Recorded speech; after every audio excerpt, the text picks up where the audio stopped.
I'm starting a new subseries that I'm going to call Quantum Bible. Let me adjust the sound.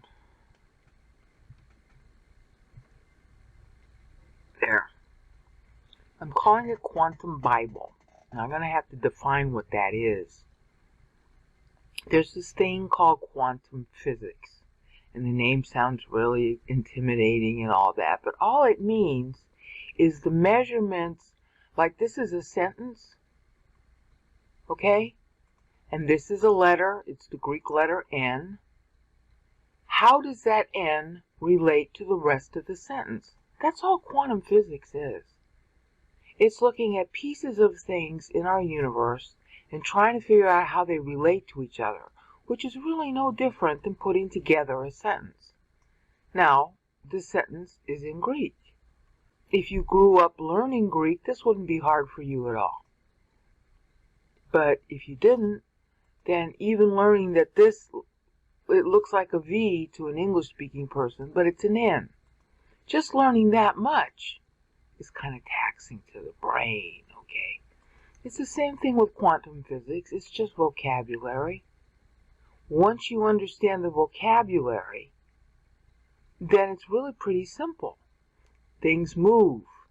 That's basically the story. Everything moves and everything's made out of little tiny bits. And quanta means to measure. Measure the bits. Like that's a letter. Okay? That's the letter N in Greek. Well, what does the letter N mean? Well, it depends on how it's used. Same thing in quantum physics. Same thing in quantum Bible. How... That's a K. We can recognize that. That's not so hard. K-A-I. And ancient languages always had short vowels first. So it's A-I. So it's Ka-A-I. Kai. Alright? Now, Kai is the first syllable in Kaiser. Like in Caesar, which is spelled K-A-I-S-A-R in Greek. Now that matters because one of the things that you can do with words or numbers or anything else is you can make witty things out of them. So, here's a letter. How is it used? Here's a particle in physics, and there's actually a particle in physics with that same letter name. It's called a neutrino. Well, how is it used? All right, same thing in Bible. So we're going to call this Quantum Bible. Now that makes it sound fancy and scientific and all that. Well, I submit to you this is harder than quantum physics. I didn't spend much time learning physics, but over the last couple of weeks I did. And it's not hard compared to this. The only thing that's hard is the vocabulary. The only thing that's hard about this Bible is this vocabulary. So, I'm going to describe the structure so that you can see how beautiful this is, because physics is beautiful too. But if these letters, being unfamiliar to you, throw you off, go grab your translation. Just put this video on hold, pause it, and go grab a translation so that you can see Revelation 17 in your favorite language. Because I have to use the original in order to do these syllable counts. And the counts matter. Just like in quantum physics, it's the counting that matters. In order for you to determine the relationship of each piece within a whole. Okay, here's a whole clause. How does each letter relate? How does each word relate? How does each phrase relate? That's all it is. Pieces of a whole.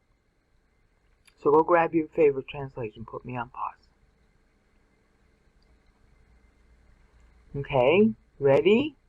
Now, this is Revelation 17, one of the most famous chapters of the Bible.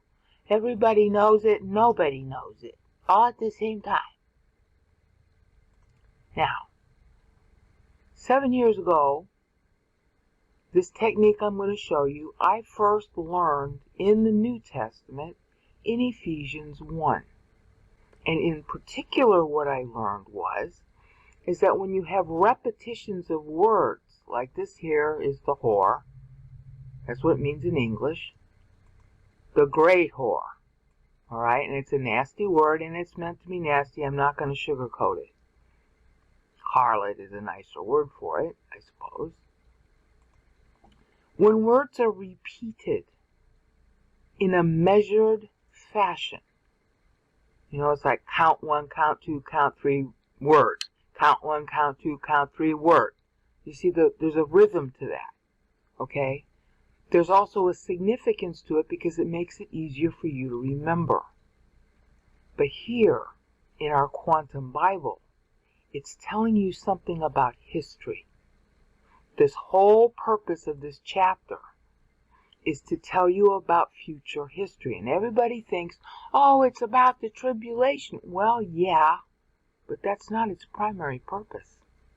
Its primary purpose is to tell you why the tribulation. Why? Not what. The whats are covered, but the purpose of them is to tell you why. Same thing in physics. What's the role of a neutrino? Why is there one? Okay? What's Bible prophecy? Why do we have it?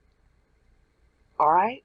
One of the reasons we have it is that you're always supposed to know what time it is. Not for the purpose of drooling over the rapture, but so that when you have to plan, like, ahead, where are you going to go next year? What are you going to do tomorrow? Okay? This is telling you where history goes. And if you're in an area that this is going to cover, and that's going to go bad, then you're going to want to get out of wherever you are. If where you are is bad, you'd want to know. And if the area that you're in is going to be good, well, wouldn't you want to know that too? Now, one of the things that's sort of odd about prophecy is that we all drool over it because we have this interest in learning the future. But think about the truth of that.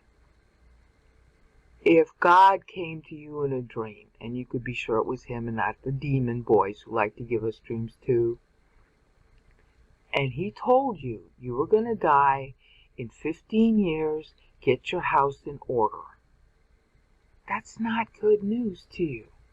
That's something you kind of wish you didn't know. Then you wake up every day for the next 15 years, and you know your time is going to end then. Now, God did that. He did it to Hezekiah. That's somewhere around Isaiah 35 or so. 35, 36, somewhere in there. Okay? First, Isaiah comes to Hezekiah and says, hi, you're going to die now. Get your house in order. And then Hezekiah prayed, and God said to Hezekiah, okay, you got 15 more years to go. And he was childless at the time. 3 years later, he has a son, Manasseh, who turned out to be one of the worst kings Israel ever had until he repented. Okay? So, knowing the future, we want it and we don't want it.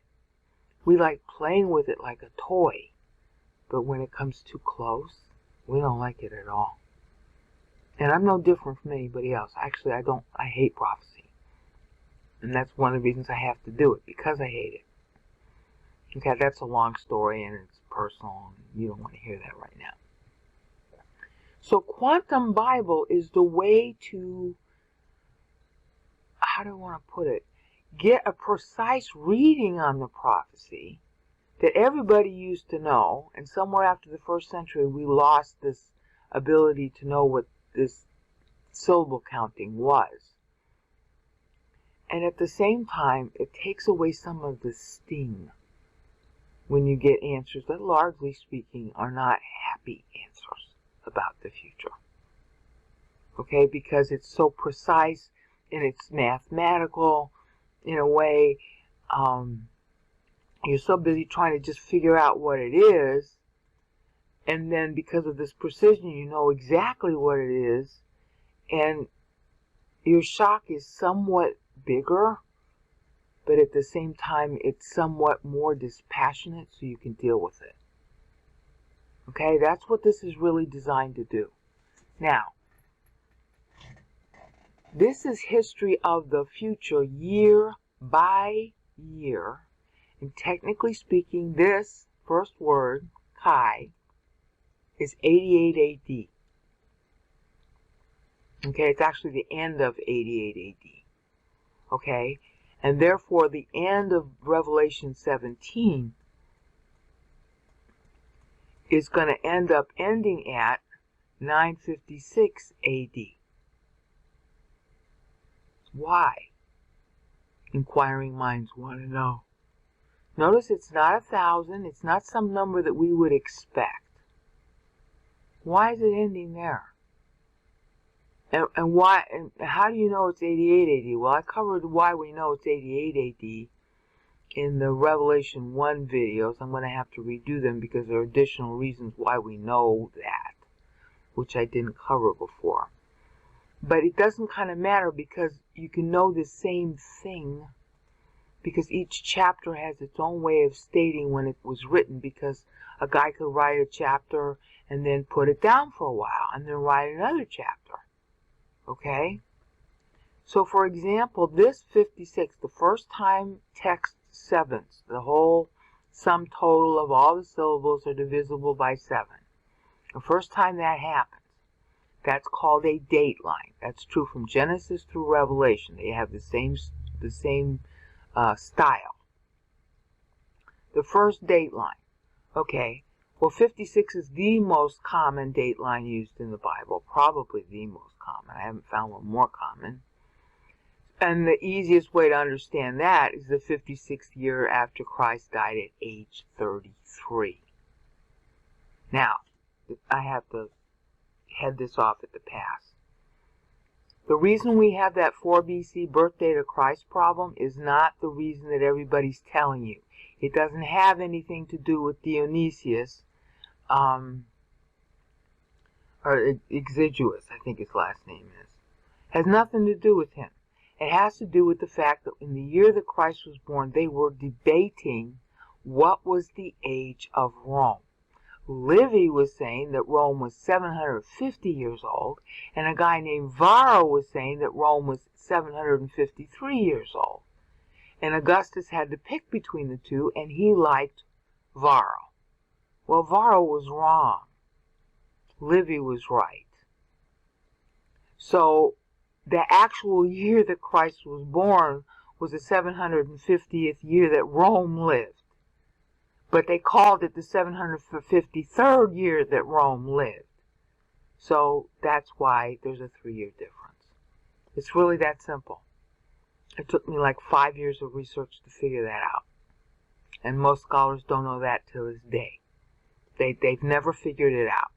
And that's because all of our modern scholars always base all the AC and BC dates on what they consider to be the age of Rome, and they're using Varro. And they're using Varro's 753 year old at the time Christ was born because Augustus liked it and because it became law to use Varro for the age of Rome in the time of Claudius. Now that makes a difference when you're going to go look at Bible books and what their dates are. You have to adjust back and forth between the real date of 750 and Varro's date. And the Bible writers all do that. So here we're seeing an adjustment. 56th year after Christ died at age 33. And he's doing it that way because in that way you don't have to deal with whether it's Varro or not. Just go by Christ's age. So they're using their own Anno Domini here. All the anti-Bible writers use an Anno Domini. Sometimes it's just like ours, like when Paul did it in Ephesians 1. Sometimes it's using Livy, and you have to keep on going back and forth, and you have to know that. So we know, okay, if it's the 56th year, that means 55 years have passed. The 56th year has not completed. Christ was 33 when he died. Everybody knows that. So it's 88, and it's actually at the end of 88 AD. Okay? So, if you know that, then you're seeing this first syllable. That's 88. You get here 10. That's 10 years after 88. That's 98 AD. Now, John in particular likes to play with numbers that aren't divisible by 7, and he does that in all of his letters. So he's saying, hi, I wrote you 10 years ago from the time I'm writing now. Okay, I wrote you 10 years after the temple fell, and I'm now writing you the 9th year later. See how that works? That works out to be 4 Kislev, 88 AD. Okay? And that link is to take you to the Ephesians piece, because it helps you know what time was like then. Because he was exiled by some local magistrate. Because Domitian was in Rome. John is on Patmos. Domitian didn't have anything to do with Patmos. Patmos is over near Turkey. Okay? So Domitian in Rome was all upset about, getting rid of Jews in Rome. Okay? And that's very important in Revelation 1, but this is 17. Domitian was trying to get rid of Jews in his own family in Rome. There was too many people converting to Judaism. And probably Christianity too, because they used to call Christians Jews and Jews Christians. They couldn't tell the difference. So somebody near John denounced John as this Jew or Christian, and then some magistrate exiled him in order to, make nice with Domitian, thinking he'd make nice with Domitian. I don't know if Domitian ever even knew about this. All right? So that's the kind of time he's writing about when he starts. Now, in Revelation 17, we're well into the book. It's all the same year, though. It might not be 4 Kislev, because this is all, I don't have the precision of knowing what day, but it's still the same year because of this. Okay? Now, and the 7th angel came up to me, basically. Alright? One of them having the 7 vials, from among the ones that had the 7 vials. So, what does that mean? 10 years from now, something that plays on the 7th angel is going to be relevant to the people who are getting this letter. What is that? I don't know. I haven't investigated it. Usually you can find the answer. But I wasn't interested in finding it right now. Okay? And then this whole thing about among the ones that are having the 7 vials, because each one had a vial, V-I-A-L in English. Okay? That would be a total of 19 years after John writes.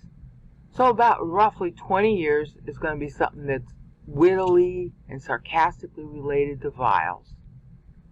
And in the first 10 years, at the end of 10 years, it's going to be something that's related to messengers. Okay, well, it's not really all that hard to figure out what that is. See, because this is 88, 10 years later is Nerva. Okay? You can call that a messenger. There'd be messengers running all over the place saying, hi, Nerva's in power now. Well, actually, he just died. Nerva dies in 98 AD. So there'd be all kinds of messengers running around. I'm not so sure that that's the main intent of the 10 here, but that was just what hit my head while I was talking. Okay? 20 years from 88. So that goes to 98 to 108. And what's going on in 108? Well, that's Trajan. Okay? And vials. Maybe somebody tried to poison him. I mean, I have to go look it up. One of the things I want you to understand is that this is meant to be witty and memorable. The people who were alive then, just like we drool over the rapture, they'd be looking at this and saying, okay, well, it's 20 years now. What does it have to do with vials? And they would know.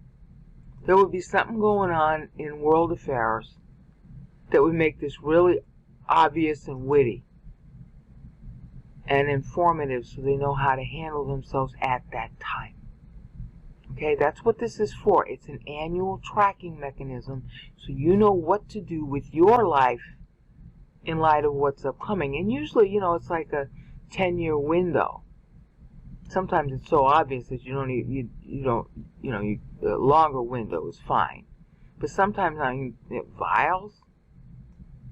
What's so important about that in 108 AD? Okay, maybe as you're coming up to 108 AD it becomes obvious, but in 98 AD this might not have any relevance. Okay? That's the first use of prophecy. Quantum Bible is for you to know where God wants you to be based on a big macro picture. Okay, kind of like here you are on planet Earth, but there's all these galaxies and galaxies and galaxies and galaxies around you. Okay, so that's you in a context of the whole universe. Alright, but here in your room, in your bathroom or kitchen, you can't see the whole universe and it doesn't seem relevant. Okay, so wouldn't it be nice to have a little guide to remind you, hi, get out of town, something vile is going to happen. And you start to know that just before you're hitting that word, in time. See, that's quantum. That's a measured, it's measuring. It's measuring time. Using words connected to the syllable counts. They interact with each other, just like mass and energy in physics. Mass is one side of it, energy is the other side of it. So which do you want to call mass? Do you want to call the words mass and the numbers energy? Okay. Take your pick. Because there are two sides of a coin in physics and there are two sides of a coin here. This is how you relate the text to your life in time now, next year, 19 years from now, 29 years from now, la la la. Okay? Now, it's telling another story besides that one. But for you in the present, that's the story you need to know first. So that's what these numbers are here to help you do. You're memorizing the text because it's God's Word and you know something about it, but there's a lot to learn. And so you're memorizing it. At the same time, it's helping you know what time it is for you now. For you coming 19 years from now. For your kids coming 19 years from now. But, just like quantum physics, which is a lot of little pieces in a local place, well, the same kind of issues apply to big pieces like history between nations, what they're going to do, and in particular, why is the tribulation going to happen? That's what Revelation 17 helps you know. More than any other chapter, why does the tribulation occur? And this is a map of human nature, of human psychology, trying to revive Rome, which we have as our current problem in the United States today with the Christians behind Trump, and in Russia today with the Christians behind Putin. It's a very real problem that we got now. So why is it a problem? What kind of problem is it? How long has it been going on? What does the past teach us about the present? That's what this is for. Now that's all macro level, like planets moving around the sun or in galaxies, right? So, one of the first things you do is you map out, like I said, what's 10 years from now, 19 years from now, now being 88 AD, 29, 37, and you have to keep adding 88 AD to these numbers, because that's when John writes. Okay, when you do that, you just, it's like, okay, 88 plus 10 is 98, what is that? Well, the first thing came to my mind was the death of Nerva, the Roman Emperor Nerva, who ruled from 96 to 98. Well, what was the impact of that? What was the historical meaning of that? And then you play with the text, which is, 10 years, up to 10 years prior from Domitian to Nerva. Well, what does that tell you? Okay? And then you play with it, and you can be washing the dishes. You know, you memorize the little clause. And the angel, one of the 7 angels came up to me. What does that have to do with the mission to Nerva? And you play with it, and that means you have to go back and look at that history. And sooner or later, you start putting pieces together. Okay? The same thing here. 20 years from now, what does that have to do with one of the ones having the 7 vials? He had one of the 7. Okay, well, what does that relate to? And now we're talking 108 AD, and now we're talking about Trajan. Okay? And so on. So each little segment has text that covers a certain future segment, which we now call history. So that's how come I know what this reference is, because I'm looking backwards at it. Because you learn from history and you learn from prophecy. Prophecy is just history that hasn't happened yet. And that's how God presents it in the Bible. Okay, so that's the first thing. So you're using it, first of all, to know where you should be, and second of all, to know where history is going to go. And ideally, thirdly, you use it because that helps you understand God better. Why is he telling you this story? What does that tell you about him? What does this text tell you about God? Now, there are answers to all those questions, but I want you to ask God about them, because that way you'll get sort of like hands-on experience on how to use this text. Okay? So you can use your English or whatever is your native translation and just like maybe get an interlinear so you know what words are covered in this clause. And then talk to God about, okay, that's 10 syllables in Greek. It might be a different number of syllables in your language, but pretend it's still 10. What does that clause tell you about God, about where you should have been if you were alive then, and about history? Now, quantum physics, are little pieces that fit together, and you have to have lots and lots and lots of pieces. Lots of letters fitting together in words. Lots of words fitting together in a clause. Lots of clauses fitting together in a sentence or 2 or 3 or 5 or 10. And once you get a bunch of them, oh, I see. Right? First you learned your ABCs, then you learned see Dick run, see Spot run, and then you started learning more complex sentences. Remember diagramming sentences? Maybe they don't do that anymore. They used to do that in the 1950s. And then you can have complex thought, and you can see how one piece relates to another piece relates to another piece. And it sounds really complicated, but as you start to understand it, it's very rewarding. And the biggest payoff to me is that you see God. So, that's what you do with these numbers. Now, once you go through this long analyzing of all these numbers and all these things that are happening at all these given dates and time, okay, that I've already mapped out, but you'll see other things besides what I wrote, because you can never say enough. Then the question is, okay, fine, you've given me lots of facts about the future, God. And I can tell based on where I am if I was living right here at the time of Antoninus Pius. Oh boy, that's going to turn it on. Okay. If I was living at the time of Antoninus Pius, this would be really relevant to know that there's going to be a, when it's talking about the drunkenness, getting drunk with all the inhabitants of the world. Okay? That doesn't sound too good, does it?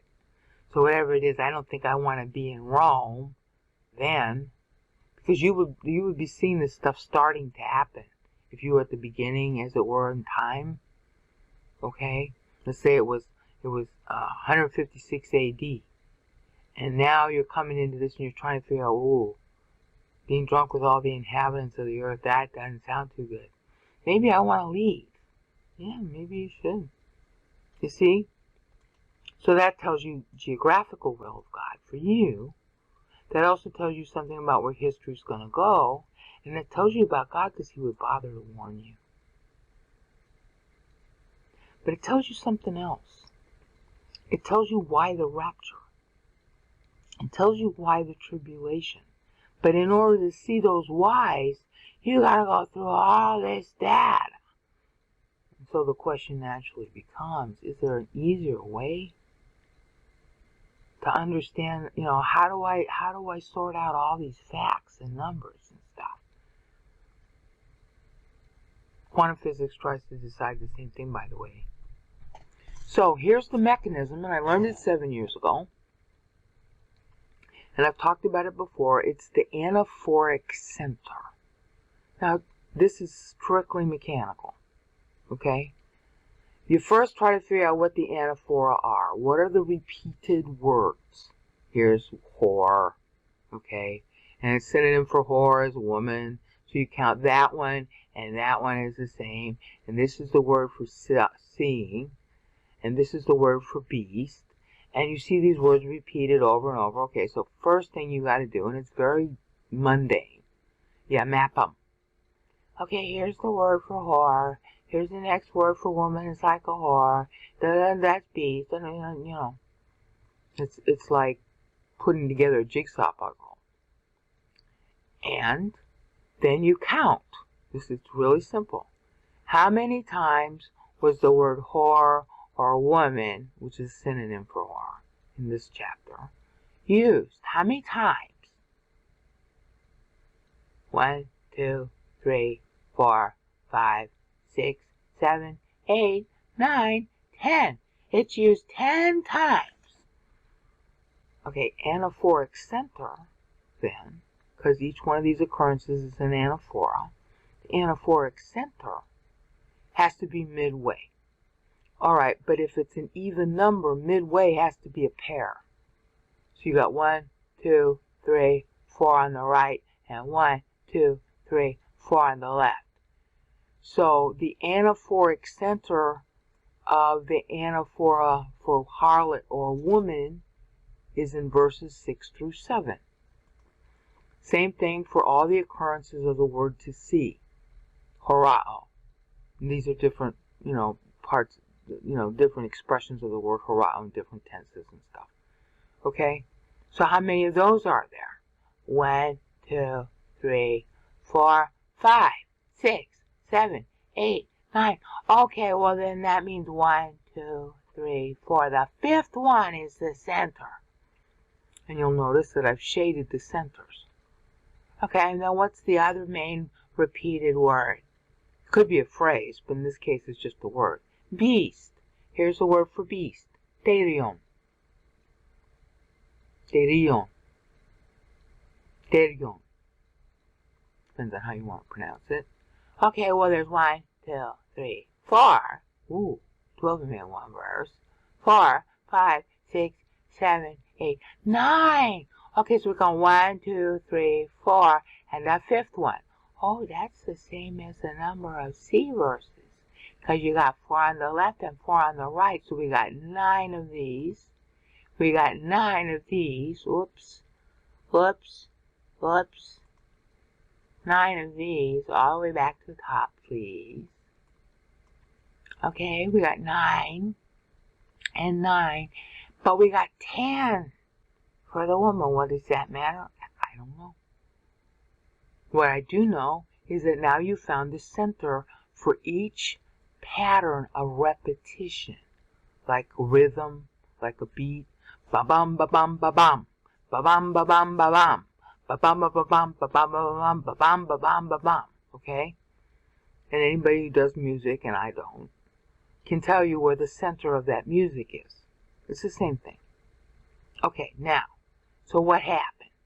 Well, C, the center of it's in verse 8 at the end of verse 8, and beast, the center of it's in verse 11, and for a woman, the center of it is verses 6 and 7. So what do we find out? That somehow get this, the center of history the center of history. That means that everything coming in has sort of like a singularity in physics, or a core. And everything that happens is from that center, is the main impetus, the main cause of what comes out. Now, in Greek drama, that's what they're always looking for. When you see Day of the Lord, that's a center. Okay? That's an anaphoric center. Everything, all history prior to the Day of the Lord, the purpose for all history prior to the Day of the Lord was to get to the Day of the Lord. And everything that happens after the Day of the Lord is due to the Day of the Lord. Okay? So we're doing the same kind of thing. It's like, it's either a goal or a cause or a center, like in essence. Okay? So, 6 through 8, because it's 6 and 7 and 8, those are really close. Okay? Plus you got 8 here. So if we went 6 through 8, that's pretty much the center with all the words in it. Alright, so now let's look at that. This is to determine, this is like God telling you what's the cause of history. The whole panorama. Alright? So what's this? Verse 6.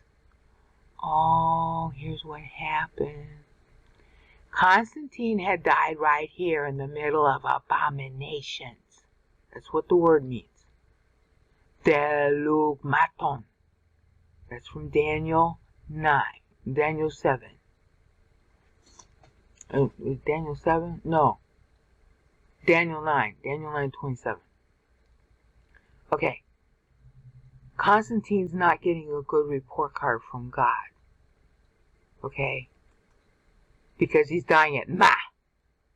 And I can make a lot of jokes about what that word means, but it's just a syllable here. He's dying in the middle of abominations. That's not a good report card from God. He has 3 sons at that point. One of them, this guy, decides that he's angry with his brother, this guy, over the definition of God. So this guy starts up a war with this guy 3 years after his dad died. And of course, during those same 3 years, they killed all of their other not necessarily brothers, maybe cousins, anybody male who could take power from them. They were not good people. Do you get that? Constantine himself, the guy that's dying here in the middle of abominations, he killed one of his other sons. He had another son, and his wife, and his brother-in-law. And of course, he justified it to himself. How justified he was, I don't know. But that doesn't sound good, does it? Okay, so that's our start. Coming into verse 6, which is our center of history, the backstop is one brother tried to kill another brother. Only what happened is while this guy's on his way to kill this guy dies. So this guy's still alive. And there's one other brother that's going to start in our story here. So our center of history starts right here in 340 AD. That's 341, Kai. I hope you're getting the joke there. Because Kai is short for Kaiser, king, and Constans is now Kaiser over what Constantine II's territory had been, because he died in 340. So in 341, there's only 2 brothers. Constans in the west, and Constantius II in the east. Well, the eastern territories were always richer and bigger and all this other good stuff. So Constans had the west. But eventually, they don't get along so well either. Now, I don't remember why Constans dies by the end of this clause. Metusan, drunk. That might be some kind of right comment on how he dies. I haven't looked that up. Usually it is. It's making some kind of comment about the drunkenness of the kingdoms. How they're drunk with lust, they're drunk with the woman. I don't mean a literal woman, I mean religion. And they were. Both of them were excessively religious, of different poles, depending on what day it was. So they were drunk with religion. And I don't know, I don't remember if Constans was getting ready to war against Constantius in the east, or what was going on. But he dies in 350. And this is some kind of witty comment, nasty too, about the two brothers and what they controlled in Rome. Now, that's part of the center of history. In other words, if you want to figure out where history is going, think of it like an orbit of a planet. Again, back to physics.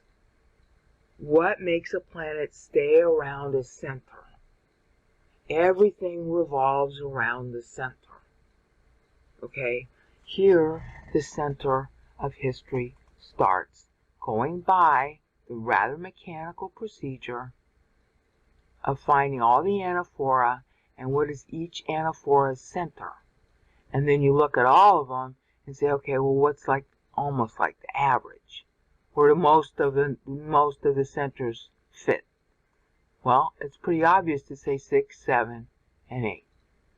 Especially since 8 is included by here. Alright? Same verse. Not same word order. Okay, so then it's starting with the two remaining brothers in 340 AD. And then it ends, verse 8 ends, right here. See, here's verse 8.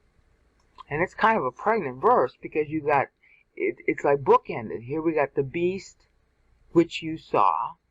And then this isn't John seeing anymore. This is the people who are wandering after the beast. And if you've seen my previous videos over the last couple of weeks, I've been focusing on books I found that talk about the preoccupation with Rome.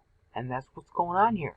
Because this, in 340, is in what we call now Istanbul, but they didn't call it that. They called it New Rome.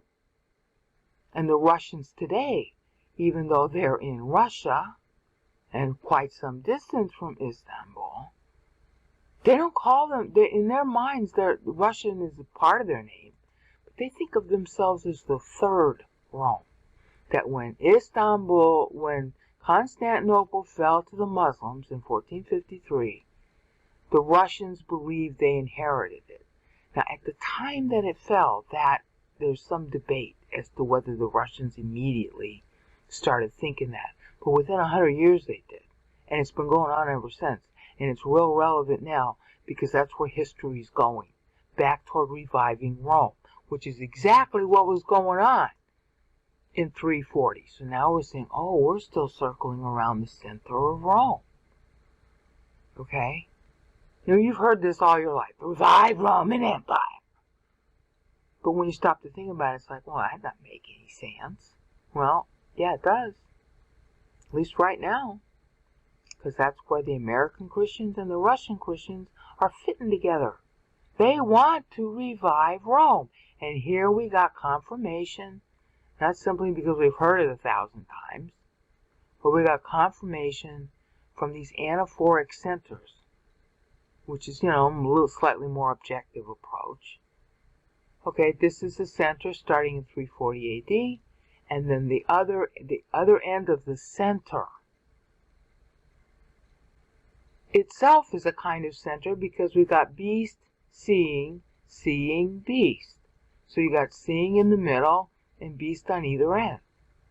And you say, well, that doesn't mean anything. Yeah, it does.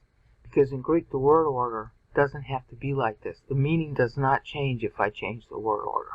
Nuances might change.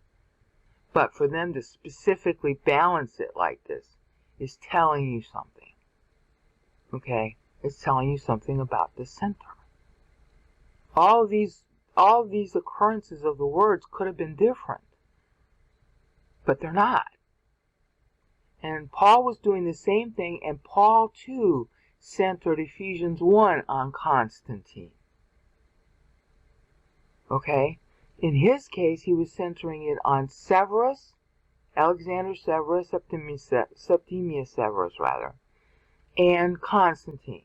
And he was basically, his anaphoric centers were flowing from about 212, 217 AD to 330 AD. That was his center for the whole 490 period that he was writing about. This is much longer, but it's still centering at Constantine. Actually, après Constantine. Constantine died right here. This is with his sons. The aftermath of what Constantine created with New Rome. Okay, and then the bookend, the center ends here. Now what's so significant about that? What's significant about that is one of the most, what do you want to call it? One of the most micromanaging Christian emperors to ever live, and he gets way too much favorable press, is Justinian. He was anti-Semitic. He was, charismatic, I suppose you could say. But he decided that it was his job to tell the church everything. They could, if they wanted to change the linens, they would have to get his approval. He was the Donald Trump of his day, except he was smarter and, what do you want to call it, more cultured. But he was just as much of a despot. He told the church what to do. So whatever they thought they were, his command, especially right in here, was required for anything about the church. I think he called it the third chapter. 553 is the year you want to look up. Okay, and you can read about it here. And I think that's the Wikipedia link, and that's the Roman Emperor's link. But that's the distinguishing feature of Justinian. So the bookend is the aftermath of Constantine, ending just before, because this is when Justin dies, just before Justinian, his nephew, takes power. And he takes power right here. Again, Kai. Instead of Kaiser, it's Kai.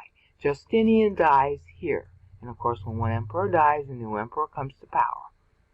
Kai. You were Kaiser, but now you're just a connecting conjunction. See, God's really spitting on them. Now, what makes this bookend here at when Justin dies? And that's what I didn't understand for a long time. Well, the big deal is that they're all during this time, from here to the end of here, they were fighting back and forth over the definition of God. And over the definition of whether Western Rome or Eastern Rome should be the Rome of the clerics that you listen to. Okay? It was a constant, it was like Democrats and Republicans, only far nastier. I know it's hard to believe right now, but life in the past was a lot nastier than what we're going through now. When Justin was the guy, basically, the argument was between one idea of God and another idea of God, and with Justin it finally switched. Okay? One side really won the more. Okay? It still wasn't completely over, but like the superiority came. And I don't want to get into the details of it because I just want you to see the history. So God is basically saying that everything that happens in history, this pattern from verse 6 to verse 8, is going to just keep playing over and over and over. Just like Daniel 9:26 says, Groundhog Day. Wars and rumors of wars until I come. Okay, fine, but what kind of wars? Religious wars. What kind of wars? Trying to revive Rome, because that was what Justin was trying to do. Constantine tried to do it, and his sons fought, and basically what happened is Western Rome fell. Okay? Right here. So there was only Byzantium left. And so then there was sitting there trying to figure out, Well, do we go back to Western Rome and take it over? And they tried putting puppet kings there and blah, blah, blah, blah, blah, blah, blah, blah, blah, blah, blah. And they finally decide, no, we're just the new Rome. And this is where that decision ended up getting made. They broke with the West. Now, Justinian, when he comes to power the following year, he has ambitions of taking over the West. But the break occurred under Justin. And it was all due to religion. So this is a wash, rinse, repeat pattern of history. Now that's your introduction. We will be doing, we'll be coming back to this for more Quantum Bible in later episodes. Peace out. Back for Quantum Bible 2, and we're still looking at what is the anaphoric center. You take each anaphora, you plot out its occurrences, and then in order. It's real important to do it in order. And then it's like, okay, there's 10 of them here, and so there have to be 2 in the middle. There's 9 of them here, there has to be 1 in the middle. 9 of them here, 1 in the middle. Okay, and then you look at the aggregate, where it's like 6 and 7 and 8. Okay, that's your center. Now, I did it differently in Matthew because that was so much more longer and complicated. This thing only runs to 956 AD, so I don't think I have to go through that. Okay, I don't see, because this is starting in verse 1, and then verse 3. Well, this starts in verse 3, and that also starts in verse 3. So there's a symmetry already there. Okay? You're looking for symmetry, and you're looking for the center. It's like Russian nested dolls. Okay, that's how Paul did it, and I learned that 7 years ago, and that's kind of where I'm going with this. Okay, now we're going to test it. You're always testing. I sound dogmatic when I say things, but the truth is, there could be one big factor that I missed that could change the whole equation. It's just like physics, okay? String theory is really just that. It's a bunch of really plausible hypotheses that make a whole lot of sense, but one discovery can undo the whole thing. Same thing here. Okay, so we have our putative center at 6 through the end of verse 8. 6, as we saw, was starting at 340 AD with the death of one of the sons of Constantine, who was trying to kill one of his brothers. So you got 2 brothers left at the beginning of the verse here, and of course the remaining 2 brothers, one of them has just become Kaiser, of the brother who died back up here. So that's the ribald humor. I didn't actually check that off, did I? Alright, so then we gotta do a font thing. Constans. We'll just do it that way. Constans Chi. I'll just say Chi Constans. Whoop. It didn't copy it. Alright, so we'll do it again. Chi Constans, because he's a Kaiser at the beginning of the verse. Oops, it didn't work. How come it didn't work?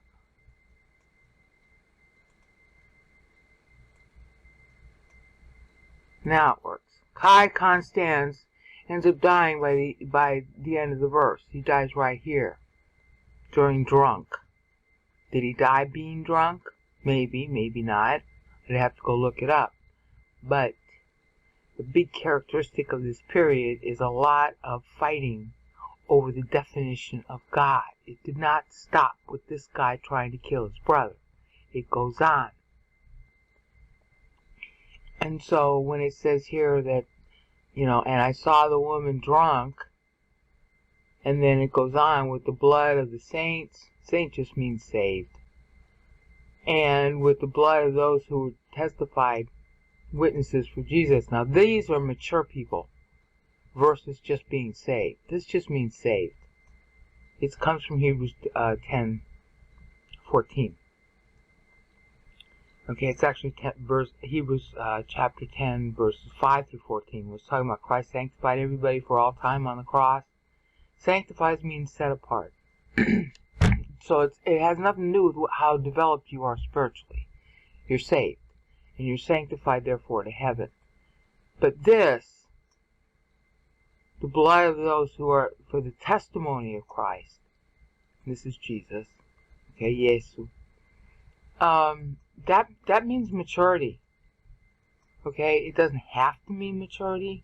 And the big problem with the church father writings is that they call martyrs. This is where we get the word martyr from. It really means witness. Witness like in a witness stand in a trial. where the prosecutor is asking you questions and your answer is going to determine whether you get judged or not. So that ends up being called martyr, but it's not a good word. Okay? Witness. In the Bible, to be able to say that you're a witness for Christ is not knocking on doors. It means you know something, which means you have some kind of maturity here. Alright, so the Bible's distinction about witness is not what we say in common Christian parlance, which is just bilious. Alright, but what you're seeing happen here is the woman is drunk with the blood of the saints, meaning saved, and drunk with the blood of those who gave testimony to Christ. In other words, they actually knew something. Alright, so they were somewhat mature or maybe fully mature.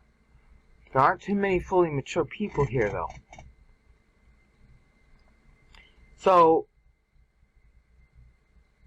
this period, Constans dies himself right here. That leaves Constantius II, who ends up dying just a year after this, and he too is a Chi. Okay? I'm going to have to make a note about that. Okay? Oh, I did. I made a note about that. The following year, he just becomes a mere Chi. Again, see, this is a pattern. This keeps on occurring to do that. They're timing the Chis to the deaths of these emperors, and it's a way of putting them down. It's a way of saying, hi, you think you're big stuff down here, but you're just a connective dot in history. You don't matter. A lot of times you don't even translate the Chi, which, and even, in fact, a lot of times it's just a bullet point, which is how it's being used here. So, hi, you think you're emperor of the Roman Empire? Yeah, well, you're just a connected dot in history. It's really biting. And I covered that in the sarcasm tour, but what I'm trying to do here is figure out, why is this the center of history? Alright? It's like the trends of the church age. Why is this the center? It is also standing for what's going to happen during the tribulation, but that's like the final iteration of this trend.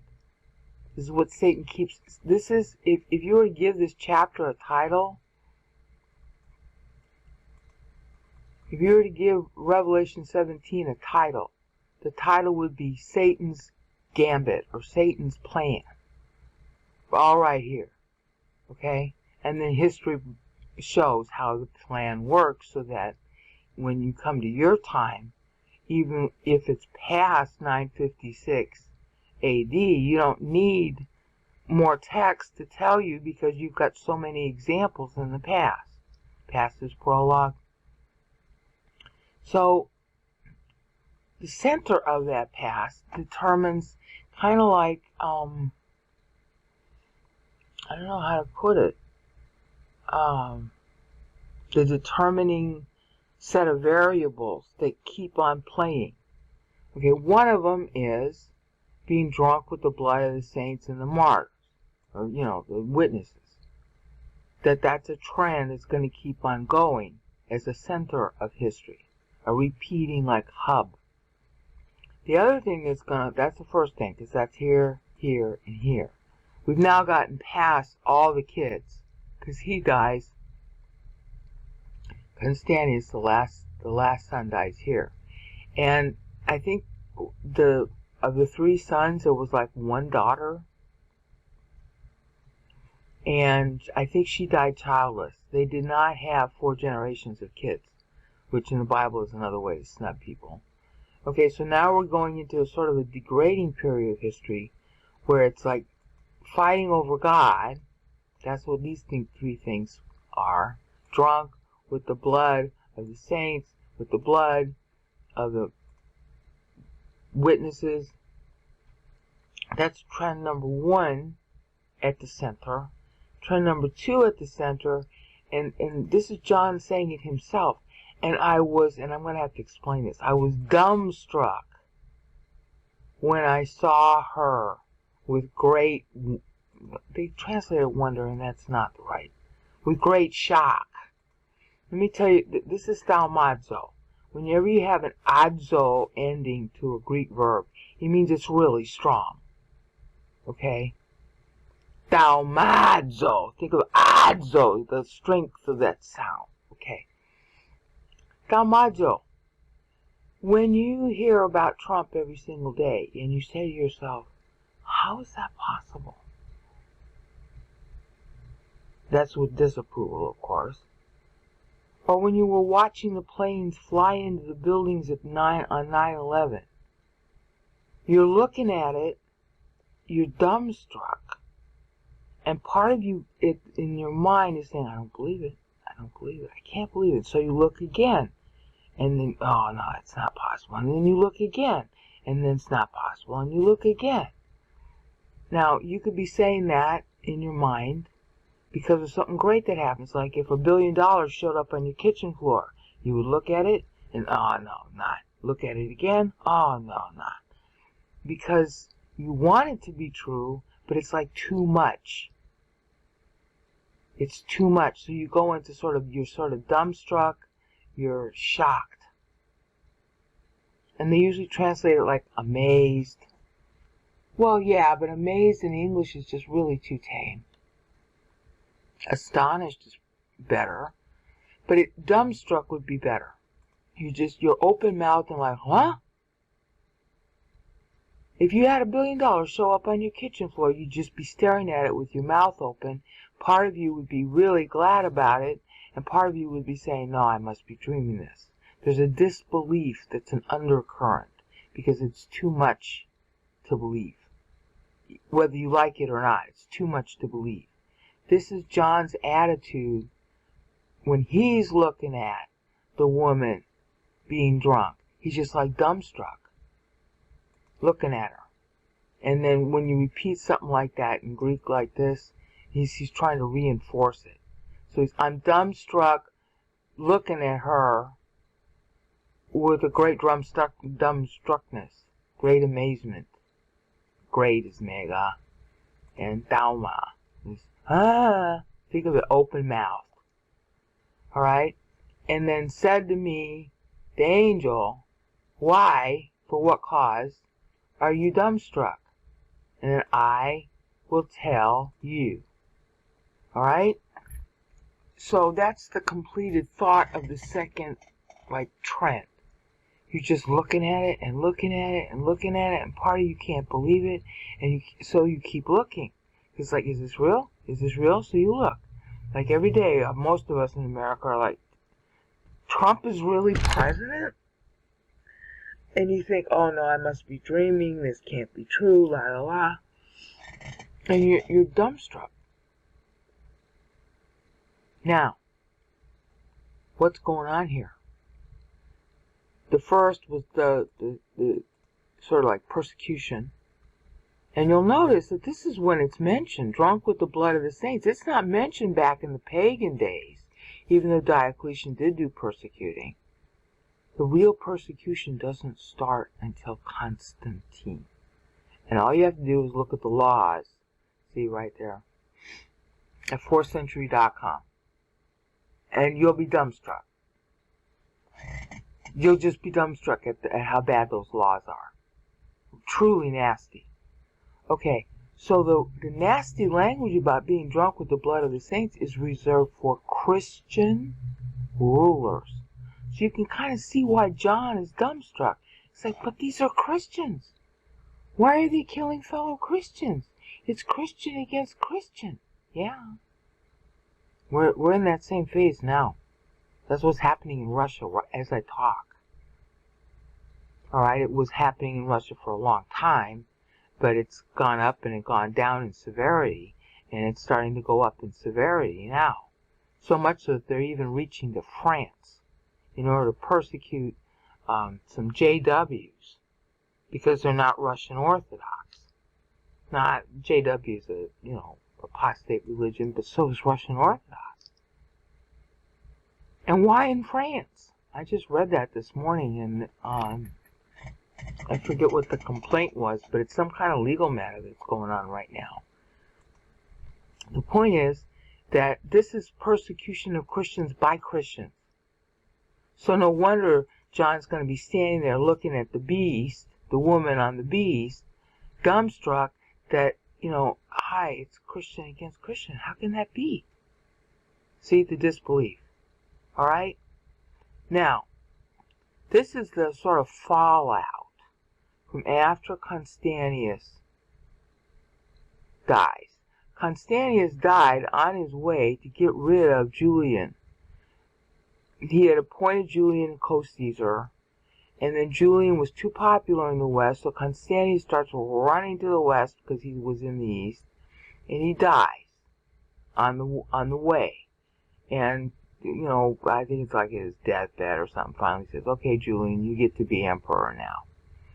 Julian only reigns for like 3 years, and then I want to say it's a guy named Jovian who's next, and I forget who's after him. The point is that it's like musical chair emperors. Meanwhile, the Christians underneath them, and Julian was trying to do some persecution of the Christians himself, but he didn't live very long. The Christians beneath them, with or without the emperors trying to do anything, they were persecuting fellow Christians themselves.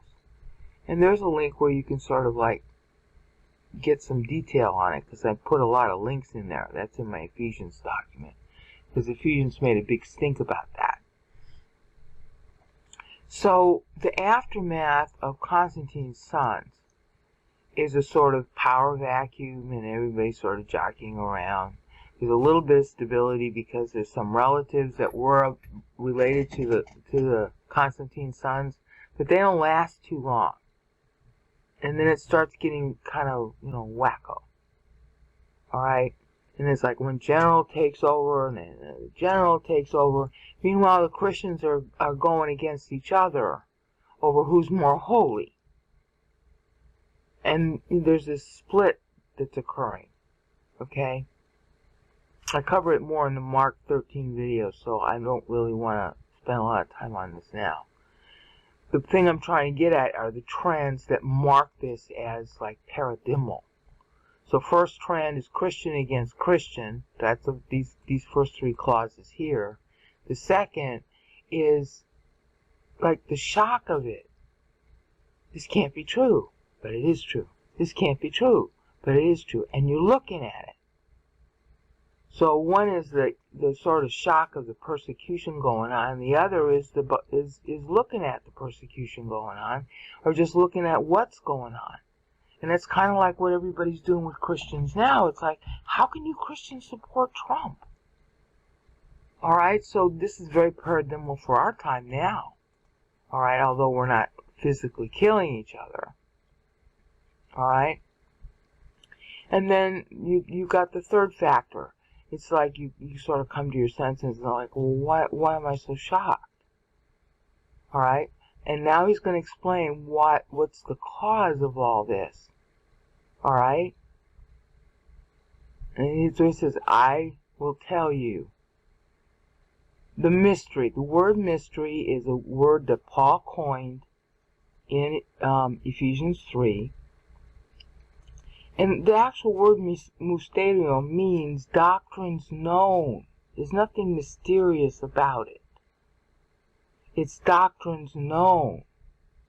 but it's known inside a group. They don't communicate what they know outside their group. Okay?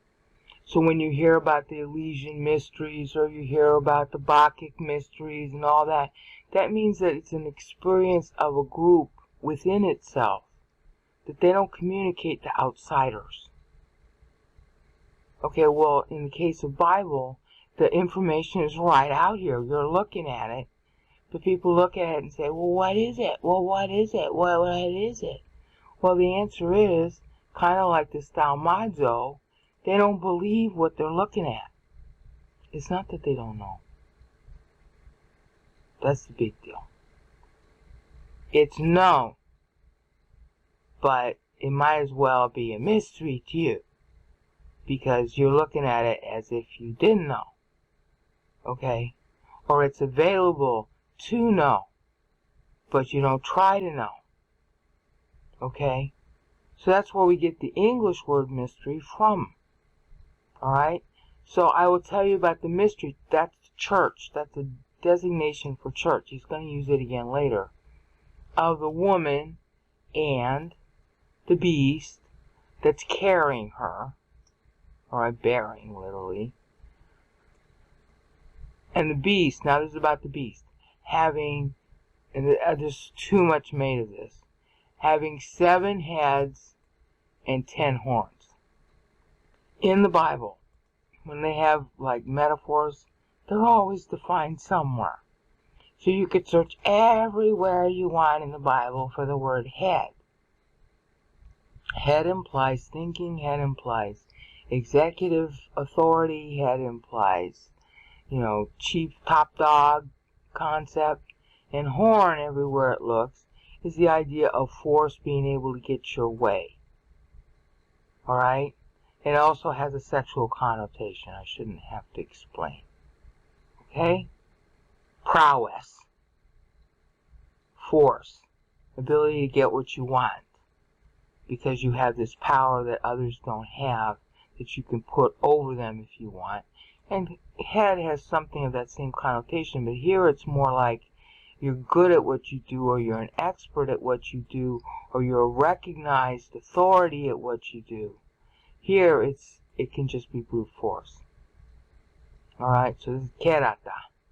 This is kefalas. This accent mark here at the end, that's wrong. When I pasted it, it's putting little accent marks on the last syllable. That's bad Greek. That's not in the actual text. It's almost always on the penultimate syllable, never on the last. Well, sometimes on the last, but it's kerata. Just forget this. Ignore that little accent mark there. The actual text doesn't have any accent marks at all. Okay, so we got blood of the saints, the marveling at that, like this can't be true, can't be true, can't be true. Then the third reaction is like, why are we wondering this? It's right in front of our eyes. And then we start to get into, okay, well, what's the explanation? What's the inside information? Would be a good translation of mystery. Of the woman, the whore, but he's calling her a woman now. And there's also a nickname for wife. And, we say that in English too, my woman, instead of saying my wife. Somehow that's more folksy and more personal and more loving. Okay? Belongingness, if we say woman. Wife has got more legal connotation and office. Okay, and the beast carrying her. So now this part of it is like analysis of why what's going on is going on. Alright? So that's psychological. These are like psychological stages, you could say. Alright, but they're also historical stages. Historically, this is what happened. And of course, when you're killing each other and killing each other, you eventually get tired of it.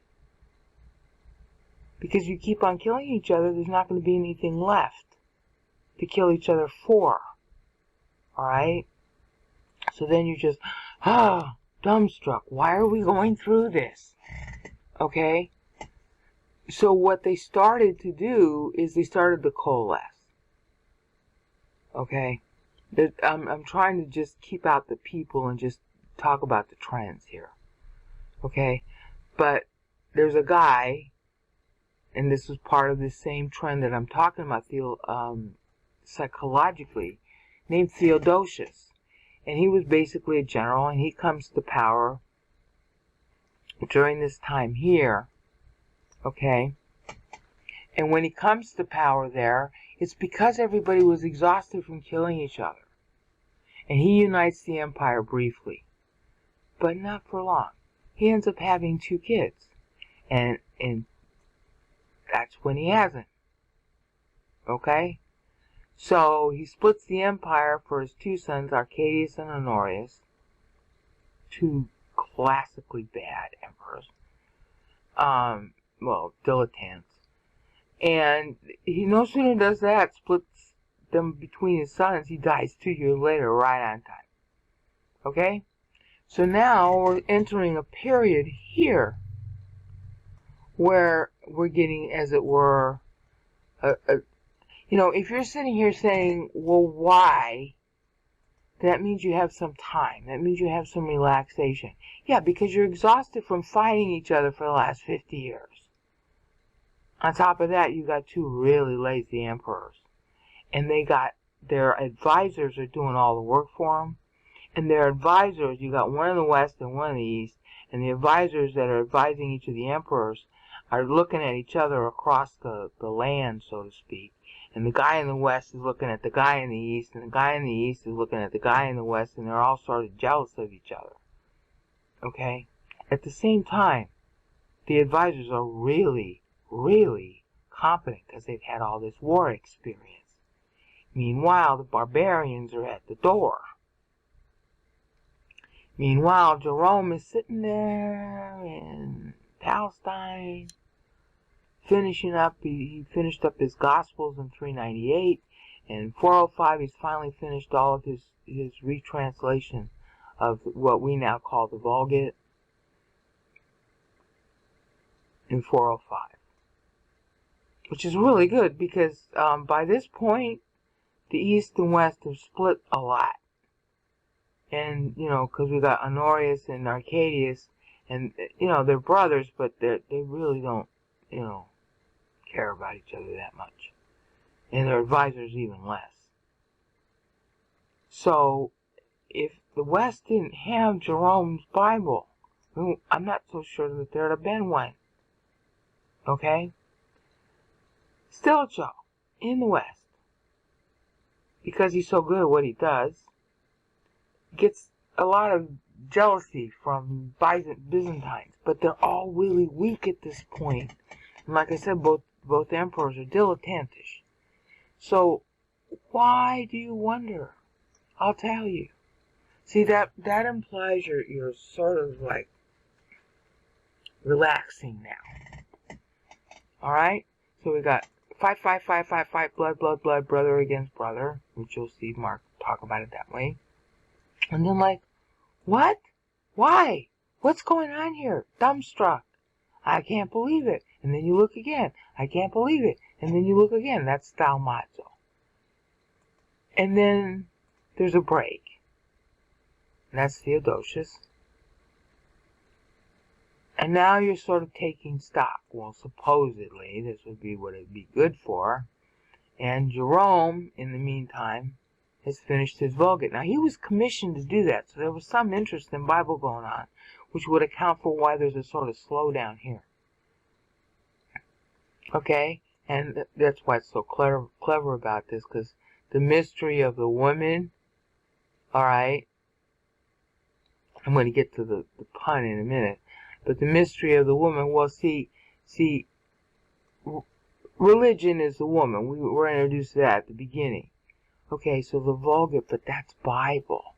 So here's the mystery part, the real Word of God, that's sort of hidden and yet known, because everybody's memorizing the words and yet they don't know what they mean at all. But it's prevalent. Okay? And then you've got the religion, which is the whore. Side by side. The real Word of God, here it is. The mystery for church. And then the whore. Religion. Religion is always depicted as a whore in the Old Testament. That's how come I can tell you so confidently what it is. Now, is it the Catholic whore, or the Protestant whore, or the this denomination whore, or the that denomination whore? We'll take your pick. Anything that's not scriptural. And of course, one side is going to say the other side is not scriptural, and that's what they were fighting for with all this blood being shed, Christian against Christian. But they're tired now. And so, oh good, now that you're tired, and Jerome has just finished putting out the book in current Latin, because other Latin was 200 years old, are you going to look at the book now? Or just sit here and say, oh, why do you wonder? Well, here's the book, and then here's the whole religion, whatever it was, side by side at that time. Now, because this guy Honorius and this guy Arcadius were brothers, their advisors were sort of jealous of each other, but like I said, they were all tired out. And I forget if it was Honorius or Arcadius who just wanted to tend to his chickens. Okay, but one of them was like that. Meanwhile, the Vandals are knocking at the door. That's where Stilicho comes in the west. Or was it in the east? I forget. I think it's the west. Anyway, Honorius, I think, yeah, Honorius outlives his brother, because there's Honorius. Okay. I shouldn't make that 8. It should be a 9. Alright. So Arcadius dies first. Now look at this. This is so cute. Mysterion does not mean mystery. It means secret doctrines known inside a group. Like the Bible. It's a secret to you if you don't know what it says because you haven't read it. So it's a mystery to you. But that doesn't mean it's forced to be a secret or it's special that it's a secret. And God came to me in a dream last night. You know, that kind of crap. No. Here it is, right in front of your face. This is the secret of the Word of God. Yes, it's in Greek. They spoke Greek then. Everybody in this part of the world spoke Greek then. On west and east of Rome. Okay. Arcadius dies, but nobody was sure how. So he's dying at the tail. Right there. He doesn't even qualify to be a chi. He's just a ka. Now, in Greek, ta, depending on how you say it and write it, this isn't quite the way you'd spell it, is an enclitic particle, okay, which is denoting a close relationship between the thing that the particle precedes and the thing that follows the particle. Well, that's as close as you can get being part of the same word, mystery. Yeah, Bible was a mystery to him, as far as anybody knows. Okay? Now, in the East, we have this real bitch with the stupid name, Pulcheria. It means beautiful. There's nothing beautiful about her. Okay? And she's a regent for her younger brother, Theodosius II. Because this Theodosius died. So, Theodosius II is her younger brother. And she's gonna play mommy to him. And she's like 17 or something at that point. And so she decides everything that's going to happen for her little brother. Now, when the Bible covers people who are young at the top of the heap, like 16, 17, you got young boy emperors and all that, which is what's going on here, that means that there's a lot of politicking going on behind them by the adults. So this is not a good time. So you have, again, side by side, here's the Bible. Some of the rulers, some of the regents were good. Alongside the whores, those were just trying to curry favor. And that's what you got here. She was just awful. Everything about this woman, I have yet to find anything about her that was good. Okay, just awful. And Paul in Ephesians really lambasts her with the wording that he uses. Okay? Theodosius was trying to get out from under her, but he was so young. Alright? So, then Honorius dies. Okay? At Tos. Which is kind of funny. See, this word means to bear a burden. Bear a burden, in other words, you got you bend your back over and you have this big basket of rocks, and you have to walk with your bent back until you get to the part of the quarry where you can dump the rocks. All right. So it's like basta zontas. You can just, whoa. All right. Pus. That's when Honorius dies. I forget what he died of. At this point, all right, you got in the east Pulcheria, who's like 17, over her brother, who's like 15. So the adults are, playing games behind their back about who's more powerful, the real ruler of the empire in the east. Now we're looking at the west, okay? And I want to say the problem with him is that he had a sister who he married off. But there was a little kind of game going on here, because in between, which I didn't explain, we have Attila the Hun and the sack of Rome, which was 410. All right, so the sack of Rome, see, cos, we got 4 syllables. Cos, anai, gu. That's 3, 4. Okay, so just before, this is so cute. Just before Des Gunekas. Oops. Where is it? Here we go. Just before this word starts is the sack of Rome. Western Rome. And what came out of that was this guy's sister ran off with one of the vandals. I don't know if it was a vandal or a goth. Ran off with him for a while. And then comes back. And then he's ticked at her, and he marries her off to a general who then dies, and her kid is going to end up ruling next. See, this is one of the weird things of history. So look. Carrying a burden. Okay, beast of burden. Alright, and we got a beast here, and then the beast is carrying a woman on top of him. You see the wit? The woman, her name was Gallia Placida. Okay, I'm going to fill in more of this as time passes, because I'm trying to still figure out what the Bible's really stressing here. But the beast, the wit of this is the woman is her. Okay, it's double entendre. Okay, the beast was the vandal or that carried her off after the sack of Rome, and then bringing her back to Honorius, who's going to make her carry the burden of kids for whoever he marries her off to. You see, the Bible can be extremely witty like this. And in particular with these, I don't know why it's not doing. Did I not do a hyperlink? I don't think I did a hyperlink. I gotta do hyperlinks with this one and this one. But with these particular blue highlighted seeing verbs, there's a lot more bite than I just described to you about Gallia Placida.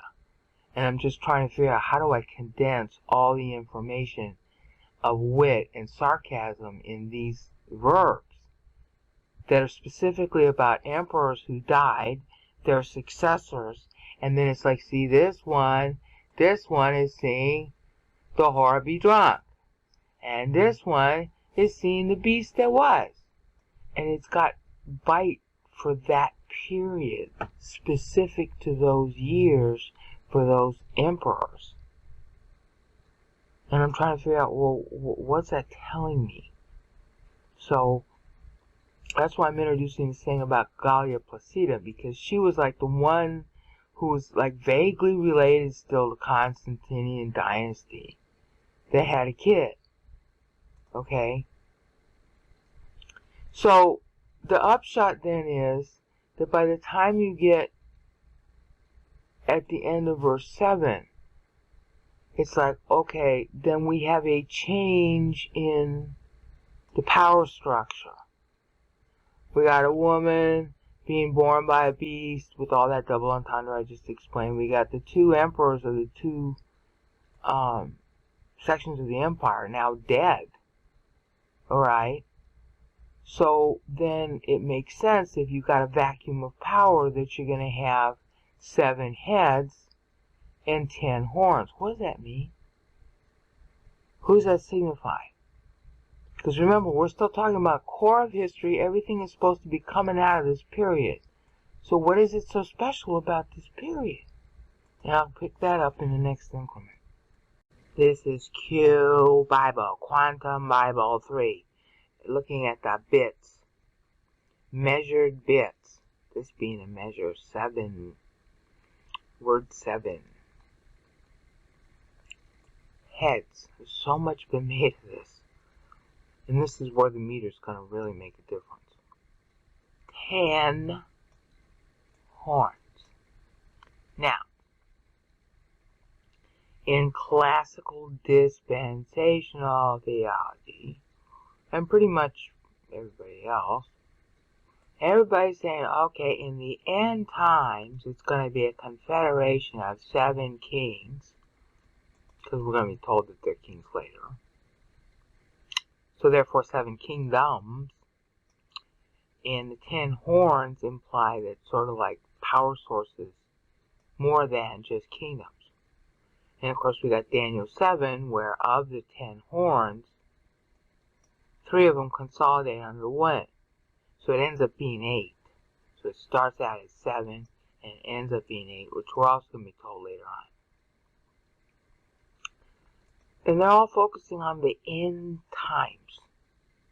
The final time before Christ returns, or the final time, final time before Christ returns to the second advent, whether you believe in true rapture or not. Because preterists interpret this as still being end times, but that we're already in them. And that this is basically how it's going to end at some point, without a rapture. Okay.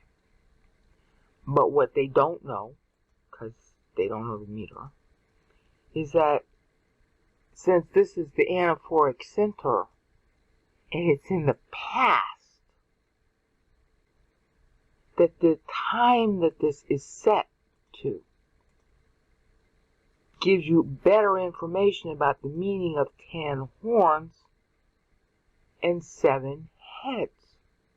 So you get a picture of the configuration that the Bible has God has in mind when he's saying this.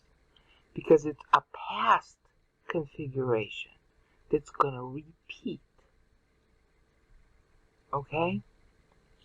Now, one of the big things that happens at this point is Paul's meter, which had been tracking all this, and actually John is tracking to Paul in Ephesians 1:3-14. Paul's meter stops here at 434. Okay?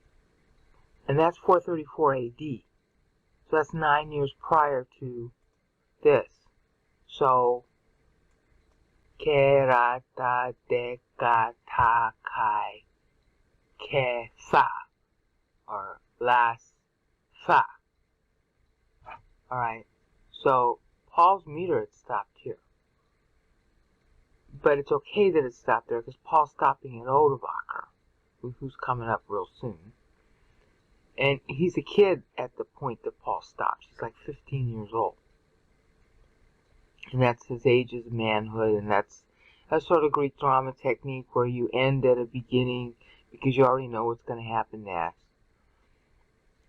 So, our model for how to interpret hepta kephalos, 7 heads, kai, and ta, the 10 horns, is back here during this time. Okay, well, what was it during this time? Well, Honorius died in 423. Arcadius had already died.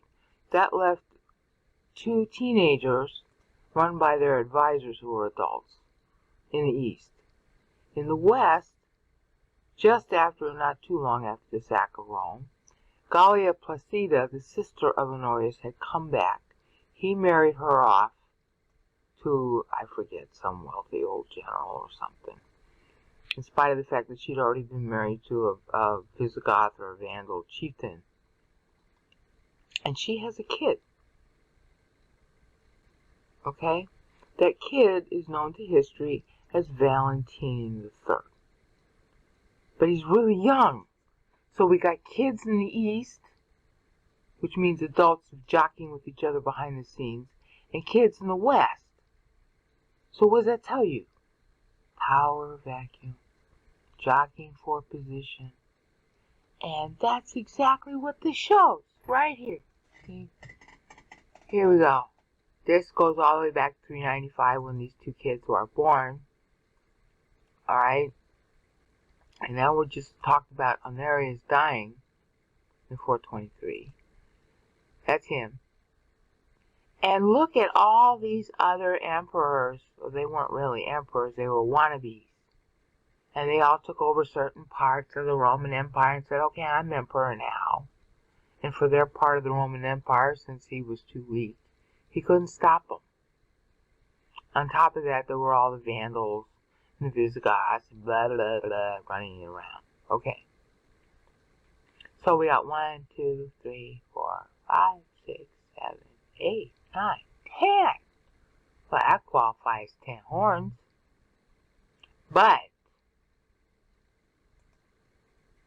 these 10 horns are after 426 when Honorius is dead. These 10 horns are before he dies. See, well, this guy's a little bit over. Otherwise, they're all like while he's still alive. So how are we talking about 10 horns? And this is Gallia Placida's kid, his sister, Valentinian III. And he's in the West, technically ruling from 425. So there's a 2-year hiatus, and here's the 2 years. So there's something going on, vacuum of power, jostling for power, from the time he died until the final ascension of Valentinian III. Now, what was it that happened? Well, all kinds of stuff that happens when you have an interregnum. I mean, you know, do you really need to hear the story? Haven't you heard it enough? Alright? But even though the timing is a little different, it gives you the flavor. And if it's happening here and he's a kid here, okay, he doesn't stay a kid, but at the beginning of it he's a kid. See, 425. It's really her ruling as his regent. Well, it's not too hard to understand that if you had all this going under the guy, her brother, now that she's regent, something like this is going on at the beginning of the ostensible reign of another kid in the West, Valentinian. Then we come to the Eastern Empire. Arcadius had died earlier. This was the time of Pulcheria, see, running Theodosius. And that's a real contentious story. They ought to make a movie out of that. And it looks like, oh, well, he had this really long reign. Well, not really, because he was a kid when he started. And it's one advisor versus another advisor versus another advisor versus another advisor behind him. So that's in the East. And then you got this other kid in the West, again with his mother as a regent, but you just know that there's a lot of jockeying for power going on behind it. So to say 7 heads, well, what are they? Well, let's see. We got 1 in the West and 1 in the East. That's 2 of 7. The titular emperors, okay? Valentinian, Theodosius. That leaves 5. You got Pulcheria in the East. That leaves 4. Alright? Then they each had advisors, at least 1, usually a general, and some spectacular stuff going on there too. So that's 2 more. So now we got 5. And then you got Gallia Placida, that's 6. Okay? So what? The 7th might be a cleric or something. You see the point? There's too much being made about who these 7 are and not enough made about the character of what's being said here. There is a splitting around of power. You could call it shared power if you want. But there's more like jockeying of power. Alright? And 10 horns, which means there's some overlap between the head and the horn. Because, one head might have 2 horns, one head might have 1 horn, one head might have no horns. This is talking about sort of like basically court intrigue. That's the point. That's our model. And it's from the time Honorius died, at which point we have kids in power with their parents. Well, Pulcheria and Theo didn't have any parents left. But Valentinian's mom. So there's a weakness at the center. And we're talking about the center. There's a weakness at the center, which allows for those alongside or supposedly assisting to jockey with each other. Not unlike Trump White House right now. Hold on.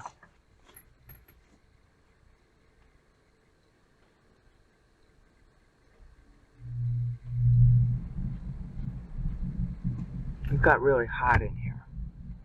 So we're looking at a power vacuum or a power jostling or instability of who's in charge going on.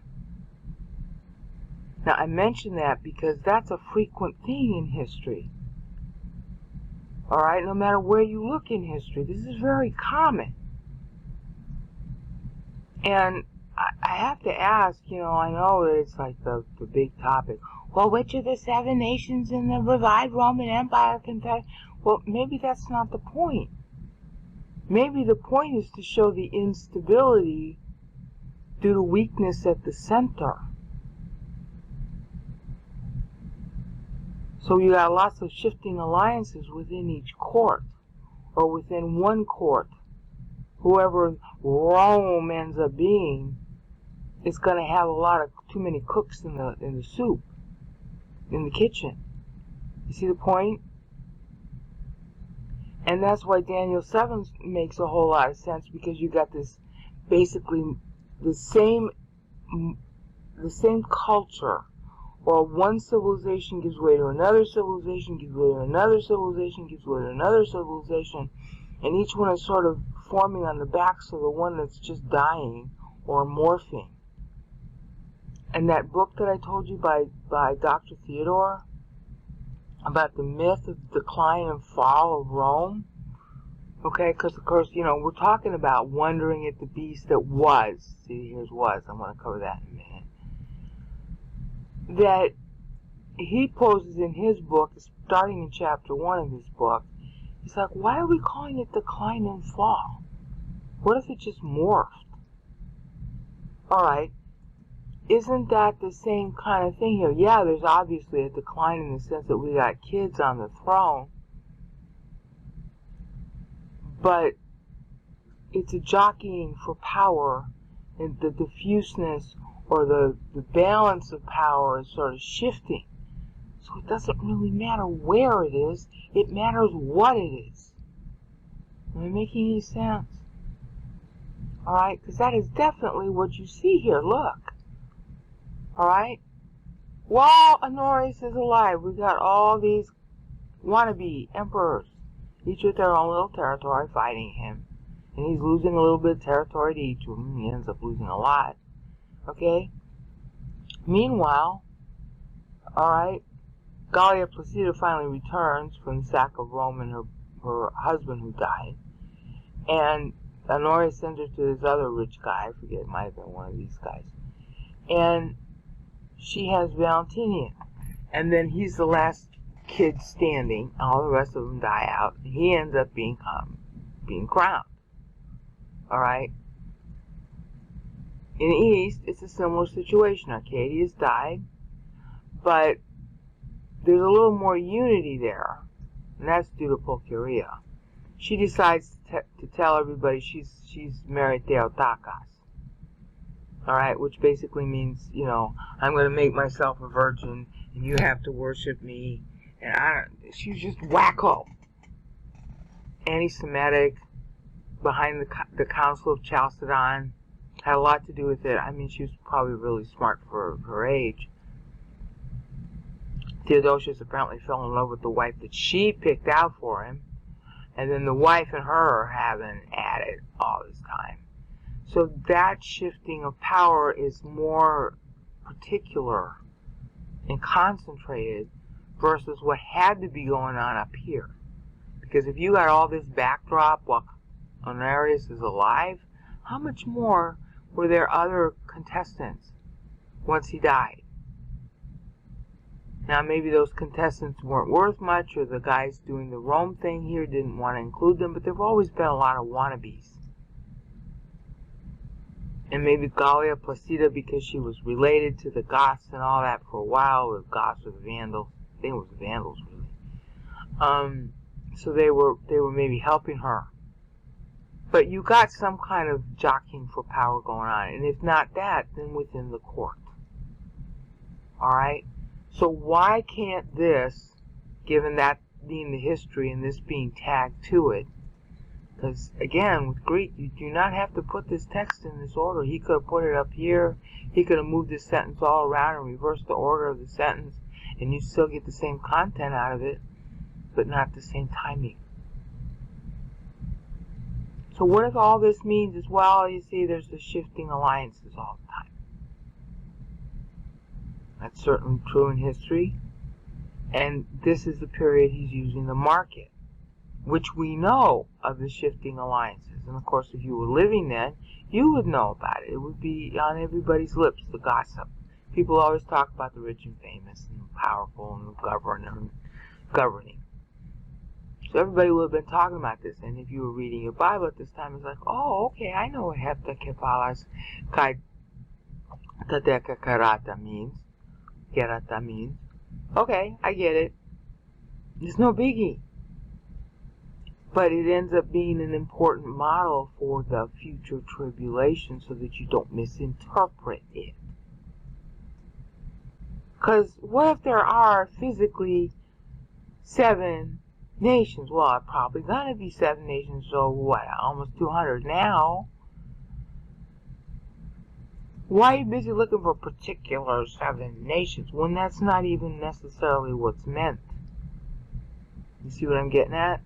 Rightly dividing the word of truth.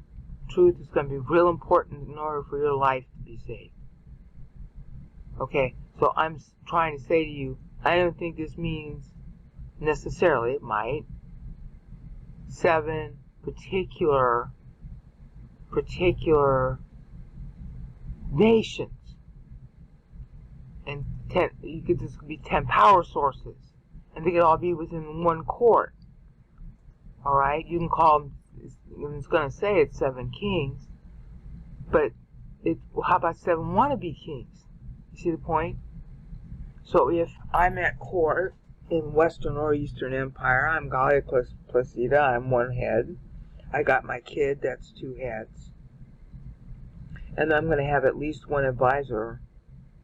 And the advisor is being my advisor because he's a kingmaker, and this gives him his power, so that's 3 heads. I'm going to have a cleric because we're religious in these days. That's 4 heads right there. That's before I even look at the other empire. You see the point? You can see where this would turn into and somebody consolidating their power. So instead of being 10 power sources or 10 power divisions or 10 power, what do you want to call it, power influence centers, you end up having 1 or 8. See? Okay? I kind of spent too much time on that, but it's a sticking point to me that they just read it one way and they don't stop to look at the history. Of course, they didn't know what history to look at until you counted the meter. See the value of the meter? Okay, now here's where we get to the real kicker. The beast that you saw, and here we go, was.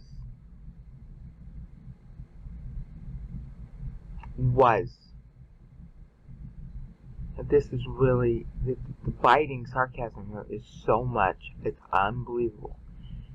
Everybody and his brother will tell you it's a political entity that used to exist in the past, and they all say, well, you know, that's ancient Rome under Augustus or whatever. But we just saw here diffusion of power because we got in the East 2 kids on the throne, and in the West another kid on the throne with mommy as regent. Isn't that a type of past? The current, right now, is what? Weak, signified by what? Heptacephalus kaita decacerata. Vacuum, jockeying for power, alliances within a court. So that's a was. It had been, but not now. Like a real king and a throne.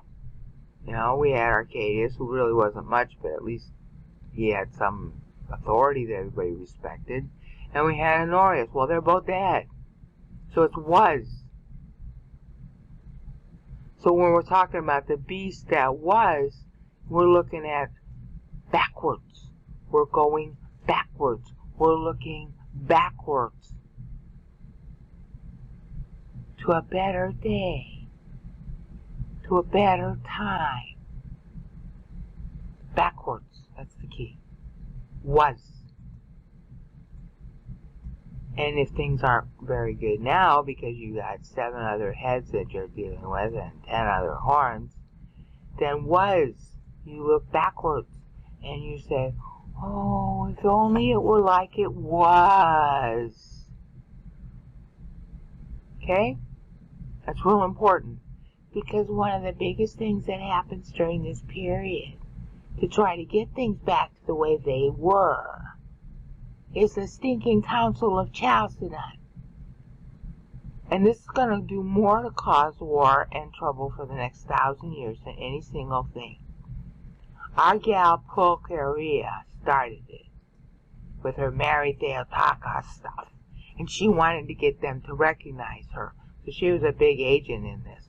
But it really was part of this 7 heads and 10 horns thing.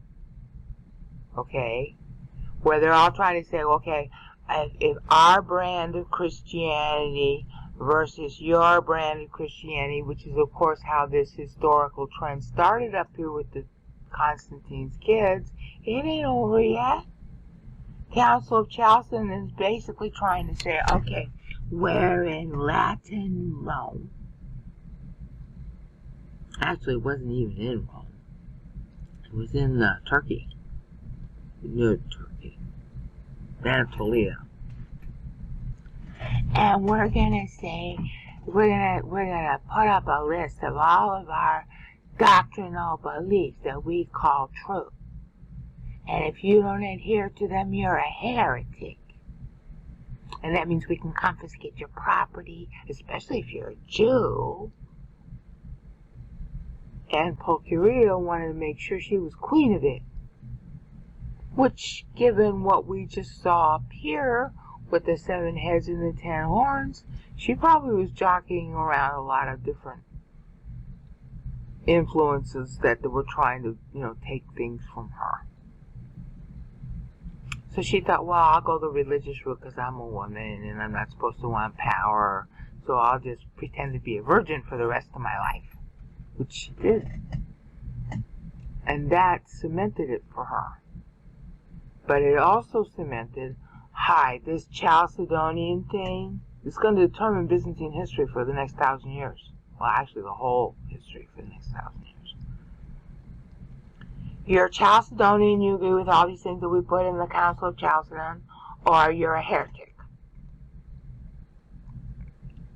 So,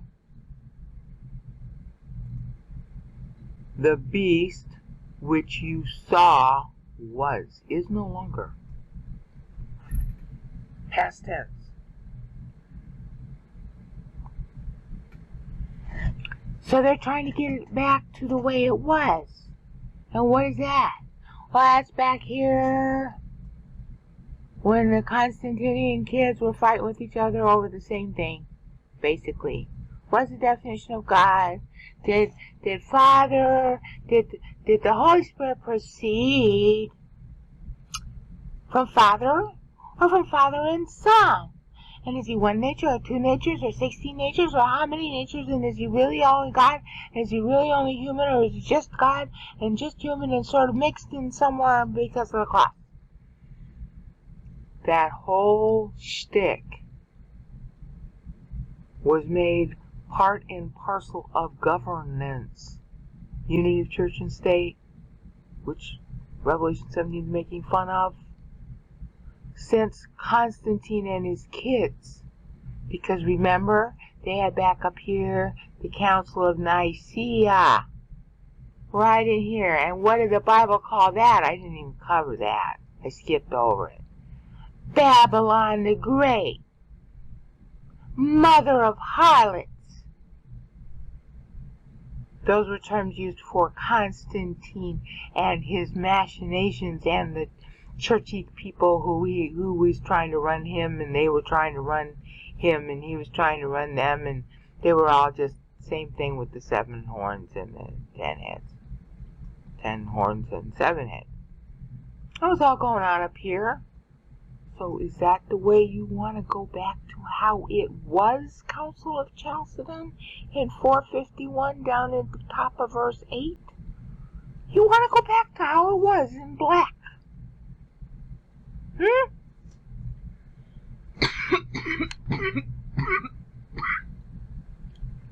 And the answer is yeah.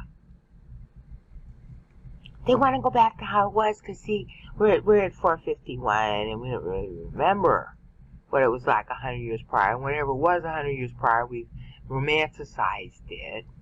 And besides, that was all, religious power, and we're in the White House now. So in a way, you've got a unity of church and state in the very worst combination. You got a bunch of theologians who would know the Bible if it fit them,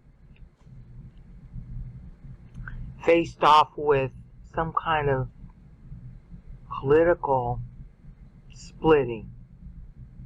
That's what this is talking about. This is politics. And they want a little bit of the action like they used to have back when Babylon was great and the mother of harlots. In other words, they want to go back to harlotry. And that's what they're doing here.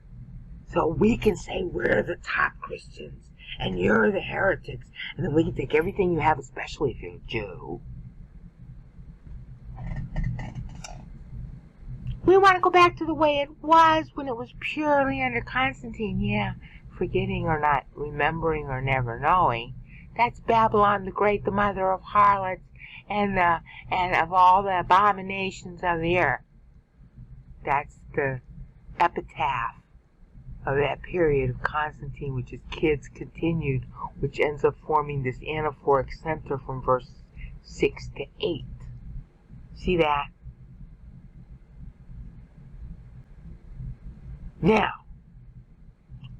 happily for him, at the end of this period when the Council of Chalcedon is going on and Pulcheria is getting crowned queen of it, her brother dies. So he also, this is the killer. See, this is the word was. Imperfect tense of Imi. Used to be as a continuing state, but not now. Okay, well, thankfully for him in 451 when all this crap was going on, he dies. So he too was, but is not now. And I forget how he died. I want to say he fell off a horse or something, but I'm not sure that that's how he died. But he was. He's gone. He's part of the was. So whatever was in the past, he's part of it. And all you got left for current is this woman who says she's going to be a perpetual virgin. She actually marries another guy. This one here, right here. Pulcheria marries, Let's see, we got Western Empire. We gotta go east. We gotta go to the east. Okay. And she marries this guy. See? Married to Pulcheria, granddaughter of Theodosius I.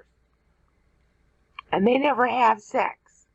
Because they're so holy. Which ends up creating an unbelievable problem for the rest of history, but I digress. Okay? This is our like paradigmal period that all the historical trends are going to come out of. And your first is a looking and a longing back for what was under Constantine. Because that was the whole purpose of the Council of Chalcedon.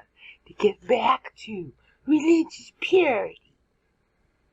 Which is really get back to the pure apostasy that they used to have. So that they have a counterweight against these political people. Remember, it's going to tell us later on that the polity hates the religious, hates the woman. Okay?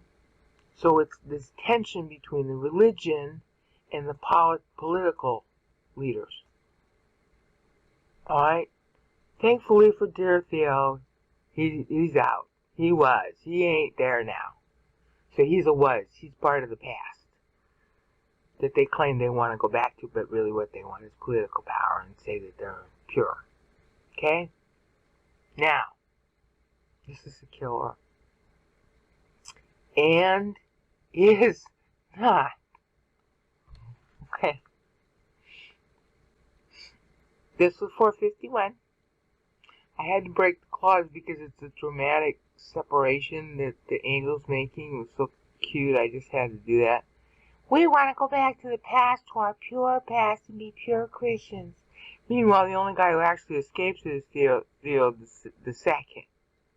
Alright? So he's in heaven. Okay? But, if you want to go back to the way it was, then what you're trying to say is you want it to be what was, to be what is. Well, you're not going to get that.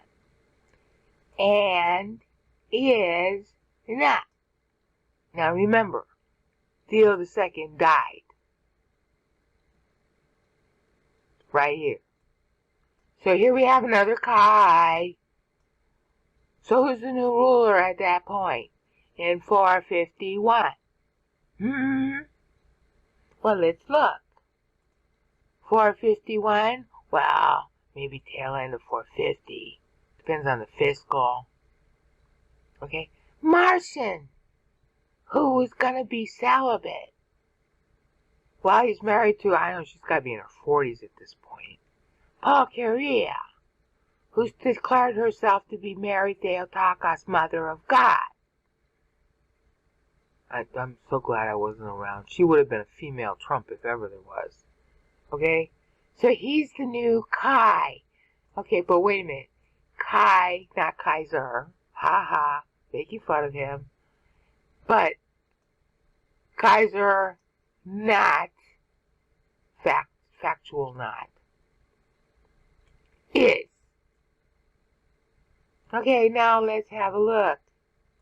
Here's Marcion, and it lasts for 7 years. Okay? 7. Let's have a look at him. See? There we go. There's his religious policies. There, he calls a Fourth Ecumenical Council. See, that's later, 451. That's the next one. Okay? And the religious controversy surrounding the beliefs of Nestorius, Eutyches, and the other Monophysites. This is going to dominate history for the next 1,000 years in that part of the world. They're going to keep on fighting over this. They never get it over. Alright? Fortunately for Valentinian, he didn't last that long. Okay? And then Marcion is still around 453. Okay? And then, oh, well, it's overlapping the time that's going on here. What Marcion did, and it's kind of mixed in with Theodosius, so it's not really helpful. What do I want to say? Oh, this might not be the right one. The point is they're fighting over religion, of course. And they're having a problem with the Huns, not necessarily. Well, no, the Huns were in the east. Oh, I don't remember what I wanted to say. I'm going to have to shut this down and remember what it was I was trying to find. Okay? But you're getting the point that there's something very witty about to happen here, because here's Martian, and he's a Kai, married to a woman who's not going to have any kids, and is real self-righteous about it. Apparently he was too. So what is Ook Esten? Oh, what kind of juicy thing is that going to be? And that ends at 4:55. Oh, I guess Valentinian dies at 4:55. So we're going to have to talk about that in the next increment. Now we're back. I want to say this is what? Quantum Bible 4? I don't really remember, but I think it's 4. And we stopped right here at Kai Ook Esten. And what I started to do but didn't quite finish was I had started with the guy named Martian, who replaced Theo 2 when he died. Alright? So what's important about this, as I started to say before, is that he's a Kai now. Just a mere Kai, not a Kaiser. But of course, he's Emperor of Byzantium at the time that he's doing what he's doing. Alright, he's really, like important in the eyes of the people around him, but not in the eyes of God. That's part of what this is saying. But it's more trenchant than that, and this is what I want to get at. When you're reading these things, at the time, if you knew to do the meter like I'm doing here, at the time you read this, you would get a lot more out of it because you'd be so familiar with the contemporary history you're going through. Okay? So for us, we have to go backwards in time.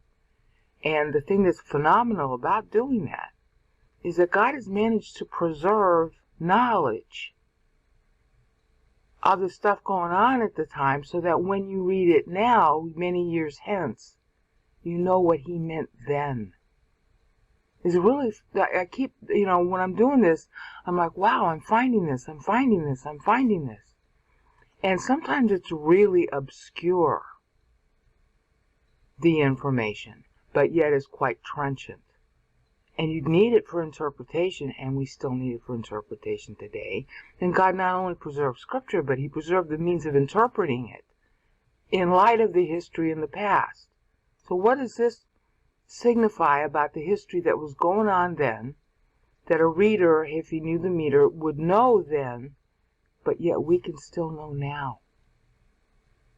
Because remember, this is all prophecy for the actual tribulation, and in order to discern it and learn the lessons they will need, it's going to have to be preserved for them too. So what is this Kai Ook Esten? This seems like a harmless, meaningless phrase, and is not. Well, any theologian reading this will tell you, well, see, the Roman Empire, the revived Roman Empire that's supposed to exist during the tribulation, is not now. Now meaning when? Okay? And the historian or the theologian will say, well, there's no revived Roman Empire now. Really? Do you even know what this phrase means? But at the time that John was writing, it's 88 AD when he writes. Of course, this is about something in the future. But the angel is saying to John, is not now. I mean, right? The word now isn't here. And is not.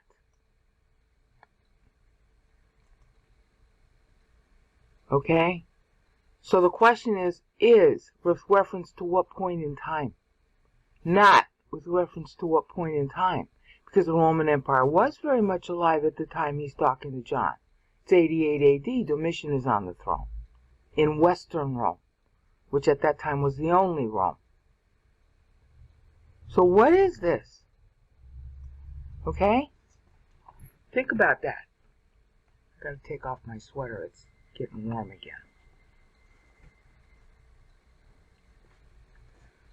Well, let's first talk about the context that we've been using, because that's how this thing is managing to fit so well, is that each one of these words, which are our particles in Quantum Bible, each one of these words has X number of syllables, in this case one syllable, ain, meaning was, alright? And that's at the end of 451, or it's in 451. Okay, there's a sort of hedging there about when Theo died. He died 450 or 451. Okay. And I don't know what fiscal, John actually switches fiscals all the time in his writing, so 451 is circa, somewhere within a year of that. Alright, Theo dies. Alright, so now the new Kai, is Martian, who married Theo's sister Pulcheria, and they didn't have any sex, and they were all self-righteous about that, both him and her, actually. Okay, so now we got to talk about, well, what is Martian that Kai Uk Estin characterizes his reign? Because he ends up reigning until 457, and the end of this is 455. And there's a lot to say about Martian. I didn't realize there was so much. First, and is not, actually characterizes the meaning of his own reign. How is that? Well, when Martian took over, there was a kind of a lot of problems that Byzantium was going through. So one of the and is nots that he started right away is he made is not the tribute that the Byzantium was paying to the Huns. He stopped paying tribute. So their tribute is not. See this wit? The tribute is not. He stopped paying tribute to them. Now the reason the Byzantine Empire was paying tribute to them was kind of like a mafioso thing. If you don't pay us, the Huns said, we'll just invade you and sack you. That's how weak Byzantium was at the time. Okay? And he stopped tribute. He just stopped it. Now that wasn't particularly popular amongst the people who were likely to be sacked. Alright? But, and is not, he also stopped, see, and is not, he also stopped a lot of the taxes that were on the wealthy. Now, it just so happened for him this was a felicitous thing because Attila, who was the head of the Huns, got kind of involved with the West. And Martian didn't help. See, this Valentinian III was on the throne at the time. Valentinian III was beleaguered by the Huns. Alright? And Martian didn't try to help his brother ruler, as it were. It wasn't his physical brother, in the West. Didn't help him. So basically what he said was, we're not paying you tribute anymore, but we're not going to do anything if you try to get your money from the West. So the Huns went to the West to try to get money. And they were successful at it. Because Valentinian III was a young guy under advisors too. Okay? And this is, the last 4 years before he dies. And the reason he dies is that he's assassinated by one of his advisors. Because he had ordered the assassination of another advisor. And he was trying to, be an adult. And that was why he ends up dying. And Martian didn't do anything about it. So, and is not. He is not doing anything to reward the Huns anymore. He is not doing anything to help his Western Empire relative anymore. He's not really related, but through Pulcheria he would be. Vaguely. Okay? He also is not of the class. He's not of the class of the elites. Okay? He is a sort of a social outsider. Alright? Who, because of his abilities, Pulcheria picked him. And because he wouldn't have sex with her, he agreed not to have sex with her, she picked him. So he is not a member of society by, previous means. He's on the outs. He's on the outside, not on the inside. So you can sort of understand, okay, well, he's ingratiating himself then by reducing taxes, vastly reducing taxes. He also was not going to continue a lot of the wasteful practices that the Byzantine Empire had been doing. In other words, is not means a turn in direction. He is not going in the same direction as the Byzantine Empire had. And one of the biggest changes, again, was that he is not subscribing to a universal Roman Empire with the West. He broke with it. Well, what that did is that ended up saving him a hell of a lot of money. Okay, so the money that he lost by, making tax breaks, really big tax breaks on the wealthy. And the sort of way that he reformed the operation of the government and a bunch of other things that he did. He did a lot of financial and legal reforms that were very helpful. So the government saved a ton of money, plus they were saving a ton of money because they weren't paying the Huns anymore. What ends up happening is that the government solidifies and becomes more efficient and becomes more, a little more virtuous under Marcian. Well, that endears him then to everybody. Okay, it was primarily the rich, and he's an outsider versus the rich, so that made them think better of him too.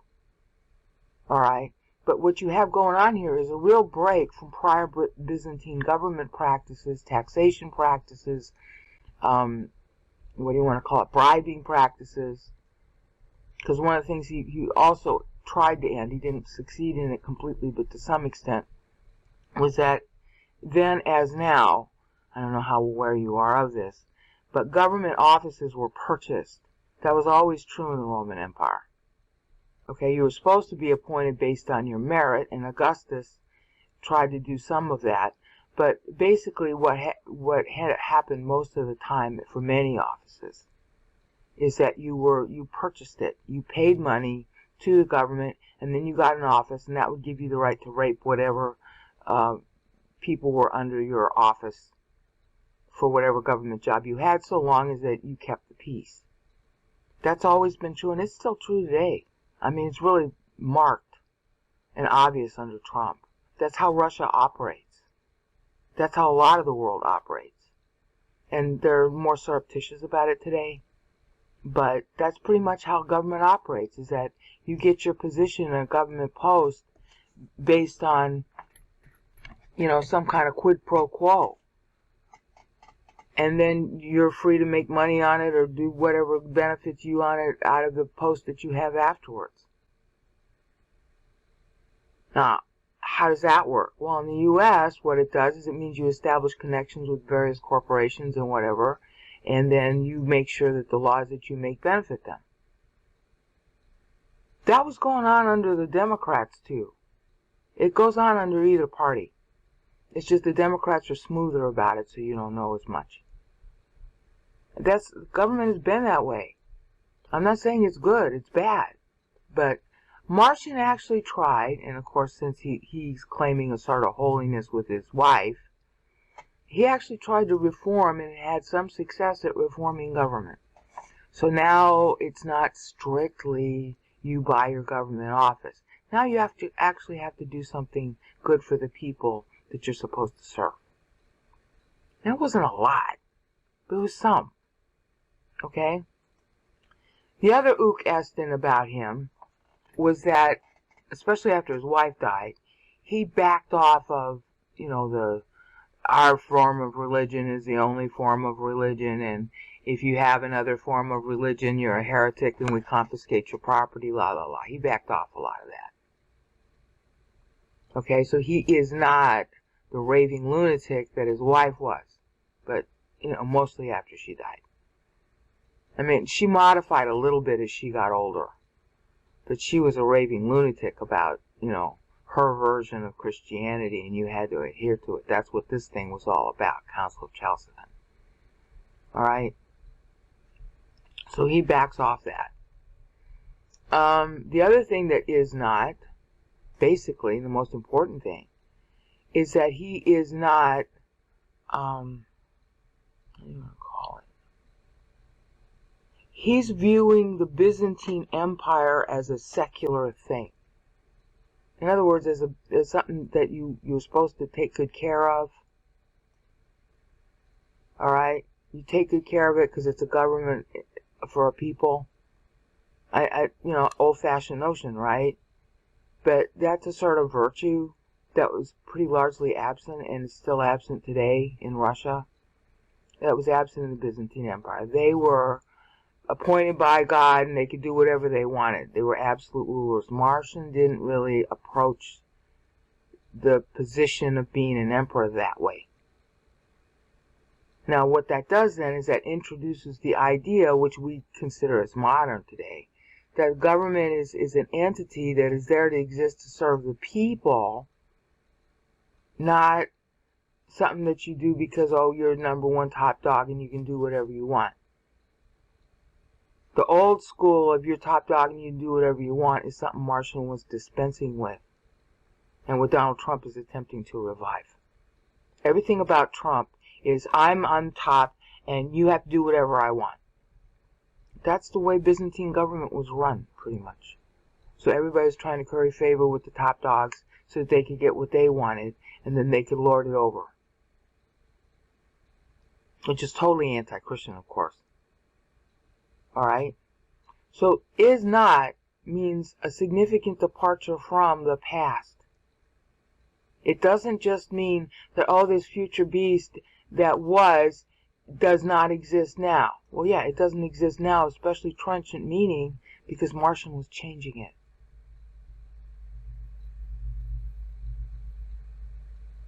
Alright? Now, this was and is not also applies to the West.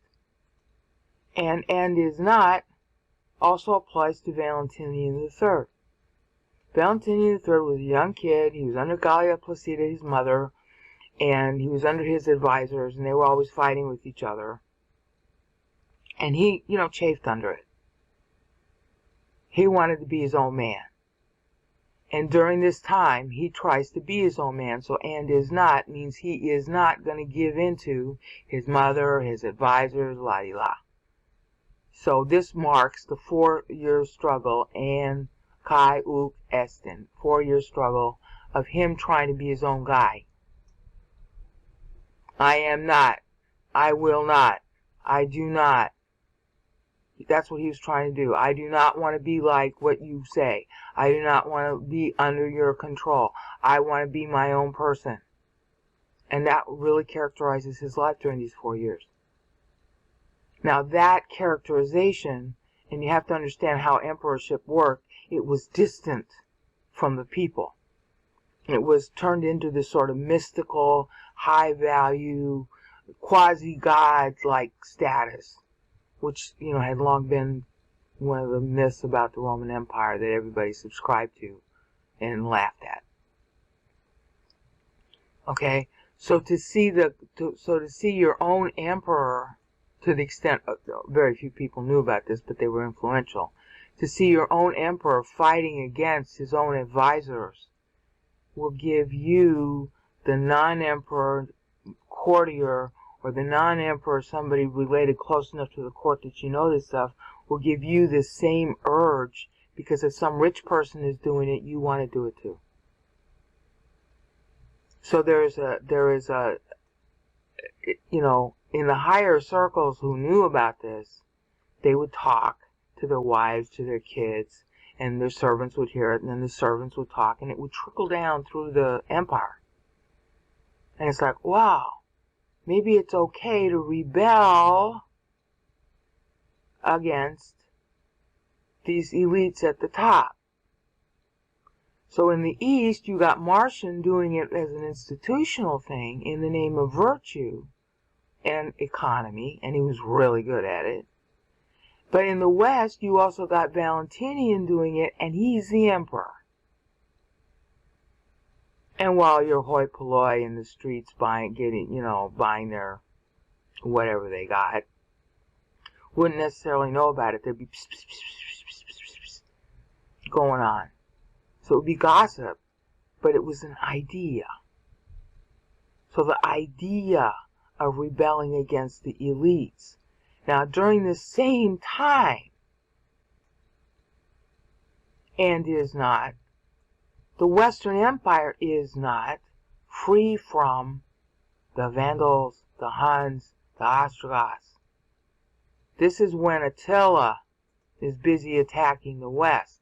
And actually in 455, when Valentinian dies, and I think it's just after he died that this happened, it might have been before, Attila sacked Rome again. So now you've got further, see, Valentinian is against his advisors. That had been going on for a long time. Attila sacks Rome. Well, with all the going against the elites, well, you know, look, the Huns aren't going to attack us. They'll just attack the rich and sack them. Let's help the Huns open the door and sack Rome. You see, rebellion. Key force, rebellion. So you got a guy institutionally trying to reform from within on the Eastern Rome. But in Western Rome, from the emperor on down, you got rebellion percolating.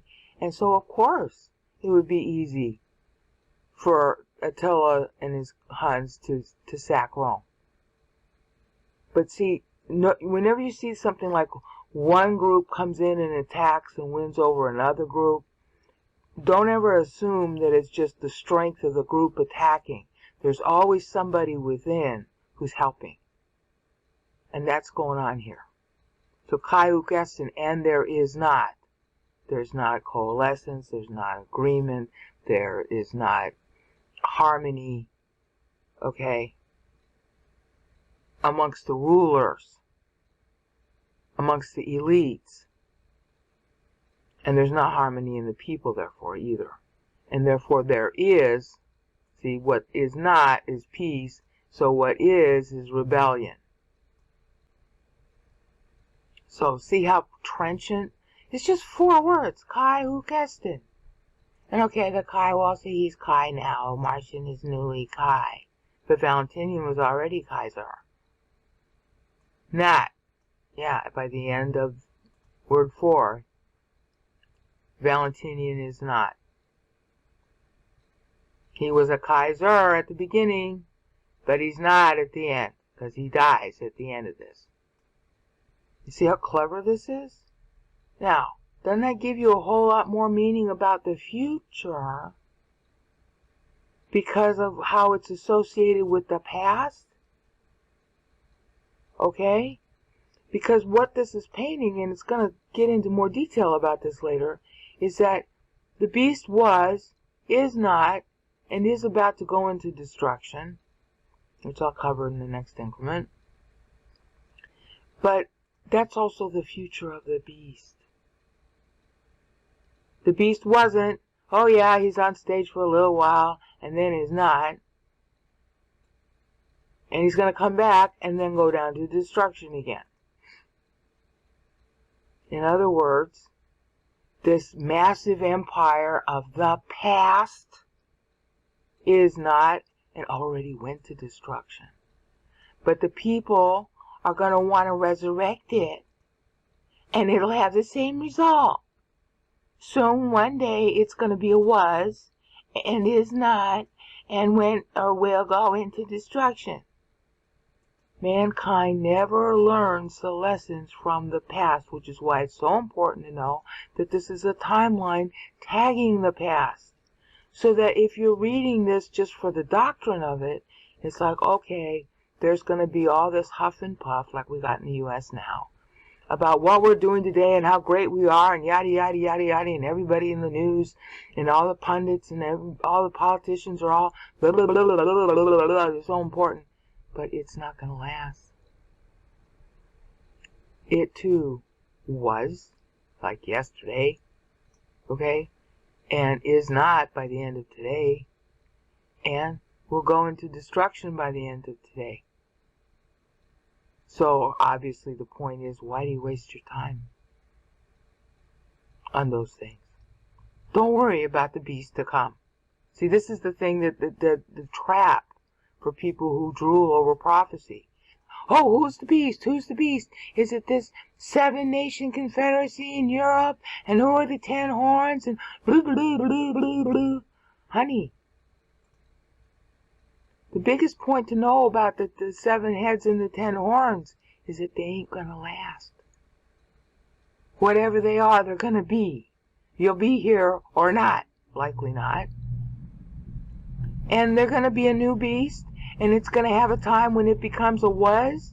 And it will not be. And it's going into destruction. So what the flip do you care? And of course, somebody's going to say, well, then why is God telling us about it if it's so unimportant? Because here's what's important about this kind of stuff. People get all psychologically fixated on it. So this is here to warn you not to be fixated. Remember I did that video on Dr. Theodore's book about the myth of the decline and fall of the Roman Empire? People are all fixated on the Roman Empire. And they're still fixated. And that's why this beast is even going to occur again. To revive Rome. And this in particular is the last part of the anaphoric center. And it's basically telling you the same thing. Everybody's fixated on the Roman Empire. Oh, I'm an emperor. Oh, I'm a power. Oh, I'm doing this. Oh, I'm doing that. Until tomorrow. Then you're a was. Your is now, but ook is coming. Not. Ook means the factual not. It is not. Doesn't exist. So why are you all drooling over the reviving of the Roman Empire then? Okay. Now the Roman Empire still existed at this point. It's divided in two. But this, many historians, Roman historians will tell you, 455, Caius Gestin, was the end of the Roman Empire in the West. The effective end of it. The last guy who could sort of hold up the popular attitude together was Valentinian III. And he rebelled against his advisors. So now rebelling against, plus the sacking of Rome in 455, either just before or just after he dies, is all the rage now. So Rome is not in the West. Rome is not. You see how trenchant this is? See how many lessons you can learn from the past, and then when you go to look out at your current life, and you're hearing all this blah, blah, blah, blah, blah going on in the news, it's like, wait a minute, this is soon going to be is not. So why don't I try to spend my time on what is? Okay, now guess real hard. What's a better way to spend your time? You're doing the dishes. Soon it is not going to be a thing you have to do anymore. But while you are doing it is, can't you think about Bible doctrine? And then when the ook of the dishes comes, it's no longer an action you need to do. You still have the is of Bible, and you had it all during the time you did the dishes, which is not. It helps you orient to like your life to know this past. It helps you orient to your life now, and that's why it's important that it be in the Bible. Oh, who are the 7 horns? Oh, who are the 10 heads? 16,222 videos on YouTube are busy trying to speculate who they will be. But they will be not. They will be was. They are about to go to destruction. So what the do you care?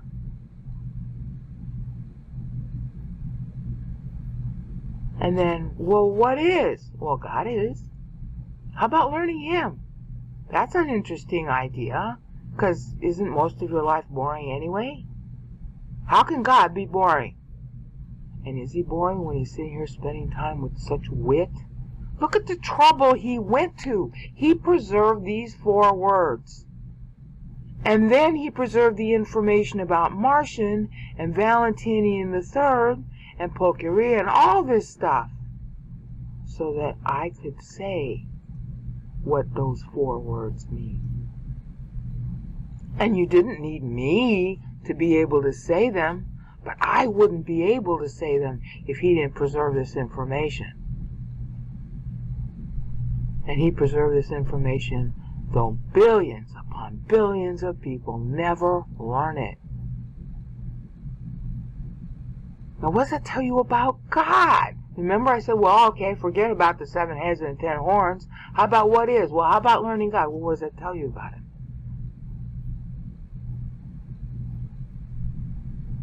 The trouble that he was willing to go to make sure all these words were preserved in the original so aptly that they actually fit real history, and then he preserved our knowledge of that history so we can know the precise fit of these words.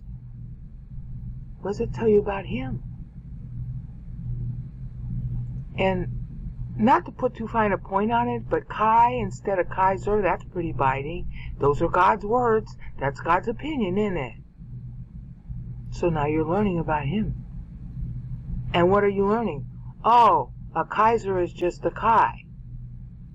Now you can just stop there and say, oh, see, he's deprecating the rich. He's deprecating those in power. Ha, ha, ha. Or you can say, oh, how rude. He's deprecating the people who are in power and they have such crappy lives.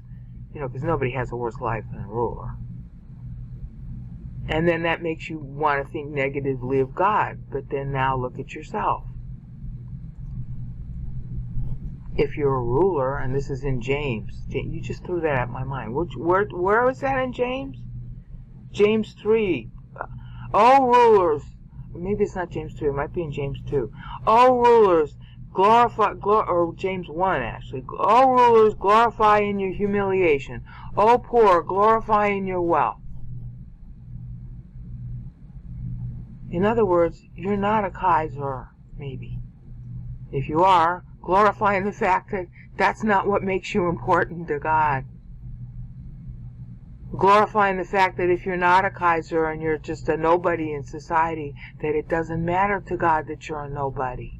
You don't have to be a somebody by society standards, and if you are a somebody by society standards, that's not what makes you important to God. And you're surely important to God because here's Kaiukastin preserved with the history of the people it references, so you can know. Then you're important to God that he would preserve all that just so you can know him.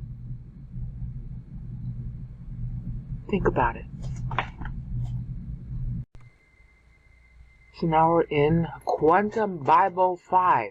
Kind of a lot of stuff coming out of this, huh? 4 measly words. But these 4 measly words end up explaining before the official happening of it down here in 476. These 4 words explain the split. And is not joined anymore, and is not one Rome. Even, see, because what happened under Constantine and why this anaphoric center ends up doing the job that it looks like it should do, is that Constantine moved Rome east. When he did that, it ended up provoking, and we're seeing how it provoked it. It ended up provoking a split between West and East. That split was already going on a little bit between Western and Eastern Christians, starting with Tertullian back up here. Let's see, about 200 AD.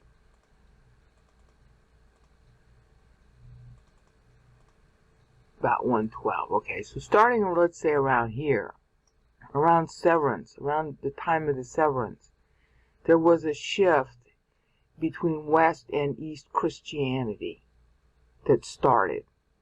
The West became much more institutional and lawyerly, okay? And the East became much more mystical. The shift to Latin had a lot to do with that, and the shift to Latin began in the just around the 180s AD or so. A guy named Carey, who wrote a book called The History of Rome, I want to say it's in his penultimate chapter, and I want to say that's like 25, but it's the penultimate chapter, whatever chapter it is. He said that starting toward the end of the second century, toward the end of the second century, it would be like the 180s during the time of Commodus. There was no interest in teaching the Greek anymore. And you had to, like, you got it in Latin. And the Latin Vulgate came out in the 200s. That had a lot to do with the split in Christians. And this whole point of Revelation 17 is as goes the believer, so goes history. And that's actually been a theme since Genesis. Okay, the Song of Moses, for example, is on that theme, which is in what, Deuteronomy 32. The Christians split, and so now Rome's going to split. Okay? Basically, everything in the Bible is basically saying, hi, Christian, you seem like you're nobody to yourself, and maybe even to the world, but you're somebody to me. And the flip side of that is that history goes the way you do. So if you're going against God, history's going to go bad. That's in Leviticus 26 and Deuteronomy 28. Both whole chapters are on this theme. Okay, so that's a consistent theme throughout Scripture from Genesis to Revelation, and here it's showing in specific terms historically. If people knew the meter, they would know that. But you see, that's why it's there. That's why this is the theme. Okay, so you as a current Christian are to learn the lessons of history, and then for your own time, and Revelation 17 doesn't go that far, but Matthew 25 does. For your own time, armed with all this other way that the text is used in the other chapters for the first 1,000 years, when you come now to our year, and you look at Matthew 25:11, which is covering us, the second Lord in that verse, that's 2017.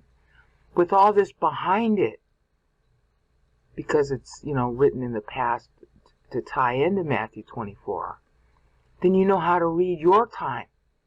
That's the whole point of this. And the theme is always the same. Be salty. Don't be saltless.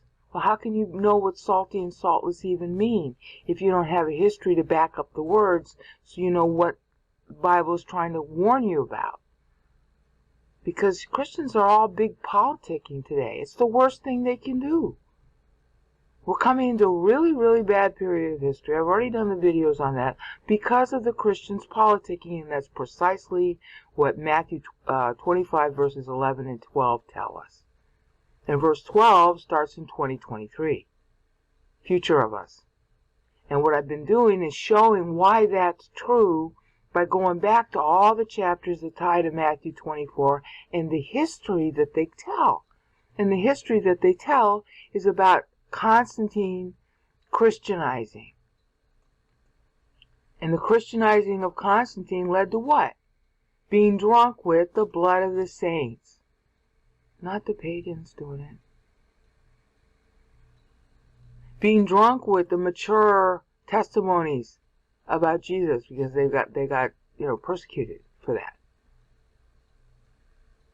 Alright? That's what's bad, is politicizing Christianity. And that's the anaphoric center here, starting with Constantine, who was the first guy to do that, in the guise of Rome.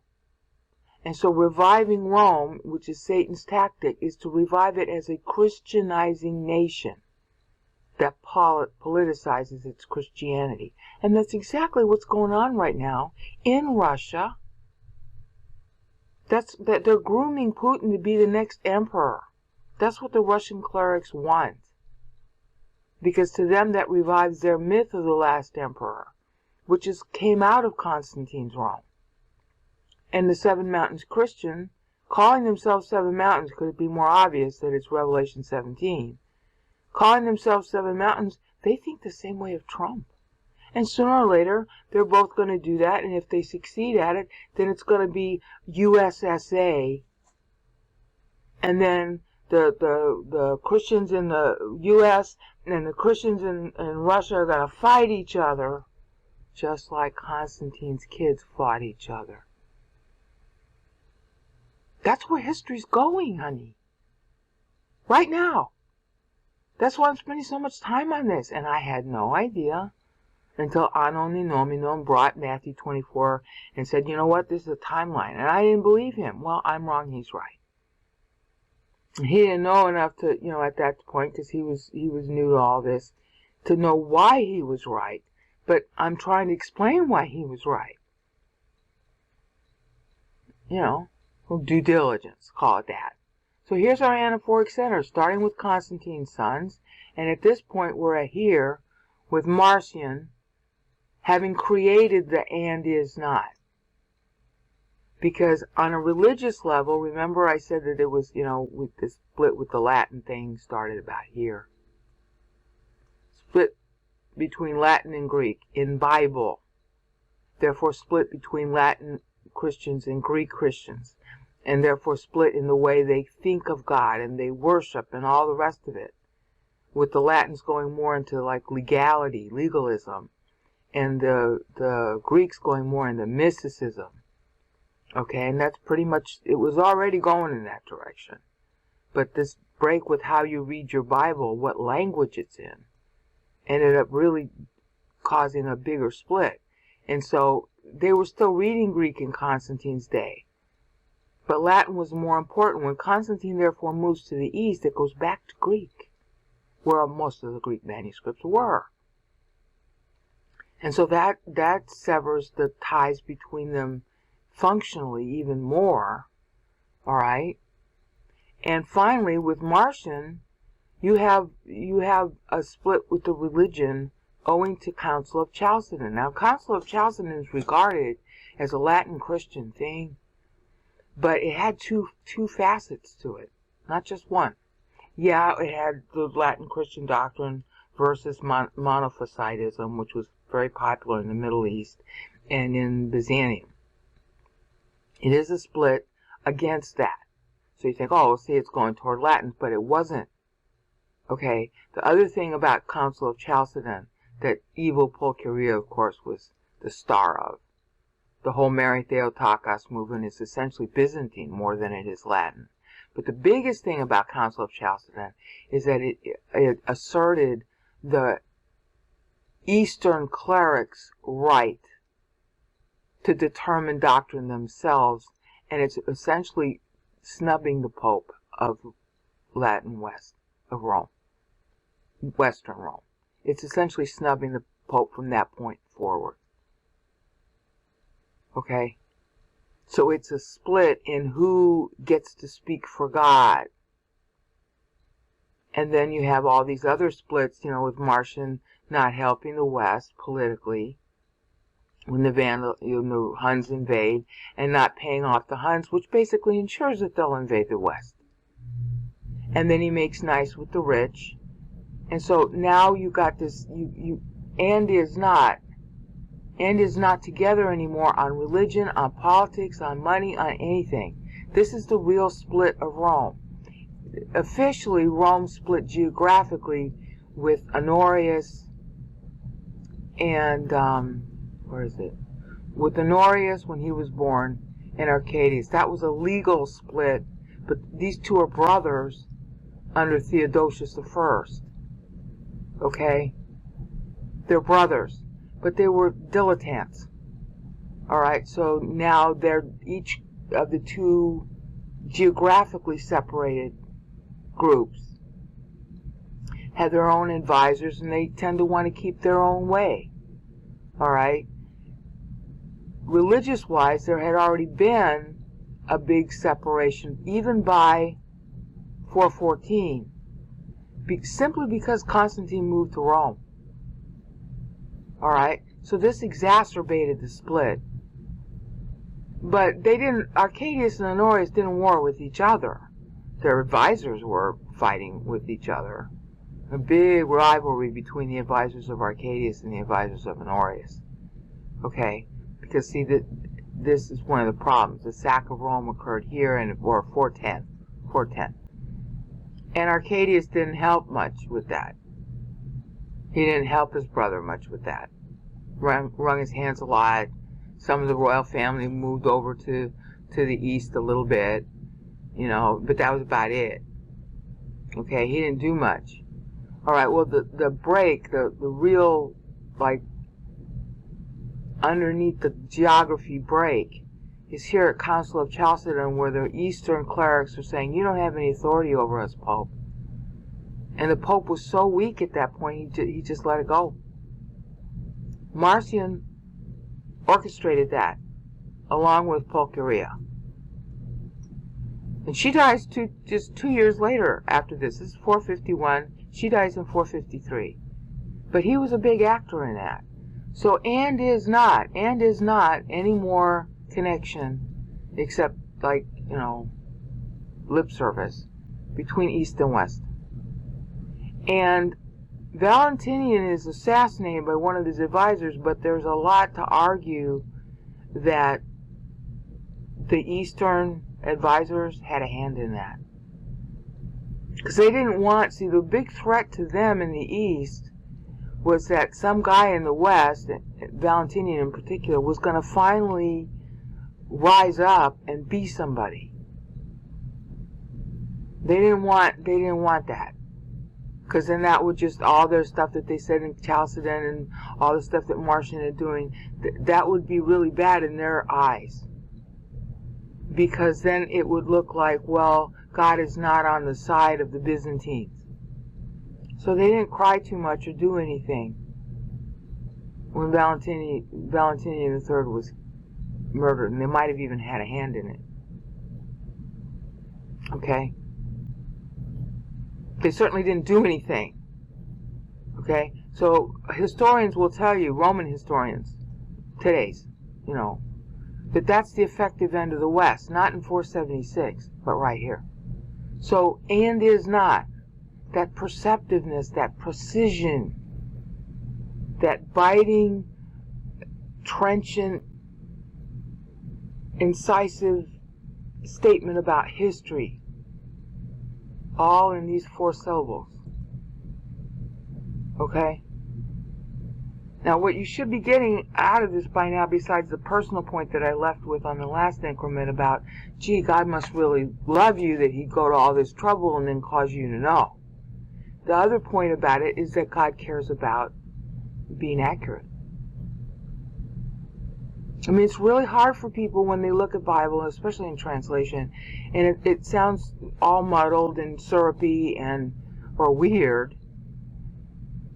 And it's like, well, you feel like a fool if you believe in it.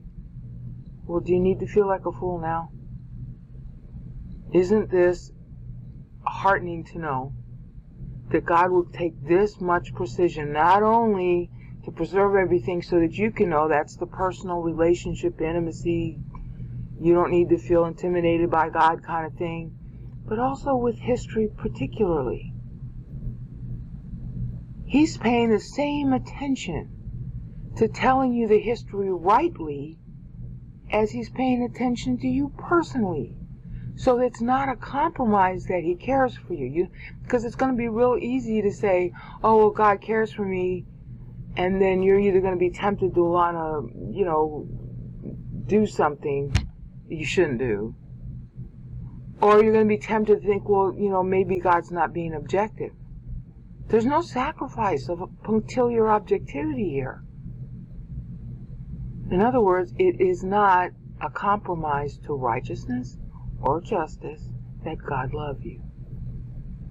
God loves righteousness and justice. And I don't know if you can see that any more clearly, besides the cross, than the fact that he's taking so much precision to get just these 4 syllables exactly right for what was going on in history then, which history he'd have to preserve, or you couldn't know that he was getting it exactly right. But now that you do have it preserved, and now that you do have it, you do see it, it's like, wow. It took historians years and years and years and years of going through the artifacts and this stuff and that stuff, which, by the way, God would have allowed and wanted and even prospered so that that history could be preserved for you. But they didn't know why. It took them years to figure out that, oh, this was the effective end of the West. Not 476 when it officially ended. I mean, you're talking centuries of work by millions of people to get to where I can tell you what these 4 words mean. And they didn't know. They don't know what I'm telling you. They don't know these 4 words have this significance. Today, they don't know. Millions and millions of people who worked on this, they don't know the incisiveness of this stuff. Because they never heard it. They never heard it because somewhere back in the 1st, 2nd century, we went for the Latin Vulgate. And these historians are largely Western trained. So they don't know. And I got news for you. The Greek Orthodox don't know. And the Russian Orthodox don't know.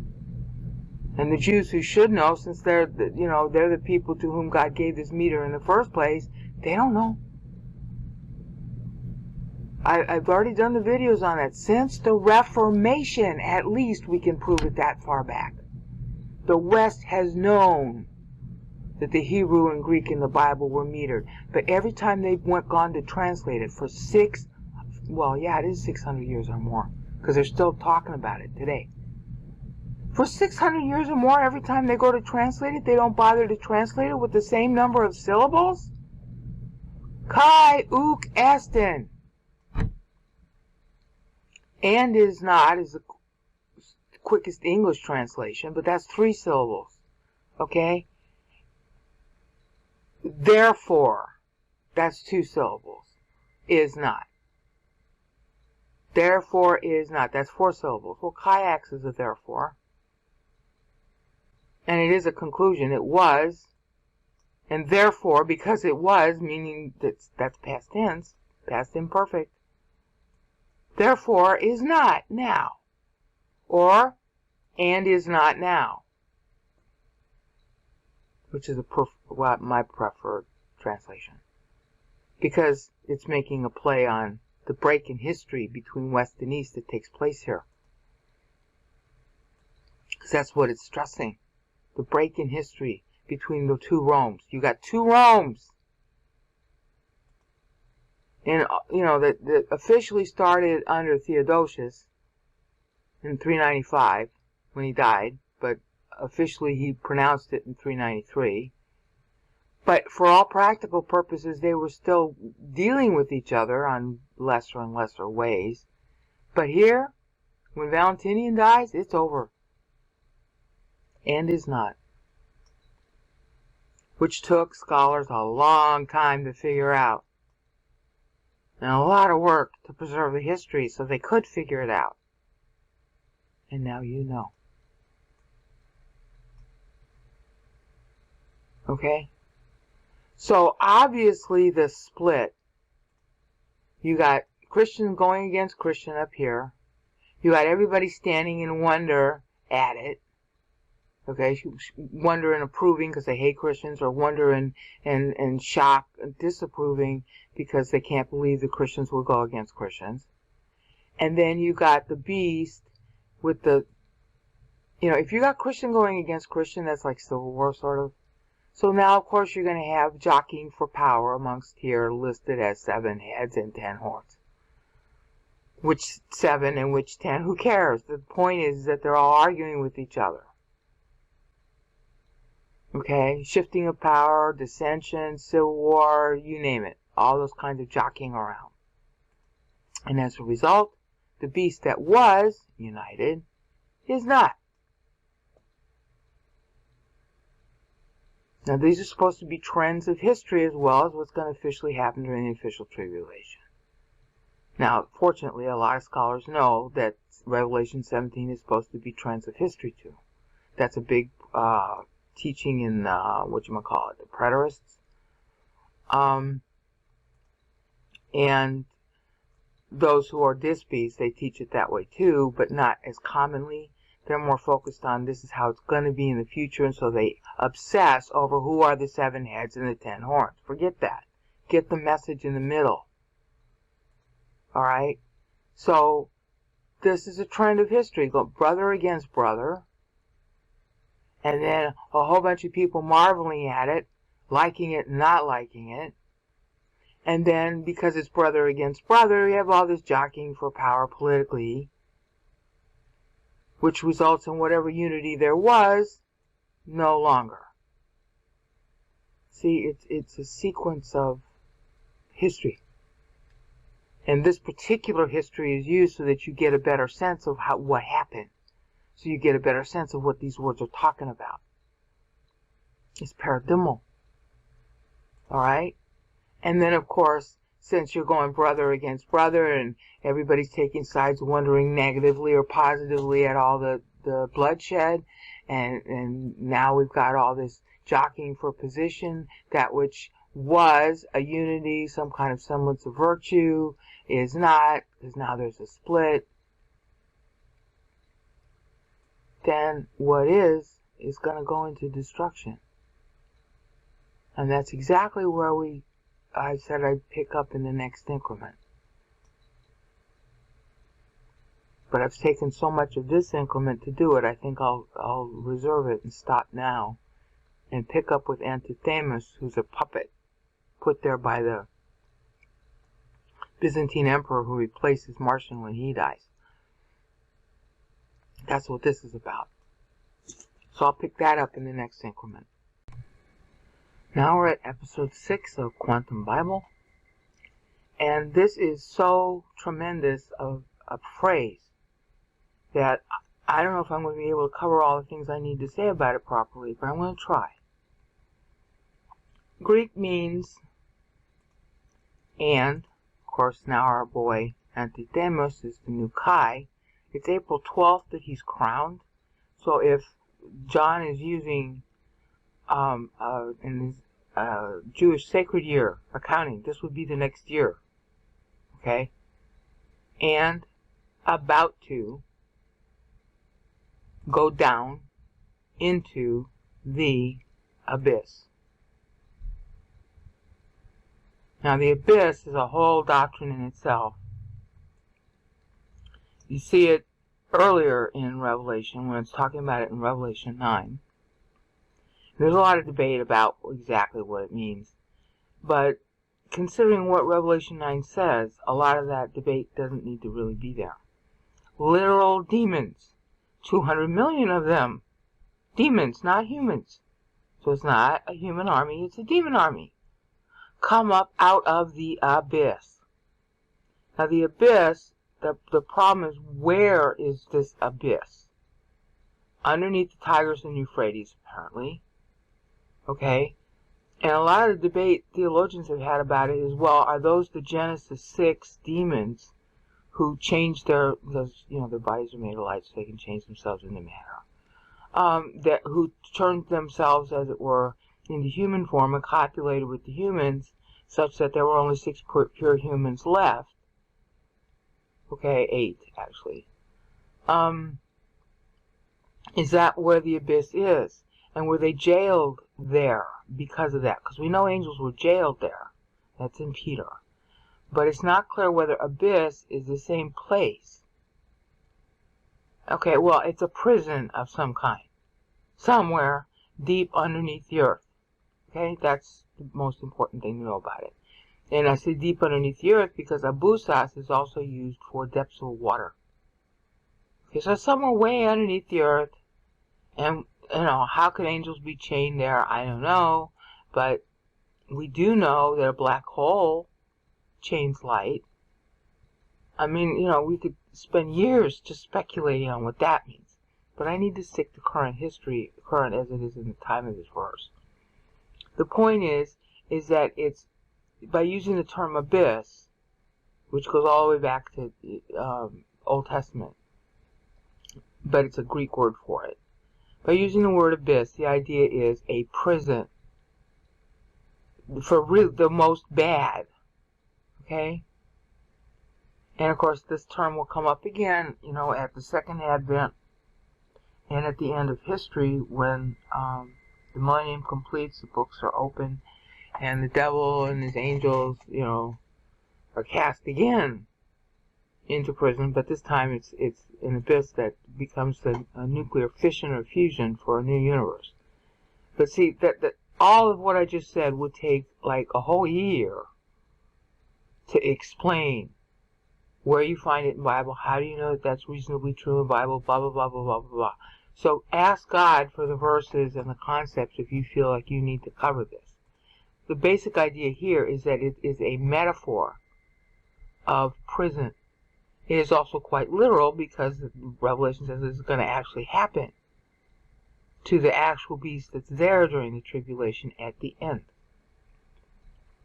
So what he's doing here is he's setting up an analogy, a paradigm. Again, that's what Revelation 17 does. It is at once a paradigm for world trends now, because Satan doesn't know when the rapture is going to happen. So what is his plan? Well, you're looking at it. And at the same time, it's telling you about actual attempts in the past, because you know that through the meter what years are being stressed. And it's also telling you, hi, in the future, this pattern that is now much more clear in your mind as a result of seeing what past it relates to, it's going to happen again. And not just once. It's going to keep on happening as a trend of history. Now, the next thing I need to say about this, and I'm still talking about the principles here rather than the particular history that's being covered in this juncture. One of the things that's really hard for a student to understand, and I made a video on it, is the idea that Rome will revive. Of course, the question is, which Rome? And everybody's thinking Italy. Well, no. And that's why they keep on drooling over 7 heads and 10 horns. It's the idea of a dominant world power. And its dominance is glorified. And that's going on right now. In Russia. And in the U.S. Putin's supposed to be worth something like $200 billion per broder. He did testified about the Magnitsky Act. And Magnitsky was a friend of his who was tortured to death in Russian prison. And through that, he learned all these bad things about Putin. So he's the guy that I'm getting the $200 billion from. And it's now 7/26/2017, and I believe his testimony was today. But the remarks were released yesterday, and I read them yesterday. Alright? So, this idea of a dominating Rome coming back into power that was, but is not, at the time of writing and even now, and is about to, once it rises, see, he doesn't have to say it will rise again. By saying this, it's about to go down to destruction. Okay? And I think albino also has a connotation of embarking. This is disembarking. But it might be a concept of embarking. Let me look it up. Revelation 17:8. Come up. Yeah, embarking. See? To embark, but it also has a connotation of disembark.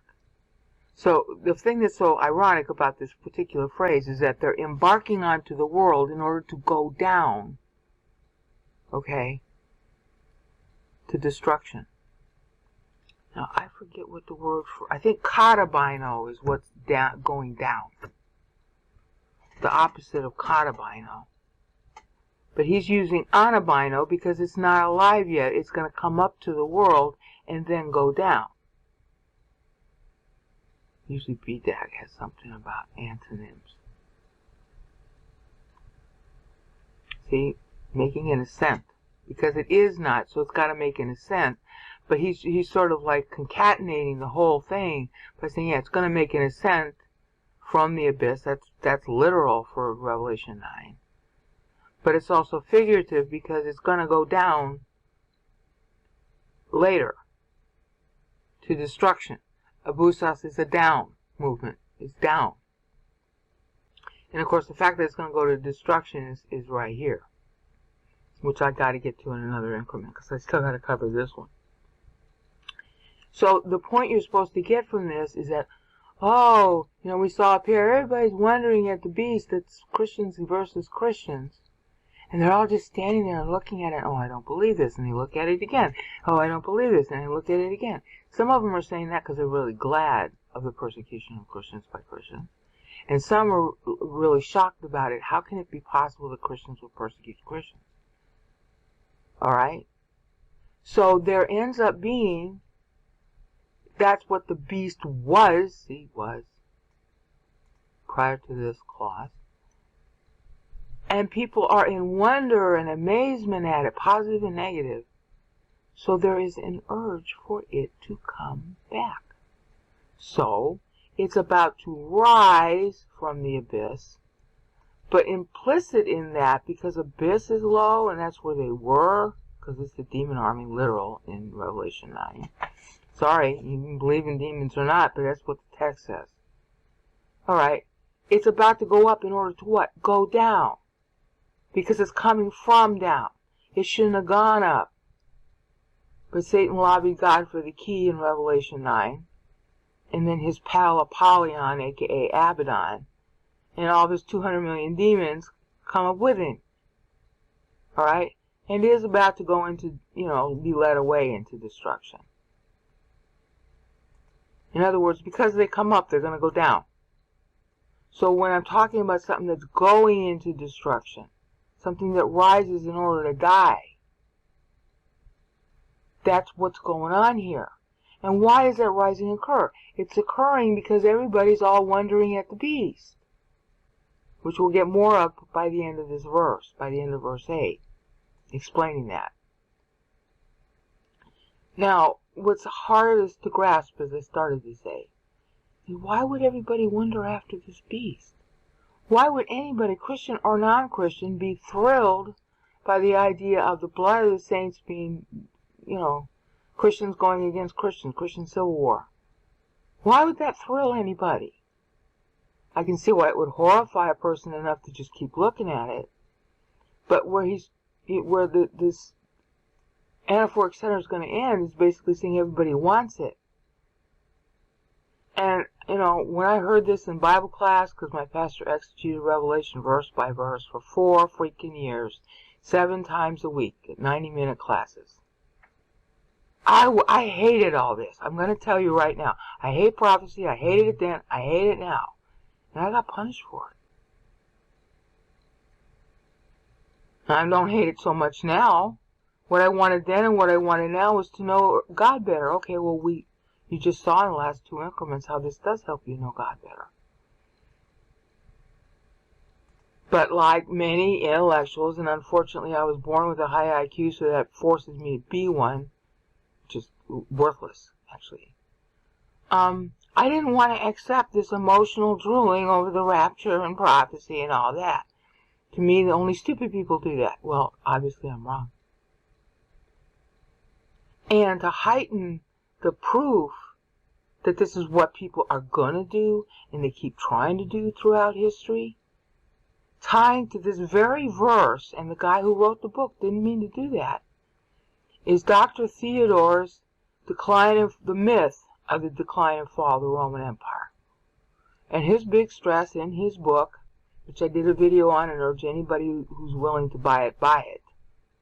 And you should be willing to buy it if you're in Bible study, is that people keep wondering after the beast.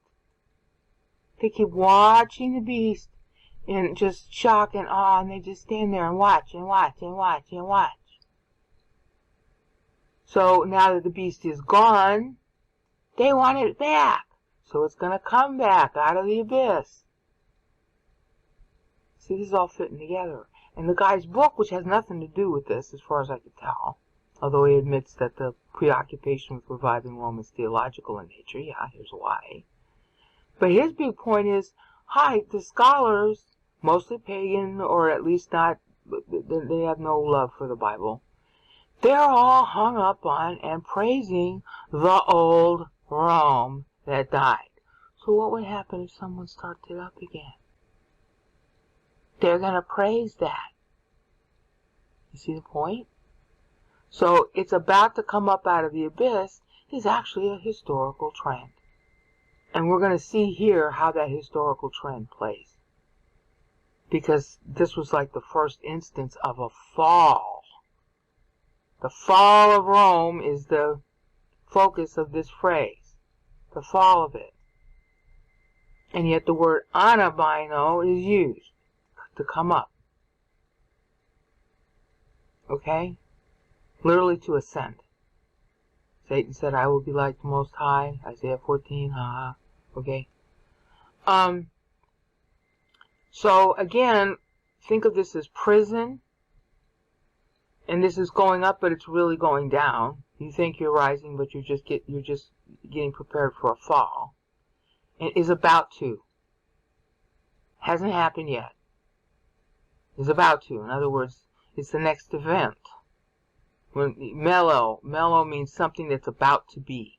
It isn't now, but it's like imminent. Imminent could be years away, but it's the next big thing to happen. Alright.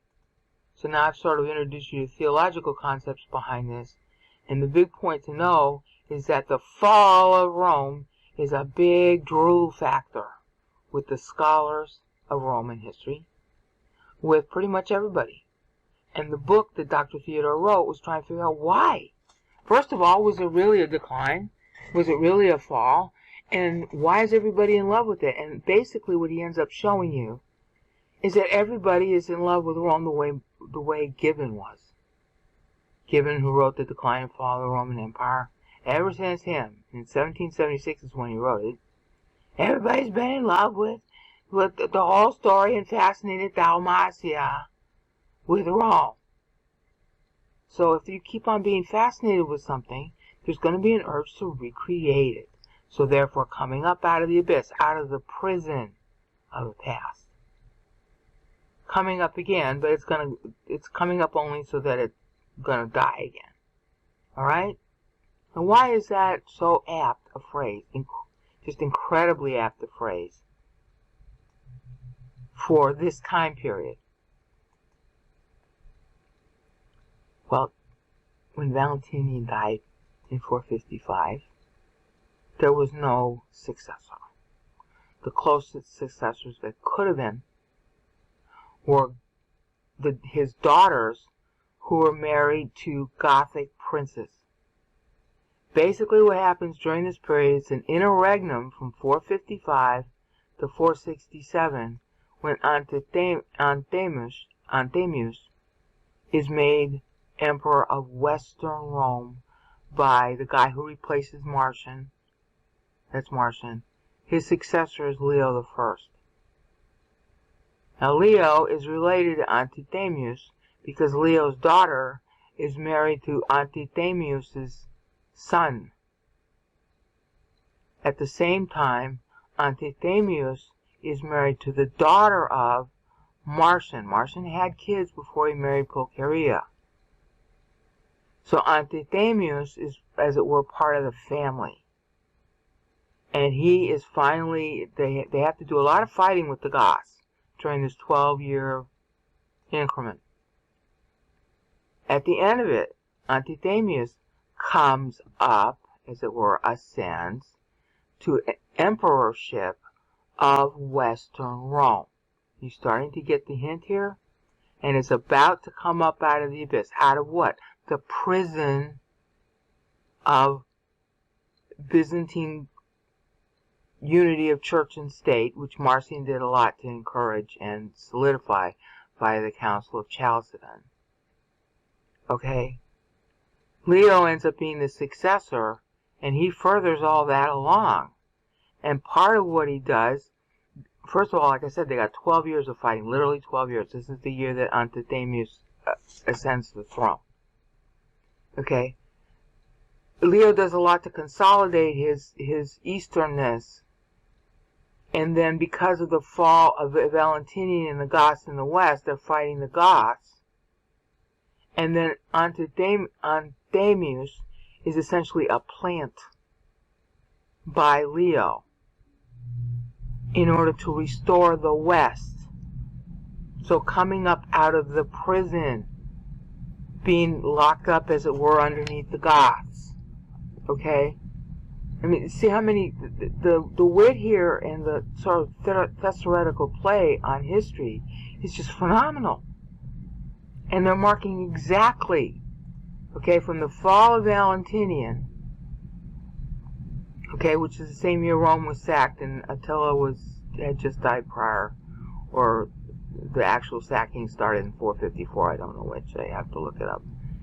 But that's the very year that Leo comes to power. All right? But it's late in 451. I'm in 455. So he's a Chi here too.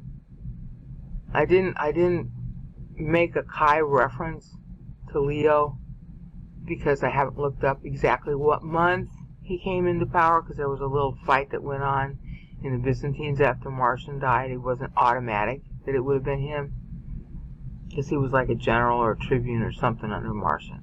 But there were other contenders. So this about to take place. Leo was about, in a sense, because he was new. Alright, at the end of the verse, you have 467, and Antichrist, who was crowned April 12th of 467, that could be considered 468 in John's accounting, because the Jewish year turns new every March 21st or so. Alright, so this is about 1 month into the new sacred year on the Hebrew calendar. Okay? So we got the play of the two Chis again. Alright? Attila, you could say, well, he's just a Chi also, but he actually died in 454, so maybe he just is not. He S, but no team. Alright? Play with that if you want. But our boy, Valentinian III, really isn't anymore, is not. And there should be a new Kaiser as a result. And there's actually a fighting that goes on amongst the Goths. And at this point, the Goths are taking over the Western Empire. Okay? That's why there's 12 years of fighting by the newly appointed Leo in the East against the Goths. And one of the guys he ends up fighting with, and will end up killing him, is one of his advisors named Ricimer. Alright? I think Ricimer was a Goth. He might have been a Vandal, but I think he was a Goth. So he's using that, because the Goths were really big on being Goths, to sort of like hold at bay or finagle getting Antichrist in power. At first he just wanted to take over Western Rome, but he couldn't pull that off. So now it's like, okay, well then I gotta appoint somebody. Let me appoint somebody loyal to me who's married to my daughter. Actually, Antichrist is the son who's married to Leo the first daughter. Antichrist himself is married to Marcian, who's now dead, his daughter. Alright? So by marital alliances, which of course is all Daniel 11 stuff anyway. So you're seeing Daniel 11's prophecy, reflected here too. Alright? So, is about to. Now that's really key, because during that black highlight, about to, meaning it isn't yet. Yeah, they're about to. They're trying to be yet. They're still yet trying to be. Take over the Western Empire, but the Goths are fighting amongst each other for who controls the Western Empire, and they're also fighting against the Byzantine Empire, and all sides are weak enough that fighting goes on for quite a while. Alright? So all of them are seeking to what? Rise up from what? Whatever prison they think they're in. See how clever this is? Now, the next point about this is that the beast that isn't now is about to come back. So the warring that goes on during this period right here is paradigmal for history. The people want the beast so much that was, but is not. They're going to fight to get him back, which is what Dr. Theodore's book was all about. And that fight's going on right now while I talk. That is the aim of the Russian Christians behind Putin. That is the aim of the American Christians behind Trump. And the Christians behind Trump and the Christians behind Putin are starting to make real nice with each other, thinking that they can create jointly a Christian nation. Of course, after that, then the Seven Mountains people in the U.S. versus the ThirdRome people in Russia. They're all going to fight with each other, but first they're jointly trying to bring back the beast. Christians are trying to do this. Not the pagan, not the unbeliever, not the left. Okay? About to. So it is a recurring trend of history about to come up from whatever they consider their prison to be. Physically, technically, this is referring to the period of 455 to 467, when finally Antichrist, along with Ricimer, who's a Goth, manages to either do deals with or defeat the Goths that were warring with each other over Western Rome, manages to defeat them, and they get in there instead. So this is an interregnum, if we're talking about Roman emperors. And there were puppet emperors that were put up by the Goths, and they were all fighting with each other.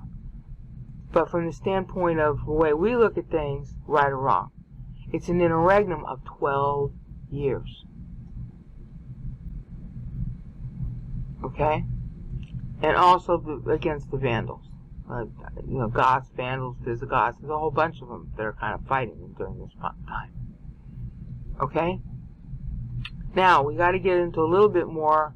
So that's a trend of history that you can pretty easily see. But now we got to get into more about this other trend of history with the marital alliances. Leo was some kind of tribune himself, or I don't know, some guy in the army that Marcian liked. But Marcian, the thing after Marcian was like, who should inherit after Marcian dies? And it ends up being Leo. I want to say Marcian had also a son. Okay, Marcian had a son.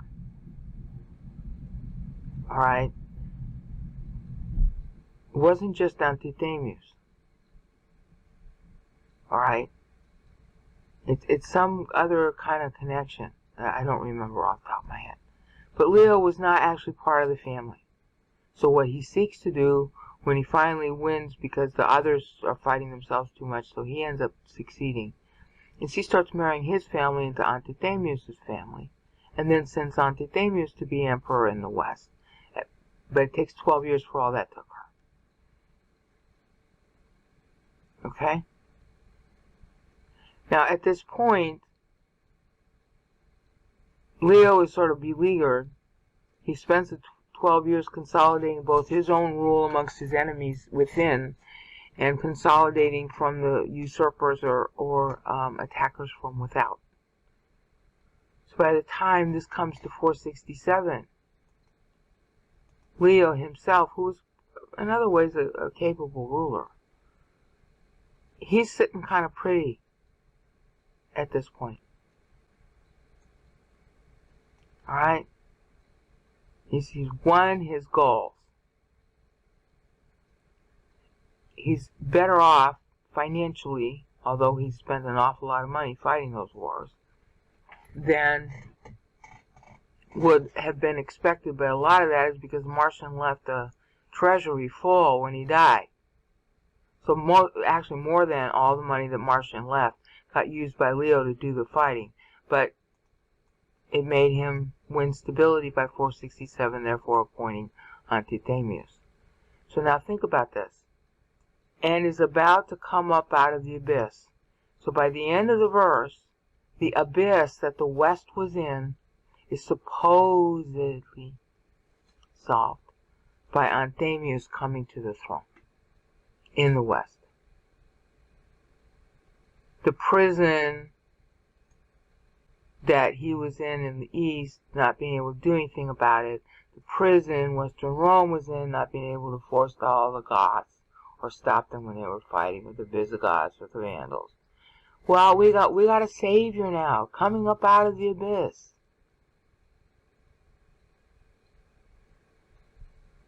Now, this is after Revelation 9, which is specifically about a time during the tribulation, where Satan specifically is going to do that.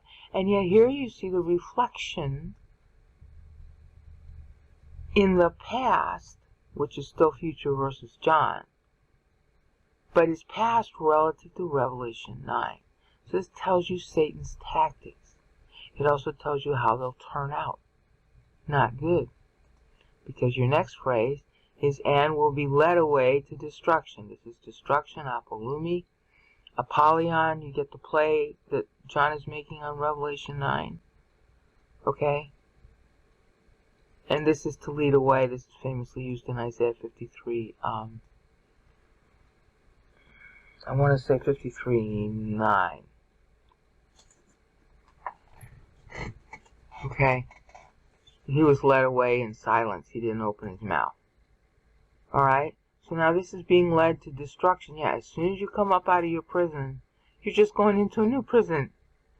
But, you know, it's going to take 9 years for that to occur. For Antichrists, it doesn't take that long. And for Leo, it doesn't take that long. But it does take that long for Western Rome, because the end of this verse is 476. You see how apt these phrases are? Okay?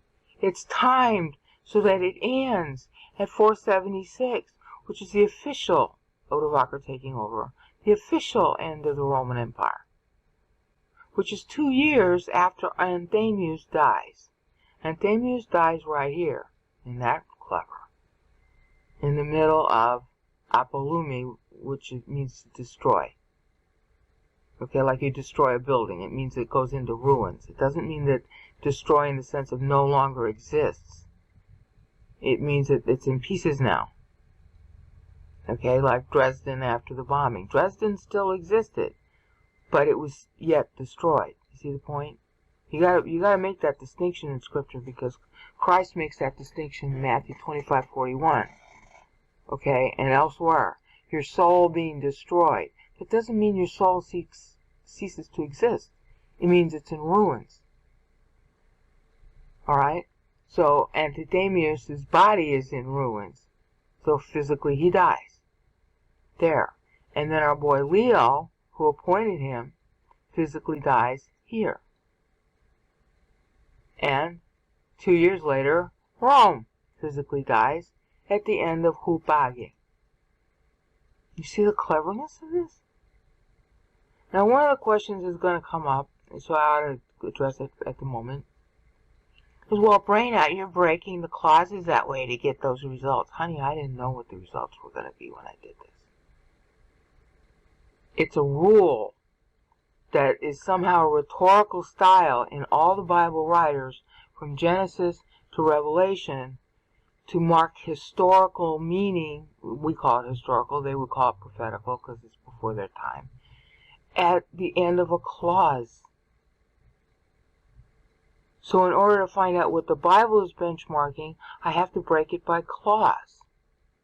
Now, one of the features of Old Testament Hebrew, and I'm not sure why it's there, but if instead of breaking it by clause, you break it by verse, because the Masoretes marked out what was the end of the verse, what we call verses in the Old Testament are often just following the marking in the Hebrew that the Masoretes did.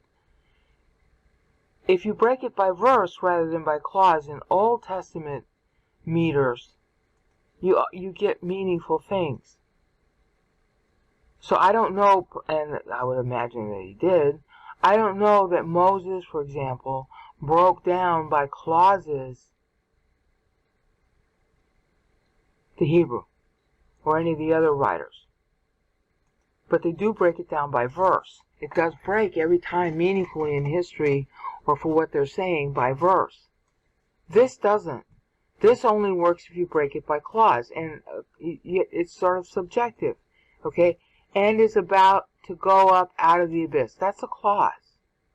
This is a prepositional phrase. It's not a clause by its own. A clause, the idea of a clause, is that it has verbal, or it has a verb or verbal action, plus a subject and an object. Okay? Now, if it's intransitive, it'll just have the object, or just the subject. But generally speaking, those three things, even in any other language you want to talk about, a clause is what they call, it's not really a good term for it, a complete thought. Well, a complete thought is defined as subject, verb, object in English. Okay, if it's intransitive, well, maybe you don't have an object. Okay? If it's transitive, maybe you only have the verb and the object. But it's a complete thought because you have action and either the subject doing the action or the object getting the action. So if you break it by clause in the Greek, and I've been doing this with all the chapters, then this kind of precision results. So when it happens like that over and over and over and over, then you realize you weren't being arbitrary to say, okay, I have to parse this verse by clause. You have to do it with all of them all the time. And then you have to find out, okay, this is the year that's mentioned. Here it's 467 at the end. What's important about 467? And I guarantee you, when I did all this and I started breaking it by clause, I had no idea where it was going to go. None. Zero. I never do.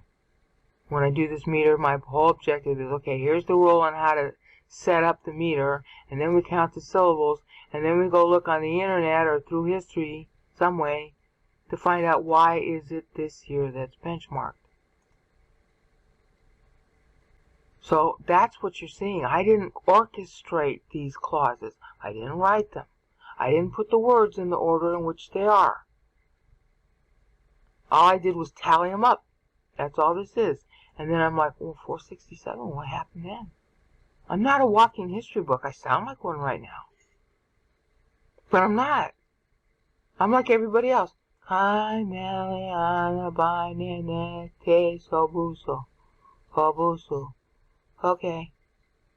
I have no idea what that means. And whatever idea I have, it's because I've heard it 1,000 times from some yelling preacher. Oh, you're coming up out of the abyss, Satan, blah, blah, blah, blah. So I don't know what it means. Oh, but now we do know what it means, don't we? So now when this trend repeats in history, then we can look back here and say, oh, okay, here's the paradigm for it. It's in the anaphoric center between 6 and the end of verse 8. Oh, so then you go look also to test that hypothesis, we'll call it, for repeats of attempts to raise the beast again in history and due to coming up, and then the motive is to get out of prison. Well, every single time there's been a Rome revival, that's been its ostensible moral reason for wanting it, which that guy Dr. Theodore's book covered. You with me? Okay? So now we get in some more, like, history that happened then. They fought for 12 years at the end of 467. They finally win against the Goths enough where Anthemius gets to be in power in the West. He's a pretty decent ruler, considering what he had to work with. But he's underneath a fractious group. First of all, he's on the outsider, see, just like Marcion was. Anthemius is an outsider. He's Greek. They're Latin. The Latin versus Greek thing is really big and strong at this point. So they don't particularly like him. But he's doing a pretty decent job considering what he's got to work with. Okay? Leo himself, too, is doing a pretty decent job considering what he's got to work with. But Leo has the same problem Anthemius has. The people under him, or his advisors, etc., they don't like him. Well, one of the reasons they don't like him is that he wasn't so hot on, he did do some of it, but he wasn't so hot on persecuting the Christians who didn't subscribe to the Chalcedon Creed. Namely, the Monophysites, who were largely popular in the Middle East, over which Leo still has some suzerainty at that point. They don't like him being soft, as it were, on religion. He really wasn't all that soft, but his big goal was to get power over the clerics, and then appoint his own people, and then sort of back off that, because in his mind it's like, look, I got to fight these other wars. And Leo's thinking of uniting the Romes again. But he's not quite so religiously hung up as, well, Martian really wasn't hung up either, but he helped foster it. This is the big breaking point. Breaking point with the East and the West. Breaking point with how you're gonna, what religion role plays in politics. And it is at the same time a return to what the sons of Constantine all did, fighting over who's God.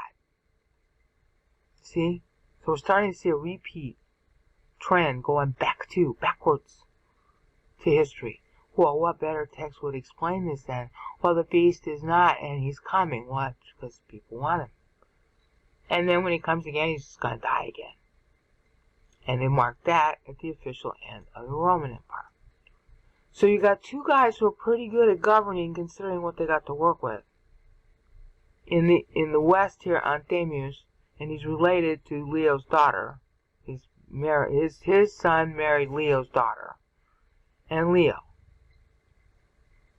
Okay?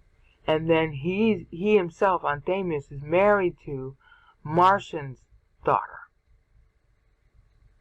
So when Anthemius has a son who he named Marcian, marries Leo's daughter, I think her name was Leontia.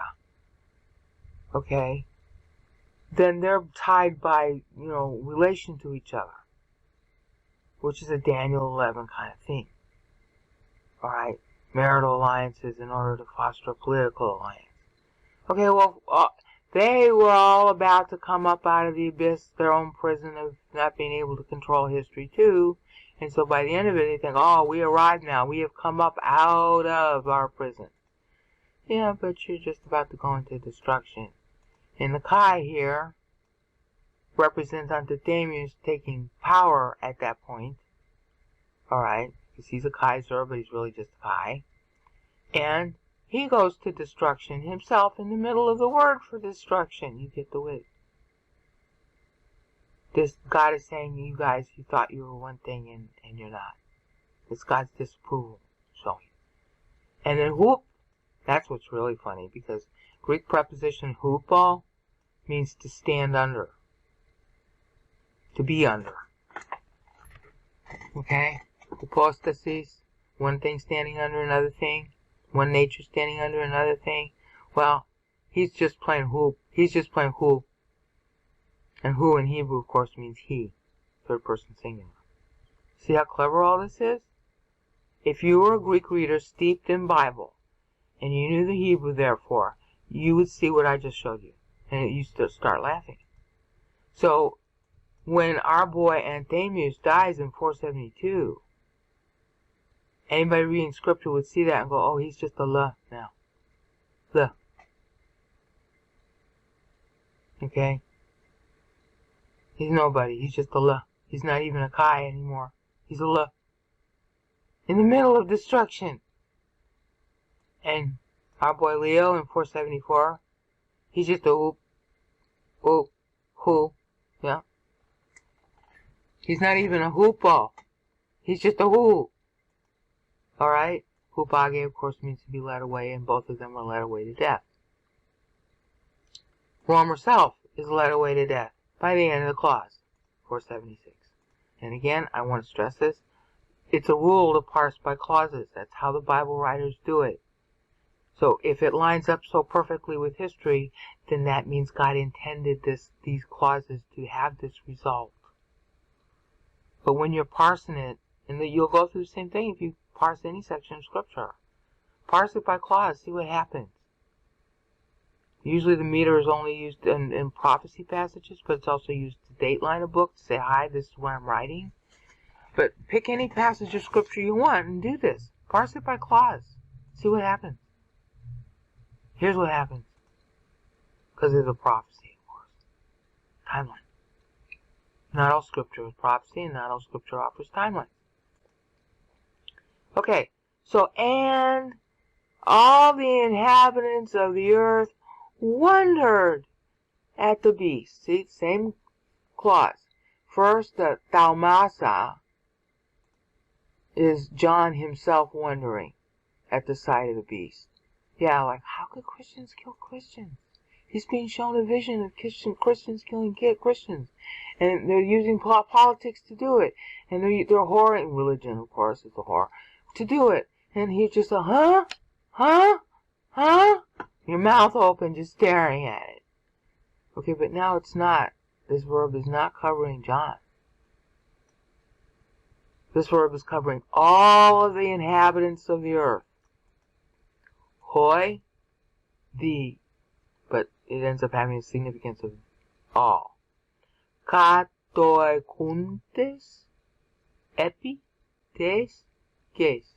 And again, there should not be an accent mark at the end of that letter. So, and wondering, now this is Greek drama, okay? And wondering, instead of using a finite verb, they use a participle. And wondering, I think that's participle. Is that participle? I get confused sometimes. Let's see.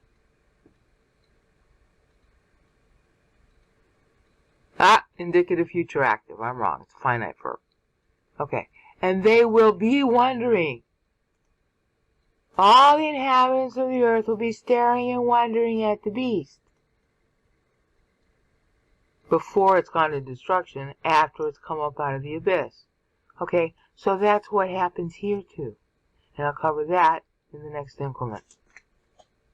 Back again, this is episode 7 of Quantum Bible, and we're now at this part. It starts 476, which is when Odovaker overthrew the last guy, Romulus Augustus, who's right here. Where's Romulus? Why am I? Yeah, there he is. Okay. He died after 476, but he was deposed in September. It's going to be real important to go into the months in this increment. He was deposed in September by Odovaker. So the question is, okay, what happened? Why didn't the East do something? Well, first of all, we got Antichriст dying. Antichriст dying in 472, right here.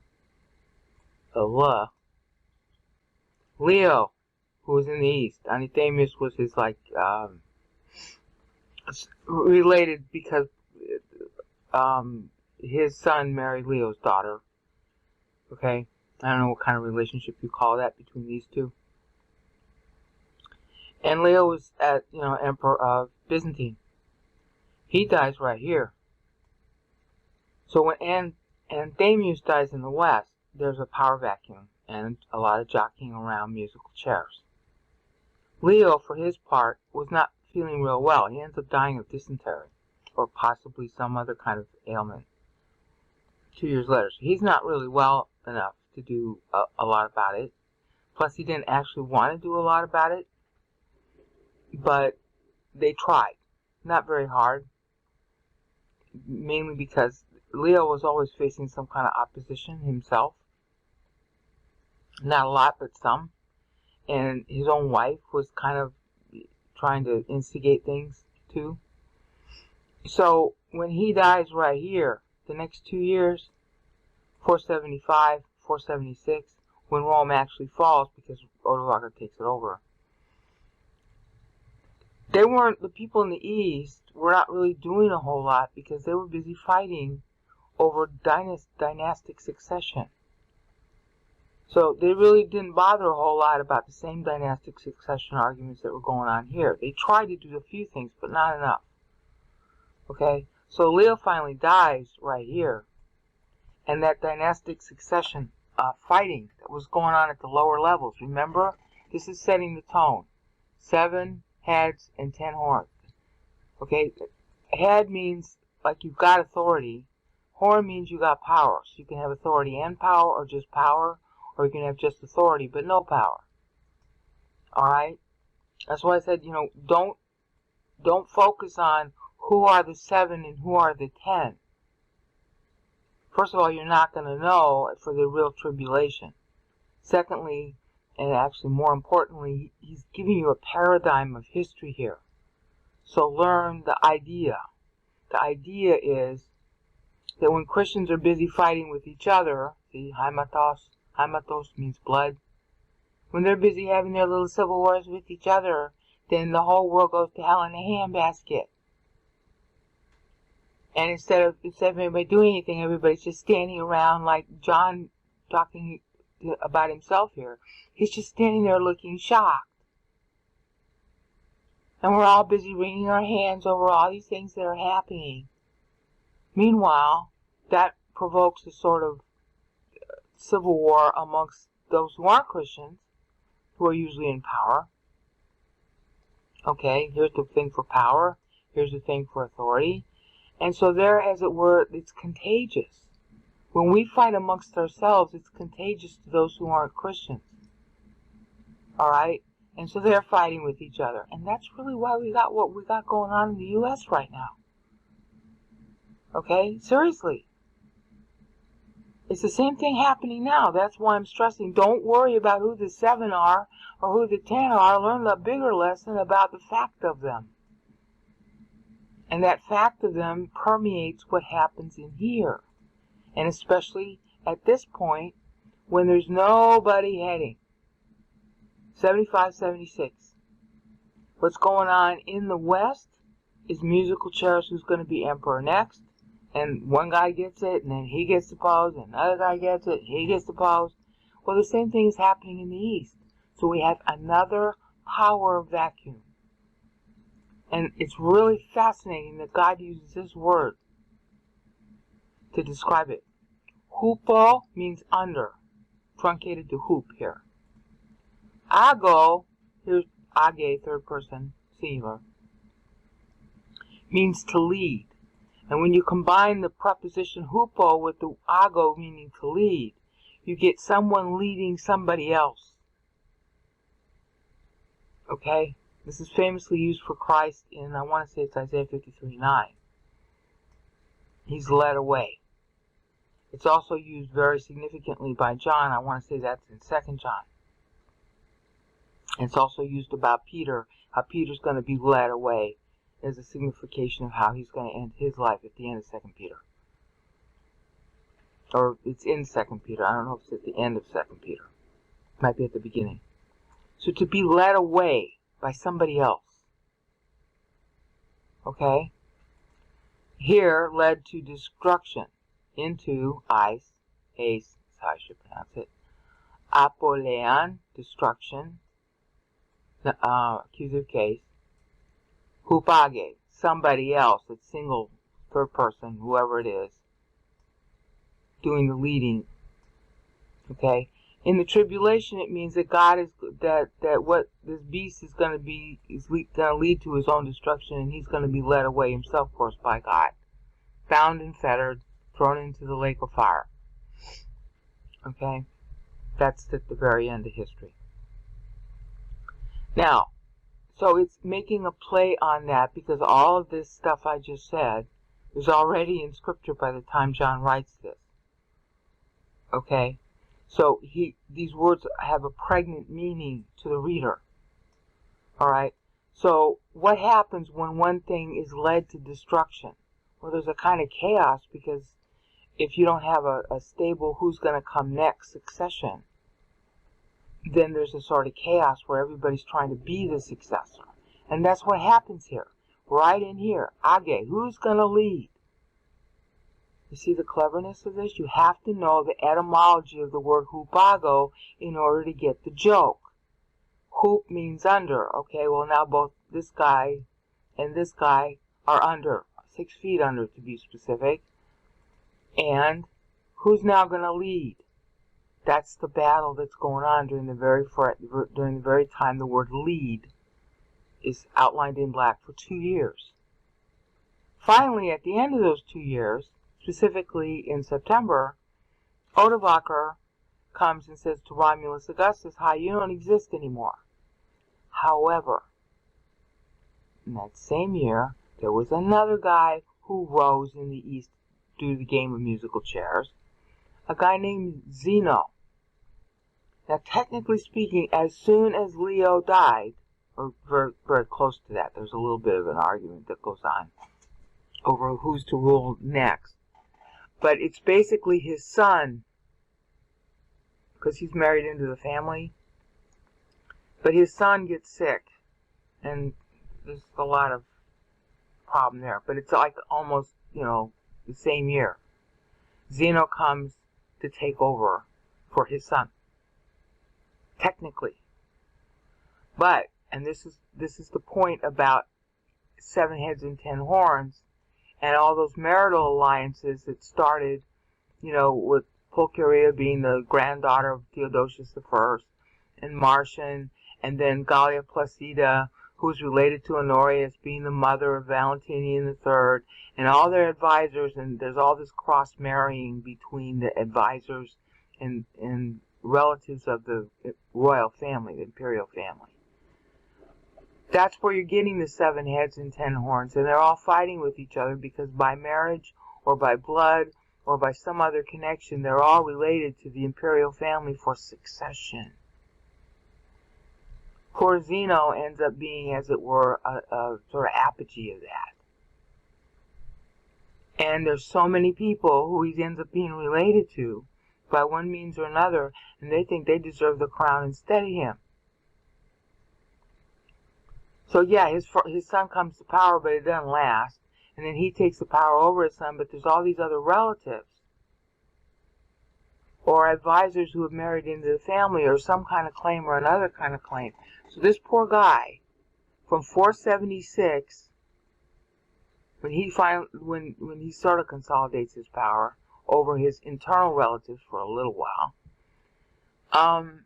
when he comes to power, that is in August. Okay? In September, because of all that wrangling, it's a month later, okay? It could have been at the very beginning of the month. They don't tell me when in September. Romulus is deposed by Odovaker. So Odovaker is officially running the Western Roman Empire at the time Zeno finally consolidates his power versus his own family and other members who are contesting him. Okay, including Leo the First's wife. And that keeps on going for the balance of his reign, actually. But it's off again, on again, alright? So on the one hand, it really is the Eastern Empire's fault that the West falls. And Mark makes that point when he's covering the same period in Mark 13 about brother against brother. That's the text that he reserves to record the fall of the Western Empire. That is true. And it is brother against brother at that point because the brothers are against the brothers that are in the Eastern Empire and the brothers are against the brothers in the Western Empire, and they aren't specifically brothers, but they're related. That's why you need to turn this into a paradigm. Don't turn it into who's the specific ones, because it's more about the trend of it than it is about who. Okay? So Zeno finally gets a little bit of peace by August. In September, because, Italy's kind of far away from Byzantium. In September, Odovaker takes over. Now here's where it gets really interesting for our passage here, which we're considering just this phrase right here, which says, and they will wonder all the inhabitants of the earth. Literally, that's what that text says.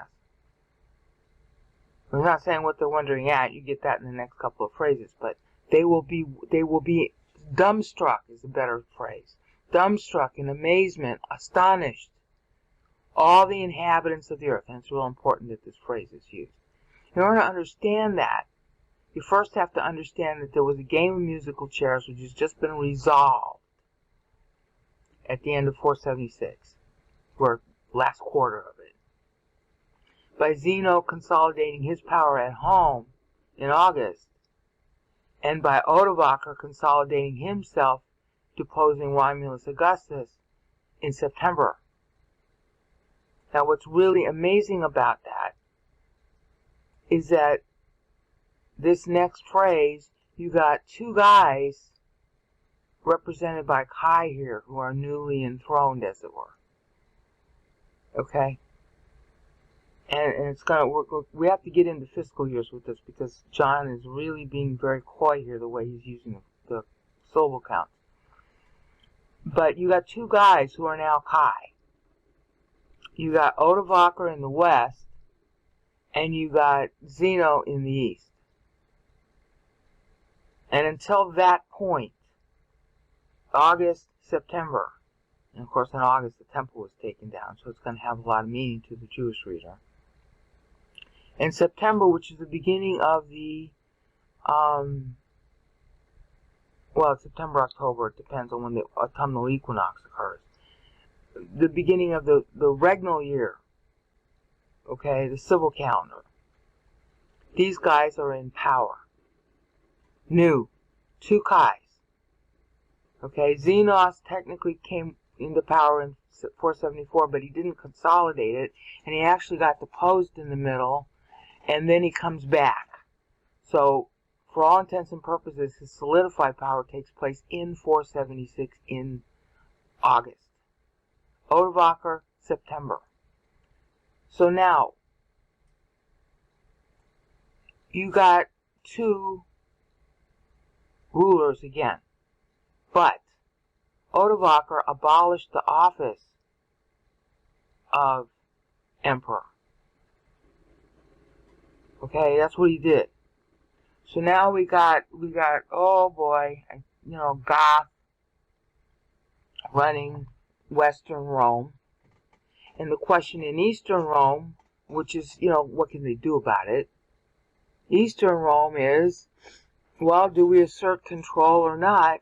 And because Zeno was still having so much trouble with all the usurpers after him, promulgated by people in his own family, okay, then he kind of just lets it go. So on the one hand, no, the East didn't do anything to help the West, but on the other hand, well, hello, everybody's going through musical chairs, what can they do? Alright? Now here's where it gets really interesting and why this phrase is so apt. And will wonder all the inhabitants of the earth.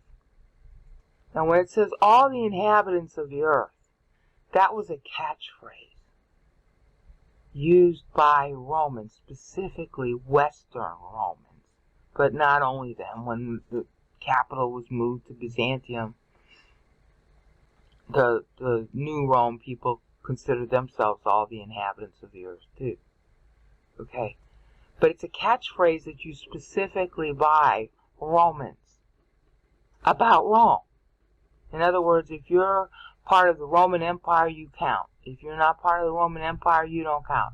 So when they said all the inhabitants, this is the word for inhabitants, katoi kuntes. Okay, when the arrogance of Rome, well, for all the inhabitants of the earth, okay, well that only means the Roman Empire. It doesn't really mean all the inhabitants of the earth. It is an arrogant assertion that the earth only consists of the Roman Empire. Anything outside the Roman Empire doesn't count. Alright? So it's really clever given what's going to be said next here of those whose names are not written in the book of life.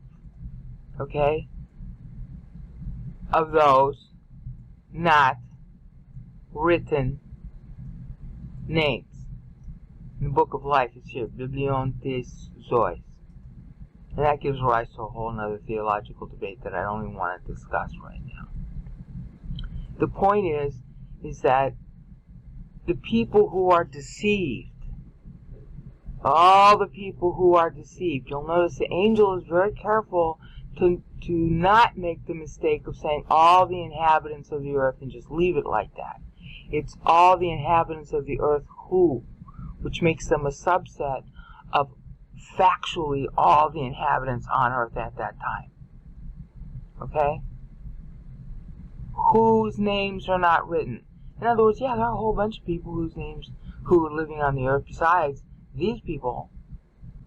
But of the people living on the earth, all of them really, there's only a group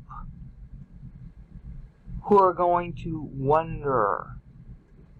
Okay? Wonder is not a bad word. Be astonished, be amazed, be shocked. Okay? Now here's the kicker to this. Everybody was shocked at the time Rome fell. But they're so busy with their musical chairs in the West over Anthemus, who's going to take over, and over Leo, and is it going to be Zeno or one of the other family people related to Leo who practiced a lot of marital alliances? Well, they're so busy fighting with each other, but you know, when people are busy fighting with each other, and some third thing happens outside them, they get real sentimental. Oh, Rome fell. Oh, what are we gonna do? And then they go back to fighting with each other. All the inhabitants of the earth are Roman. Oh, Rome, it fell. Oh, Rome, we got Eastern Rome, which might fall because who should be the rightful ruler? We're headless, especially in Byzantine and Russian practice. The church is considered to not exist apart from the political ruler. That's a central tenet of Byzantine Christianity and now Russian Christianity. That's why this Third Rome thing with Putin making love with Trump people is so bad. Alright? Oh, we need a head. And then they get all romantic about their fight over which head they believe in. All the inhabitants of the earth will be shocked. Yeah, shocked at Eastern Rome, who they consider headless. Shocked at Western Rome, who is now headless. And everybody's trying to be the new head. Okay, it's that kind of shock. It's that the self-righteous, oh, Rome fell, who's gonna help her? And then everybody picks a side. Now, that's what it was for the very syllables, okay, that are depicted here. That's how history actually was. So when it's predicting for the future, that's how it's actually gonna be. A lot of musical chairs, a lot of fighting, this faction versus that faction versus the other faction. Okay? That's how it's gonna be. That's how it was. This is paradigmal. And of course, it is paradigmal in history. This is exactly what happens every time. Alright? Sometimes more severe, sometimes less severe. But everybody who's involved in it is in astonishment. Oh, the thing that fell. Oh, the decline of Rome. Oh, the this. Oh, the that. Oh, I better pick a side so I can be on the winning side when we revive it.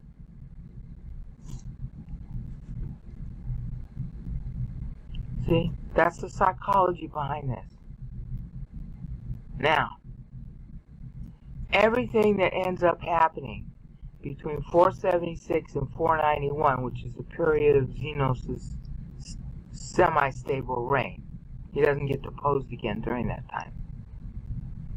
Everything in that clause is how people were thinking. And this is what's so awesome about Scripture, how it grabs little obscure things. And then God had to preserve that history for you to know those little obscure things. The little obscure thing that's happening right during this time. Kai Tau Ma Ste Son Tai. And they will wonder. In the East, it was they're wondering who's going to take over. Because Zenos still has people fighting against him. He just has more control from 476 onward. He still has relatives fighting against him and trying to usurp. So there's a lot of shock and wonder at that.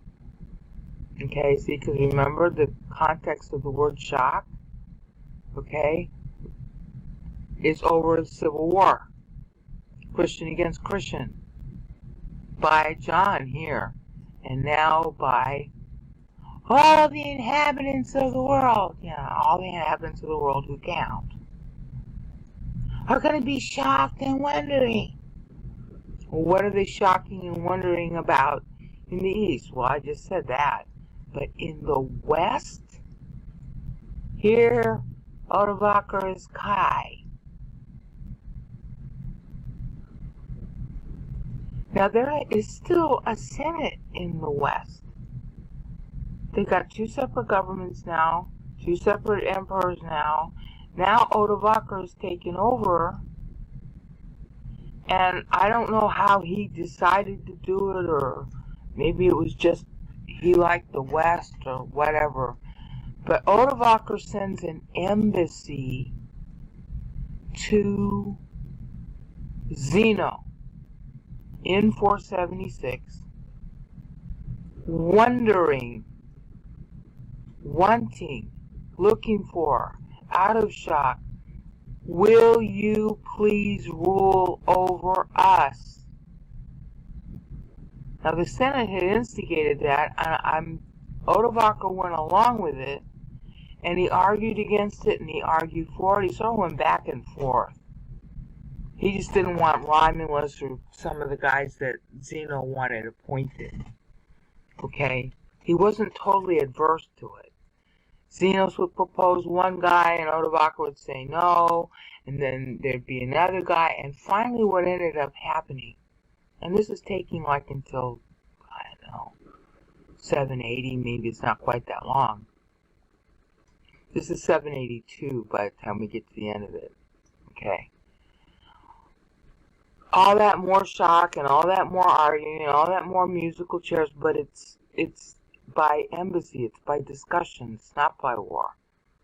Zeno wanted it to be by war, but he wasn't having any good success at it, so he finally gave in and settled for negotiation with Odovaker. Finally, it ends up being, during this period outlined in black, that Zeno says, okay, I'll appoint you to rule for me. I'll accept your obeisance, and I'm your emperor, but you rule for me. Well, that suited Odovaker just fine. So that's what happened. But because it suited him just fine, what ends up happening to him is right here, he dies. He gets overthrown. Now what does that tell you? That tells you not to get all this shock about, oh, what's happening, and we need to do something about it, yada, yada. That will make a lot of people feel like, okay, well, if I'm on your side and you're on my side, that there's loyalty, yada, yada, yada. But there's no loyalty, honey.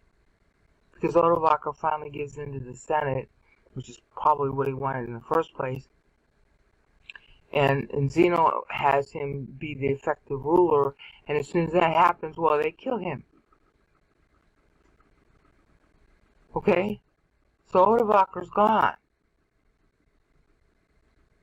Now, that's not all the story. Because at the same point, it's really here, but it sort of spreads. Zeno, because he's got all this internal struggle to deal with, one of the things he seeks to do, and he's also partially sympathetic to it as far as his own beliefs go, he wants to stop this Council of Chalcedon thing from dividing up his own empire between the Chalcedonians and the Monophysites. And what is that? Well, that's whether or not Christ has one nature or two. And if one nature, then what is it? How can he be God and be man at the same time? And does that mean he's two persons?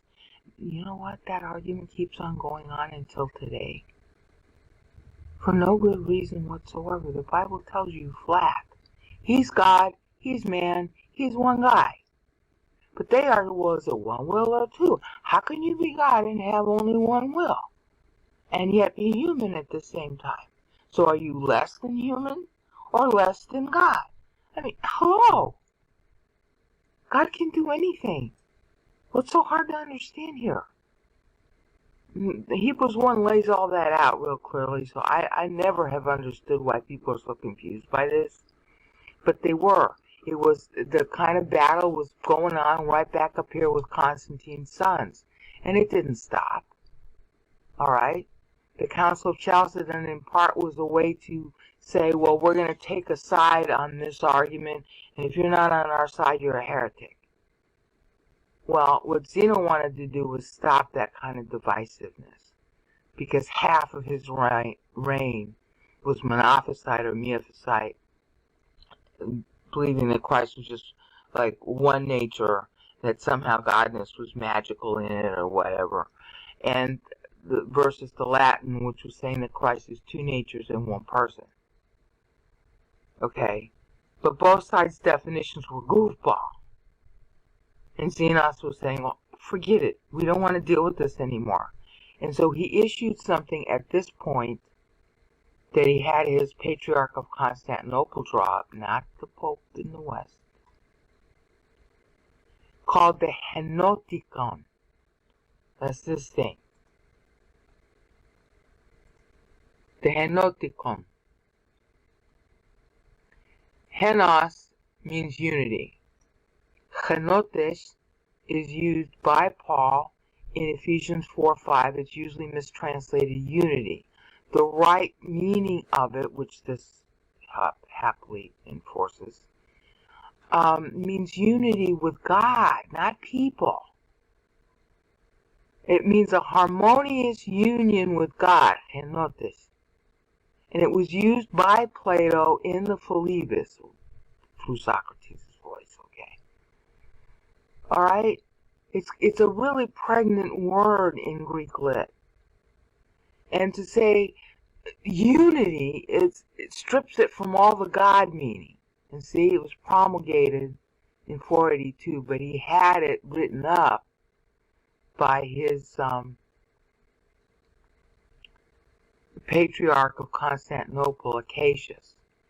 And what's going to come out of this is yet more civil war. But at the moment,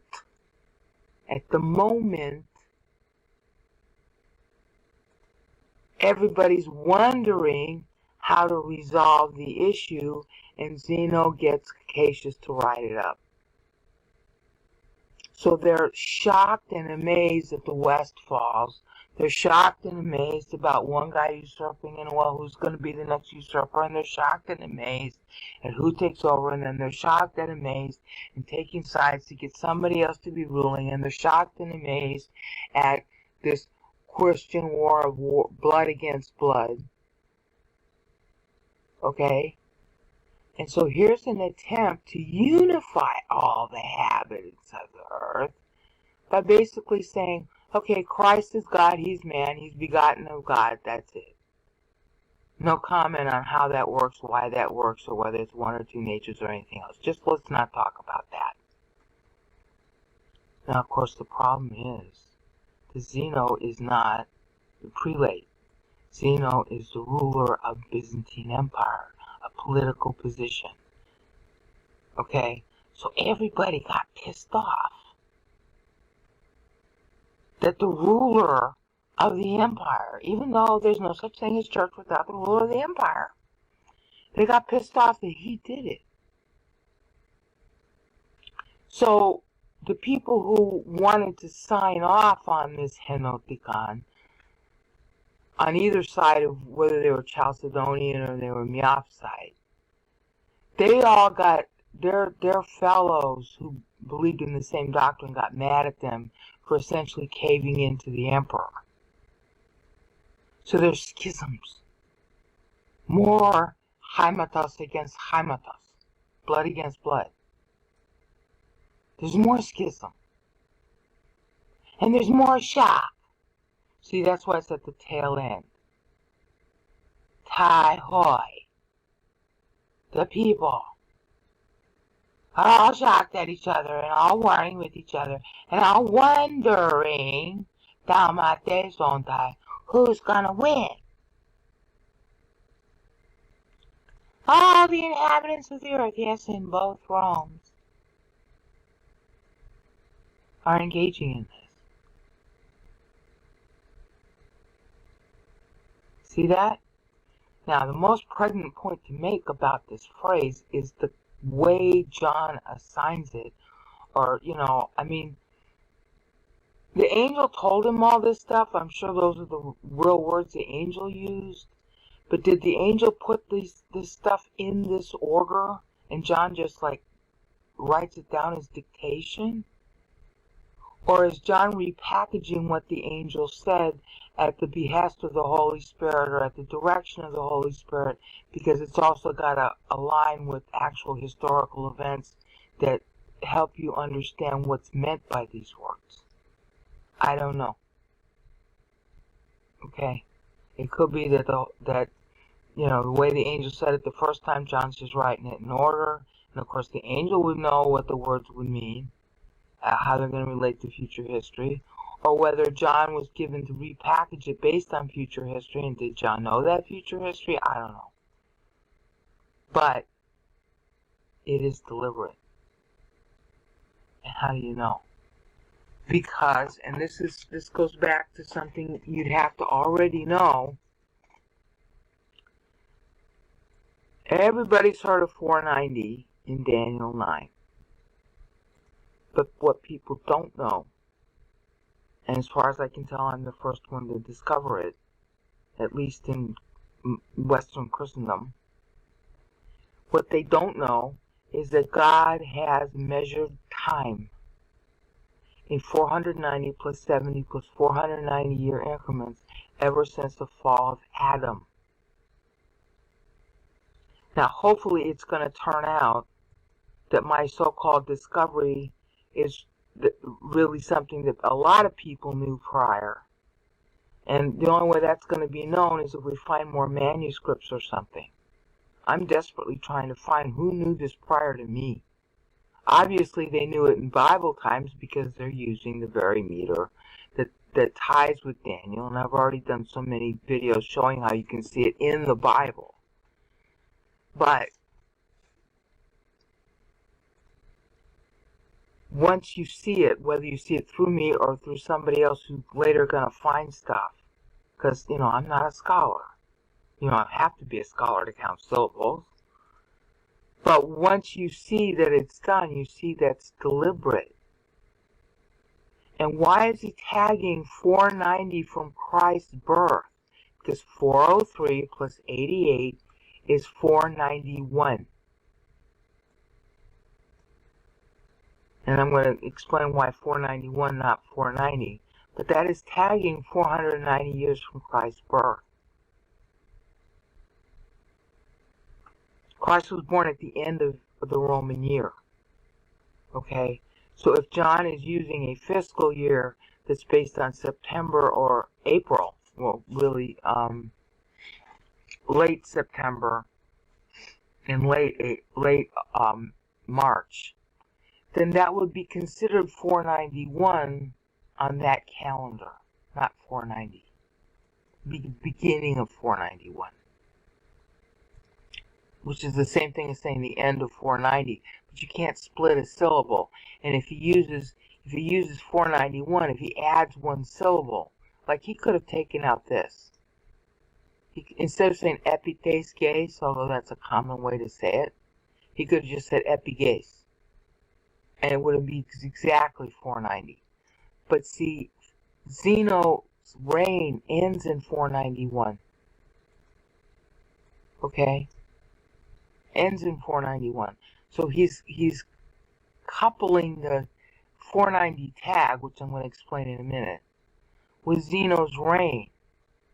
So there's something like characteristic about the ending of a 490. That's the point that John's making. During this period outlined in black. Okay? How 490 ends. Time is developed in 490 plus 70 plus 490 increments. You've hopefully heard me cover this many times before. During the 490, one person somewhere on earth needs to super mature in knowing Christ. If they do, then 490 years is the time grant future of that date to the world.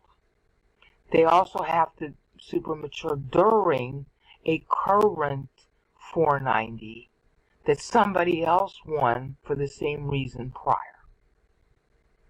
If that all happens, then the new 490 is going to start 70 years later, because there's an interim 70 that is basically a voting period for the world to decide amongst believers only if they want to know Christ.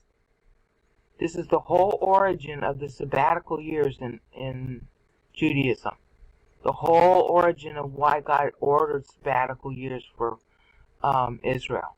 Because it wasn't until Israel that sabbatical years were ordered. But this rule of 490 plus 70 plus 490 preceded Israel, started with Adam's fall. And we have records in the Bible of who voted during the 70-year period. Well, first it was Noah, and then it was Moses, and between them it was Abraham. And after Abraham, it was, I forget who.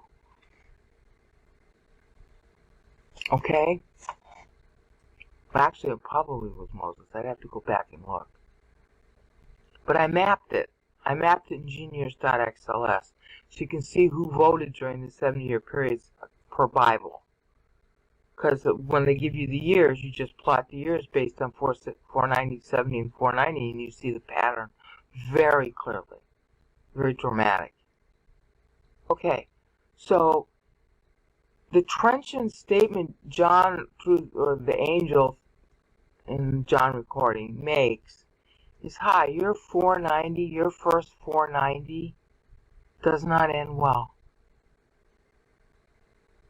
Everybody's busy wandering after the beast. Now, he doesn't use the word wandering after the beast. That comes later. But he'd already stated it at the beginning of 8. So, and in Greek, this works this way. You make a statement the way the syntax is working. I don't actually need to go to the rest of the verse to know that they're wandering after the beast, because the beast is already the object here. In the accusative case, neuter, the object and the subject are the same. Okay? So it's called economy of words. Everybody wandering all over the world. Okay? They're wondering at the beast. That was and is not.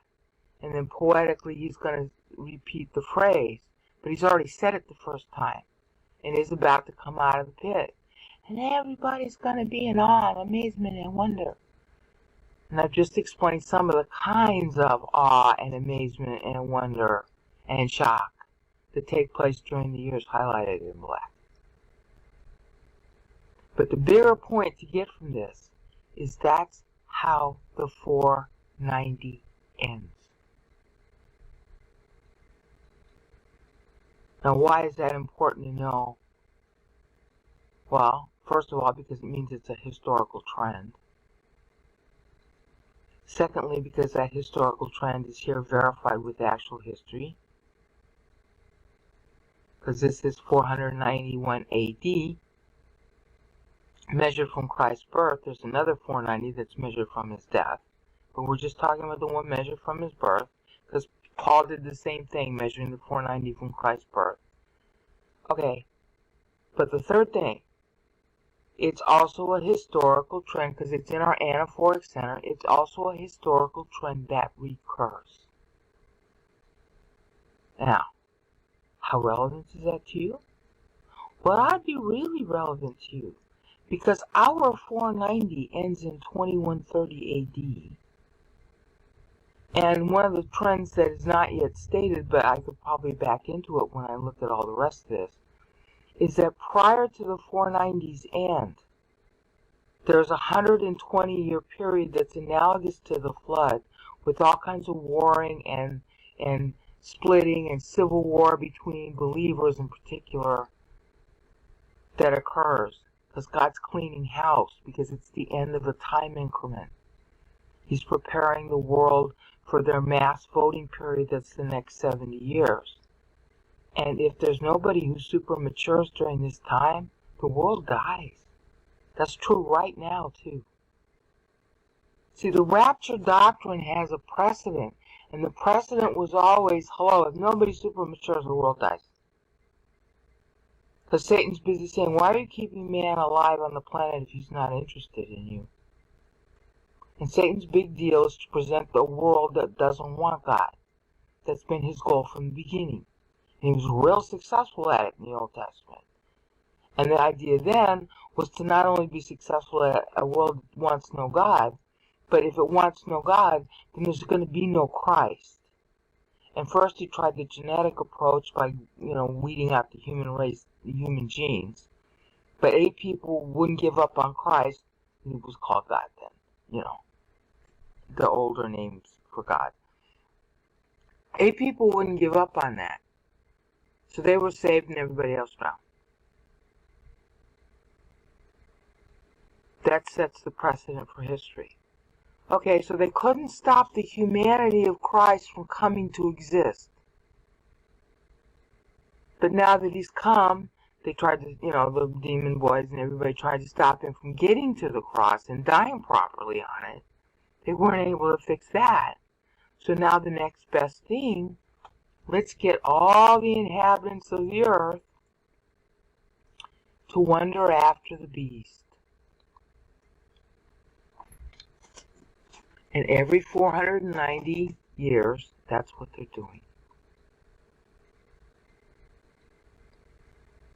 Now, the every 490 years is a little bit different for us than the historical 490. Because every 490 would mean that 980 years after the cross, then double that. So what do you got? You got, well, let's forget the cross. Let's just do AD. You have 490 AD, which is what he's benchmarking here. Plus another 490 is 980 AD, plus another 490, whoops,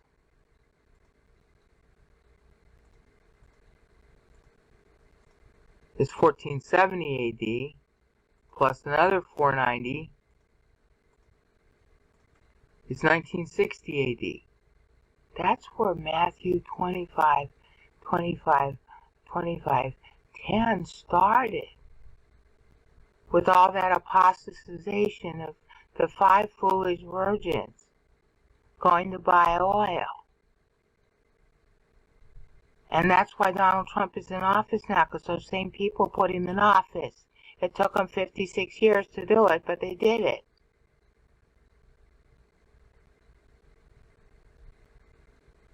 That was the end of our 490, based on every 490.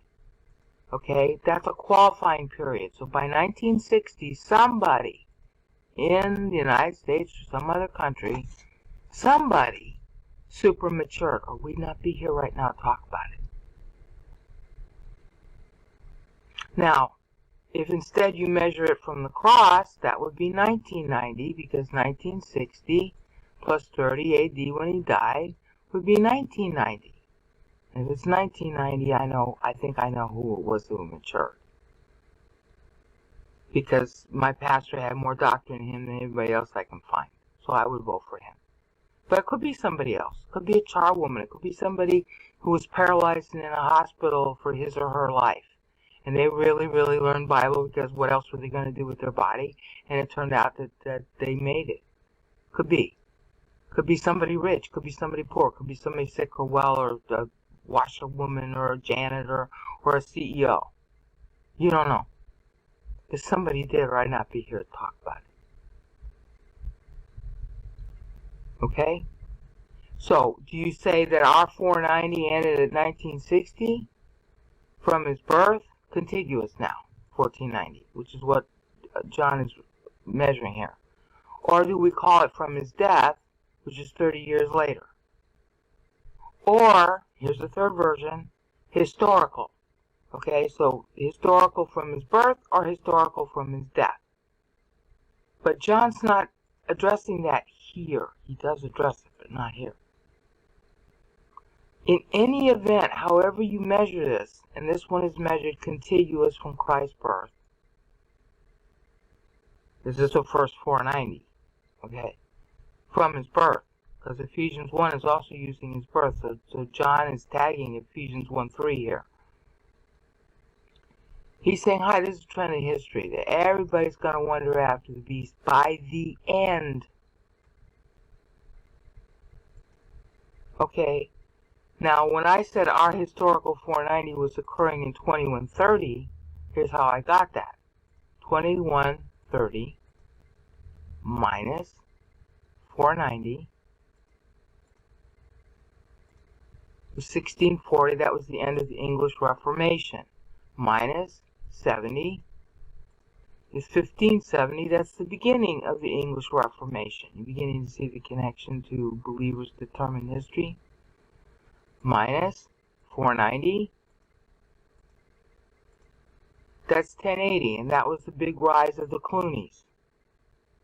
Again, are you beginning to see? Now we have to minus 490 again, because it's 490, 70 plus 490. That was the rise of all those monks in France and Ireland and Europe. Alright, now we minus 70. And that was the beginning of monasteries. In France in particular, but it wasn't just France. It was, at that time, it was sort of all over. But France in particular, because they were doing a lot of Bible study stuff. Okay? So now we minus 490. That's across. So that's why I'm saying 2130. But as you can see, from what I've just said, you can measure it differently. You can measure it from his birth, in which case all these numbers are 30 years sooner. And I don't know which we should call the official 490 calendar, but I've been measuring it from his death. John's going to do all of those versions in here. So that's why I'm kind of confused. Maybe it's all of them apply. But whichever way you want to put it, he's saying here at the end of 490, from Christ's birth, as a historical trend, every 490 from his birth, there's going to be a bunch of people who are jockeying for position at a downfall. Civil War, maybe just, musical chairs. And when you look at history, that's been true. Okay? So here, Zeno, in his reign, is the poster boy for every 490. So whenever you see the end of a 490, bingo, this is the trend to look for. You see, this is very much more elevated and yet specific in meaning versus what you've heard in Bible class. All because of knowing the meter. And all because of knowing how God orchestrates time in 490 plus 70 plus 490 increments. Which everybody in the Bible days knew. I hope you can start to see its deliberate. He's going to do it again. Okay, he's going to keep on playing it. He's reconciling it here. He's reconciling it here to a different set of 490 books. He's reconciling it here, and he's reconciling it here. So you see, he's doing it in different ways. So all the world is going to wander after the beast, both afterwards and before it comes to exist. That's how a 490's end is characterized. Okay? So, Zeno in particular, and you say, well, then we should know more about Zeno. Yeah. Well, basically the story with Zeno was he tried to get everybody to unite under him. And everybody was fractious instead. And that ends up setting the trend of history. Specifically for the Byzantines. It ends up setting, Byzantium will forever be doing this from this point forward. Rome fell, or we're not what we used to be, Oh, we're all jockeying for each other for power and shocked at each other for who took over, and we want our side to take over instead, or we're shocked that we won. We're shocked, we're shocked, we're shocked, we're shocked, we're shocked. All the inhabitants of the earth were shocked and jockeying for position.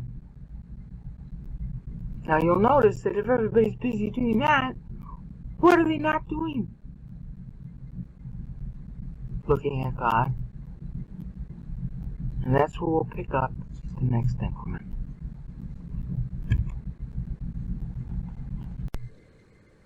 Alright, I'm using a different video recorder now because the last one was so bad with the sound. I'm trying to figure out if I should get a different recorder. We had stopped here at 491 AD, and hopefully you were able to get through the sound where I was trying to explain that our boy John, he's really obsessed with this 490 accounting. All of his writings do this. He shifts between fiscal years, he shifts between different kind of accounting methods, depending on whether you're accounting for church or Israel.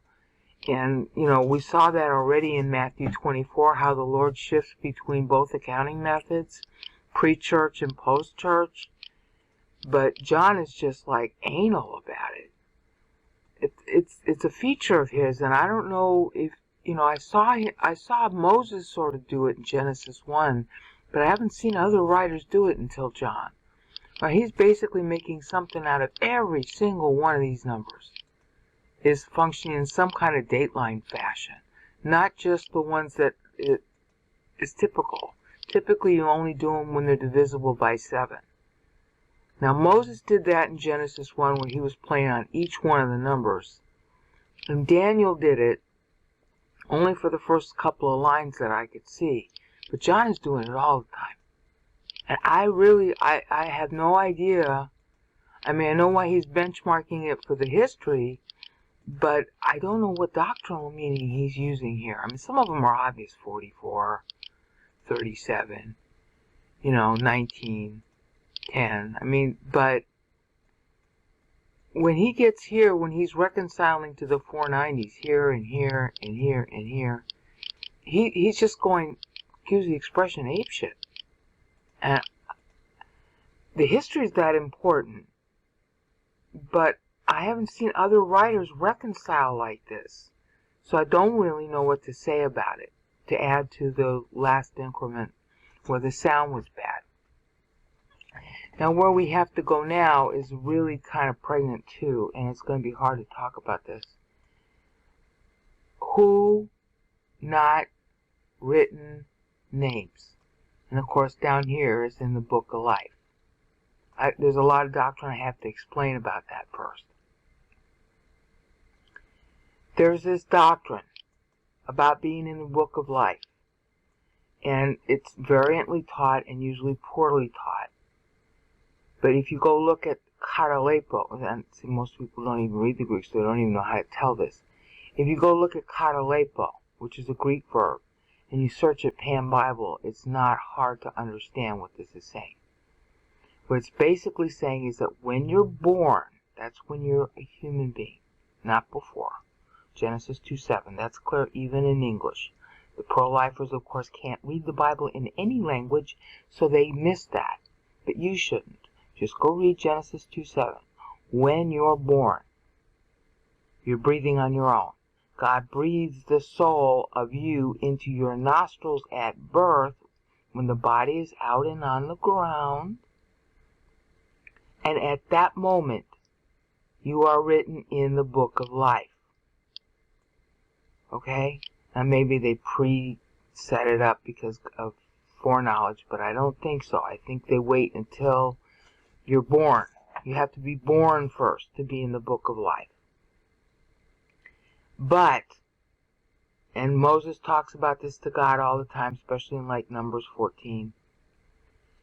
If you never believe in Christ, then your name is blotted out of the book of life. Excalibur. Okay? And Moses knows this. And in Numbers 14, he says to God, blot me out of the book of life. Because he's a believer, he's saved, he's going to heaven. And so you have to be blotted out of the book of life to not go to heaven. Which means that if you were born and you were too young to believe in Christ, or you were born and you were retarded or something, or end up having an injury so you're not even capable of saying yes to the gospel, you automatically stay in the book of life and you go to heaven. In order to go to hell, you have to say no when you understand the gospel and keep saying no for as long as you live. It's really hard to go to hell, is the point. Okay? Really hard to go. You have to be really stubborn, you have to really hate the gospel, and you will be given umpteen bazillion times chance to understand it and to say no before God lets you die. Lets you die. Because it's due diligence disclosure. That is a legal rule. You can talk to any attorney about it. Basically what it means is that if you've got some, especially an asset, that you could use or lose or you must consent to have, you have to get a lot of disclosure about what that is and about your choices and the options if you refuse or accept. Okay? That's been a legal rule for going all the way back in time. And that's what the gospel really is. It's saying, hi, believe in Christ and you'll be saved. Don't believe and you go to hell. It has to be simplified so that anybody can understand it. But that's due diligence disclosure. You can like it. You can lump it. You can say, well, I don't understand. That doesn't make sense. Fine, here's more information. And you get a whole lifetime to know. You get a whole lifetime to say no, and you have to say no your entire lifetime.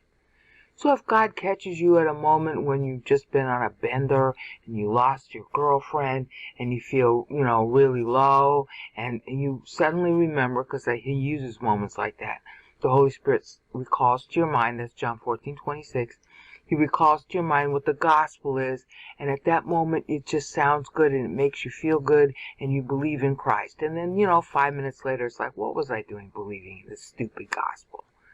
Too late, honey, you got saved 5 minutes ago. See, that's how clever God is. So, in order to be blotted out of the book of life, names not written means blotted out. At the end of it, they're not written. Okay, that's why, the expression is not written because it's not written at the final point. Same expression is used in Revelation 20. But you were written at the beginning and you must be blotted out. And Moses knows that. And he said to God, blot me out. You see how that goes?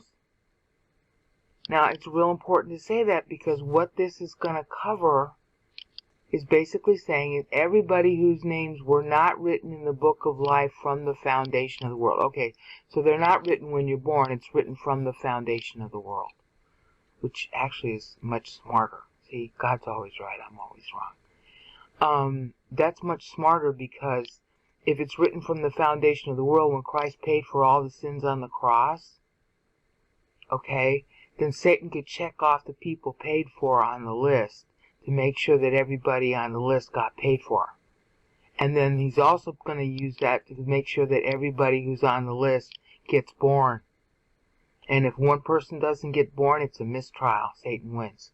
If one person doesn't get saved who's written on the book of life and not blotted out, Satan wins. So this solves a major problem I've been having about this whole thing I've been talking to you about for the last 8 years. Right here. See how God solves problems? In a nanosecond. Okay, so the names who aren't written from the beginning of the world, meaning people who God foreknows will be blotted out because they will never believe, they're the ones who are going to be the biggest, saps for this. It also has, of course, and it's designed to have, a parallel actual historical meaning for that time period. And we'll pick that up in the next increment. Okay. We had left off Well, I was going to explain that. Notice it's all in the name of God. Alright? And I stress that because that's the word here, the name. This actual phrase is saying, but it's part of a larger context. Who not written name. That's the literal Greek in its literal order. Okay? So you pronounce it hon u gegraptai. Not, yeah, gegraptai. You have to sort of go with the G. Gegraptai. Alright, it's more guttural, but I'm not pronouncing it that way. Tonoma. Now you have to say tonoma because if I say to-o-noma, that's considered inelegant. Even in the time that John's writing. They were always debating about whether you did this. It's called elision. It's the same thing in France today. You know, l'autre. Instead of la autre. It's l'autre. Alright? This period is covering 8 years from the end of Zeno, and that means that Leo II is on the throne, to 499 AD. And in history, this is known primarily as the Acacian Schism. Alright? And again, just so that people in other countries don't feel bad, the reason why all this is so Rome-centric is it's a prophecy about Rome. It's a question of who is Rome. So if your country's left out, be grateful. Okay? My problem is that the way history is going right now, it looks like the U.S. and the USSR are going to merge. And that's bad. That's really bad. So hopefully some other country will defeat them, or they won't manage to merge. Because if they merge, we're talking Antichrist type activity. That doesn't mean that the tribulation is going to happen. Alright, but it's paradigmal. And that's why I'm going through this so slowly. Because the paradigm, the center of the paradigm, is verse 6 through 8, and we're coming to the end of verse 8. So these are all historical trends. All history comes into the time after Constantine, and then all history comes out of what is going to end up being the time through Justin I's death. And right now we're just at Zeno's death. Okay, he started out as a Kai here. Alright, but he's dead by the end of it. So he's not upon the earth anymore. He's no longer an inhabitant on the earth. He dies in 491 AD, which I think is a lot of the reason why John times it as he does. As I said before, he could have left out case. He just could have said epigase. But he could have left this out. But he wants it to be 491. Or the angel did. You know, the packaging he was told. Because it would have been natural for him to want to cap it at 402, not 403. Okay, the promised unit is 490. It only shows in English, or translation, explicitly in Daniel 9:24. Okay, but it's actually the underpinning of the whole Bible, starting in Genesis 1. That's why in Daniel 9, Daniel doesn't ask the angel any questions about why he used those numbers. Because he already knew. His prayer was metered based on the same 490 structure. That's why he's getting an answer about 490. Because his own prayer to God was metered based on the 490 structure. Alright, which I spent some time at the end of the last 2 increments explaining. Alright, but now we're in like the next clause, which is pretty dramatic. You know, Zeno's dead. Leo II is on the throne. Zeno's kid. Alright? And it's like, oh, their names are not written. And since you know what's upcoming, their names are not written in the book of life from the foundation of the world, then this is bad. Whatever this is, it's bad. And whatever it is, if it's about Christians, it's also bad. Right? Because this whole thing is about Christians warring with each other. See? Chaimatos.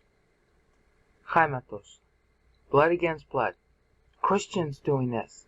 This whole thing, this whole center of history, is what Christians do.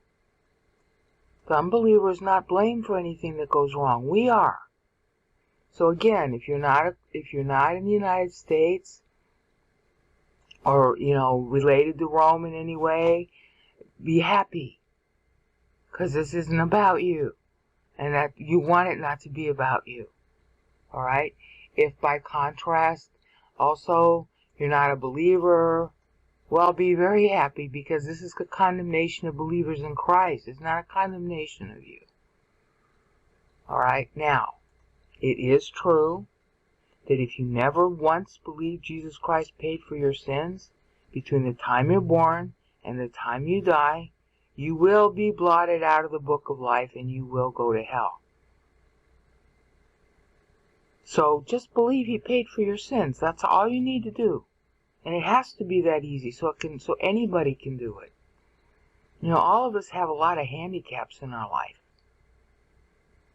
All right? It's got to be simple so that if you've got an IQ above room temperature on a cold Chicago day, you can do this. And if you don't have an IQ above room temperature on a cold Chicago day, you're automatically saved because you can't refuse. You have to be unable to refuse the gospel. Or you say yes once. Okay? So those who haven't, live longer. You want that? The secret to a long life? Don't believe that Christ paid for your sins ever. And you'll live a really long time, but you'll be really miserable too. Alright, so this is about whatever, since you know what text is upcoming, you know that this phrase is technically about who's saved, who's not. And that's exactly what this period covers. See how wry this wording is? To match this period of history. And it's a really important period. It's called the Acacian Schism. And at first, it's one part of the Byzantine Empire calling the other part of the Byzantine Empire heretics. Remember we were talking about Council of Chalcedon? The primary purpose of the Council of Chalcedon was to agree on what is the nature of Christ. And anybody who disagreed with that council was deemed a heretic and going to hell. Now that was a real big problem in the Byzantine Empire because about half of the people who lived in it didn't agree with what the Council of Chalcedon said. So you're condemning me to hell because I don't agree with your man's doctrine? I got my own Bible, honey. I'll believe what I want. And a whole lot of people in the middle between the two camps, the Monophysites who had an antithetical definition, who were specifically condemned by the Chalcedonian Council, they're like, screw you, buddy. And the Chalcedonians were busy saying, well, you're heretics, and it meant something then. They could arrest you, they could confiscate your property, they could sell you as a slave. I mean, all that stuff went on then. The rules were really, really bad. It wasn't just shaming, okay? You lose your life. You could be kicked and beaten and tortured and all of your family with you because they didn't just hurt one person, okay? Especially in Byzantine Empire, they like putting your eyes out and cutting off your limbs and all kinds of gruesome things like that. So the split between the empire threatened to kill it. You want to talk about civil war and blood against blood? That's what this Council of Chalcedon did.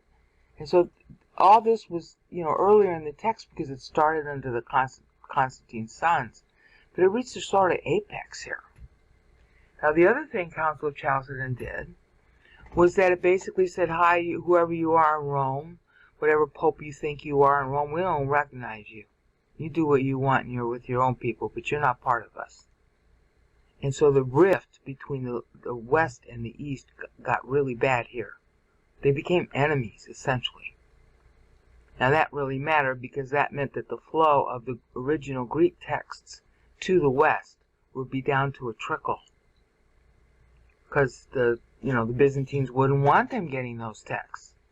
And so everybody stuck with, fortunately, well, divinely, Jerome.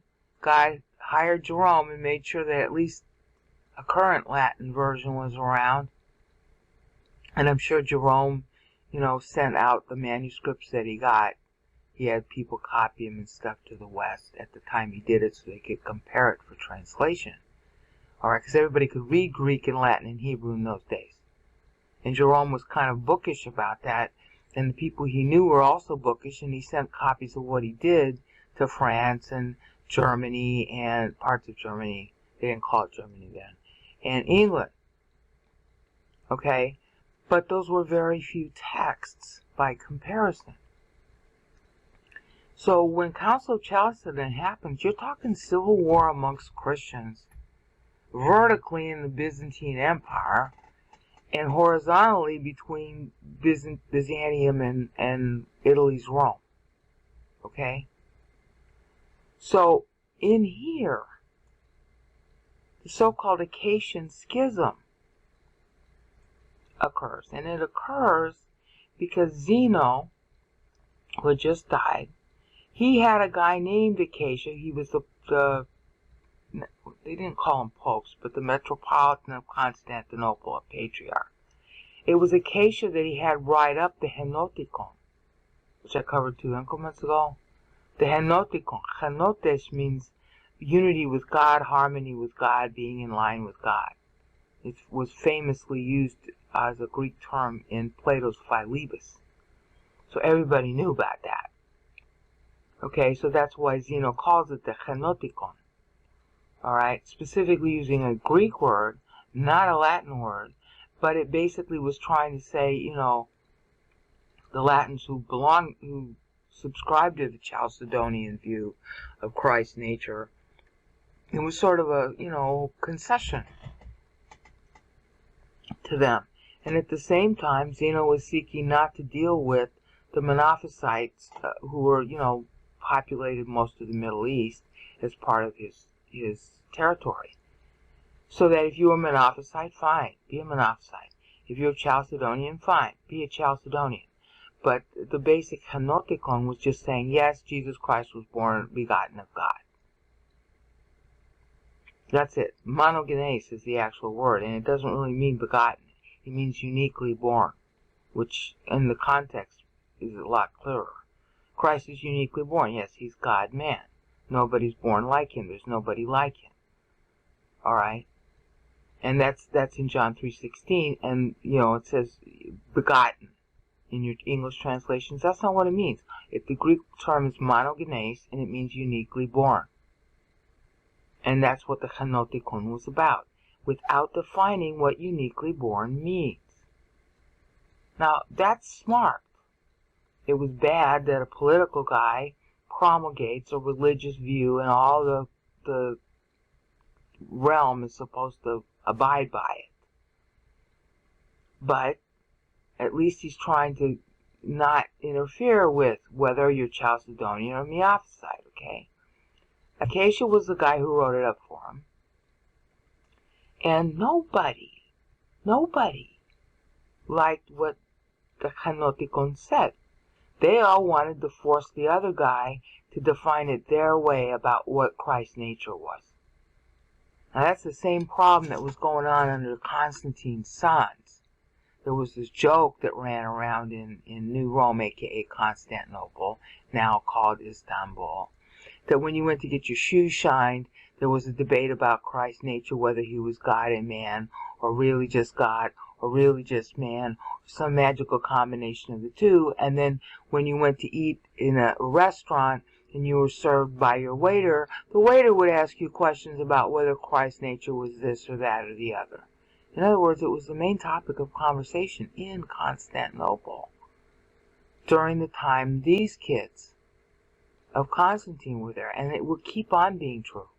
In fact, you're going to get, when we get down to Justinian, there's an actual revolt between the blues and the greens, and their division was over whether or not over Christ's nature. So this kept on happening. Now, in Zeno, he tried to reconcile it. It didn't work. The people of Constantinople didn't like the fact that he was trying to reconcile it. So they split with the Pope, not completely, but close, okay? And they split within themselves, so they start warring, and then in order, while they're switching sides and stuff like that, and Zeno's trying to not Zeno, but Leo, is trying to placate people, they have all these intermarriages. The minute you have intermarriages with, rulers, you end up having factions and succession wars. So they're warring over religion and they're warring over political power, all right here. Okay? So when it says, who are not written, the idea is that you're anathematizing your opposition. If you don't believe the way I believe, you're going to hell, brother.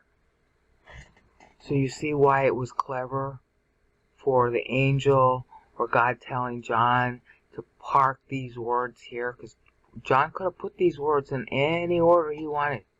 It would still have the same meaning.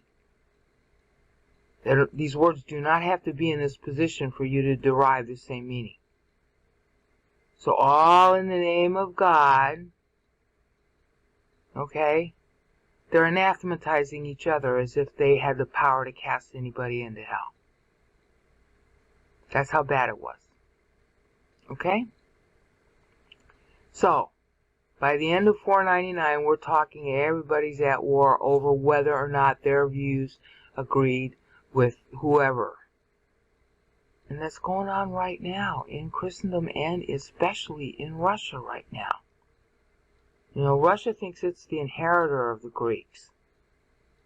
And right now, as I talk, Russian Orthodox are persecuting anybody who doesn't agree with the Russian Orthodox line.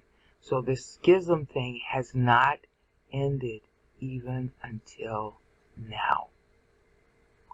And the worst part about it is that Christians here in the U.S. who don't understand all that, just because the Russian Orthodox are busy talking anti-gay, the small-minded Christians who wouldn't know the Bible if it bit them are going, oh, they're anti-gay. Well, the Russian Christians must be true Christians.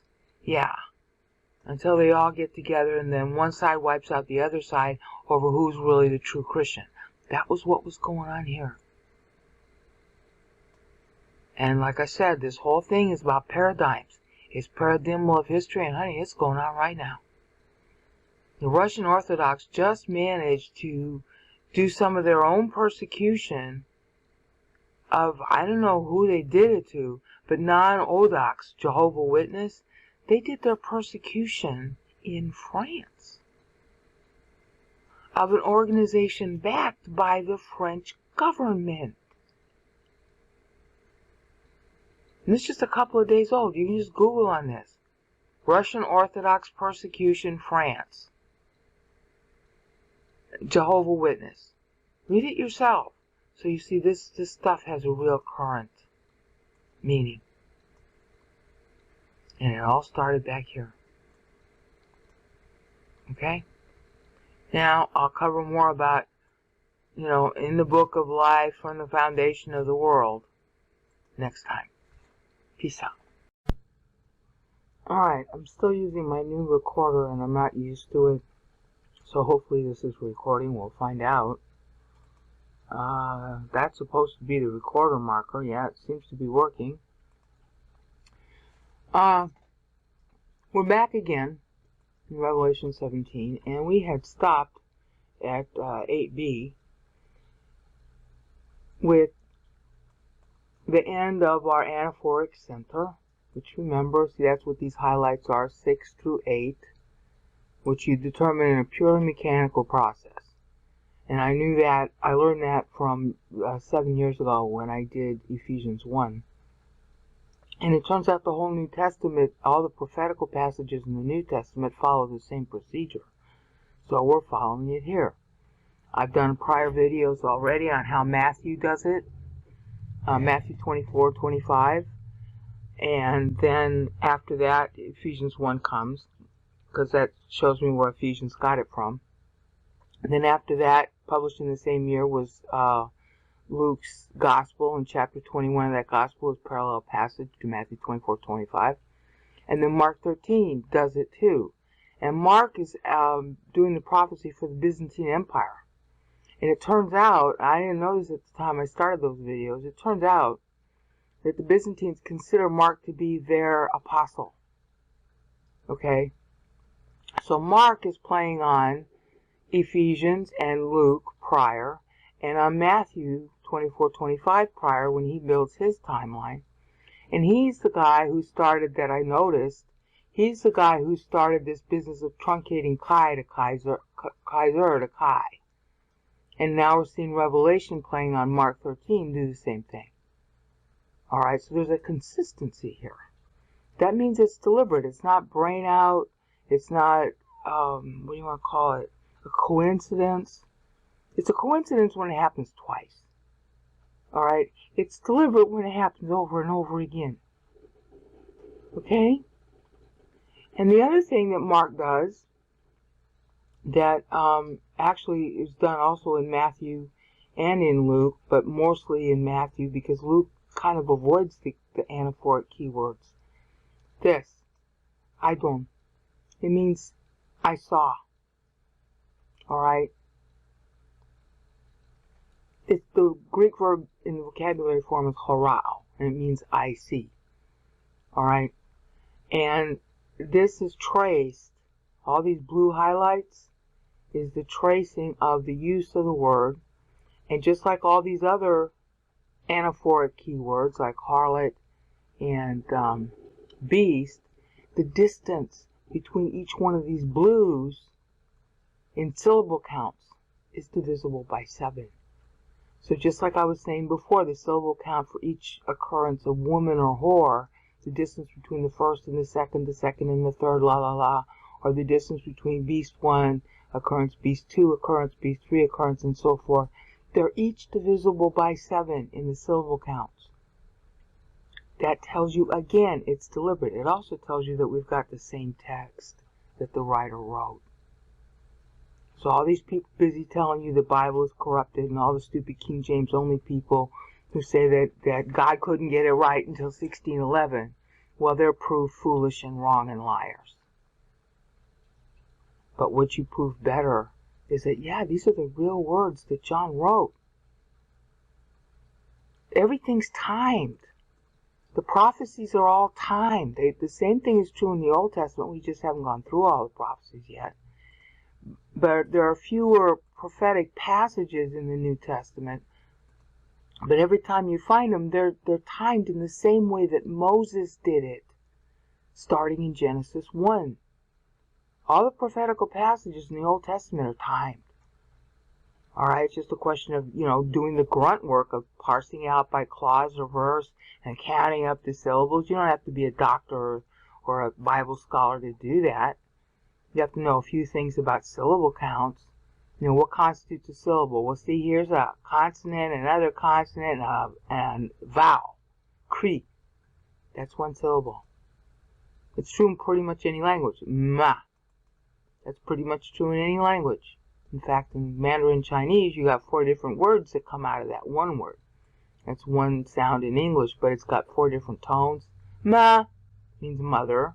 Ma means curse. Same sound. Okay? Or no, I think it's ma. I think ma means horse. I forget. I took Mandarin Chinese 40 years ago, so my brain is out. The point is that when we get here to verses 6 and 8, we have, as it were, a tradition of rhetorical style that is being followed by the writer of other Bible books, that he's aping to other Bible books to show you how to read those other Bible books. That's why I keep harping on saying this is quantum Bible, because this is a quanta, a word, metusan, drunk. So you can hear it. Yeah, that's what you start doing. You start slurring your words, and you can't quite make the next syllable count. All right. So this is a style you can document and improve yourself. It's objective in that sense. Where it becomes subjective is like, okay, now you know that the syllable counts are this. What history does this tie to? So obviously you're going to want to verify, talk to God and verify. Well, Brianna is saying it's this count. You can easily verify that much. But then she's saying, well, it's this timeline. Well, is that right or wrong? And usually if it's wrong, it means that there's something else. Okay? Because you can't ever get all the meaning. You can't ever state all the meaning out of even one phrase of the Bible. So I know that some of what I'm telling you is not going to be true, at least in the sense that it's not enough. But I have to start somewhere because nobody knows this but me right now. So what I'm trying to show you, here's the anaphoric center from 6 through 8. How you got there, we covered at the beginning of the Quantum Bible series. Alright, and now we're coming to the end of verse 8, starting with this guy who I didn't talk about rightly in the past two increments, Anastasius. Alright, and here's Odovaker. I thought in one of my prior increments I said, oh, he died here. No, he actually dies here. You know what that means in Greek? Not. Factual not. Does not exist. So, at that very word in Greek, Odovaker no longer exists. And, starting here, oh, crud. Well, that's Odovaker. So, you see, they say Odoacer. Alright. He no longer exists. So, but Anastasius, which the name, this is what's so clever about Scripture. This is how you know that it's prophecy, and also how you can figure out you got it right in your interpretation. Anastasius. Anastasis means born again. It also has a connotation of resurrection. Okay, it's got both meanings.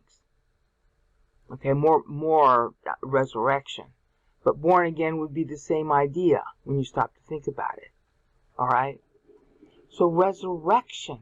A resurrection. See, you ended at 490. This is God's basic time grant. 490. And it started, as I showed in the prior increment, not as well as I'd like. In episode 7b, I showed how the 490 repeats itself in history, and I did a whole bunch of videos showing the math of that. And you can verify it directly in Bible, and you can verify it directly in history too, once you see how it works. But what we're finding out here now is specifically what happens in history as a 490 ends. And it's not just one 490, it's 4 of them. Here, here, here, here, and here. So he's counting 6 because he's taking into account the voting period. 1, 2, 3, that's why I highlighted him yellow. 4, 5, I'm sorry. He's taking into account the voting period. Alright?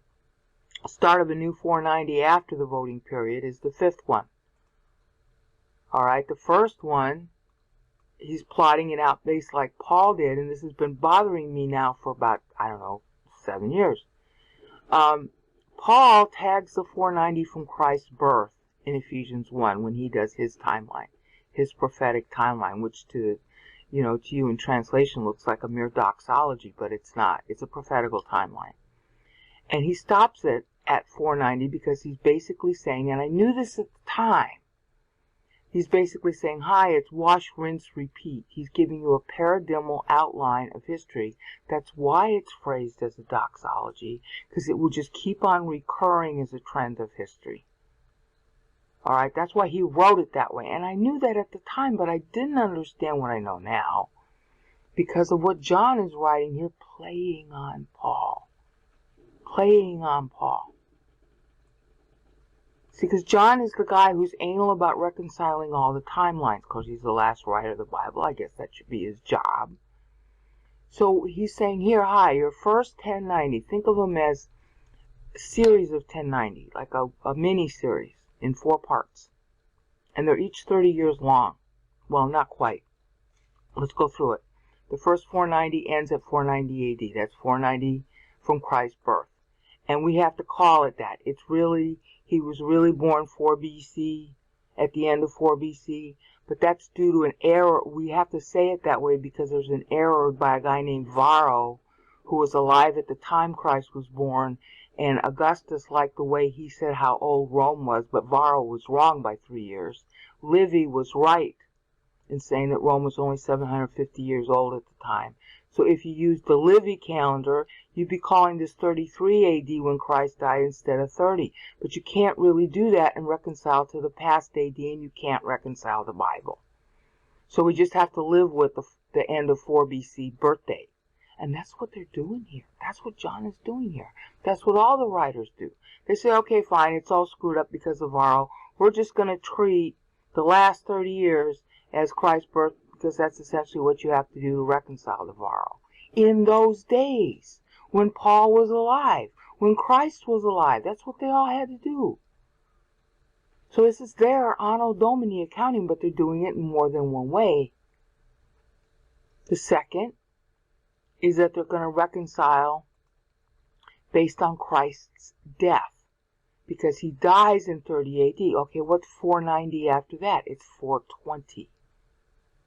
520 rather. And I showed you that at the end of 7b in poor fashion because I couldn't get the video to line up with the audio. Okay, so Justin the First is still alive when that 520 ends. And just as John was doing here, he's mixing the end of the 490 with the end of the actual ruler. Okay, Zeno ends in 491, so he just concatenates it. He makes the phrase end with the ruler. Alright, well, he's doing the same thing here. Justin, well, I'm not going to get to in this increment. I'll get to him later. Justin dies at the end of 526, and that's really, they call it 527. That's really here. Here's another Chi. The whole Chi pun is being done again. But the end of his effective rule ends at the end of this clause. So he effectively he was like 70 years old when he comes to the throne in the first place. And his nephew, who's Justinian, who's going to be the real bad boy of this clause, of this passage. His nephew Justinian is actually ruling in his place. So John is concatenating the effective end of Justin the First with the 520 that's the end of the 490 based on Christ's death. You get that? Okay? I'm sorry this is so complicated, but hopefully it helps you appreciate how precise Scripture is. So, we aren't really there yet, but we are at the part between the two. We are at the 30-year, it's depicted as 35, which is kind of interesting. We're at the period between the two with Anastasius. Back again. And again, we're at this section covering Anastasius. Anastasius is how a lot of people would pronounce it. Okay. Zeno having died here. And what's clever about that is it means who, plural. And Zeno dies and Anastasius takes his place. But there's a sort of interregnum, very short. And so this period from here, this is so awesome. I can't get the mouse to, from here to there. That's the reign of Anastasius, but it's truncating in the middle of Bleponton. Alright? And as I had started to say in the last increment, Mark 13 played anaphoric word games with the verb to see. Alright? And he used his word of choice, Mark's, was blepo. And where John plays on it, because he like reverses the way Mark did it. Mark used blepo primarily, and then he used horao a little bit. So now John is using horao primarily and using blepo only a little bit. There's a slight difference between the two words. Horao is really just a function of seeing. Blepo is to look at, like concentrate on, pay attention to. Alright? So he's focusing on, you're seeing it, it's in front of your face, but you ain't paying attention. And then down here, at the death of Justin the First, oh, everybody starts paying attention. See, up here, they're seeing the beast that was. Here, now, they're paying attention to the beast that was. That's a real subtle difference. But to the Greek reader, they appreciated subtlety. So they're like, oh, it was in front of our face, but we saw it. Seeing you don't see, okay? And now we're paying attention to the beast that was. And that is what happens during this period of history. So you see, you got the cleverness of Anastasius, which means reborn and literally resurrect, to tell you the character of the time. The Bible starts that practice in Genesis 5 with the begats. Each one of those names in the begats is telling you the character of the time. Pastor made a big stink about that when he exegeted Genesis 5. He stopped and he went through some of the names and the meaning of the names. The people were named based on the character of the time. Well, that same practice is continuing here, except that Anastasius was named by his parents. They didn't understand. They weren't doing it in the name of the character of the time, because everybody in Byzantine Empire pretty much was like, they wouldn't know the Bible if it bit them, even though they had the original language text. Okay, that was where most of the Hebrew manuscripts were, and that was where the original Greek manuscripts were. And yet, for all that, they didn't know what they saw. They saw, but they weren't looking at. They weren't paying attention. So now there's a rebirth of the evil beast, and by the end of verse 8, they're going to be paying attention when Justin 1 dies. Because the beast is going to resurrect. And of course, you can even tell in English that's the meaning of the passage. The beast that was and is not and is going to come up out of the abyss. And basically down here during the time of Justinian, the beast that was and is not and is coming. Yeah, well, that's how Justinian pictured himself. That was the big propaganda that Justinian sold. We're going to resurrect Rome. Now, Anastasius ends up actually being the resurrection of it, which is not a good thing. It's a bad thing. Alright? So, from here to the middle of, and I can't make this thing work because the word won't let me just do half a syllable, just to right here, where that O is in blepo. Okay, bleponton, looking at. Alright? That's the reign of Anastasius, and he dies right in the middle of it. He dies right in the middle, and that's when Justin the First is going to come to power. So Anastasius is looking at the beast to come. He wants to revive it, and that's what Justin the First wants to do. And he comes into power right there. He's just a pon.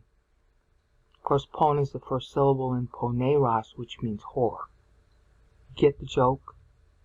The Greek readers would get it if they knew, if anybody was in Constantinople who knew this meter, they would be getting that joke and they'd be saying, uh-oh, bad times are coming, get out. That's what this prophecy is designed to do, is tell you what time it is so you know when to get out and where to go. Alright? So, now we're going to go through something of the history of it, and it's kind of hard to do that because there's so much history that goes in here. Starting right about here, okay, Zeno had died in 491, so you can call this, 491, 492. Your typical Roman historian will always do it like that. Slash the number. Okay? So it's hone plural because one emperor is dying and another emperor is coming to the throne. There's a sort of little fight in between before Anastasius comes. Because at first it's Zeno, and it wasn't automatic that it would be Anastasius. Zeno's wife marries Anastasius, and that's how come he gets the power. Zeno's wife marries Anastasius because the people of Constantinople wanted that. Now, when you go down here, you can click on each of those links, and this tells you about the 7ing that I was mentioning earlier in the video. I mapped out where the 7ing is so that you can test it yourself in case I made a mistake. Alright? Bleponton is specifically covering 517 to 519 AD. Anastasius dies right in the middle of that. Okay? So God and John, or God through John, playing on how Mark did it, because Mark did this same thing.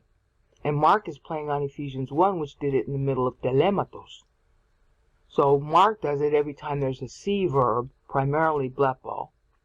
And so playing on Mark, very obviously playing on Mark in this particular case, John is also using blepo and having the resurrection guy die in the middle of it. Now, the reason why that's important is that this thing here, see what's a dissertation?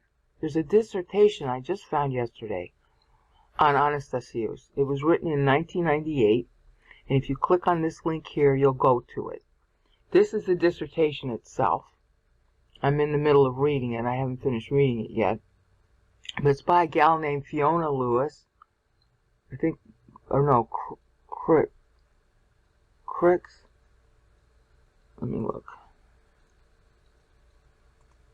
This one. This gal right here. Nix. Fiona Nix. Okay? You can click on that link. Just type in Anastasius I Byzantine, and the third link ought to be the reign of Anastasius I. She wrote her doctoral thesis on Anastasius, which is really good because it's really hard to find good information on him. Okay? And that doctoral thesis is right here. I downloaded it.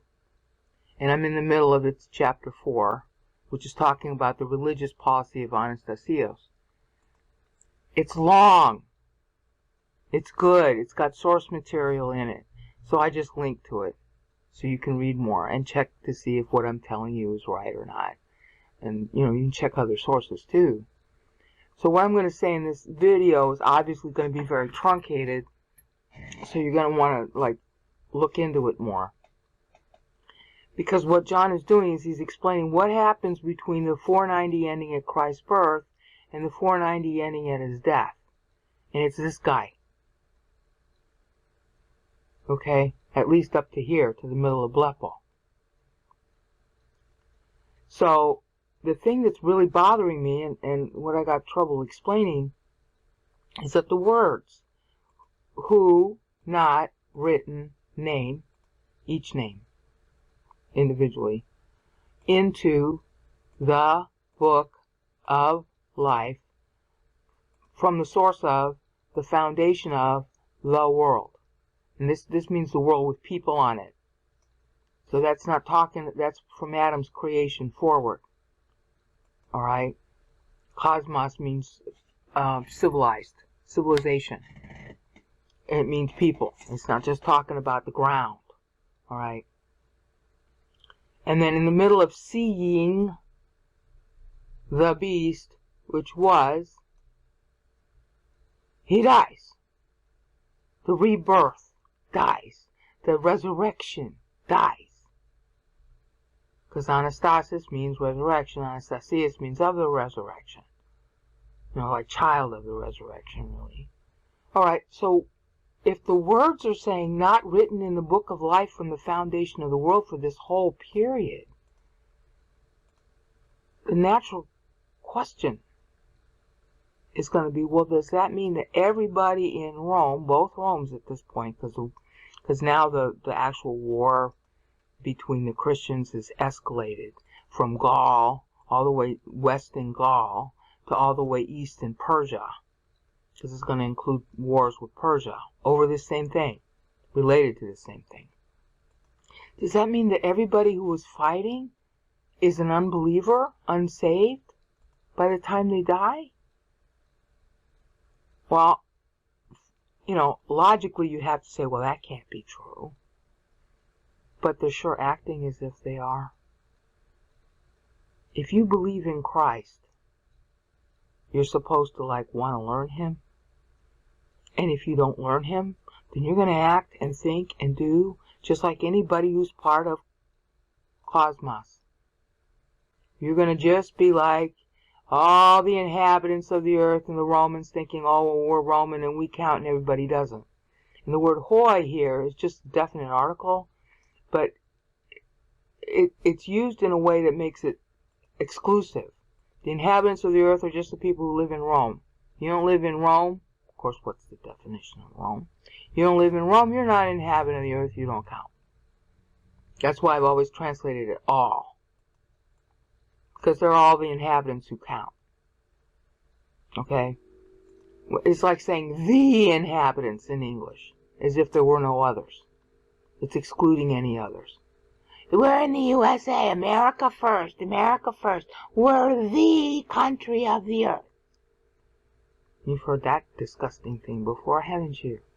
It's the same idea. Alright, so at the end of the 490 for Christ's birth, there's a polarization and an extreme arrogance that's religious in quality, and it goes on. And then, by the time the 490 from his death occurs, there is, it's so bad that it's like peaked. We're in the same kind of thing right now. The 490 from Christ's birth was our year 2000. Was the end of a 490 from Christ's birth. I mean, you could even go back like I did in the 7b, and because there's different ways you value this thing, and they're all valid. That's the weird thing. Is that to qualify for time to continue, by the time 490 from Christ's birth ends, somebody had to mature in doctrine, in knowing Bible. By the time Christ died, which would be 520 AD, 490 plus 30, alright, somebody had to mature. Now, I'm betting that it's like concatenated, alright, so that if there wasn't somebody by the end of the 490 of his birth, that they got this 30-year window to get there. I can't prove that yet. It just makes sense to argue it that way. Alright? Well, the first 490 was Paul. He even tells you that in 2 Timothy 4, 7, and 8. So the first 490 was going to happen. Christ himself, he buys the ability to have time. But he himself did not get his own 490 or 1000. Because that would be unfair, because he's God-man. So it has to be a believer. Alright? So I'm arguing that for sure it was Paul. We know that from Scripture. And I'm arguing that, well, this 30 years is something like a little window. If nobody was mature by 490 for the next 490, that's the kicker. Paul bought the first one, but by the end of it, it's another one that's due. Is the next 490 going to happen, or is the world going to end at 490? And then there's like this little 30-year window. So, okay, well, if somebody doesn't do it here by the end of 490 for the next one, not the current, the next one, then you got another 30 years to get there. So by 520, somebody new had to super mature. And I had no idea who that would have been. Somebody new. And then the next 490 after it, therefore, can play. We know it happened because time goes on past 520. And we also know there was an extreme amount of evangelism that went on during that time. So maybe one of the monks Or maybe a charwoman who worked for the monks did it. Or maybe a duke who got a copy of the Bible made for him because maybe he was an invalid and he didn't have anything else he could do but just lay in bed. So he did it. Somebody did it. We'll find out when we're dead who these people are, because they're the heroes of history. All right? So now, again, this whole period then is saying, hi, whose names are not written in the book of life from the foundation of the earth, are people who, are, if they're saved or not, well, who knows, because they sure don't know Bible, even though they've got the ones in the original languages. And that's the period characterized by resurrection. So the resurrection of the 490 is a period of internecine war, blood against blood, just as ever since Constantine's sons, which everybody stands around and wonders at, like John is doing up there, and like they're doing here when Rome falls. Western Rome falls. And they're still doing it. And now they're starting to think, oh, we want Rome to come back. We want to go back to the way it was. We want to go back to the way it was. And when a civilization starts looking backwards to its good old days, that's a civilization in decline. And okay. Looks like the video recorder I've been using all these years just doesn't work anymore. I tried to upgrade it and it's actually worse. That's typical. So we're back at Revelation 17, and I'm going to try to wrap this up as far as Anastasius goes. Because it turns out I've now read the dissertation that was over here. When you click on Bleponton, see, you click on a link here in the text, and it takes you to the note, and then you click on the note, text the same word, and it takes you back to the text. Okay? This was on Anastasius, and as I had said in previous recordings, there was a lady named Fiona Nix wrote a dissertation on him back in 1998, and that's the link that you click on to read that dissertation. And her chapter 4 is about his religious policy, which is the focus of Revelation 17:8, because it's the trend of history from that point forward, which is the same as the trend of history prior. So it's a real soap opera. I mean, I'm so embarrassed for Christianity, because what they consider holy are the church fathers, who are some of the worst people who ever lived. And what they consider holy was Constantine, who was one of the biggest jerks who ever lived. And the Bible itself is not giving him a good report card, because that's where Constantine dies. And that word in Greek means abomination. It's the same word that's used in Daniel 9:27. Okay? There's a Greek translation of the Hebrew, okay? So God's opinion is so different from what Christians say. And what Christians say is based on a self-righteous, oh, our version of the doctrine is the only version and everybody else is a heretic. And the trouble is, all the people saying that don't have the doctrine right. At Good Friday, hello? You could read Matthew 12, verses 40 and 41, and you know immediately it's going to be Good Wednesday. Because if Christ rises on the first day of the week, just search on that phrase in the Bible, and he's 3 days and 3 nights in the grave, then he died on Wednesday, yeah. And when you go through the Bible properly, you find out why. And I did that already in my past plot.htm. It's not hard. You don't even have to be a scholar to do it. But you do have to read the Bible. And the church fathers didn't. They had this so messed up by the time even of Polycarp and Justin Martyr prior.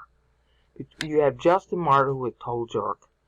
And you had Ignatius, who was a worse jerk. And then you have Polycarp, who was an even bigger jerk.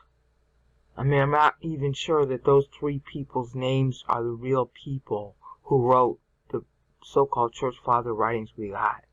But they're awful. Like, of Polycarp it was said, his good deeds saved him. Oh, Christ is chopped liver then? I mean, this is ridiculous how bad it was. Well, it got even worse as time went on. And by the time you get to this guy Anastasius, especially if you read that link in Wikipedia, you'll see how bad it was. He couldn't figure out who should rule after him. So he puts a secret note underneath a cushion and then calls in, I forget, two of the folks that he thought maybe should succeed him.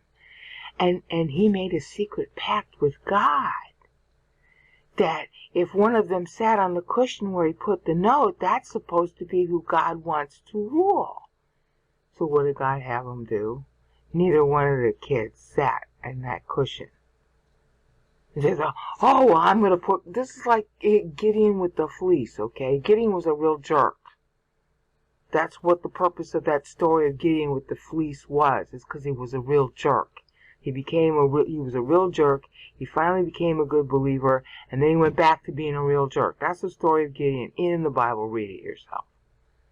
Okay, starts out apostate, he ends up apostate, but in the middle he had a good time.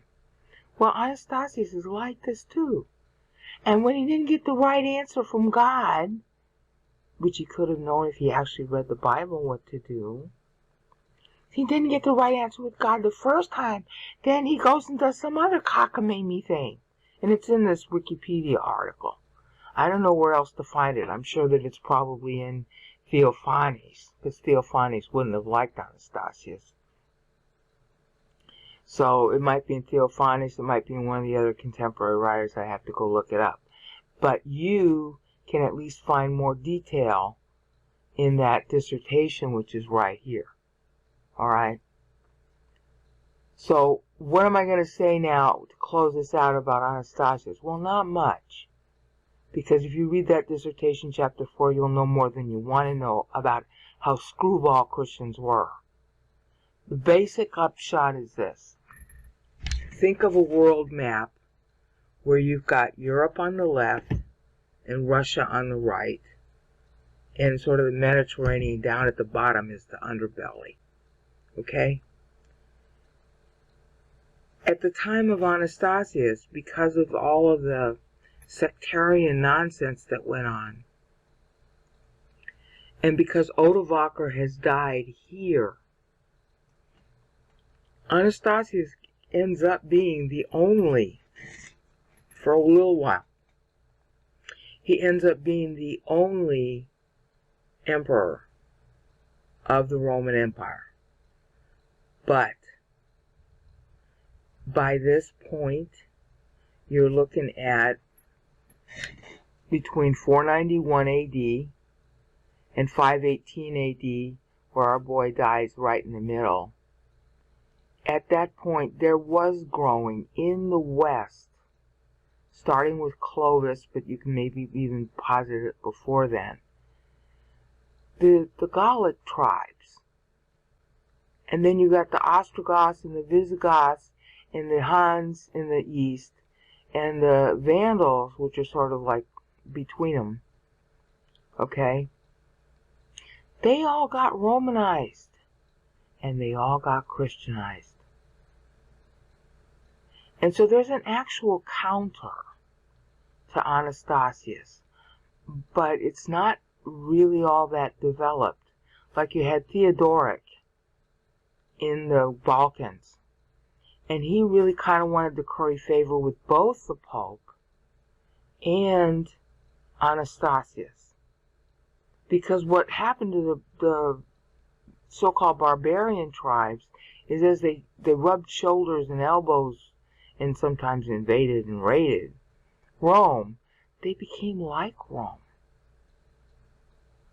And at certain times, the emperors were using them as mercenary troops against other enemies. Alright? So they got Romanized. And as they got Romanized, they got Christianized. And as they got Christianized, they started to have like their own little areas of independence. And at this point, the Lombards are pretty much in control of Italy. Alright? I'm not sure if they were even called Lombards at that point.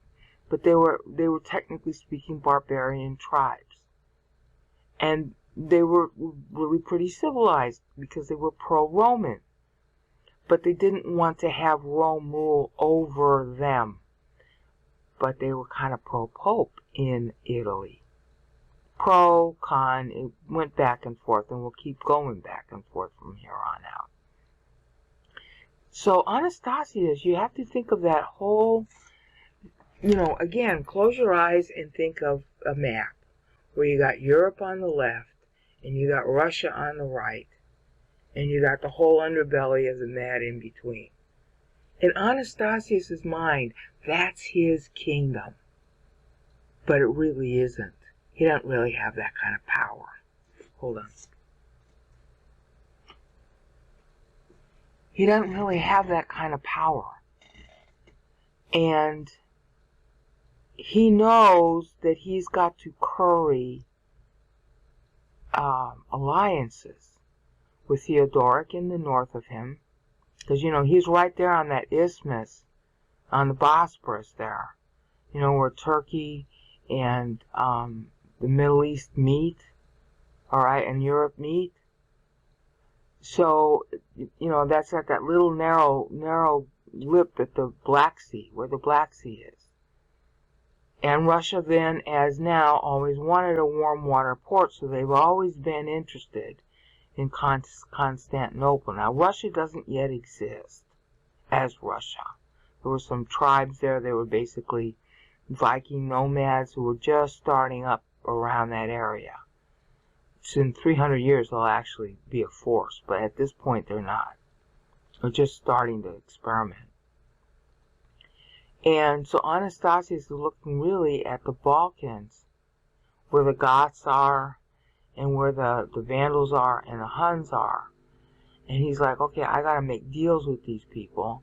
And then in the west, he's got more Goths. You got the Visigoths and the Ostrogoths, and then you got other sort of Gallic tribes like that in the what we call France and Britain. Okay, and he's trying to figure out, okay, well, what kind of alliances do I need to make so that I can keep the East, which was always more profitable, that's the Middle East, and then going toward Persia, and then going toward China. Because it was basically trade. The reason God put Israel where Israel is as a nexus of three continents so that you could vote with your feet to learn God if you wanted. And no matter where you are in the world, it would take, even back then, even 2,000 years prior to that, it would take you maybe a year, possibly 2 or 3, to get to Israel from any place in the world. Okay?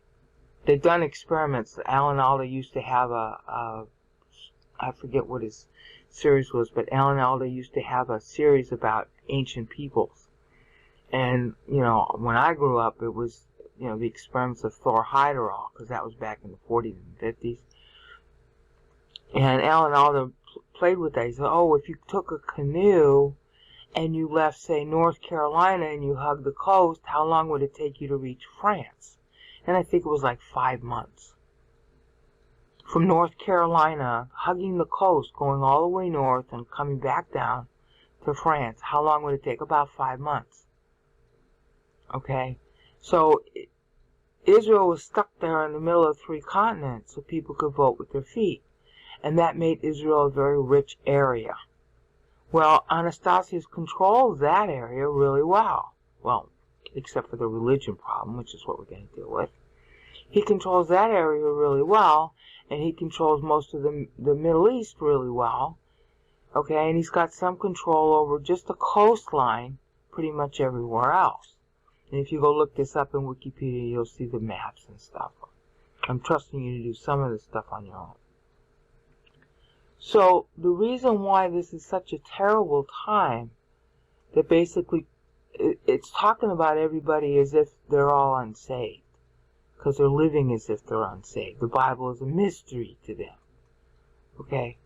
The reason why that's true is that Anastasius has to fight with, and that's what chapter 4 of that dissertation covers, he has to fight with everybody all up in arms, and this is so petty, I can't even believe it.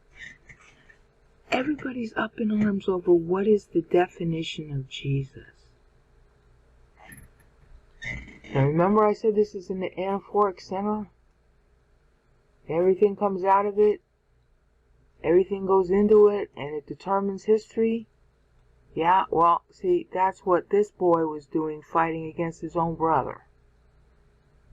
That's why. Over the definition of Jesus. How is he God-man?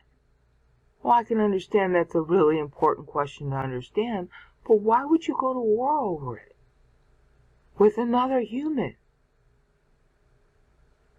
You talk about it, and you might disagree a lot. But go to war? You go to war if you don't know Bible. If you know Bible, then you're busy talking about Bible. If you don't know Bible, you go to war. And so this guy goes after his own brother over the definition of God. God-man in particular. And then he dies as a result of doing that before he even manages to defeat his brother. So his brother ends up inheriting everything that he fought. Okay? So his brother didn't go to war. His brother ends up the winner. You get the message. You get the little moral of the story. Okay, but once his brother wins, he wins Constans, wins the West. The other brother remaining is Constantius II. He wins the East. And now Constans starts having a strain with his own brother over the same damn thing. What's the definition of Jesus Christ? Well, honey, if you got a problem with that, then you go and talk around, you do some research. Ideally, you study the Bible, because the Bible's real clear about how Christ is God-man. It's not hard.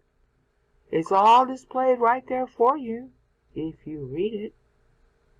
Which they didn't, clearly. Same thing with Trinity. Why are people so confused about Trinity?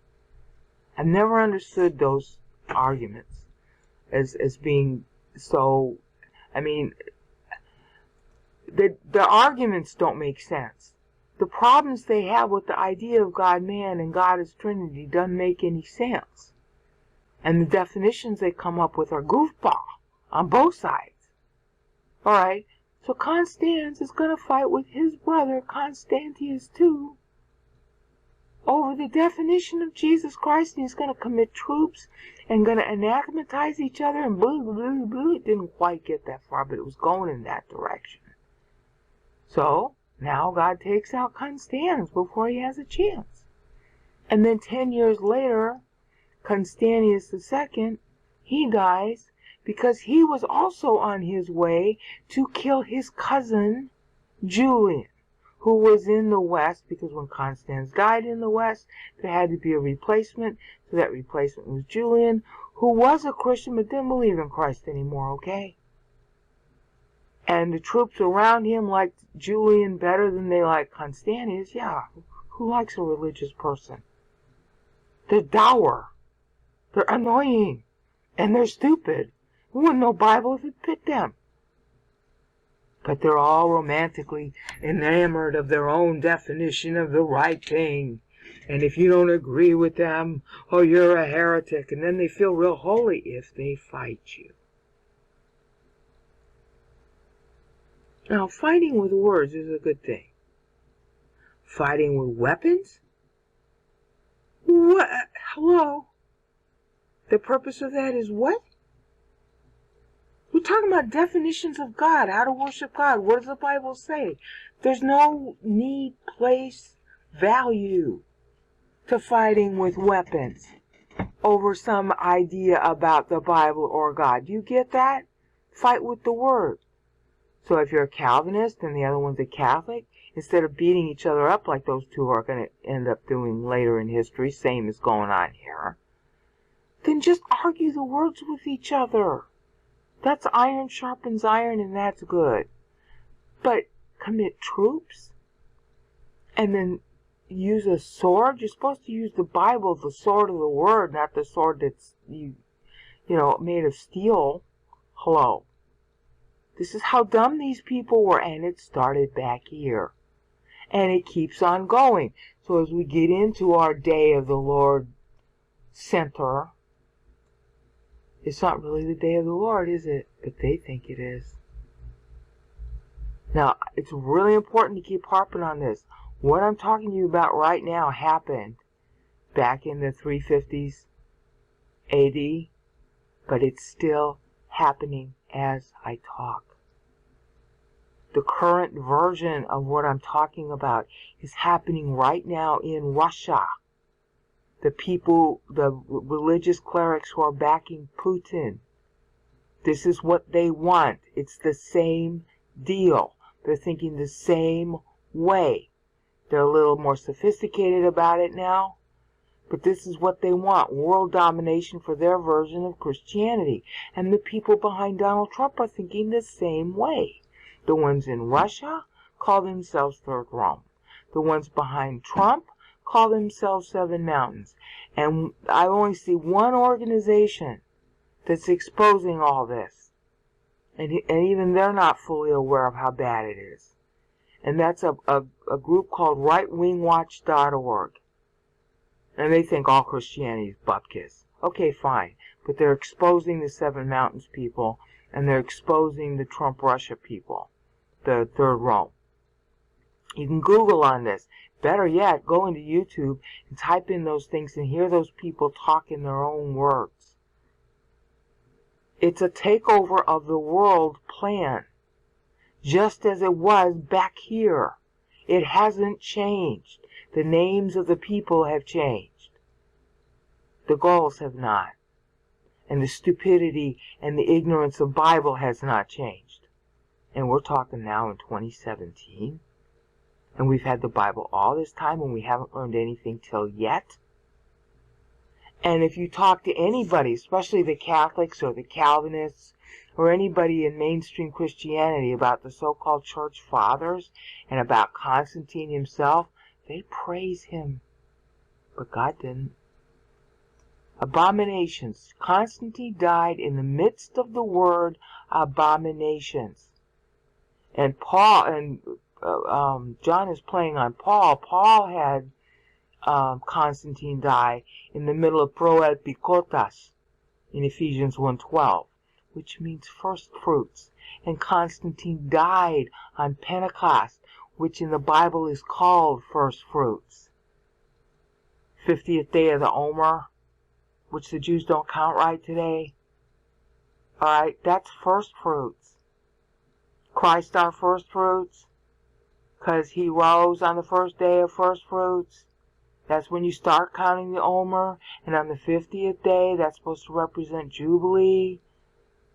Okay? And the 50th day, which we call Pentecost, they call it 50th day of first fruits in the Bible. That's abominations here. And first fruits is the word that Paul used and has our boy Constantine die right in the middle of it at Proel. So he didn't make first fruits. In other words, it's a snub. It's a condemnation of Constantine, both in Ephesians 1 and here. And there are other condemnations that are used in Matthew 24 and Luke 21 and Mark 13. But I don't remember what they are off the top of my head. So when you come down to this point, Constantine's sons, and it just keeps on going. And then finally, remember, you got the Council of Chalcedon, which is where all that religious warring comes to a head. The East and the West break. The Council of Chalcedon is basically the East saying to the West, your Pope has no power over us. We'll do it our way. And then within their own realm, the northern part of Byzantium was saying that Christ had two natures, and the southern part of the Byzantium was saying, well, Christ is really one nature, and the Council of Chalcedon pronounced those saying Christ is one nature as heretics, and then persecuted them big time. That's going on in Russia right now. They're persecuting everybody who isn't Russian Orthodox. You're not going to see it in the news because Putin has a tight lid on TV and media and all that. So this is current as well as it is way in the past. All right? And the outcome of the Council of Chalcedon was you had these two sides, the north versus the south in Byzantium, and Anastasius ends up being part of the south. He comes to the throne, and because of Zeno having said, okay, look, north-south, let's forget this. Let's have the Genoticon. We're just going to agree on the part we agree on, which, yes, Christ is begotten by Father. And actually, the Greek word doesn't mean begotten. It means uniquely sired, uniquely born. Monognes. It's in John 3:16. They agreed on that one. And how does it work? Is he two natures, or two persons, or two wills, or one will, or what? Well, Zeno's Henoticon made it illegal. This is where he went wrong. He made it illegal to talk about it. That way the South could say, well, he's one nature, and the North could say, well, he's two natures and one person. Okay. He should have just said, hi, freedom of religion. You believe what you want. But he didn't. So this guy comes to power, and he tries to do it Zeno's way, because this guy is married to Zeno's wife, who's now a widow. And Zeno's kid started to rule and then died within a year, and Anastasius takes the throne. She marries him, actually.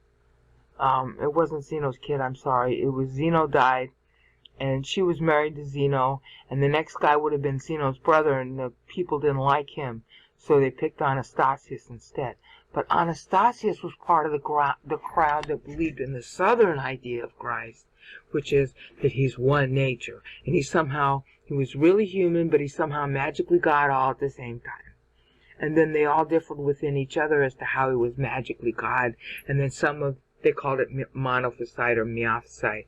And some of the miaphysite and some of the monophysite, they all excommunicated each other, or they all wouldn't, the trick was, they wouldn't eat communion together. I'm not going to eat communion with you because you don't believe in God the same way I do. Huh? Where does it say to do that in the Bible? 1 Corinthians 1 says don't do that. Go look it up. Paul mocks this kind of stuff. Where even in Paul's day, one was saying, well, I belong to Paul. And another was saying, I belong to Barnabas. And another was saying, I belong to Cephas, Peter. And Paul is saying, what? You don't belong to us. Did we pay for your sins? No, you belong to Christ. You're all in Christ.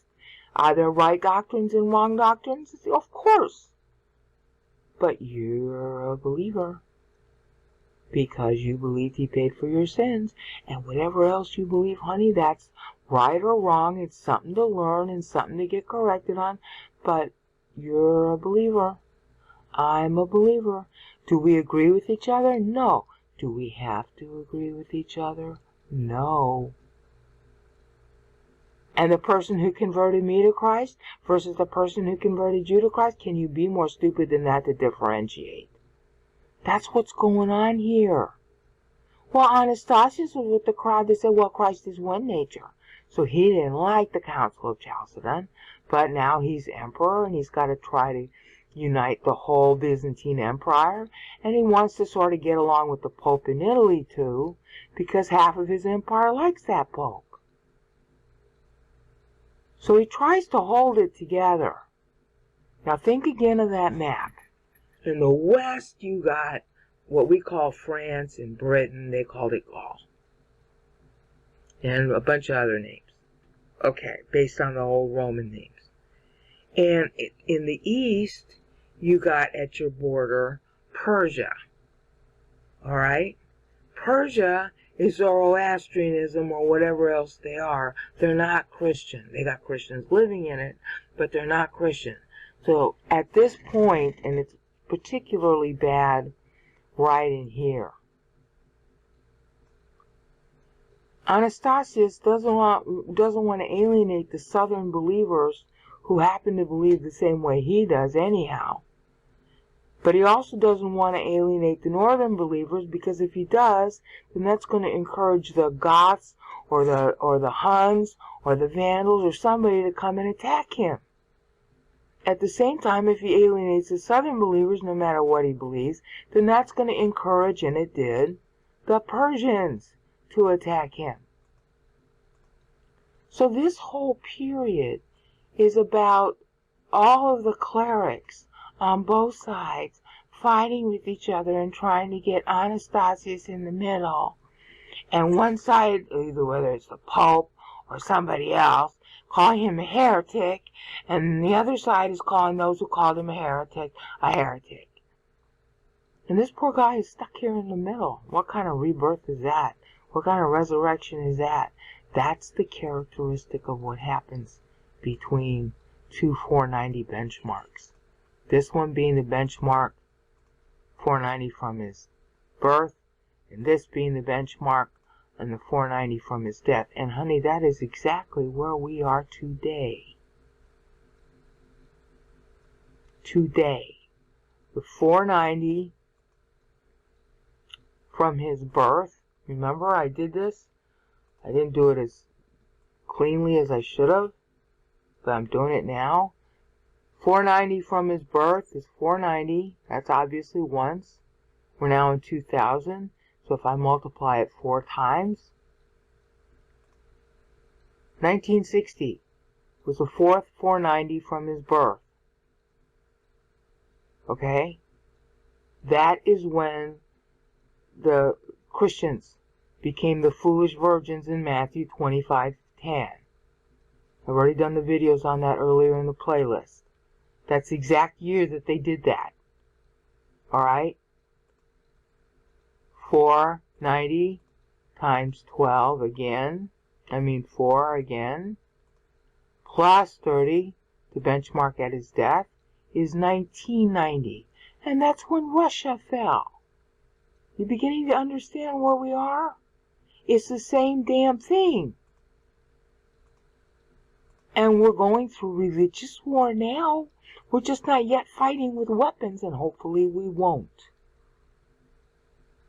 But all the same arguments and the same self-righteousness and the same bada with the people behind Donald Trump having elected him being those people, just like the people who were bugging Anastasius.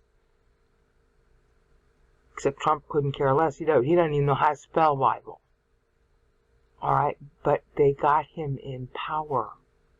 And they're jockeying for power, 7 heads and 10 hearts around him.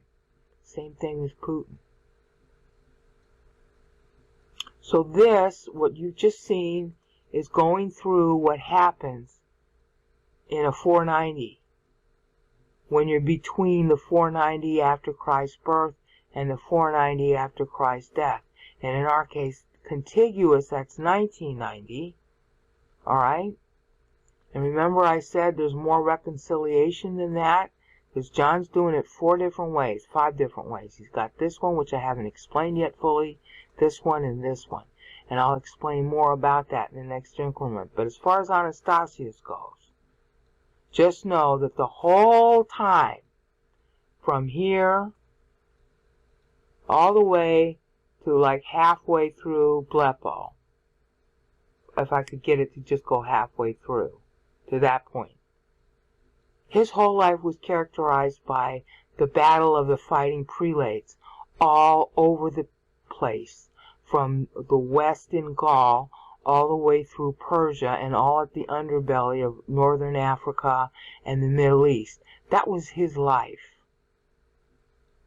And it didn't work. And finally at the end, in 518, when he dies, because it never got solved. Right here, this at Blepo, everybody's going to see him die. But he ain't seeing nothing because he's dead. And in that year, just like maybe a couple months before he died, he sent the Pope in Italy a final letter saying, I don't agree with you. We're not going with you. We repudiate this Council of Chalcedon. He burnt it. He destroyed it. There was a bunch of legal documents he destroyed. Okay? So he said no and then died almost immediately. Alright? To the Pope who was in Italy then, and I forget the guy's name. Okay? That's how it ended for Anastasius. That's how it begins for Justin I, who's going to be in a couple of later increments. I'm not going to start on Justin right away. So, just know, see, this was the end. This is 526. When Justin dies, this is 518. I'm not taking you to 526 yet, because I got to show you some math in the next increment. But for now, this is how Anastasius dies, repudiating, completing the rift between East and West. Anastasius did that. And that's why this language is so bad, because it's everybody excommunicating everybody else. Ending with resurrection, okay, excommunicating the Pope. Peace out. Hello again. This is to record the aftermath of this, which really ends here. Anastasius dies in 518, and taking over from him is a guy named Justin I. Justin I wants to go back to the Council of Chalcedon, which Anastasius had destroyed. He actually destroyed the documents of the Council of Chalcedon. Justin I wants to revive it. Now, what makes that so important to say in this context is that John, by benchmarking here and here, is showing you how this anaphoric center closes. It closes with a revival.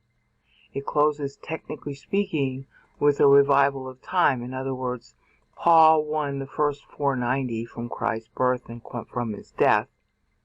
We know that from 2 Timothy 4, 7, and 8. And therefore, he's showing you how that ends. And he's also saying that somebody else during the same period of time, somewhere between here and here, or maybe even a little bit before, somebody else besides Paul, because you have to fund the second during the first, spiritually matured enough to extend the time grant. Now, who is that? We won't know till we're dead and we're seeing Christ. At the, Revelation 4:1 is the rapture. Door open, that's when we go up to heaven. Door closed, that means, it's, the history is going on down on the earth, but we're not there.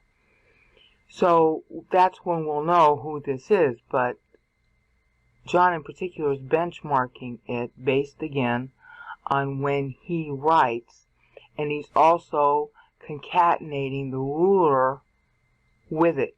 Like here he concatenated Zeno's death and Anastasius. Anastasius, remember, means resurrection, reborn, next one.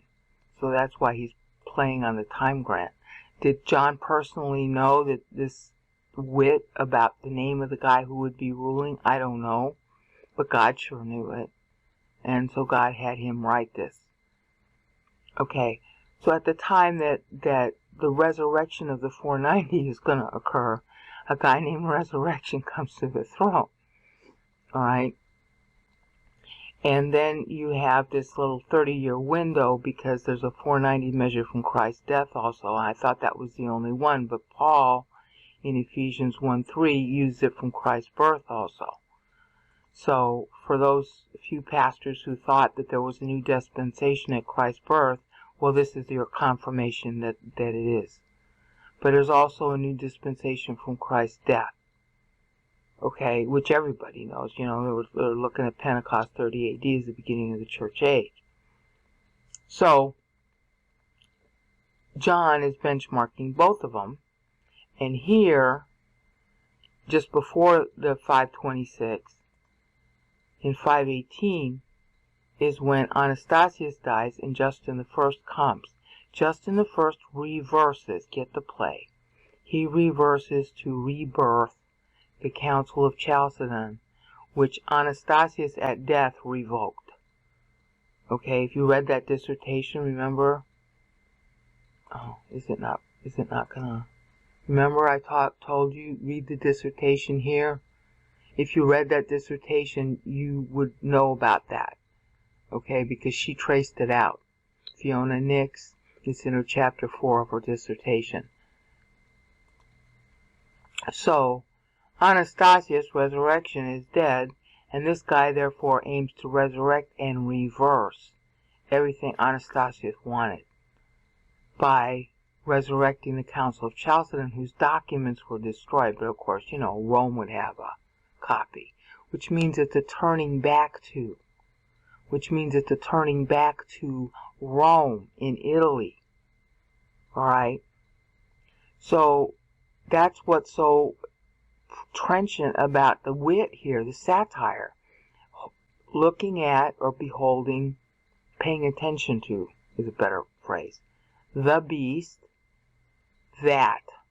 This, and I'm going to cover what hoti means in a minute because it's really biting wit. Was. So just simple translation. Looking at the beast that was. This is what Justin is doing. He's reversing Anastasius, which didn't want to look at the old beast in Italy anymore. Wanted to chart his own course and stay friendly with his Monophysite brethren in the south of Eastern Rome. Eastern Rome occupied, you know, pretty much what we would call the Middle East. And they were mostly Monophysite, which is the definition of Christ, that he was one nature and somehow magically the godness is in there. Alright? Whereas the Council of Chalcedon said Christ is two natures in one person. And if you didn't believe that, you were a heretic and you should die, your property should be confiscated, and all of your books and Bibles and everything should be destroyed. Okay? So this argument continues. It renews. Only on the opposite side now. Okay? Justin I, who was at that time age 70 himself, he's an old man, coming to power, and his nephew, Justinian I, is in effect taking the reins of government at that time. He's fairly young. I think he was born in 482. Alright, I'm 63, so I consider that young. So, bleponton ton terion hoti, I'm going to cover this now. Ain, really, you have to, ain. Alright, paying attention to the beast that was. Okay, but hoti doesn't just mean that. Hoti means because. It has two meanings that are used in Greek, and both you like equally. Hoti introduces content. Okay, so what he's telling you is that they were paying attention to the beast, and the content of what they were paying attention to about the beast is that it was. They're focusing on what was. They're going backwards. They're looking backwards. They want to restore what was backwards. Okay? That's the whole characterization of Justin I's reign, and especially Justinian. Justinian will try to reconquer the West. And it will reach its widest point since, you know, Constantine founded the new Rome. It will reach its widest point under Justinian. It won't last after him. But that's when it reaches its widest point, reconquering the West, because they're looking at the beast that, and here's the content of the that it was. Because it was. They're looking at the wasness. They're looking at the past. They want to return to their former glory. And that is how the 490 after Christ's death ends. Full circle. They're looking back at this horrible time when the brothers were fighting each other over the definition of God, and they want to continue that fight and go back to those days. And they consider that to be restoring the glory that was Rome. And everything after this point is a replay of what you just saw. That's why I just focused on these 3 verses. The rest of the verses in Revelation 17 provide detail. The verses prior to verse 6 and 8 in Revelation 17, tell you how it got that way. Everything in history is round robin, back to the circle. This is the primary rule in Aristotle's Poetics, that you come full circle by the end of the play.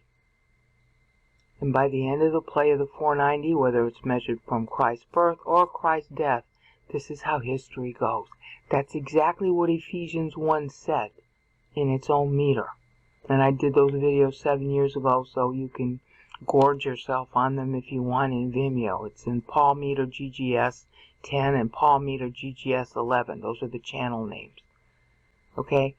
That is being reaffirmed and confirmed here, which is really helpful for me to know, because I drew that conclusion just by looking at Paul, and I wanted more proof of it in Bible, because how did I know what I was thinking was true?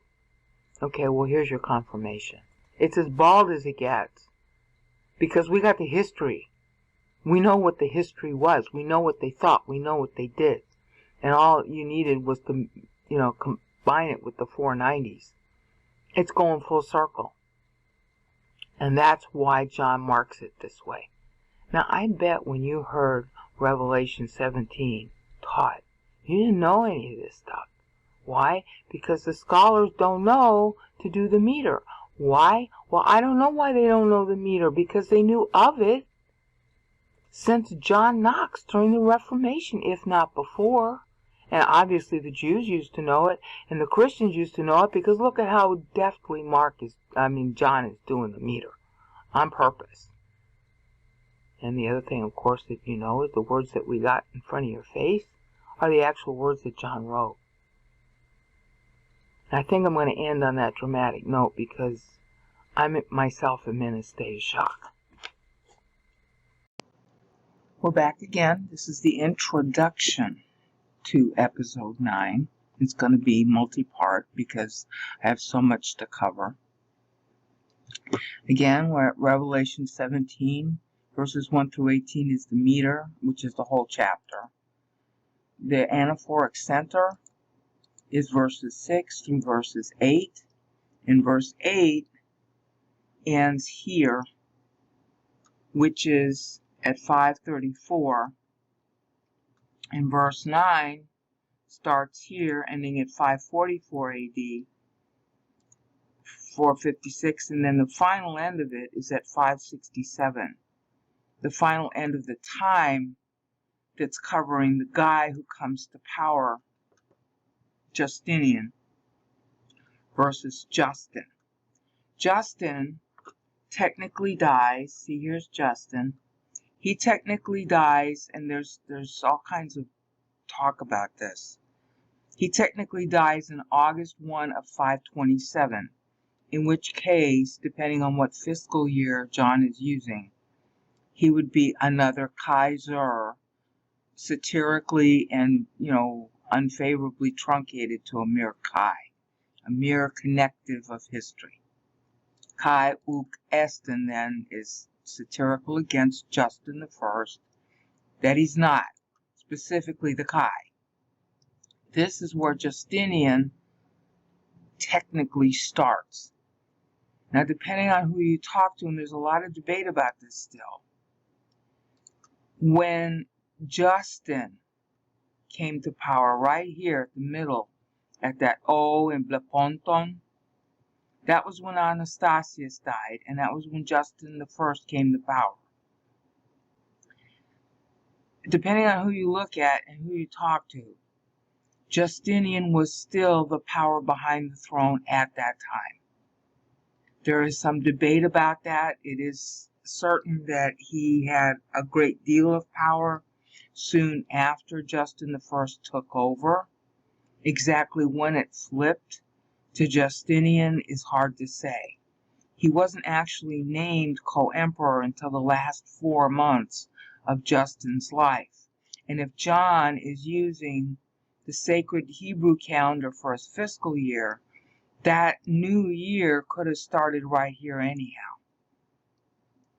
Okay, but I only had so much space to write all this, so I'm sort of like putting Justin 1 here as if he died at the end of 526, when he really doesn't die then. But he does hand over the reins in the first couple of weeks of April. Okay, well, the sacred year ends on the vernal equinox, and therefore the new year begins at sundown on the vernal equinox. And so that would be considered 527 anyway. But if you're using end of year, you can say, well, it's end of 526 on the vernal equinox because he hands over power. He's sick. He has a wound in his foot that festers, and he eventually dies of it. Okay? So we're going to go with 527 as a start. That's typical way that Roman historians handle it. So we're going to go with that too. Now, I'm going to have to sidetrack after this because I need to show you what John is doing with these highlighted yellow numbers, because what they end up being is he is reconciling to the different sets of 490 accounting that God started with Adam's fall. All right, we are still on that accounting system. Time is alone in 490-year units, and hopefully you've already gone through, as I had asked at the end of episode 8, you've already gone through a refresher course, or at least your first time, in how God orchestrates time. If not, I'm going to give you a real quick refresher course, because it will be easier for me to cover this and this and this, and then he keeps on doing it here and here. Why does John keep on reconciling to 490? Because there are multiple sets of books. Excuse me, that's my dishwasher making a banging noise. All right, so I'm going to have to stop where we are before even getting into what Justin's reign was like, starting here, and give you a refresher course in the 490. And again, we have to start it at Adam's fall. Now, I could spend a lot of time going into a side trip telling you how I discovered this. But instead of doing that, I'm just going to tell you that I learned it from Daniel 9. The way the phraseology works in Daniel 9:24, it occurred to me that God was amortizing time. Amortizing is a fancy word for loan. Okay, how do you pay off a loan? Amortization is a way you figure out how to pay off a loan. Time is a loan. And I couldn't figure out exactly what he was doing, so I had to go back to Genesis 5. This is all the material in the begats of Genesis 5. You can add it up yourself. And I just plotted it out in a worksheet. Okay? I did not use anything other than the Bible to come up with this. The thing I wanted to stress, however, is that birthdays can only be governed by solar year. So all the whole Jewish accounting with the lunar year is flat wrong. And a lot of Jews know that. Okay? But I don't use lunar years. And if you use lunar years, you'll never get the Bible dates right. So these are solar years. These are not lunar years. These are their birthdays. Okay, well, you can be born at the beginning of the year, or you can be born at the end of the year, or you can be born in the middle of the year. So the time distance between, say, Adam being 130 years after his fall, and Jared 622 years after Adam's fall. The yellow column is measured years after Adam's fall, not even his, anniversary. It's just after his fall. Well, that could be, at the end of, and this one happens to be, at the end of the 492nd year, not 490. And why is that? Because when, during the 130 years after Adam's fall, did Adam mature? What if he matured later, okay, in that year? And what if Jared's birthday, okay, is late in the year? Well, then that could easily add up to +2. All right? But you'll notice it's still 492. There is something about a 490 that's going on here, and this isn't the only place. Okay, if you're familiar with this material already, I'm sorry to bore you. But when you get down here to Noah, he gets his kid, his sign that he's super matured. That's what the kid's birth signify. In 1556. Okay, 490 years after that is 2046. And that is when Abram super matures and has his son. 2046 is 490 plus 1556. So that's exactly 490. So you see the number is relevant.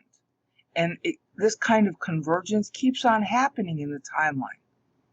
So all the Bible dates are alerting you to this time structure. So what I had to do is I plotted them all out. I looked at the kings, I looked at all those dates, and I just went with what the Bible says to find out what numbers it's plotting and why. And they all hub around the kind of time structure I'm going to tell you. Okay? I'm going to take a little break, and I'll combine the next increment with this one in a minute. Back again. Now, I'm going to go through, there are 4 or 5 timelines that the Bible tracks based on the 490. And you're going to need to know them all in order to understand how John is doing his thing in Revelation 17. And by the way, I'll fix that in a later video. I must have the wrong fonts on this computer. I'm doing this video on a different computer. So I'll fix that. That's an I that's missing. It won't look that way when you download the document. Okay, so in order for me to show you what John is doing with all these reconciliations to 490, I have to go back and show you how the 490 works. The first 490 is measured from Adam's fall. It has nothing to do with the creation of the earth. The Bible doesn't tell you how old the earth is. But once you plot all the Bible dates, okay, you find out that Christ was scheduled to be born, and I'm going to go through why, 4106 years later. Now that wasn't the first schedule, all right? That was what ended up being the schedule as a result of Abraham. So you have, as it were, a plan A, a plan B, and a plan C for Christ's birth. And it's based on the 490s. All right? So let me just go through the basics of how the 490 works. You can also see it if you download this worksheet in, let me unfreeze the panes. If you go to there, all right, you can just look in cell A2, or you can click the link here and download the doc that goes into much more detail if you want.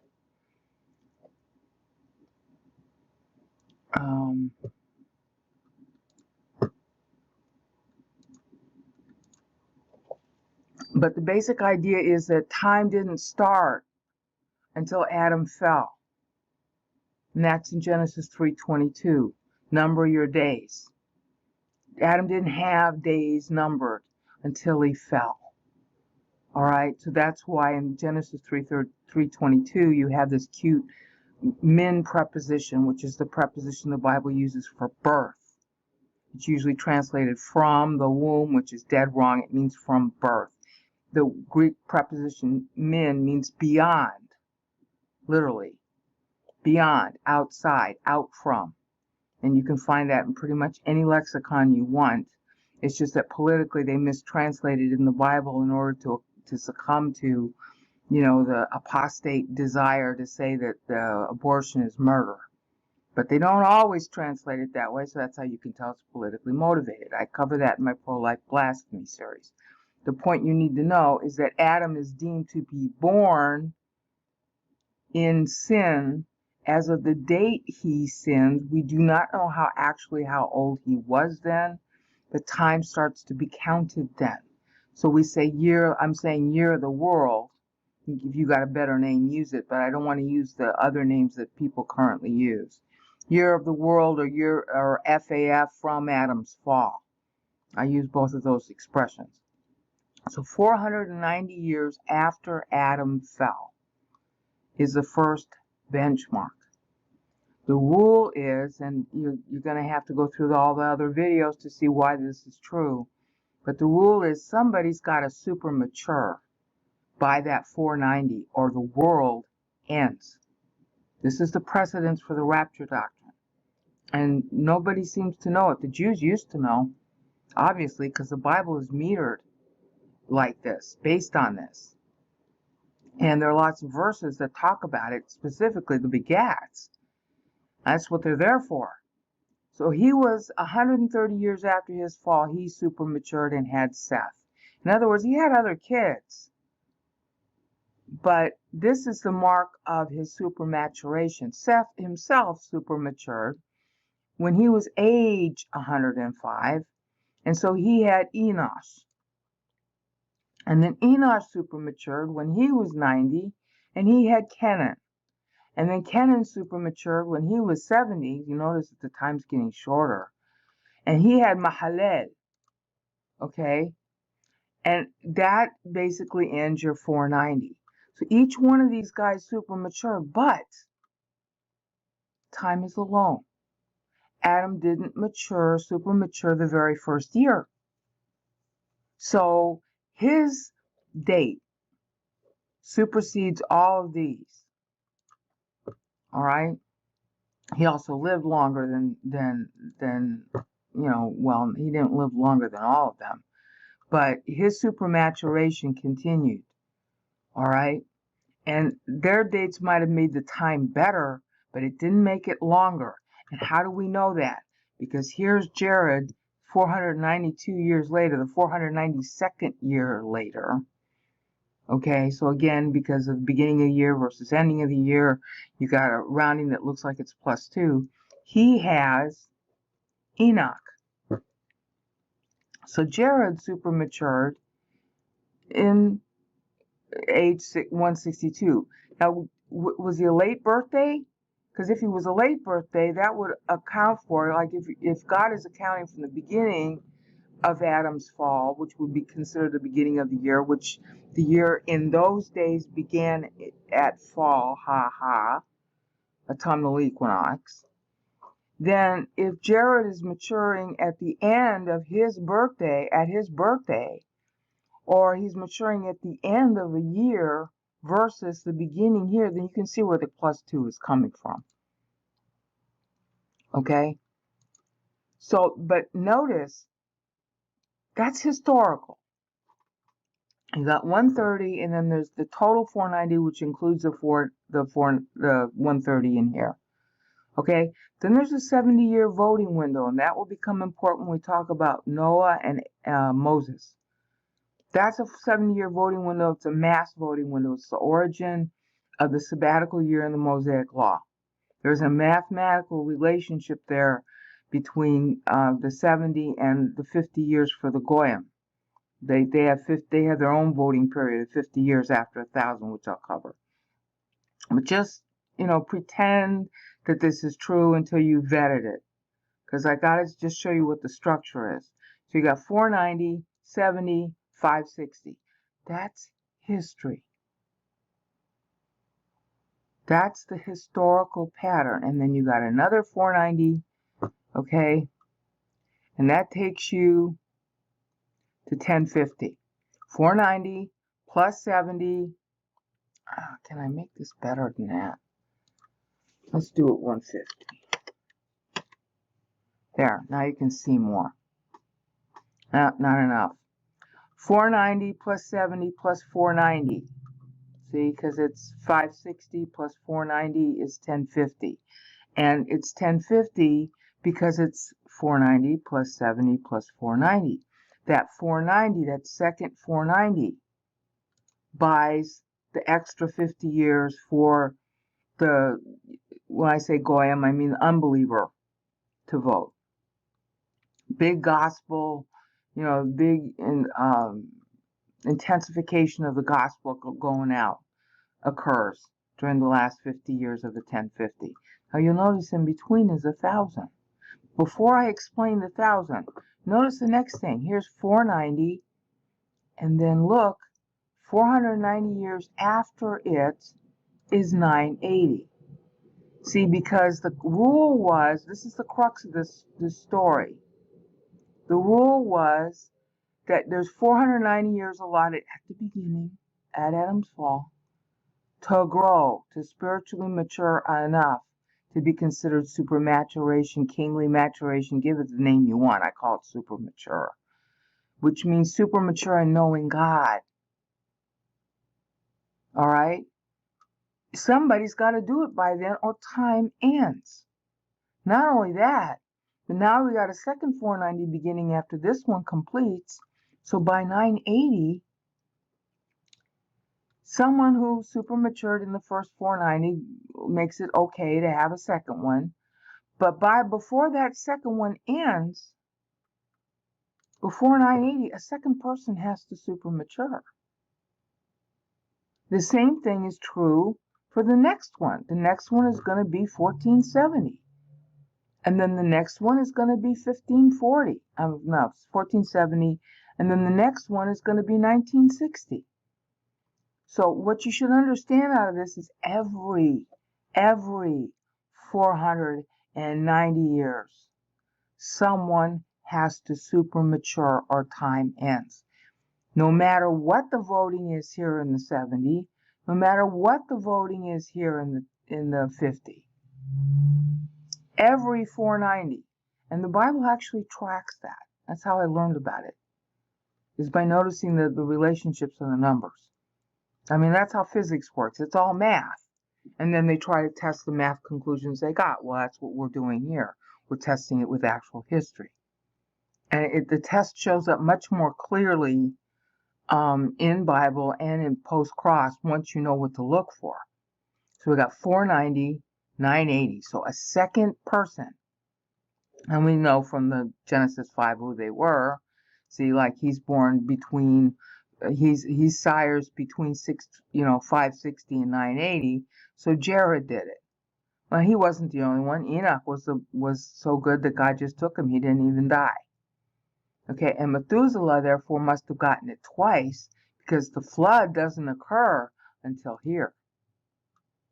Okay, and you say, well, but Noah got it. Yeah, Noah did get it. He got it in 1556. But there wouldn't have been a Noah if Methuselah didn't get it. Because look when his son is born, 874.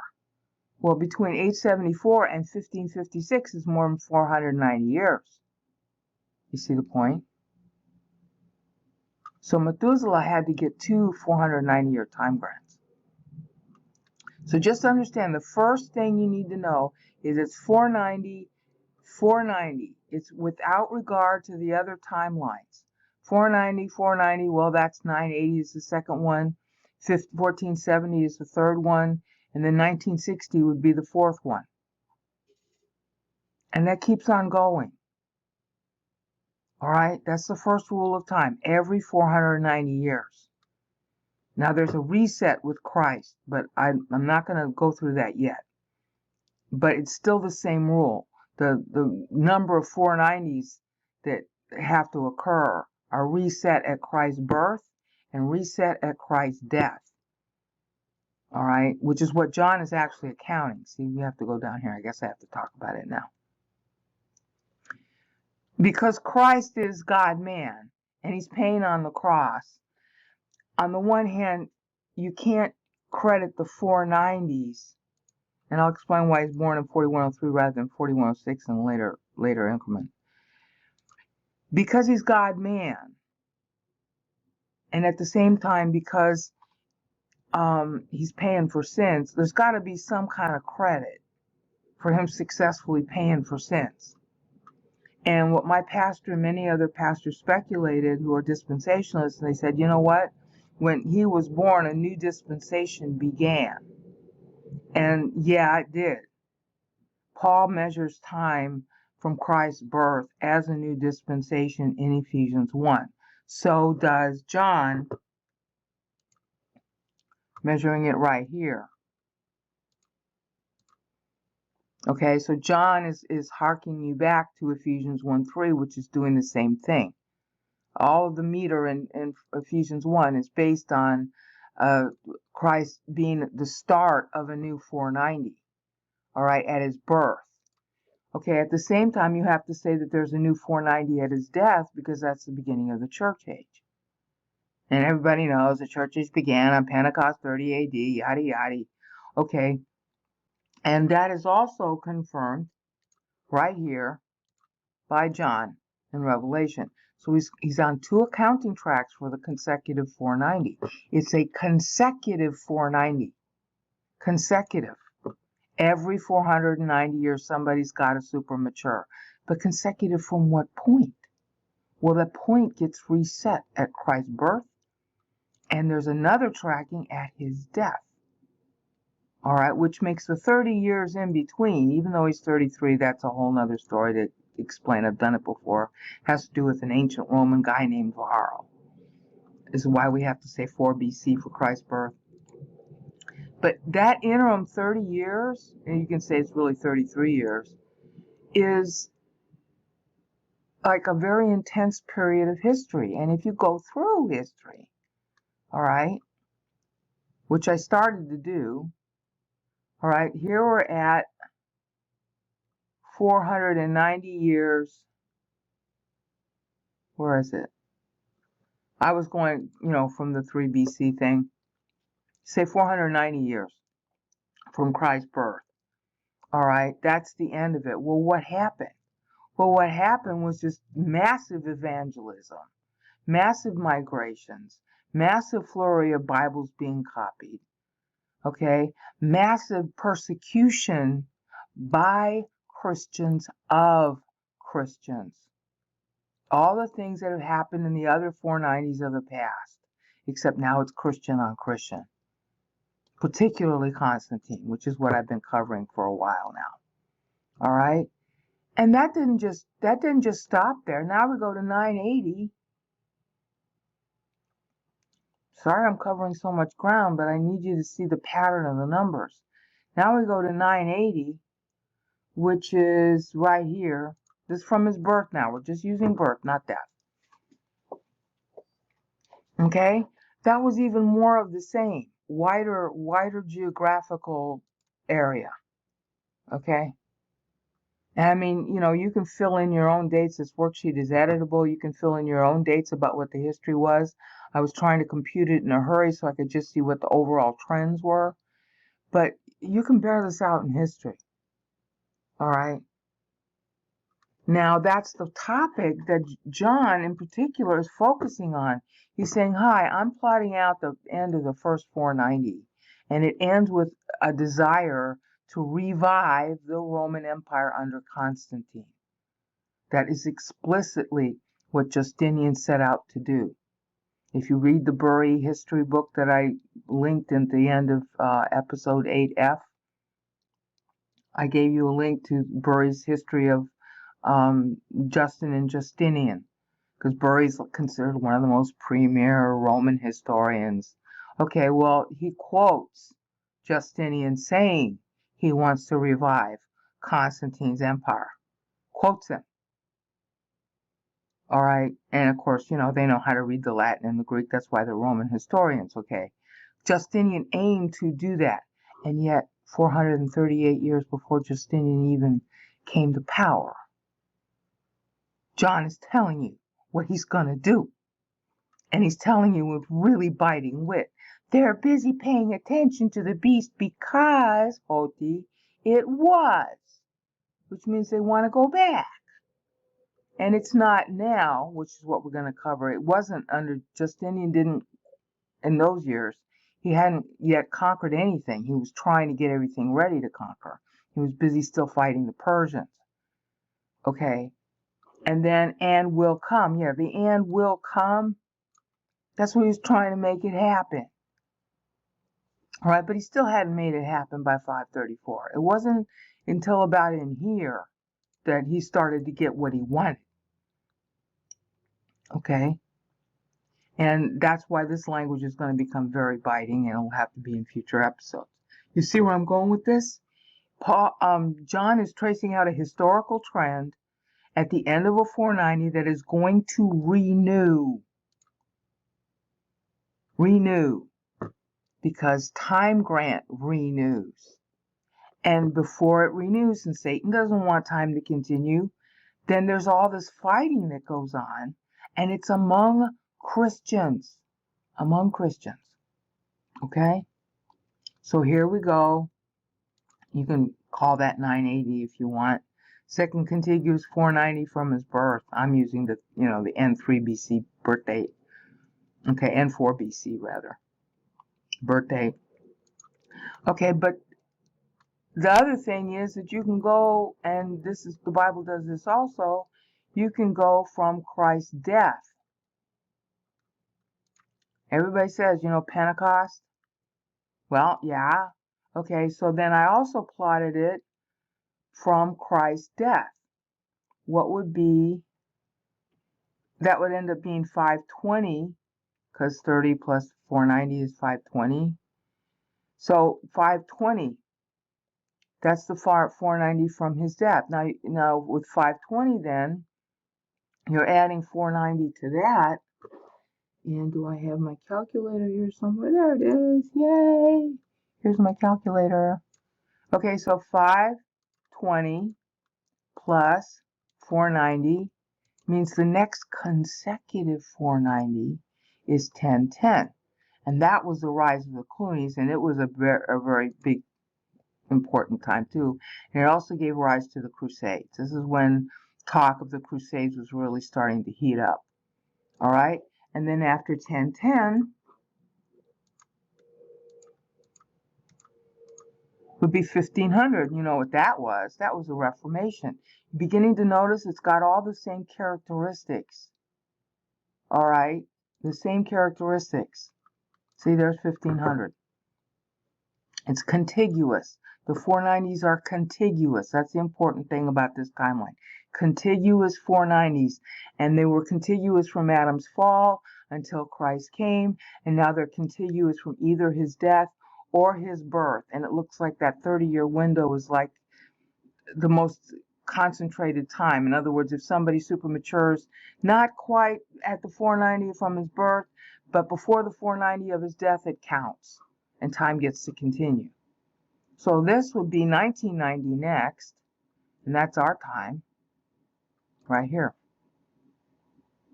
And there's always something massive historical that occurs related to Bible, okay, related to Bible arguments and Bible study and a lot of migration and a lot of historical fighting.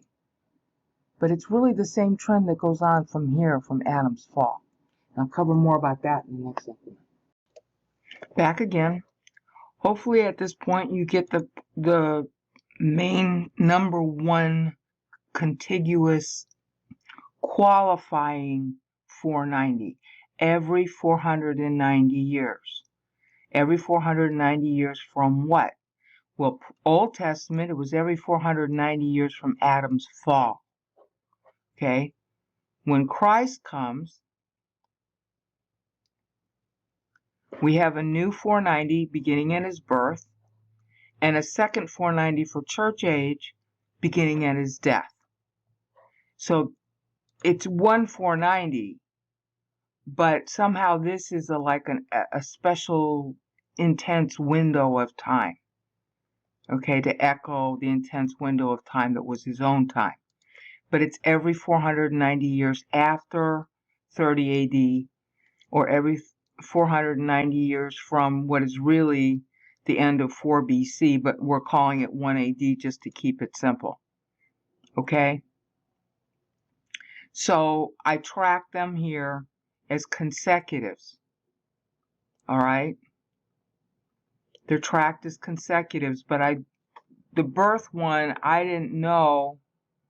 Where am I? Sorry. My mouse moves faster than my brain. The first one ending here from his birth and then ending here from his death. The worksheet tracks his death.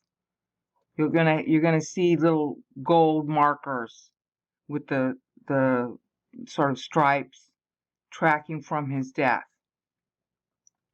And the birth ones I don't have a special mark for. I'm going to have to fix the worksheet to show that, because I didn't know when I did this worksheet that there was Bible meter to confirm it.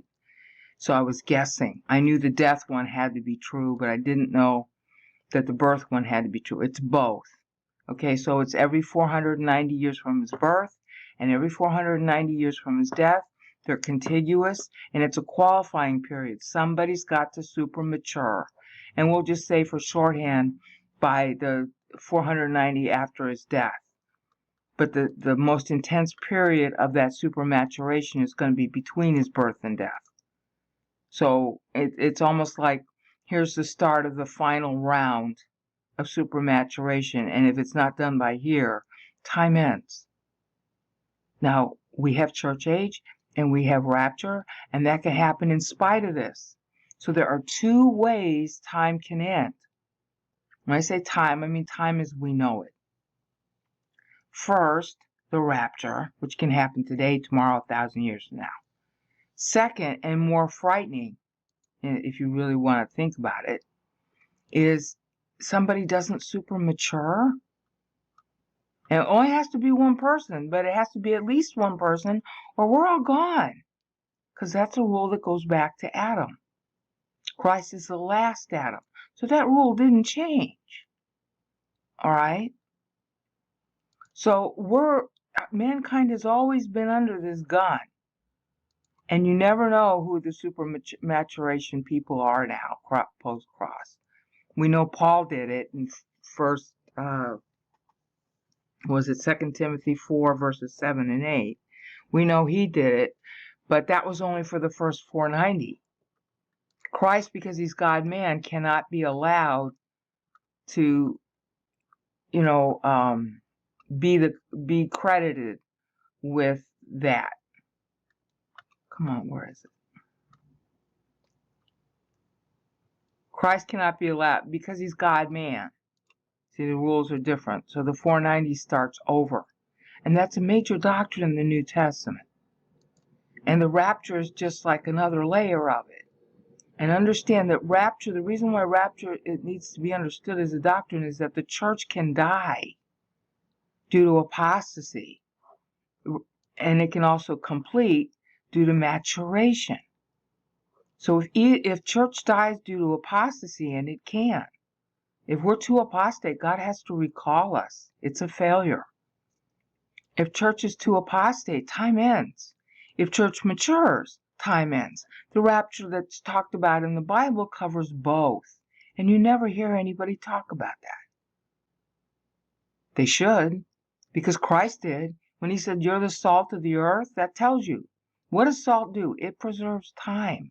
It preserves the time of whatever is salting, whatever it salts. The time of it staying good is preserved. Otherwise, it rots. So church can rot, or church can be matured.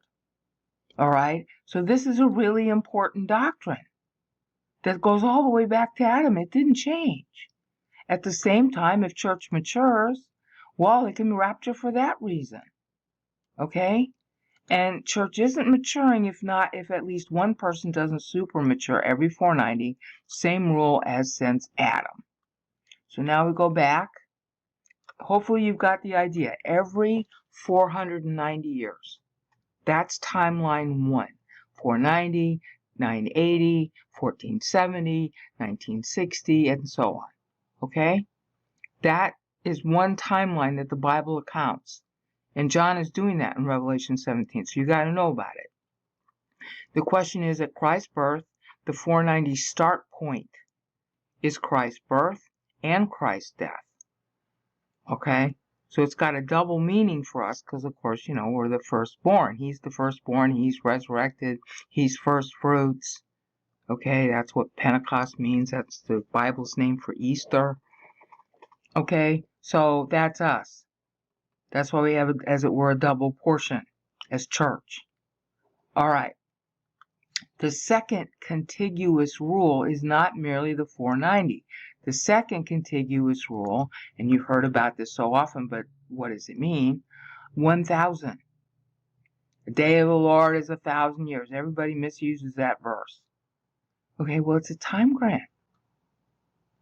Now, in the Old Testament, it's easy to tell Moses got it, but I'm not sure who amongst these guys prior to Moses got it. I'm guessing it had to at least be Enoch, because he was so good God just took him. Yeah, solar year, 365 years.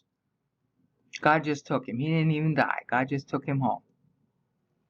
So if that's a statement about how good he was, and that, he's the only person in the Old Testament that was said of, okay, except maybe you can say something about Elijah, I'm not sure, then Enoch must have gotten a 1,000-year time grant. Now we know Moses did, and we know Abraham did, because of, the way the kind of time grant, the kind of other grants that they got. But there's nothing said about what Enoch got, just that he was so good God took him home. So I'm assuming that that's 1,000 years. And then when I do the math to crunch over, okay, 1687 would be where it stops, and that's just after the flood. Okay? So it makes sense to argue it. And if you come up with somebody else, let me know. Maybe Methuselah got it. But it should have been Enoch, considering how the Bible praises him. All right, so the 1,000-year time grants work the same as the 490s. They're contiguous. And this is why the Bible's dates are what they are. If you don't understand this, then you don't know the meaning of the 1,000 that Moses is using. He meters Genesis 1 to 1050, okay, civilization. And you'll have to go see the Genesis videos to see that in detail. But the 1,000 itself is also a time grant, and it's a qualifier. So every 1,000 years, someone has to even super mature much more in order for the 1,000 to be granted. And that matters because the unbeliever won't get his 50-year voting window if this doesn't happen. So now look. If somebody got a 490 and somebody else got another 490, that will only take you to 980. That doesn't take you to 1,000. So the 1,000 can't occur unless some other person, or maybe somebody who got the 490, got the 1,000. Okay?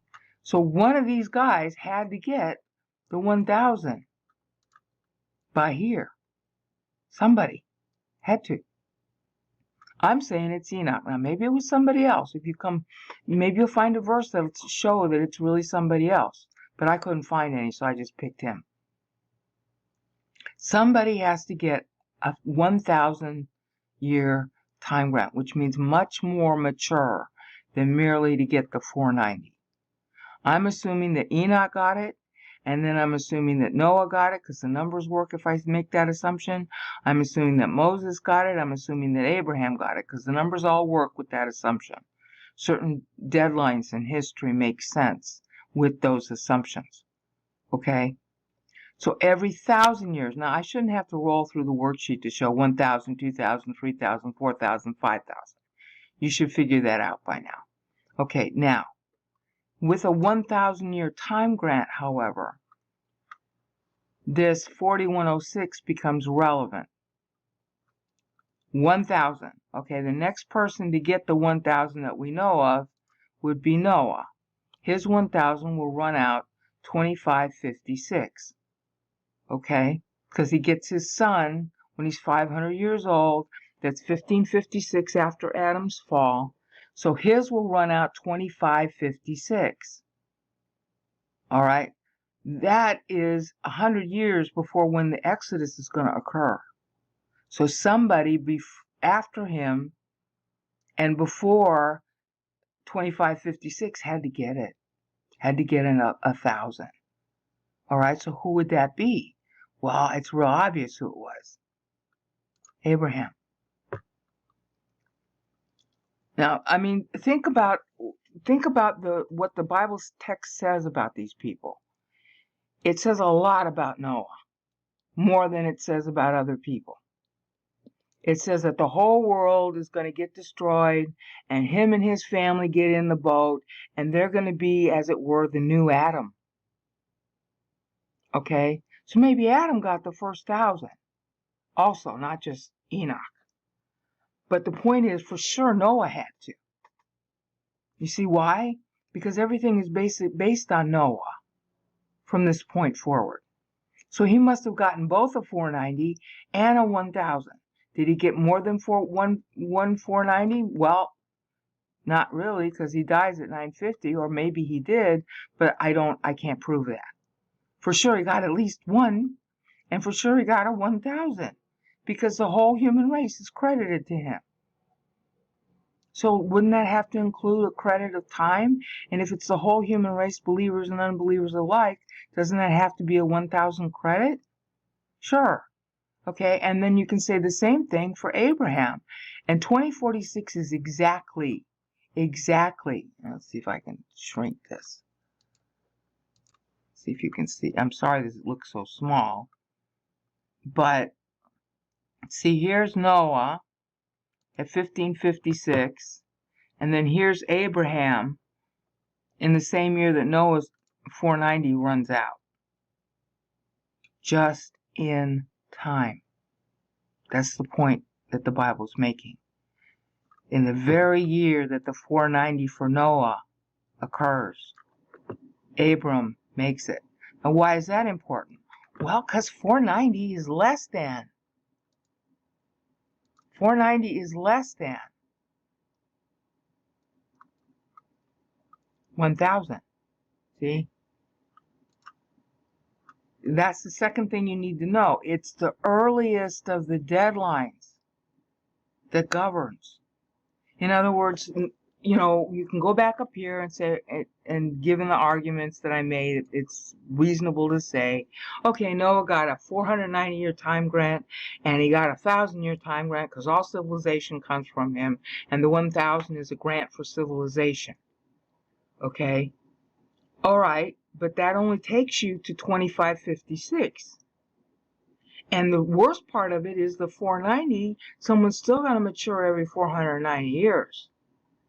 So, okay, fine, Noah was granted that much more time, but if there's no believers super maturing by the end of 490 years from here,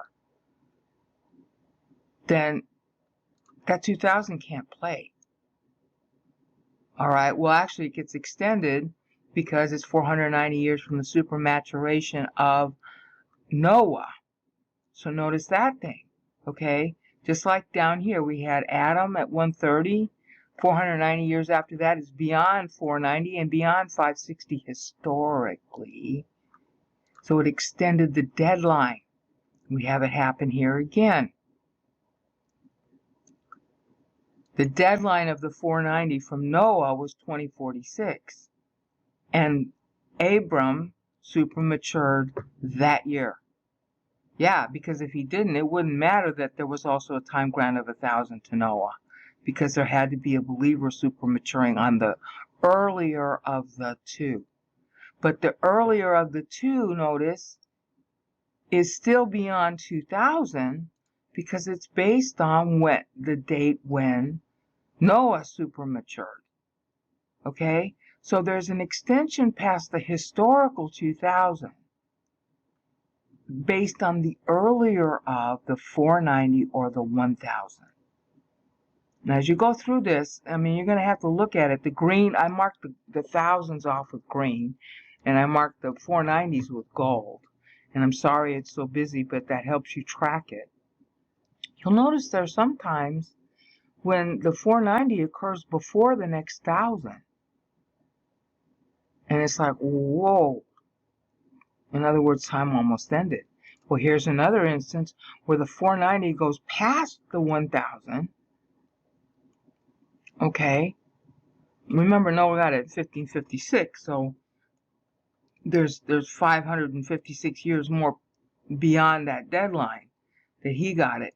But this one intervenes. It occurs sooner. Okay? Now, so the 1,000, it's 1,000, 2,000, 3,000, 4,000, 5,000. Those are the normal deadlines. For the next person to so super mature, he also gets a 1,000 time grant. And that's what happened with Abram. He got a 1,000 time grant as well as a 490 time grant. All right? So he got it well in advance of the Noahic deadline. So now we got till 346, 3046 for the 1,000, and then the 490 would end at 2046 plus 490, because now we're looking at the personal 490. So you've got contiguous 490, contiguous 1,000. You've got a personal 490, which might extend beyond the contiguous.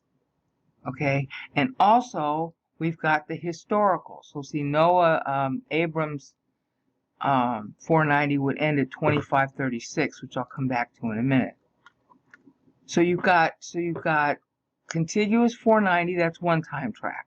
Contiguous 1,000, that's another time track. You've got the case where the 490 is won during the previous 490, but its own 490 ends past the historical 490, which is the third time track. It therefore extends time. But it could also be a problem, like if there was nobody to win the 1,000, time would have ended at 622. Okay, if there was nobody, who had the 1,000.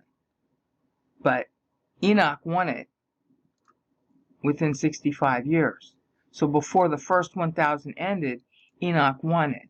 So now a second 1,000 can occur, but somebody's got to mature during that second 1,000. Okay, well here's 2,000 passing, and there's nobody, or we don't know.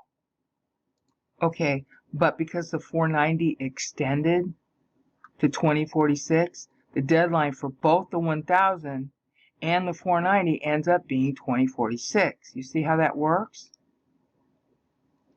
So we've got contiguous 490 as a qualifying, contiguous 1,000 as a qualifying, contiguous possible extension that we're looking at right here. All right, that is also getting tracked.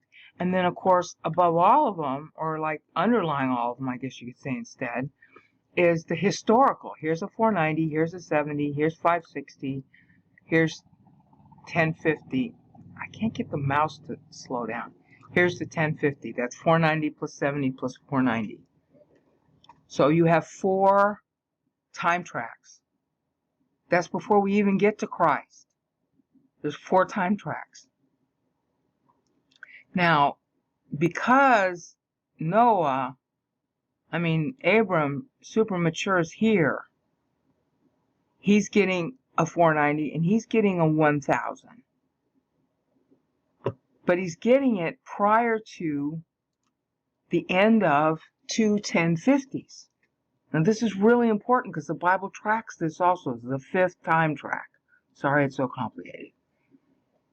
2,100 years, you had 2 1050s that were allotted, and the Jews all know this. You can even Google on this part.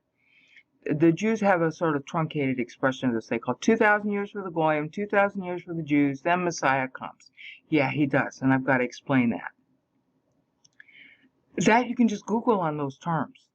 They call the first 2,000, it's really 2,100 because they're just truncating it to 1,000 rather than 1050. They call those the years of desolation. Then they're calling from Abraham forward the years of the Jews.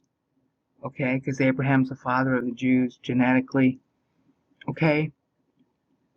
But the Bible accounts it a little differently. And this is where you see the difference in the 490 accounting and the 1,000 accounting. Abraham super matures in 2046. He had to, because Noah's 490 was the earliest of the due dates, and it ran out in 2046. Okay, but that's 54 years before 2100. So now the times of the Jews is really beginning 54 years early. And Abraham's son was named Isaac, right here.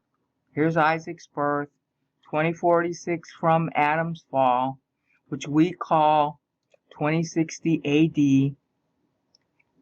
All right. Now,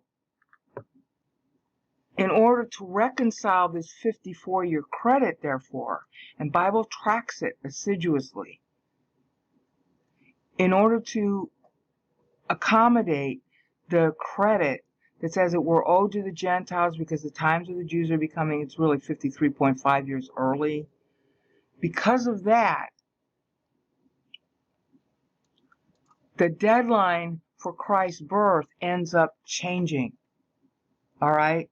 The first change is the plan A. All right? I mean, you could argue it should have been 4100. But Isaac doesn't mature until he's 60. And so our boy Jacob isn't born until 2106. You'll notice that that's 6 years after 2100. See, because it's 53.5, really 54. We'll just round it to 54. Plus extra 6 years, that makes our boy Isaac 60 years old at the time. The deadline at that point for Christ to be born would have been 4106, 2,000 years later. You see why that's 2,000 years later? But there's a 6 overhang that's going to have to happen. This is the origin of the tribulation, by the way. There's a 6-year overhang because our boy Isaac matured a little late. But because you had this credit, and because Abram's 490 years is still going, okay, that's why Jacob could be born. It was really Esau and Jacob, but only Jacob believed in Christ, is 2106. So now the deadline for Christ to come in order for 2100 years for the Goyim, 2100 years for the Jews to be met, Christ is going to have to be born in 4106. Now that's real important, because when you look at the Old Testament, starting in Genesis, because Moses is using this accounting, he's basing it on 2,000 years after Jacob's birth, Christ was supposed to be born. But a problem occurs after Moses. That problem is David.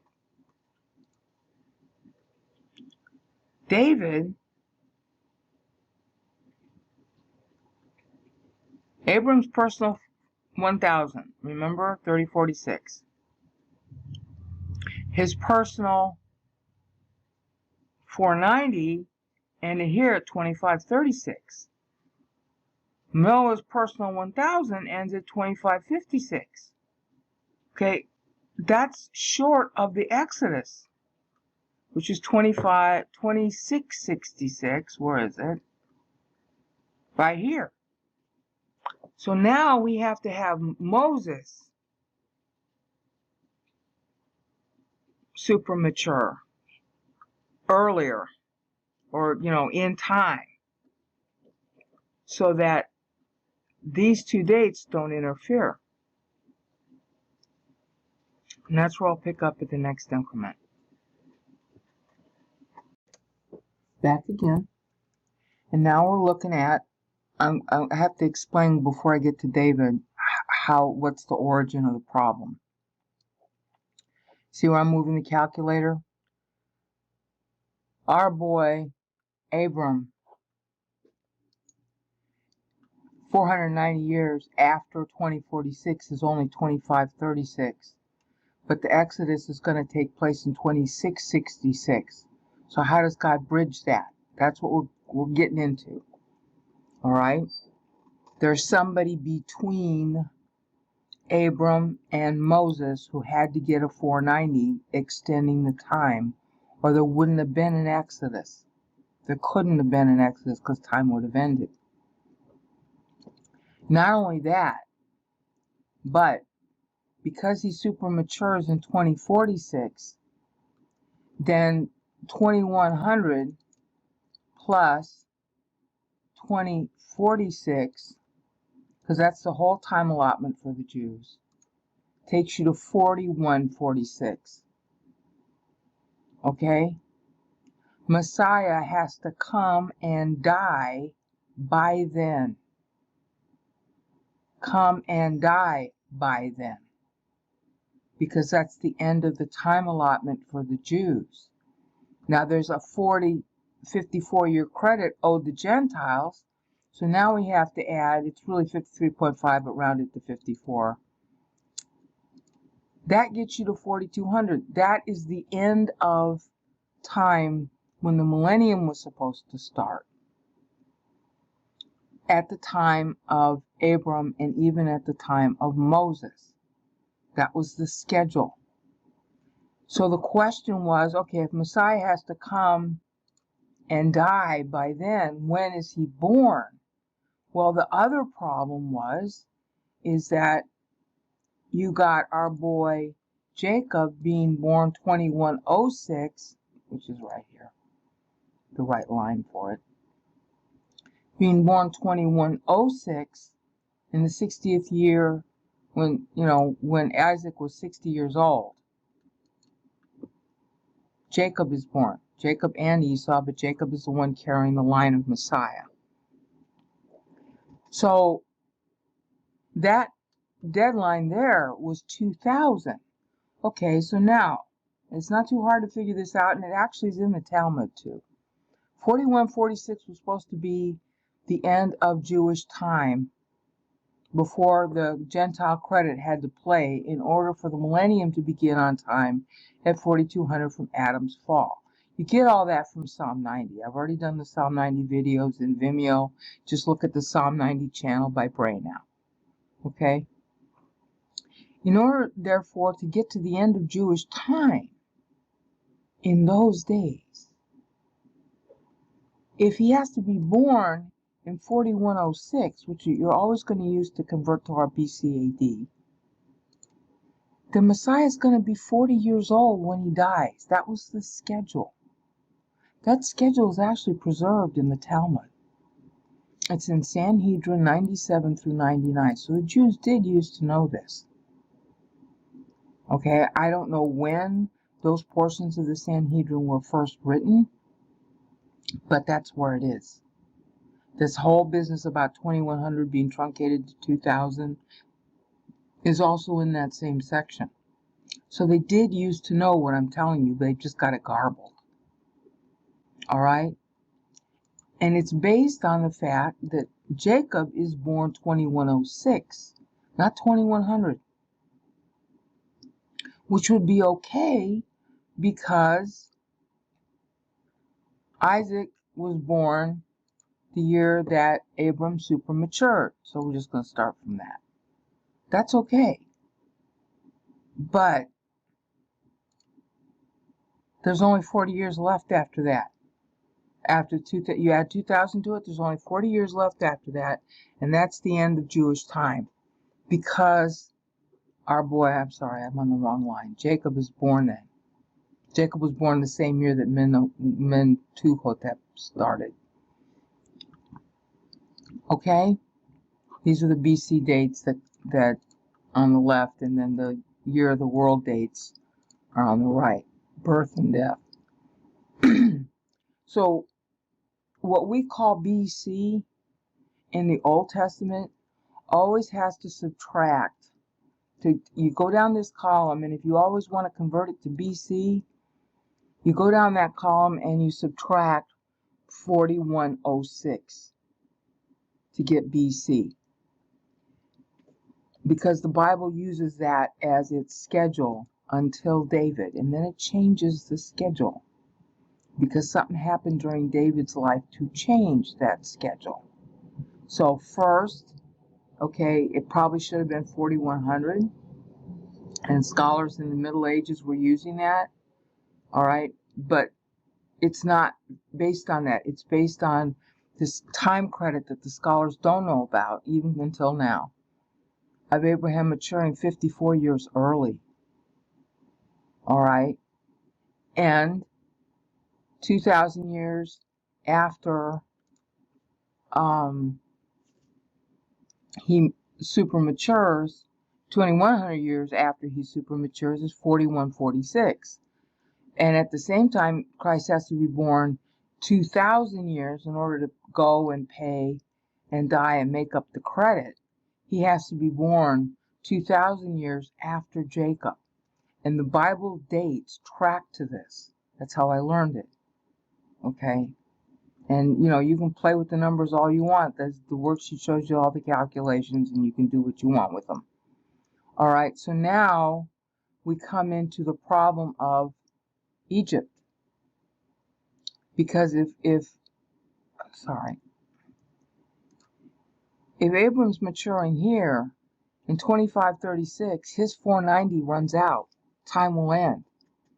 Okay, well, that's before Moses is even born. Well, let's see, when was Moses born? Moses was born 25, yeah, it's before he's born. There wouldn't have been a Moses. So somebody between Abram and Moses had to super mature, or there'd be no Moses, which means there'd be no Exodus. So who was it? Now you have to play with the numbers. I learned this by doing the numbers. Okay? The guy who got the 490 is Joseph. That's why I've highlighted him in blue. The year that he got it was 2176, the year he was enslaved. Okay? So that would be BC 1930. Oh, that was when he was born.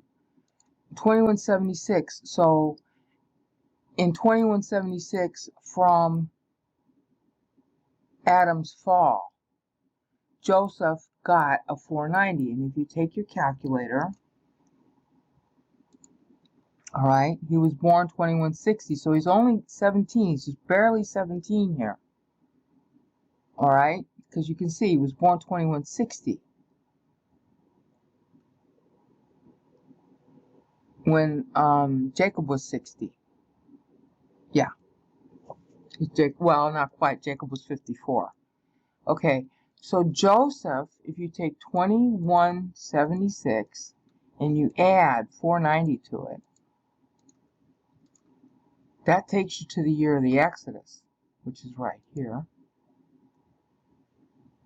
That's the year of the Exodus from Adam's fall. Okay, it equates to our 1440 BC, which is, commonly said by scholars until, I don't know, the last 50 years or so, they've been jacking around with it. But the most common date, and the Bible hubs to that. All the dates fit if you use 1440 BC as the Exodus date. All the Bible dates hub to that. That's how I learned all this. Is I started with the Exodus, and I worked backward, and then I worked forward. They all hub to this. Okay, so that means that it was the guy in between Abram and Moses was Joseph. Now, it sounds kind of weird to say that Joseph got his 490 at only 17 years old. But Christ was super mature at 12. All right, so it's possible. All right. The other argument you can make is, well, it's not really because Joseph super matured. It's because he was enslaved in Egypt, and it was either his dad or his grandfather Isaac, and it's attributed to him. Well, that kind of hard. It's hard for it to make sense since this is a bad event. All right, this is a bad event. Why would the 490 be triggered at the enslavement of Joseph if it was due to his parent or his grandparent becoming super mature? That doesn't make a whole lot of sense. So what that's telling you is that Joseph was real precocious. in his Bible study. And of course, he ends up leading Egypt as second in the land. So he was real precocious as a result of having all that Bible in his head, which, it was orally transmitted in those days. All that knowledge of God in his head at such an early age, it made him smart in other ways. And that's what Scripture does. People are always telling me how smart I am. And I most of them don't believe in God the way I do. So I can't just sit there and say, hi, it's not my smarts. It's the Bible smarts. It makes me smart in other things because in order to know Bible, you got to be smarter. So Bible makes you smart in other things. My pastor liked to call that spiritual IQ, and it spills over into your secular life. Well, obviously it did this way for Joseph. So the 490 is based on him. Well, that's how come now there can be a Moses born 2586, 50 years after the 490 from Abraham runs out. Now you still got 1,000-year protection, but you got to always fulfill the 490 or the 1,000 doesn't play. All right? Now, that in itself is really important because there's a shift that occurs. This is our plan B now. There's a shift that occurs at the Exodus because, again, it's occurring after. It's a shift to, where is he? It's a shift to Joseph. 490 years is now a shift to what? To the people of Israel. The nation. There's a new 490 deadline. It's really based on Moses being mature at this time. Okay? But Moses pleads with God in Numbers 14. He says, blot me out of the book of life if you're going to destroy this people. And of course, God wanted him to say that. And he really wanted to say that. And so God assigned, as it were, Moses' own 490 to the whole nation. So the whole nation is given 490 years. And that deadline ends up being right here. When Moses' personal 490 runs out, which is ascribed to the nation of Israel, the temple gets it. The temple. The construction of the first temple. See, in order to understand why God's talking the way he is, in Daniel 9:24 about a 490-year credit, loan of time, you have to know all this backstory. And you'd know the backstory if you plotted the begats and you plotted all the dates in the Bible up to that point. All right? You'd know that. Oh, it's a second 490 for the temple. That's why Daniel doesn't ask the angel any questions. He's not shocked. Daniel's using the 490, this whole accounting system I'm showing you, he's using that as a meter for his own prayer. So then God replies in meter also, using the 490. And the explicit numbers are based on 490. And people don't even know where they come from. Yeah, they don't know where they come from because they never do the calendar the way I'm showing you. They're always using some dear doctor so-and-so. They don't just rely on Bible. This is strictly using Bible dates, the way the Bible expresses them. Okay? And so now it's real clear. Oh, the temple gets dedicated, see, same year, at the very last minute by Solomon. Yeah. Because the 490 shifted to Joseph, and then it shifted to Moses, and because of Moses it shifts to Israel, and the symbol of Israel is her temple, and therefore it shifts to the temple, and therefore when the temple goes down, time is in jeopardy. And that's why Daniel prays for the temple to be started again. All right? But I'm getting a little bit ahead of myself because in the interim, there had to be somebody else. And that somebody else is David. Now, there are a lot of timelines about David, and they're almost all wrong because they're not using the Bible, they're using somebody else. Okay? Saul became king. Notice this. Here's your 3,000 qualifying period. Who met that? Well, Abraham did. See? Abraham's personal 1,000 extended the deadline of the 1,000 to 3046. Somebody had to win the next 1,000 by 3046. Well, who was it? Well, let's see. It could have been Joseph. Could have been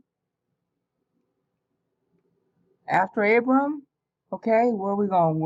We're going to, there's the end of Noah's personal 1,000. You got Jacob.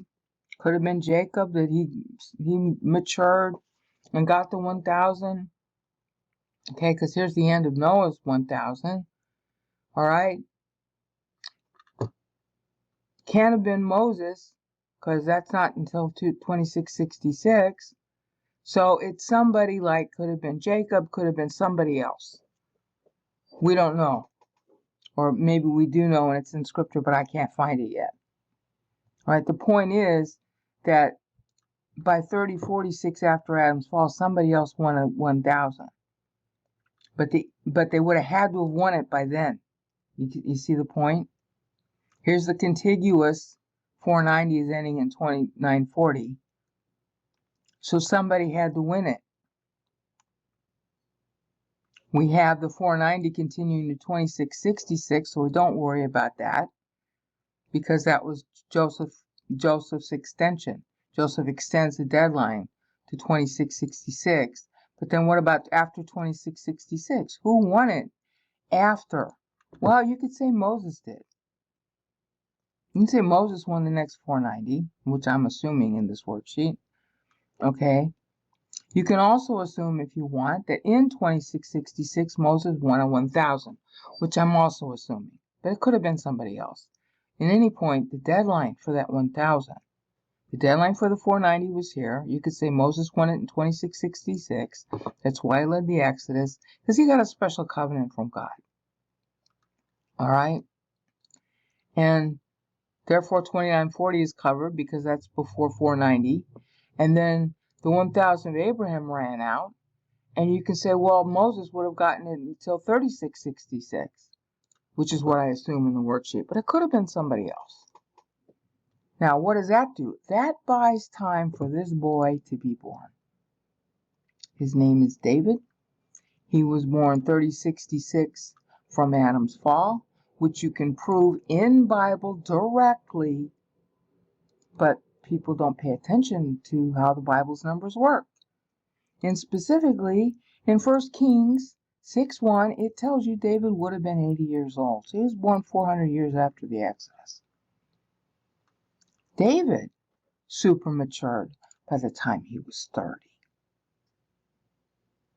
Because he was granted to be the son, the progenitor of Messiah. So he had to win a 490, and he had to win a 1,000. And frankly, when you track all the numbers, there are actually 490s dated from his Hebron kingship, which is highlighted here. See, same age, which is when he's 30 years old at this point. And it's also tracking from when he's king over all Israel. Now, that particular date, you know, because Christ is going to have to be born 1,000 years. So David got a 1,000-year time grant also. 1,000 years later. Because the day of the Lord is 1,000 years. So for Christ, the deadline of his birth changes from 4106 to 4103, 1,000 years after this point. Because Christ has to be born a king. Okay? He's got to be born a king. So now you go back up here. I'm sorry to keep moving this around, but hopefully you're beginning to see how these numbers are fitting. That was when Abram super matured. It's 54 years earlier than the 2100 allotted to the Goyim. So there's a 54-year credit owing them. But the new 2100 kicks off at 2046. So now, damn, I hate the way this mouse works. By the time 2,000 years after Jacob's born, Christ would have had to have been born. And 2146 is the deadline because of this. This is the new deadline because it's 54 years early. So it can't be 4200. It's got the time of the Jews has to end by 4146, and Christ has to be born by the 2000th anniversary of Jacob's birth. All right. But then when you come down here with the timing of what happened with David, David super matures, which is great because it's just in time for the 1000 to end. All right. But at the same time, he's late here.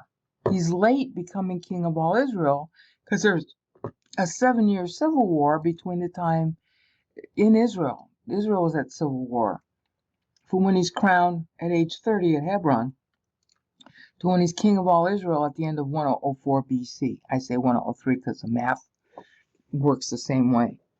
But it's really the end of 1004 BC.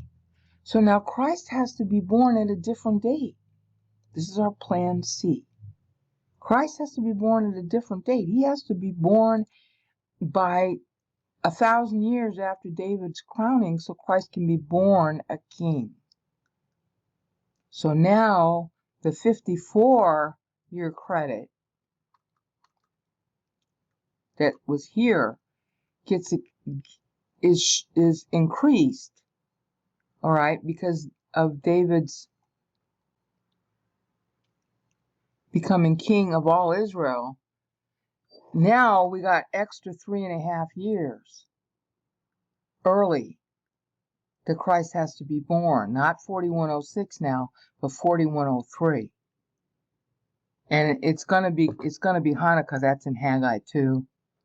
And I'm not sure why Hanukkah was picked. It wasn't Hanukkah then. All right, it was 25 Kislev when they laid the foundation of the second temple.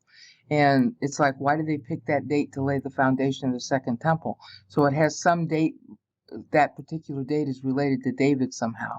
And I'm not sure, was it his birthday? Was it when he was crowned king over all Israel or what? But the point is now it's 57 years early.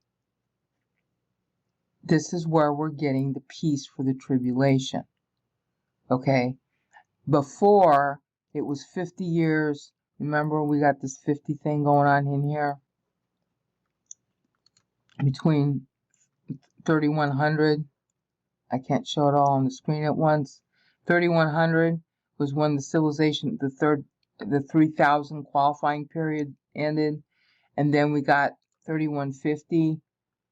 The in-between is the voting period for the unbeliever. Okay. That period ends up being met because David became king.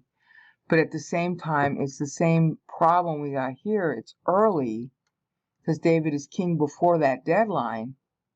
Just like, I'm sorry about the movement. Just like Abram was 54 years early to get to 2050 and then 2100, because that's the unbeliever voting period. The same thing happens here with our boy David. All right. He was early before 3100. See, there's another 4-year early. Okay, it's really 3.5 years. But to prove that, I'm going to have to find the scripture. It's going to be somewhere, but I just don't know where to look yet. The math is working out that way. Okay, so he ends up being crowned, as it were, 7 years later, but that is still before 3150.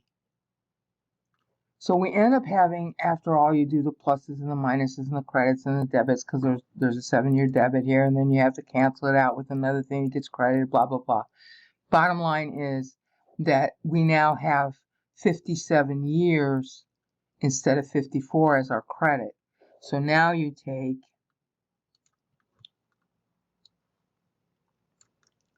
you leave that out because that's a different timeline. 3103 when David is crowned, plus 1000. Christ has to be born by then. Okay, but that's 4103, not 4106. So if you were to add 40 for his lifetime, because that didn't change, that's 4143 is the deadline for Jewish time. And then now what's left over, and there's another reason for it I'll get to. Now what's left over from 4200 when the millennium was supposed to start is 57 years. Okay? These are the books that are being kept in Scripture. And the meter tracks them all.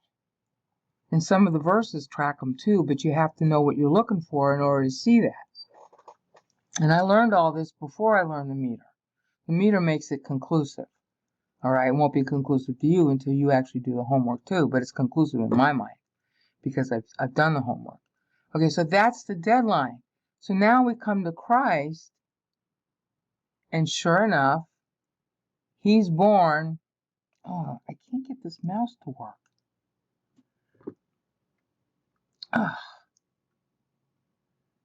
Sorry. Maybe I shouldn't just use the mouse. I should just use this.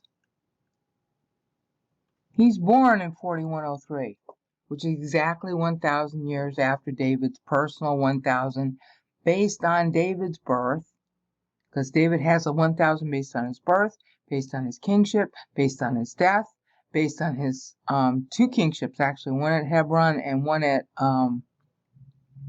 King over all Israel, which is what this one is designed to be, the 1,000th anniversary of David's kingship over all Israel.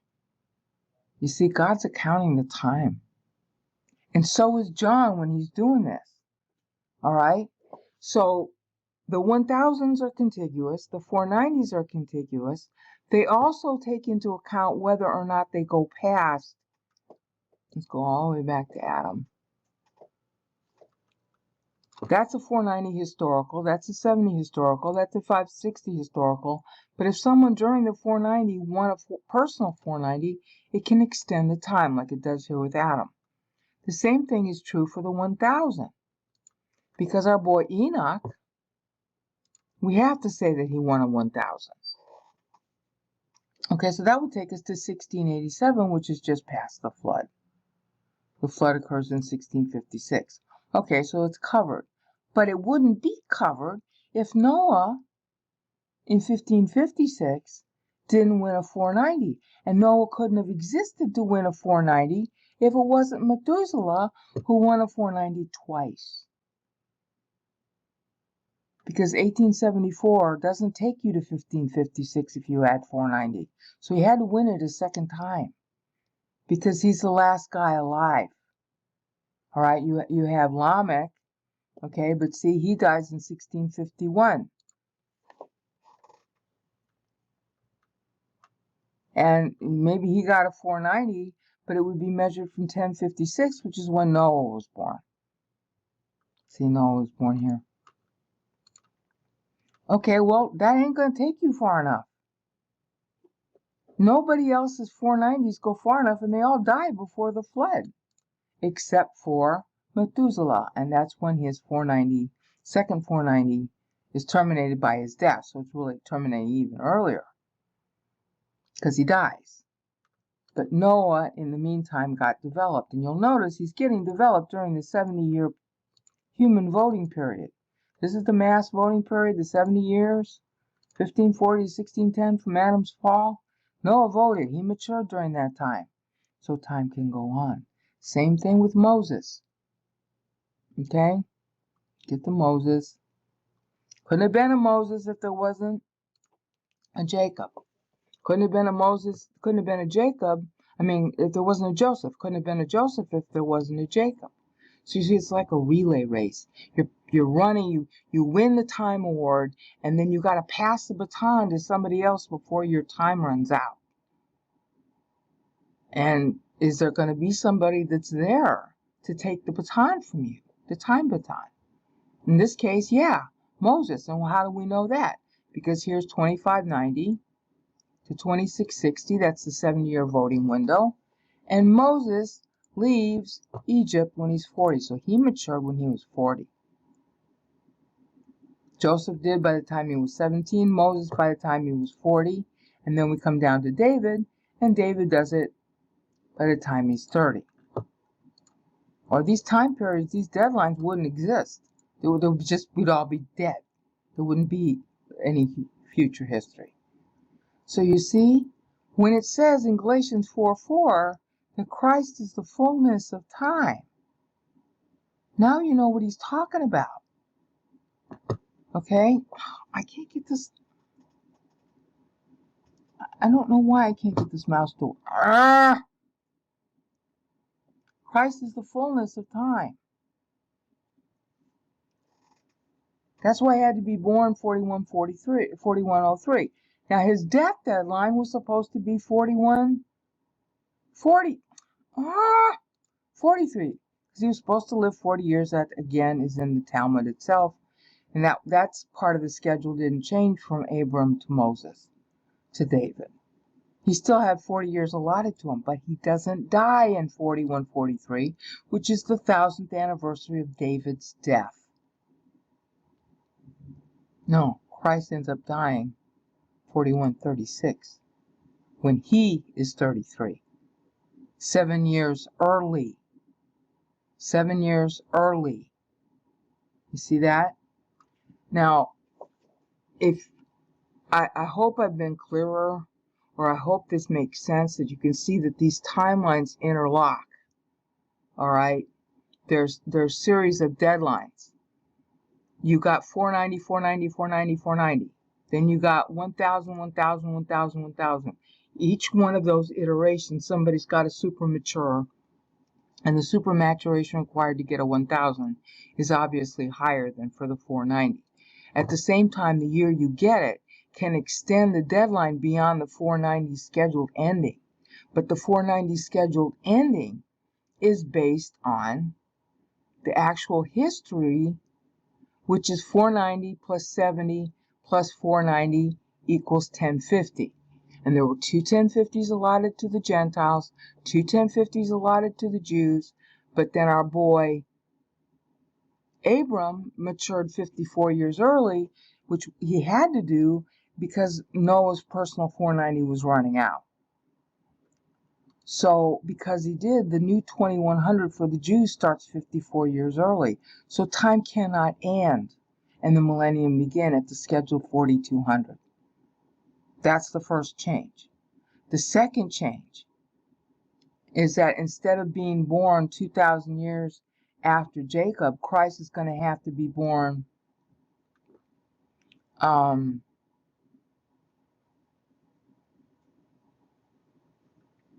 1,000 years after David is crowned king over all Israel, because that's its own 1,000-year deadline. David gets a 1,000-year time grant that's based on him being king over all Israel. Day of the Lord. See, this is the significance it has in the Bible. I wish people would cover it this way. But they don't know these dates because they didn't plot them. You don't need to know the Bible meter that I've been talking about the last 8 years to know these dates. But the Bible meter confirms every single thing I've told you.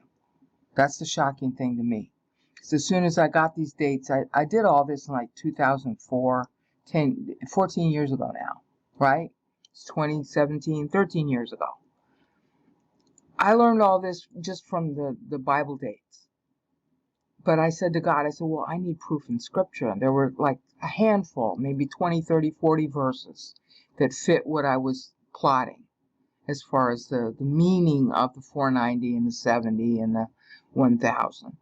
I wanted more proof than that. And so in 2008, 10 years ago almost, I learned of the meter in Isaiah 53, then Psalm 90, then Daniel 9, and then Ephesians 1, and then the Magnificat, and then I found it in Genesis 1 and all the NT books. They all use a meter based on this time schedule that I'm showing you, every one of them.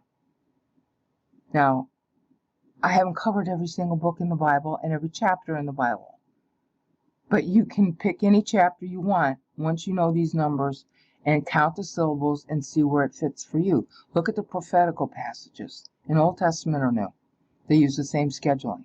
The 70 that I've done in my videos. Just look for that. You'll find it in any passage you want to look at that's prophetical. And sometimes it'll be in the history. So maybe it's in Kings, but it's historical, not prophetical. This is how they account time. This is why they account it that way. They're checking for the deadlines. Were things done by the deadline?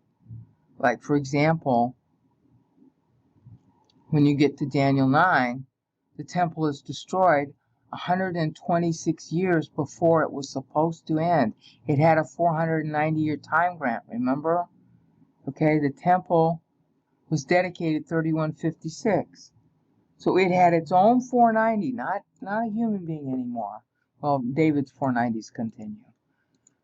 490 plus 3156 is 3646 was when it was supposed to end. But instead, because of apostasy, it ends 3520. Okay, so 3520.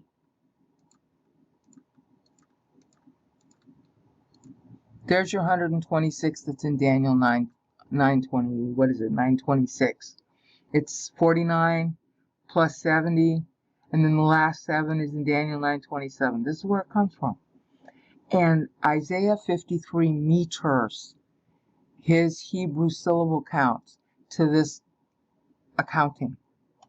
And I showed you that in the Isaiah 53 channel in Vimeo. So you see, it's all over the Bible. We just haven't known about it. And the reason we haven't known is because the scholars mess up the math. They say David died at 70. No, the Bible says he died at 77. Okay? And they mess up the way of the accounting of a year. They use lunar years. No, it's solar. All right? So you miss all of these connections with the numbers. And specifically, you miss why there's a rapture. There's a rapture because Christ is dying 7 years early than scheduled. So all the other debits and credits, except for the 54-year credit from Abraham, got paid off. But now this extra 7 is there. All right? So that's why church started. Because there's a 7-year timeout. Because Christ was supposed to be 40 when he died. But he's 33 when he dies. So there's a 7-year timeout. So church is to bridge time to the tribulation. So that the Abrahamic credit can finish and the 3.5-year early thing that's due to David can finish. I mean, there's more to the story than I'm telling you, because I'm trying to keep this short and simpler. But this is why. All of this is accounted in the Bible. And the scholars don't know. Now, if the Jews figured this out, they'd believe in Christ by the millions. Because you can track this yourself. You don't need to be a scholar. You just need to be able to count syllables. And it's the same accounting method in the Old Testament and New. So I'm going to stop there. And now we're going to go back to John. Back again. We got one more thing before we go to John to show. 490, 70, 560, therefore 490 takes you to 1050. Can't show it all at this level, and I don't want to shrink it. But 490 from 1050 takes you back to 560. These are time loans. Person's got to super mature by each 490. It's contiguous, but at the same time, it's in a historical context, because if this 490 completes, there's another criterion that there has to be at least one person voting to know God, whether they mature or not, during that 70-year believer voting window. And as we saw, Noah was one of them who did that. Here's a 70-year window. Noah voted during that window, and he actually got to maturity during then. But he voted. It's all it took. Okay? And then you see it again with Abram. But he's voting during the unbeliever voting period. Alright? And he was already a believer, and he super matured. So there had to have been enough unbelievers who also voted to know God. And that was basically Abram's job, is to run around the land allotment given him and talk about God. Everybody knew that he was a man of God. I mean, his name, even before he was a believer, Father of High Places, was a name for priestly caste, but it was polytheistic then in Ur of the Chaldees. So that's why God cleverly changes it to Abraham, father of many nations. Okay, it's really cute. But he's voting during the unbeliever voting window. And then you got Moses, and this is the topic that Moses uses in Psalm 90. See, here you got the 70-year window again. And Moses leaves Egypt. He's voting for God. All right, during that time, he's in the wilderness for 40 of the 70 years. He obviously matures, but I don't know if it's his supermaturation isn't counted until the Exodus. Jacob's personal 490 runs out then, but Joseph's personal 490 doesn't run out till 2666. So, do you want to say that, okay, Moses really super matured here? Or do you say he super matured here? Well, it's probably more likely to say he super matured here, but he matured there. But he's still voting to know God during the 40-year window. We know a lot about that fact, because there's a lot said about Moses that God had him write out. All right? So for sure his supermaturation counts by here, because that's the end of Joseph's 490. And it was Moses who led Israel out of Egypt, and you'd have to be super mature to even have that kind of strength. All right? And it was even harder for the next 40 years on him. Okay? At that point, the 2666 shifts to the temple, all right, which is right here, temple dedicated. And in between, you got David. Now, what you've noticed is there's a series of deadlines. You got a 490 deadline, a 70 deadline, a 560 deadline, another 490 deadline. You got a deadline for a 1000, and you got a deadline for a 1050. All these deadlines. Now, think about this. It shouldn't be too hard. Mankind has lived at least, okay,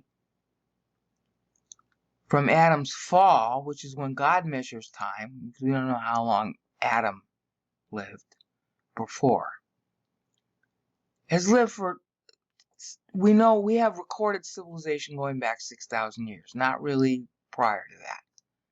All right? Man is specifically said by God to be created by God at birth, Genesis 2:7. So any kind of hominids there might have been that we're finding bones of, they didn't have souls. All right? So recorded civilization of humankind building, places where they lived together, and writing and stories and language and all that. We've only got 6,000 years of that. All right? But we do have 6,000 years of that.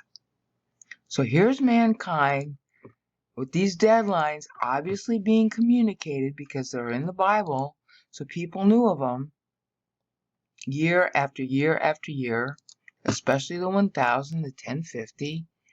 So mankind in his, as it were, biology, which is an imprint from your thought, when you think and you move your arm to think, two things are happening.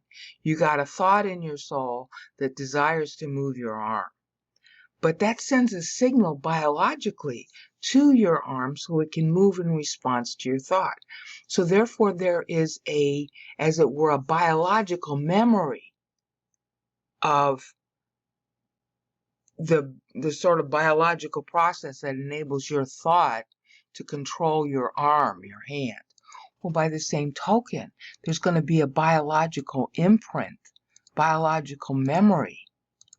And in the 1960s, they called this biological determinism. A biological memory of all the people and all the thoughts that everybody prior to you has had, whose bloodline you share. Okay? And Adam's original sin is biological. He thought a bad thing. It had a bad effect on his body. Genesis 2:17, dying spiritually, you will die physically. So that got sent to our biology. That's one reason why when it says born in sin, that's what it means. is a biological transmission of the sin nature that's in your biology. So that's why you sin like 2 minutes after you're born, 3 minutes after you're born. You cry when you shouldn't. Well, it's still a sin to cry whether you knew it was a sin or not. Okay, so now think. All of this information being transmitted generation after generation about the 490s and the 70 and the 560 and the 1000 and the 1050 is going to produce, as it were, a biological urge that gets transmitted to the soul. So now when you see with your soul, oh, this is near the year 1000, you're going to start thinking, because so many generations prior to you did the same thing, oh, the end of time. Well, it's not really the end of time, but it could be if somebody didn't mature by then. It could have been the end of time then. It could have been the end of time in the middle, because you've got all these deadlines, 490, 70, 560. Now, the less scientific name for this, because science has done a lot of study on this, the less scientific name for this is race memory. Okay, what's been transmitted, every one of us, there's no such thing as a pure race. Okay, not at all. And we all started over at Noah. We're all related back to Noah. And what we call race is really not.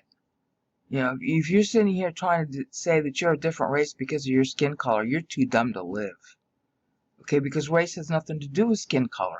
Geographical location has to do with skin color. If you and your ancestors and your ancestors and your ancestors spent most of your time around the equator, your skin's going to naturally be darker, because that race memory, as it were, of your location is going to tell your skin cells to produce darker, because all the generations before you lived near the equator. That doesn't have anything to do with your race. It's an adaptation. Okay, it's the adaptation of your skin. It has nothing to do with your soul, and it has nothing to do with your race. Okay, and your race is either Gentile or Jew. You got Abraham's genes in you, or you don't. I'll bet you most of us do. At least one of Abram's genes, because that was the promise God made. He said, you won't be able to number your sons. They're going to be greater than all the stars in the sky. If you can number the stars in the sky, then you can number your sons. That was the promise that God made to Abraham in Genesis 12, 15, and 17. Well, there's only one way that can happen. Well, two ways. One is that Abram's sons do a lot of copulating, and he had a lot of kids. He didn't just have Isaac. He had a lot of kids.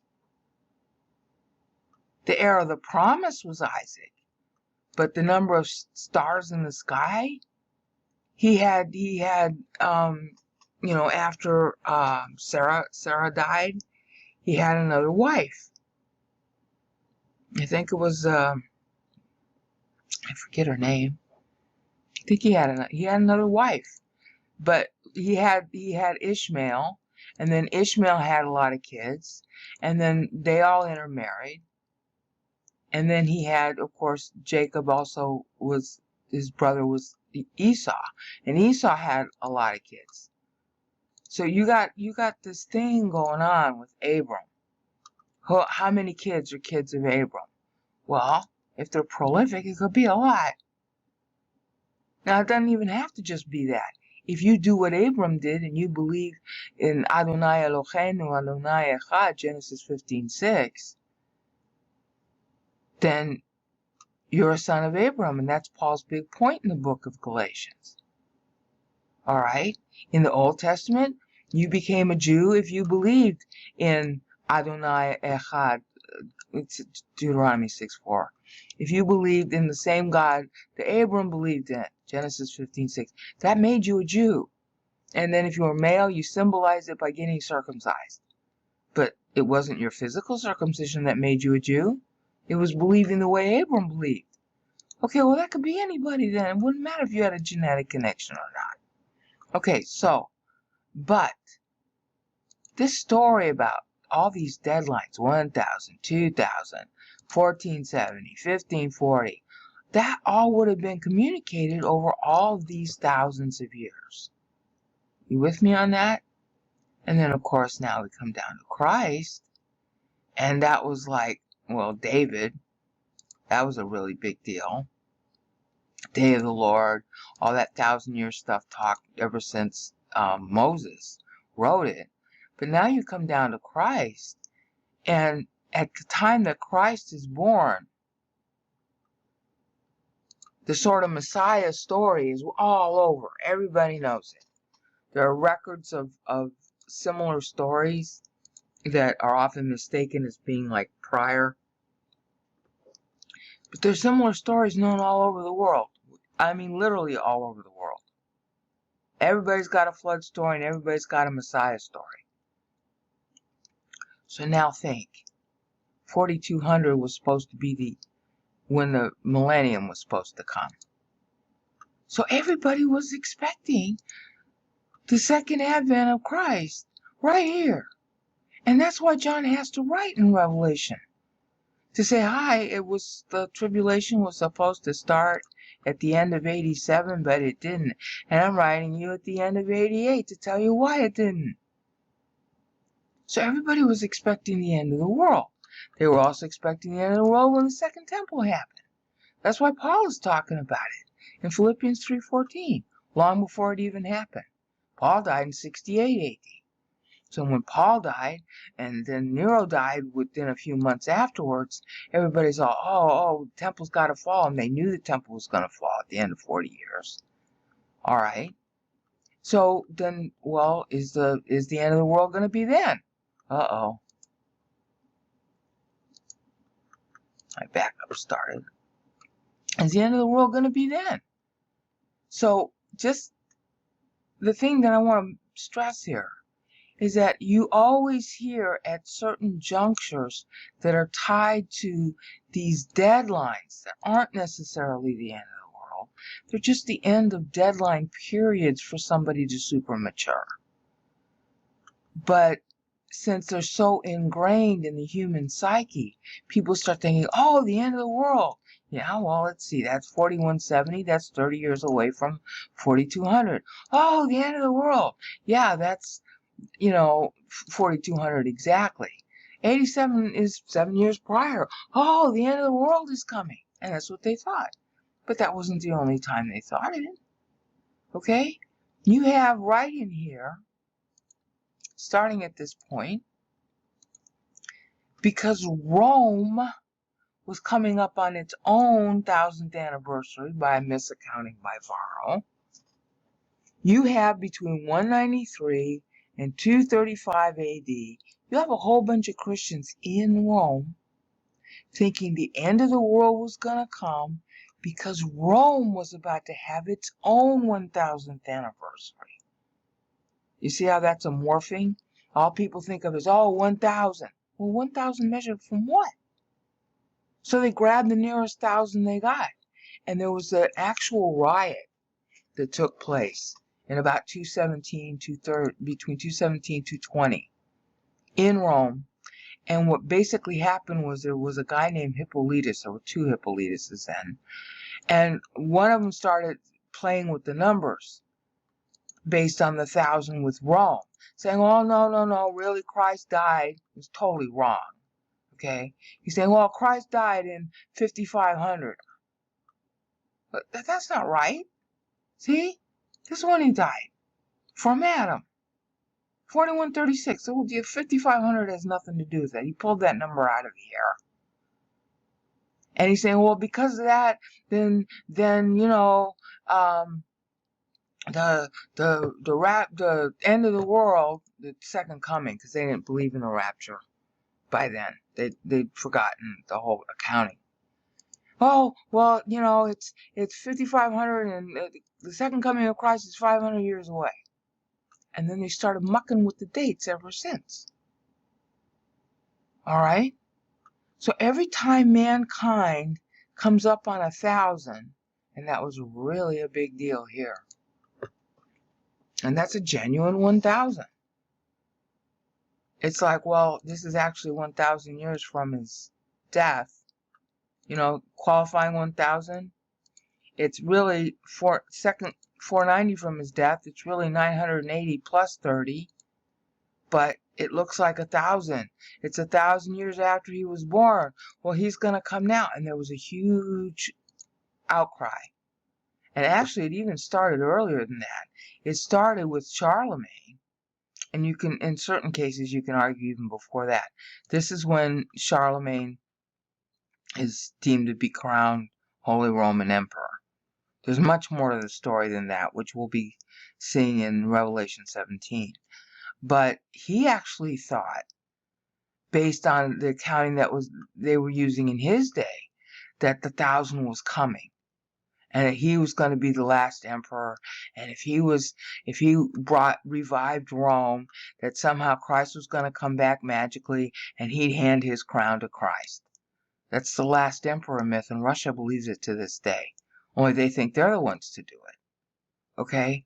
So every time you got 1,000 coming up in history, because of the race memory of these rules being garbled, like the game of telephone, people start thinking, oh, it's the end of the world, the end of the world, the end of the world.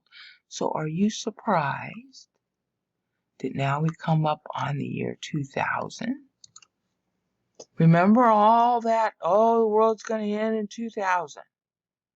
And then it was going to end in 2012. And then it was going to end in 2016. And already some people on the in YouTube are busy saying it's going to end this year. And the people behind Trump, and the people behind Putin, and the Arabs are all looking at this.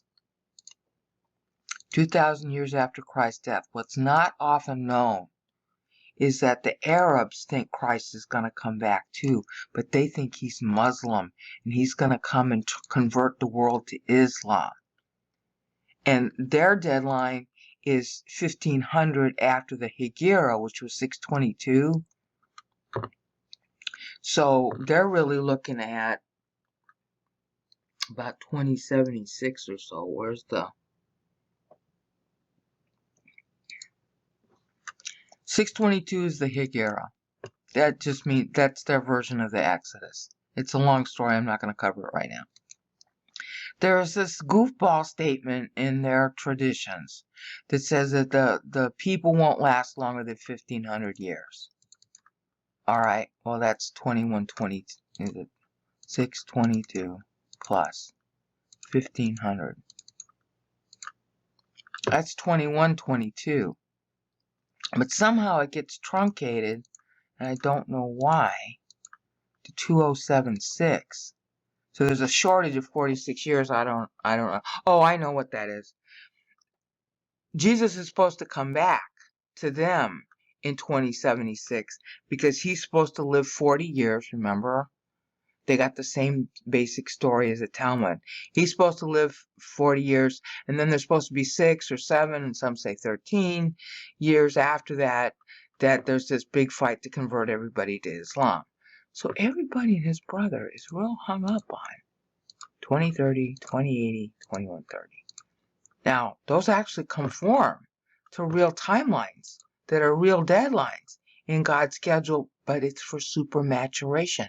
It's not for the rapture, and it's not for the second coming. The second coming might occur, but they're deadlines whether the second coming occurs or not. So you see, the human psyche has been so attuned to these deadlines going all the way back to Adam. Not so much the 490, but definitely the 1,000 and the 1050, because, that's the deadline for the unbeliever. That we're busy inventing.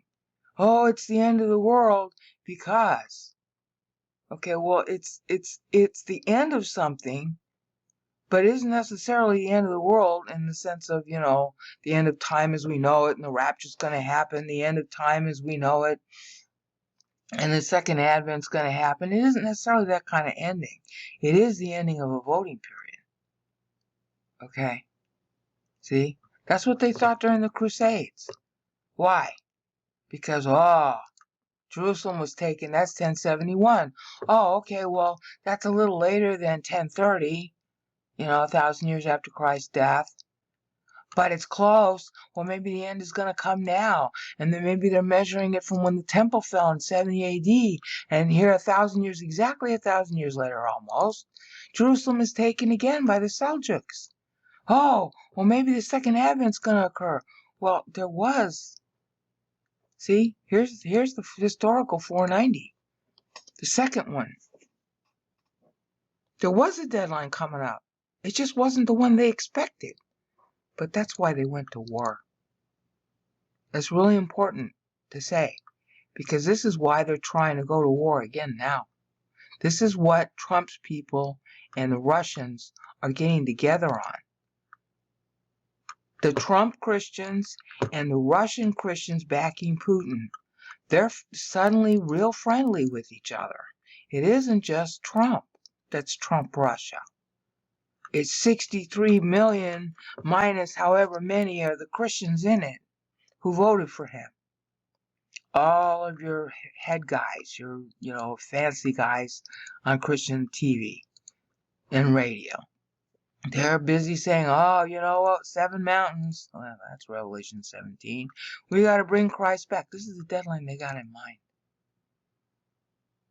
And then, of course, on top of that, you got all the typical nutters that you have whenever you start to reach a 490 qualifying period. Okay?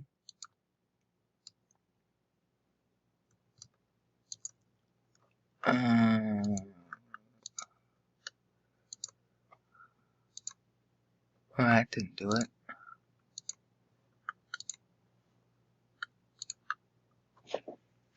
Typical 490 period. See? This is the second contiguous qualifying period from his death. Remember I said 1,000, 1,000, 1,000? Okay, but this is from his death. And you got a whole bunch of people just like it's in their genes that they got to say, oh, we're coming up on the end of time. The Lord might come back. He might come back any year. But it resonates because we've deep in our genes from thousands and thousands of years ago, we got this idea about the deadlines of the 490, the 560, and the 1000. All right? So with that in mind, now we're going to go to John. Back again. So now when you see these numbers, they ought to make a little more sense. He's tracking 490 from Christ's birth, but he's concatenating because he's making a witty statement. The end of Zeno's reign was the end of 491 AD. And just a reminder, you see that accent mark over the S? There's no such thing in real Greek. When I pasted this from BibleWorks 9, it inserted an accent mark where it doesn't belong, and I don't know how to fix that, so just ignore the accent marks. There are no actual accent marks in the original text of Scripture. And, of course, this is one way you know we still have the original text of Scripture. I hope you're beginning to get that. Okay? You have millions upon millions upon millions of scribes and correctors and all that still managed to preserve Scripture exactly as the writer wrote it. And the poor scribes, they didn't even know. They didn't know this meter. At least I can't find any evidence they knew it. I know since the Reformation, there was some awareness that the Bible had meter, but they never added up the syllables correctly. And they never translated it according to the actual syllable counts. So they didn't notice what I'm showing you. If you add it up according to the syllable counts, this is what you get. Now, you do have to know that there is a convention that all the Bible writers follow, and I've done all the New Testament books now, that the first time, and Moses started this in Genesis 1, the first time the text, the syllable counts, and you have to break the syllable counts by clause. In the Old Testament, you can do it by verse for some chapters. Okay? Like in Genesis 1, it works out by verse. But you have to do it by clause in the New Testament for sure. And usually by clause or by verse in the Old Testament, depending on how the scribes marked the clausing. because they actually paid attention to that kind of stuff in the Old Testament. In the New Testament, the scribes were they weren't aware of this, so they just wrote it out for a certain measure of a line to be a certain width to look pretty, and they'd even break words in the middle of a word. Like if that was the maximum width of the line, polon, the LLON would go on the next line. They didn't follow. They didn't know to do what I'm doing here. But if you do it by clause, the first time the clause sevens, just like in the Old Testament, the first time the total number of syllables sevens, that's a date line. The second time it sevens, that's also a date line. All right. The Old Testament writers play some games with that, where, like, for example, Daniel's second date line is actually 73. Instead of his first date line was 49, for obvious reasons. He's writing the 49th year after the temple's down. But his second date line is 73 because he's timed back to Psalm 90, and that 73 stands for 73 sevens. So you find that kind of variation on a theme. But the typical usage is to 7, and that's a date line, and it's significant because the people who got this knew what year they got it. But they were supposed to, like, okay, what's 56 years before the year I got it? And that's going to tell you something about the theme of the book. So for them, and they knew their history well, this was not really hard to understand. It wasn't hard for me to understand once I did it. So each Bible book, probably each chapter, I haven't verified all the chapters in the Old Testament, but I did verify all the first chapters in the New. There is this technique. This is what I'm writing you, and the date that I'm using, the number that I'm using, 56 years in this case prior, 56th year prior, has to do with the theme of what I'm writing you. Well, that's not too hard here, because the 56th year after John writes, Christ had died at 33. Now, I already knew that from Revelation 1, which I already did the Revelation videos, and you can get it in John Dateline Meters, which is the notes. I have links to those down in here. Okay, there it is, John Dateline Meters. You can see the Revelation 1 meter count there and play with it yourself. Okay? But the point is that that's a convention that all the writers follow. And it's just a question of what number they pick. All right, well, the other reason for the number to be picked here is that the tribulation was supposed to start. Remember? Back here, Christ died 7 years early. He was supposed to die at age 40. Well, if he'd have died at age 40, that would have been here. 41, 43. Okay, there's 57 years after that. Takes you to 4200 when? That would have been the 8th intercalated 490 from Adam. 490 plus 70 plus 490. That should have been when the millennium should have, is real important, should have started. That would have been our 94 AD. Okay, well, if you count 7 years backward, that would be the end of 87 AD. John, however, is writing 56, 56th year after Christ is 33, which is confirmed also in Revelation 1, but in a different manner. So he's writing at the end of 88 AD. Well, what happened? Where's the rapture? Where's the tribulation? Was supposed to start at the beginning of 88 AD in order to meet this deadline of 4200. Because everybody's still thinking according to the old number where Israel was on a track of time, symbolized in Psalm 90 and actually plotted out in Psalm 90, of 2100 years for the Goyim, 2100 years for the Jews. That's the official Bible way of doing it. Then Messiah comes the second time. The first time he had to come and pay for sins. All right, well, he'd have to actually die here. That was the schedule, but he didn't die. He didn't die in 41, 43, which would have been 37 AD. He died instead in 30 AD, 7 years early. Okay, But everybody was thinking, okay, well, fine. And that's why Paul writes, I post in Philippians 3:14, if by some means, the church is raptured before on the old schedule. Well, on the old schedule, the tribulation should have begun at the beginning of 88 AD, but it didn't. That's why John is writing Revelation. And it must be just before the end of the year, because it's still 88 AD, or he's treating it as 88 AD when he writes chapter 17. I'm presuming he didn't write the book all at once. Okay. So it's still somehow within, this number increases to 10 versus chapter 1 where this number was a 9. So some anniversary has passed. So he's probably writing after Christ's birthday. But, or he's treating it as if he's writing after Christ's birthday. So he's writing at the end, still writing at the end of 88 AD, might even be writing at the very beginning of 89. But math-wise, you still treat it as 88. Okay, so he's explaining why the rapture didn't occur on time. That's the purpose of the book of Revelation, is to show you that the schedule has changed. Now, since everybody was looking at, ever since Adam, they were looking at this as the date that, the millennium was supposed to begin. 7 years prior was supposed to be the tribulation, and that had already been forecast. All right, so what John's got to do is he's got to reconcile to this old schedule, and that's exactly what he does.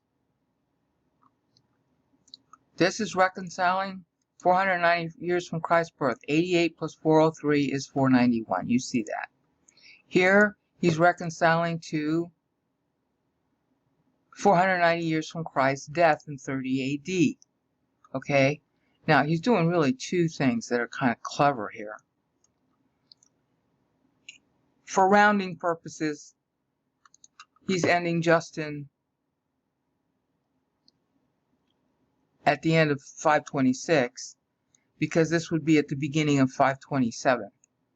Sacred year, at least. Okay?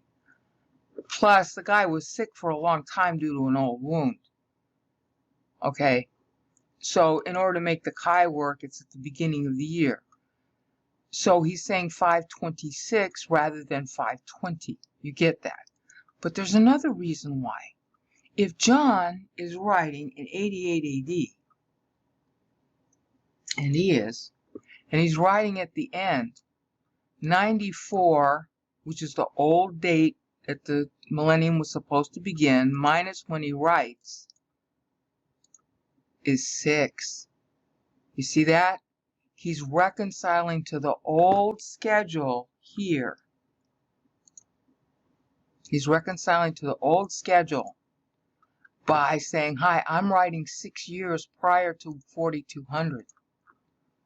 So he's adjusting the 520 to add 6 years, because under the old schedule, the millennium was supposed to start 6 years from when he writes, and then a new 490 from Christ's death. So it'd be 526 to reconcile it. You see, so that's another reason he's doing that. And then when you get down here, it's the same deal. Okay? He's writing, it's 560 after Christ's birth. See, he did it based 490 based on Christ's birth, and then you got that 70-year insertion. So 560 after Christ's birth, but it's actually 567. Again, he's now treating his year of writing as the beginning of the year, because that's a tribulation number and everybody would know that. And he's reconciling to the old schedule. All right. In other words, under the old schedule, you'd be thinking, well, the new 490 doesn't begin historically under the old schedule until 6 years after John writes from the end of the year, or 7 years after John writes from the beginning of the year. So he is reconciling to the old way of plotting the historical 490s under the pre-church schedule here and under the pre-church schedule here. See how well that works? And then he does the same thing. Here, it's 584, okay, AD, just 496 years after he writes. All right, so now he's, again, piecing off the 6 years to 94 AD and then 490 years after that, so that you can keep track of whether you're on the pre-church schedule or the post-church schedule of how time goes. And then he's doing it again, only this time he's measuring 560. Well, actually, he's measuring the 560 after Christ's death. See, because 490 after Christ's death is 520, and then 7 years after that would be 560, okay? And that's after Christ's death, so that's why it's totaling 591. So he's reconciling the old and the new timelines due to Christ's death being early and due to Christ's birth and death setting a new 490 accounting period. That's why he's doing it. Now, I haven't covered the history that goes on during this time. I'm going to. But I first wanted you to see that, he's tracking all 5 timelines. Birth, death, old pre-church, 490, or 560 rather, from his birth. Old pre-church, 490, assuming that you were still tracking based on 4200 should be the start of the new 490. Okay. And then from 560, based on his death, 7 years after the 490, when a new 490 begins. Okay, that's his tracking. So he's using all those timelines. Now I hope this makes some sense, and I hope that you're beginning to see, wow, Bible's being really precise. Wait till you see what words match these time periods. It's a killer. Peace out. Back again. We are again in Revelation 17. Now we're focusing on the end of verse 8. This is where Anastasius died, and Justin I comes to power. Justin I, the accounts vary. Bury, the historian, one of the better known historians, J.B. Bury, says that Justin came to power here in 518.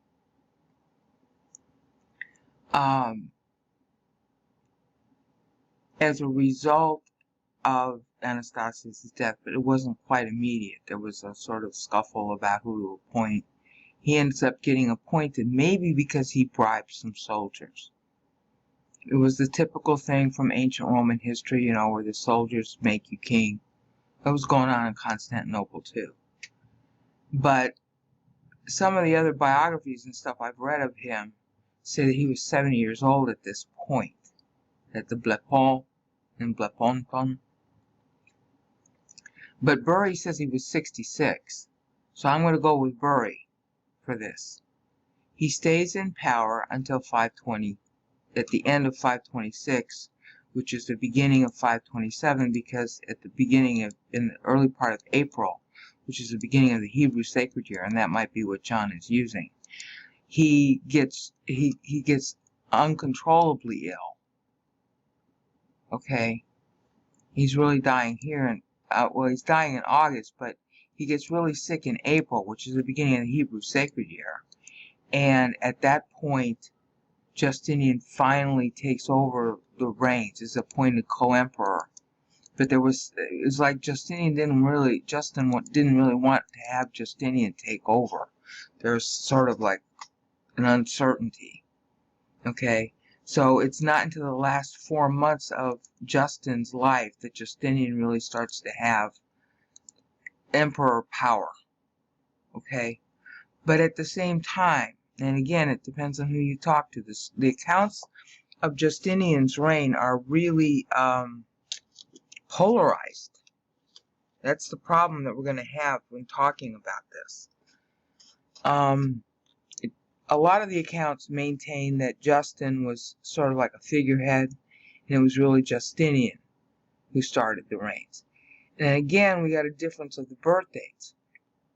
Based on other writings that I looked at, Justinian at the point here at the Blepo of Bleponton, he would have been 36. But it looks like Bury is saying he was 40. Now, I might have misremembered that. But the reason I'm saying that is because the reign of Justinian is 40 years. Well, just shy of 40 years. So, whenever you see a number like that in Scripture, you know, you have David ruling for 40 years. Saul had ruled for 40 years before him. Solomon ruled for 40 years after him. You have our boy Joseph ruling for 2 sets of 40 years with the fat years and the lean years in the middle. When you see numbers like that, that's always supposed to tell you something, and usually it's telling you something good. But this isn't something good.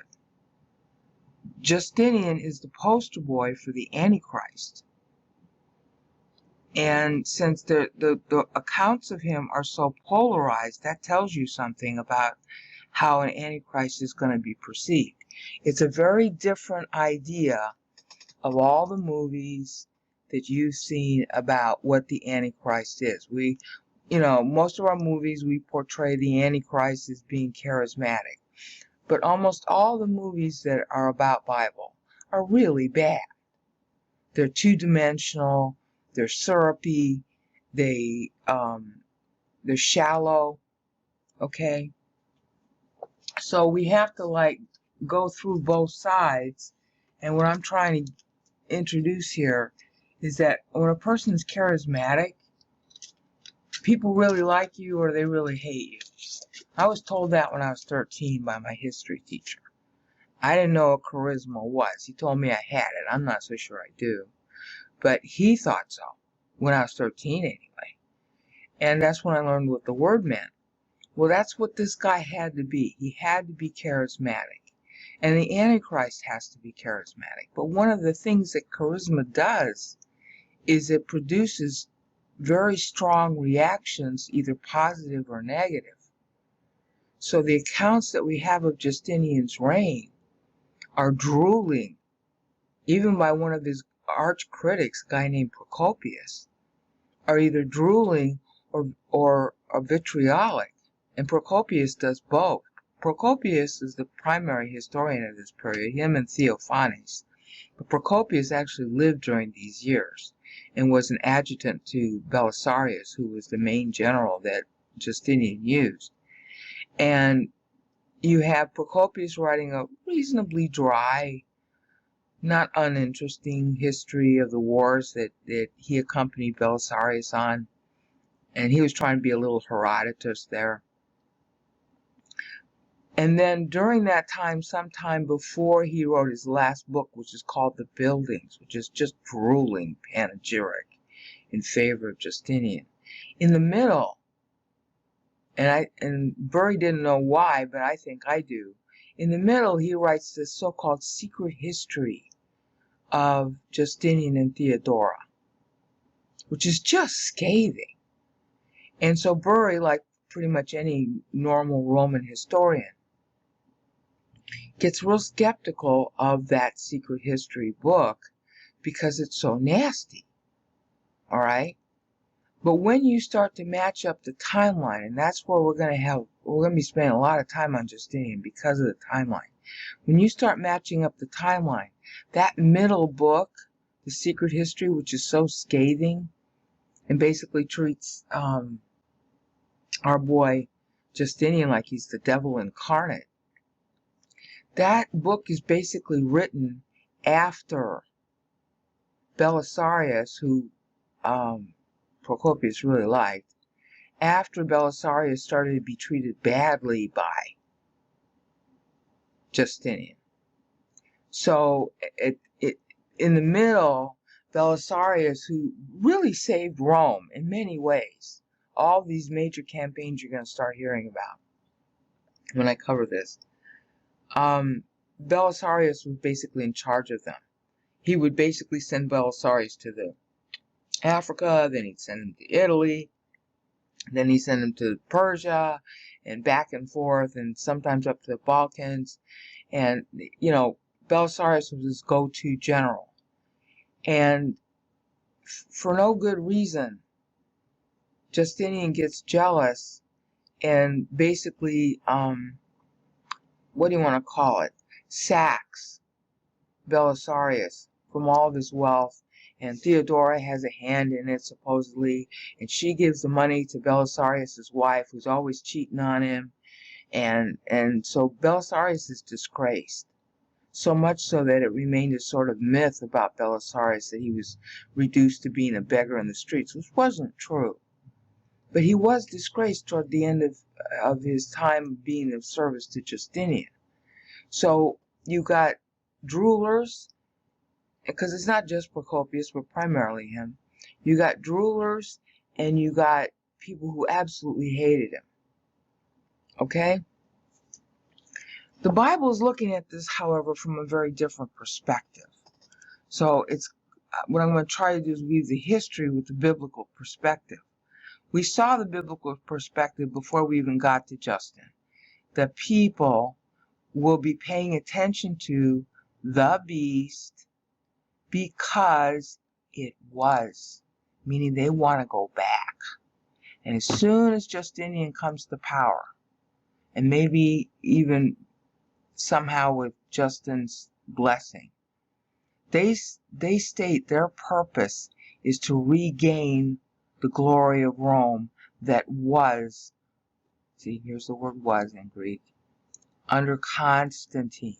Well, that's what this anaphoric center is all about. The aftermath of Constantine to what's going to end up being almost the end, just actually in the middle of Justinian. And then verse 9, of course, the verse numbers didn't exist in the original Bible. So you might want to just continue this as considering it as part of verse 8 if you like.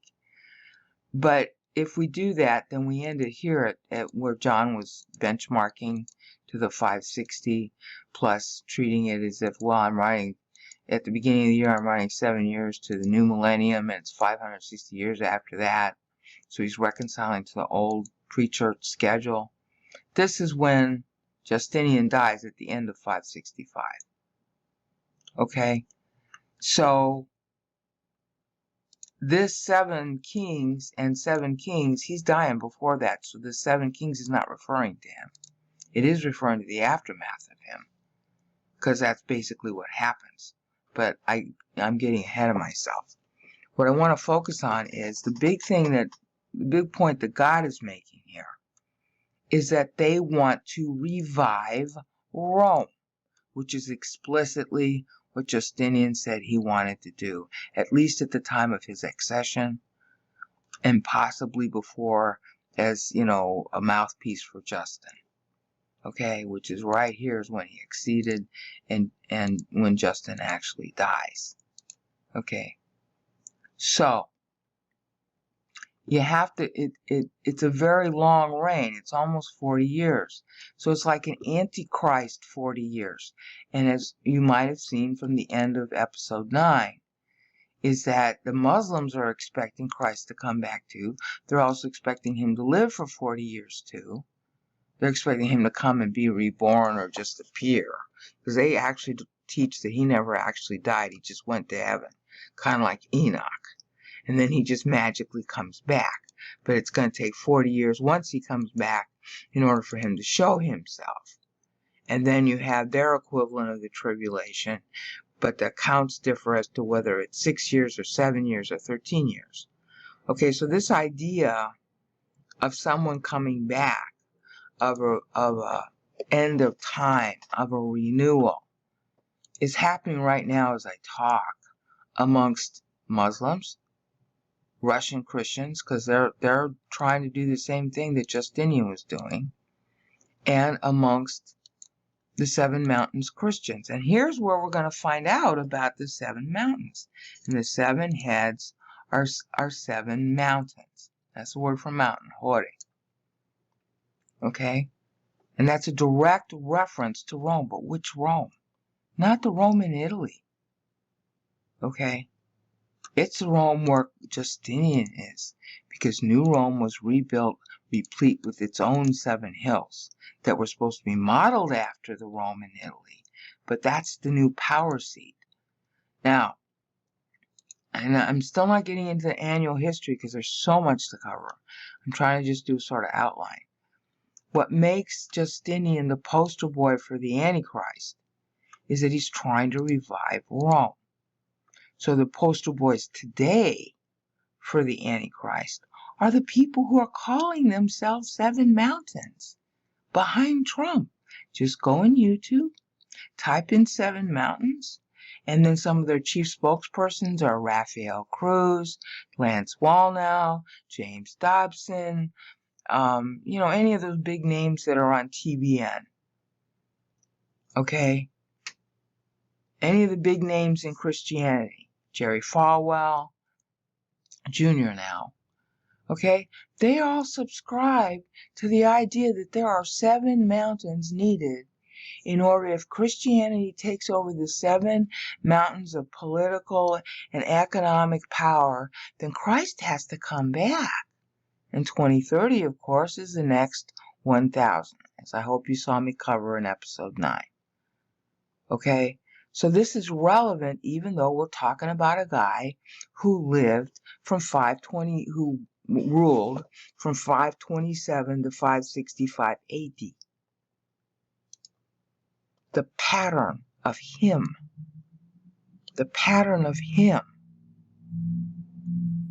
is being depicted as the pattern of the Antichrist. So we got to pay a lot of attention to what was like for him, and it wasn't good. I mean, if you want to know that crime doesn't pay, if you want to know that being a ruler of an empire is not fun, this is your guy to look at. And that would be really important because, the Bible isn't just for warning believers. The Bible's for warning everybody. And anybody who would have understood what this meter was could have read this the way I'm telling you and been forewarned. Like, there's going to be an Antichrist Gentile. It's going to happen. And in history, this is an attempted trend, often happening even right now. So anybody could read this, and if they knew it was Justinian as the model of the Antichrist, they'd go, oh, wow, I don't think I want all this power. I don't want to be a politicizing Christian. Yeah, you better not, because this guy had no good life at all. Period. So if you want to have power over the world, well, follow this guy and see what happened to him. And bet that the same will happen to you if you try. That's the point of this story. God always is trying to warn. God always is trying to protect you from yourself and from the world, hurting you. And that's really what the story is. It's kind of empathetic. It's kind of sympathetic. At the same time, yes, he's the model of the Antichrist. But the model of the Antichrist is not like the devil with 2 horns and a tail. All right? It's somebody who really believes in what he's doing. The 7 mountains people behind Trump really believe in their false doctrine. They really think that if they take over the United States and make it a Christian nation, unite church and state, that's what Justinian did. If they do that, Christ will come back, and it's holy for them to do that. And the Bible here is saying the exact opposite. And these people can't read it because look, and the 7 heads are 7 mountains. They look at that and they say, oh, okay, there are 7 mountains. We need to make the U.S. a Christian nation, and we got to take over the White House, and we got to take over business, and we got to take over this, and we got to take over that. And they'll tell you on YouTube, Lance Wallnau, Raphael Cruz go through the 7, what the 7 mountains are. And I don't even remember what they are. I don't even care. But see, highlighted in black. They think that's holy. And anybody who has half a brain, reading Revelation 17, knows, no, this is not holy. This is the bad thing. The woman is riding the beast. Beast always signifies a political entity. The woman signifies religion. That's why she's clad in scarlet. Scarlet is the color of religion, even in the ancient world, and still today in Italy's Rome. And purple was the color of political rule. Okay? That's why I put all this in egregious purple. Alright? So Justinian, it's like the Antichrist himself is the most fooled. Okay? And there's all kinds of like gossip about this guy, not just in Procopius. Like, he comes to power, through his uncle, and it's basically at the toll. See, this is 18, 19, 20, 21. He becomes a consul or something at this point. Really young for that role. Because that was like the highest honor. After that, you went overseas and you ruled another country. Okay? Allegedly, he murdered the guy who was the consul in order to get the job. Well, did he really do that or not? Who knows? But obviously, people were reacting to him that strongly. Okay? So he's looking at the beast because it was, and they want to revive it. That ends Justin's time. Now we come into Justinian's time. And again, Kaiser is truncated deftly to Kai. He's just a connective mark in history. And is not. Well, that characterizes Justinian. Okay, but at the same time, the beast they want to revive is not. And what's so, how do I want to put this? What's so poignant about this is during these years, from 527 to the end of 530, because that's where the clause ends, because the angel's being really dramatic here.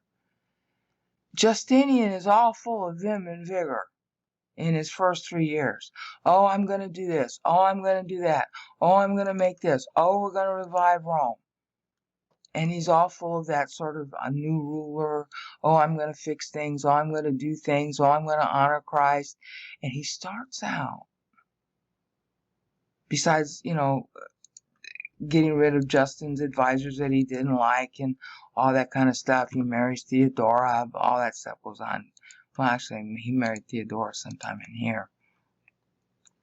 But when he accedes to power, he's doing a lot of cleanup of the old administration. And he's like much more, what do you want to call it? Fanatical about asserting the Council of Chalcedon.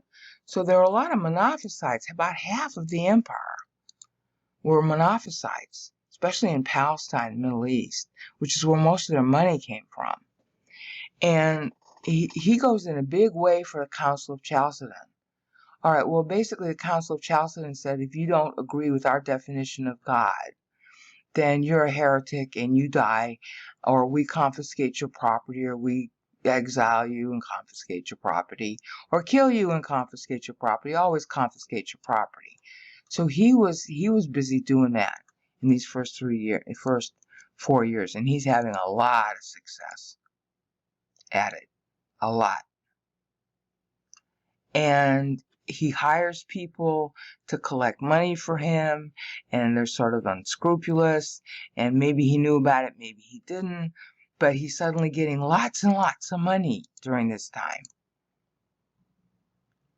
And the people are getting squeezed. All right? So when you come down to the next Kai, which is 531 AD, the squeezing is getting to be way too much. And at this first part, pareste, this is the word for and will come. It has other meanings besides come, but I'm right now just being simple. That's the Nika Revolt in 532. Now, this took place over more than just 532. It's really going on. You have to leave this word out. Pollen doesn't belong. It was a later addition. So it's Kai Par. Okay, that sounds like another word in Greek that I'm not going to cover because that's just another wordplay. But basically, during that time outlined in black, Constantinople at this point has had it with all the taxes and all the oppression, and they're sick of the persecution of the Monophysites, because while Constantinople personally and within its own borders was pro-Council of Chalcedon, most of the people around it were not. And so you had all kinds of riots and all kinds of problems, and there were these two teams in the Hippodrome that raced horses. They were the Blues and the Greens, and the Blues were pro-Council of Chalcedon and were favored by Justinian, but the Greens were favored by Justinian's wife, and they were Monophysite. That tells you what kind of division there was. And during this time, and even a little prior to it, starting right up here, they started getting all full of themselves because they either had her patronage as Monophysites or they had his patronage as Council of Chalcedon. So they brought their own war against each other to the streets. And there was just a whole lot of unrest going on in Constantinople itself, and it spilled outside the walled city. Constantinople was a very large walled city. It spilled outside it, and everybody and his brother was taking sides. Are you for the Council of Chalcedon up here or against it? If you were against it, you were supposed to be on Theodora's side. If you were for it, you were supposed to be on Justinian's side. And there's some question as to whether or not the wife took one position and Justinian took the other position so they could be good cop, bad cop. But in all events, what happens is that your property gets confiscated. And they started making a heck of a lot of money from this. Now, how much of that was at their instigation and how much of that they just passively accepted? Well, that's an argument you can make. Problem is, it happened. And it reaches a fever pitch right here at Par. That's the Nika Revolt. Most of the major buildings in Constantinople proper were burnt to the ground. Lots of people were killed. Lots of people were killed. And it was so bad that Justinian felt like, well, maybe we need to leave in the middle of the night. And there's this famous anecdote where his wife gives a speech that she'd rather die a queen than live peacefully and even wealthily as a common person. So because of that speech, everybody was so enthused. They go back and they fight the Nika Revolt. Well, what happens is Belisarius rises as a result of this. This is how Justinian finds Belisarius.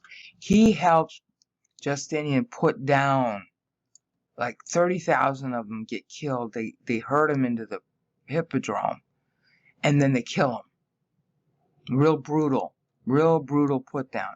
And after that, it's like, well, see, I'm Justinian, I win against all of you, and then everybody starts to be quiet after that. Yeah, you're using your force like that.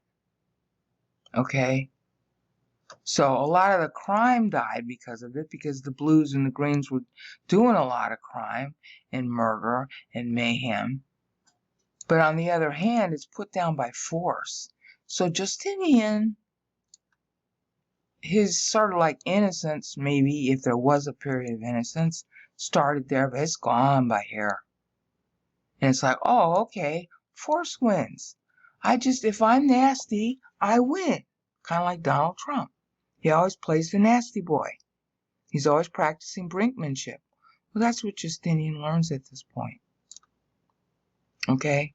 But that's not all. Because at the same time this is going on, that was 532.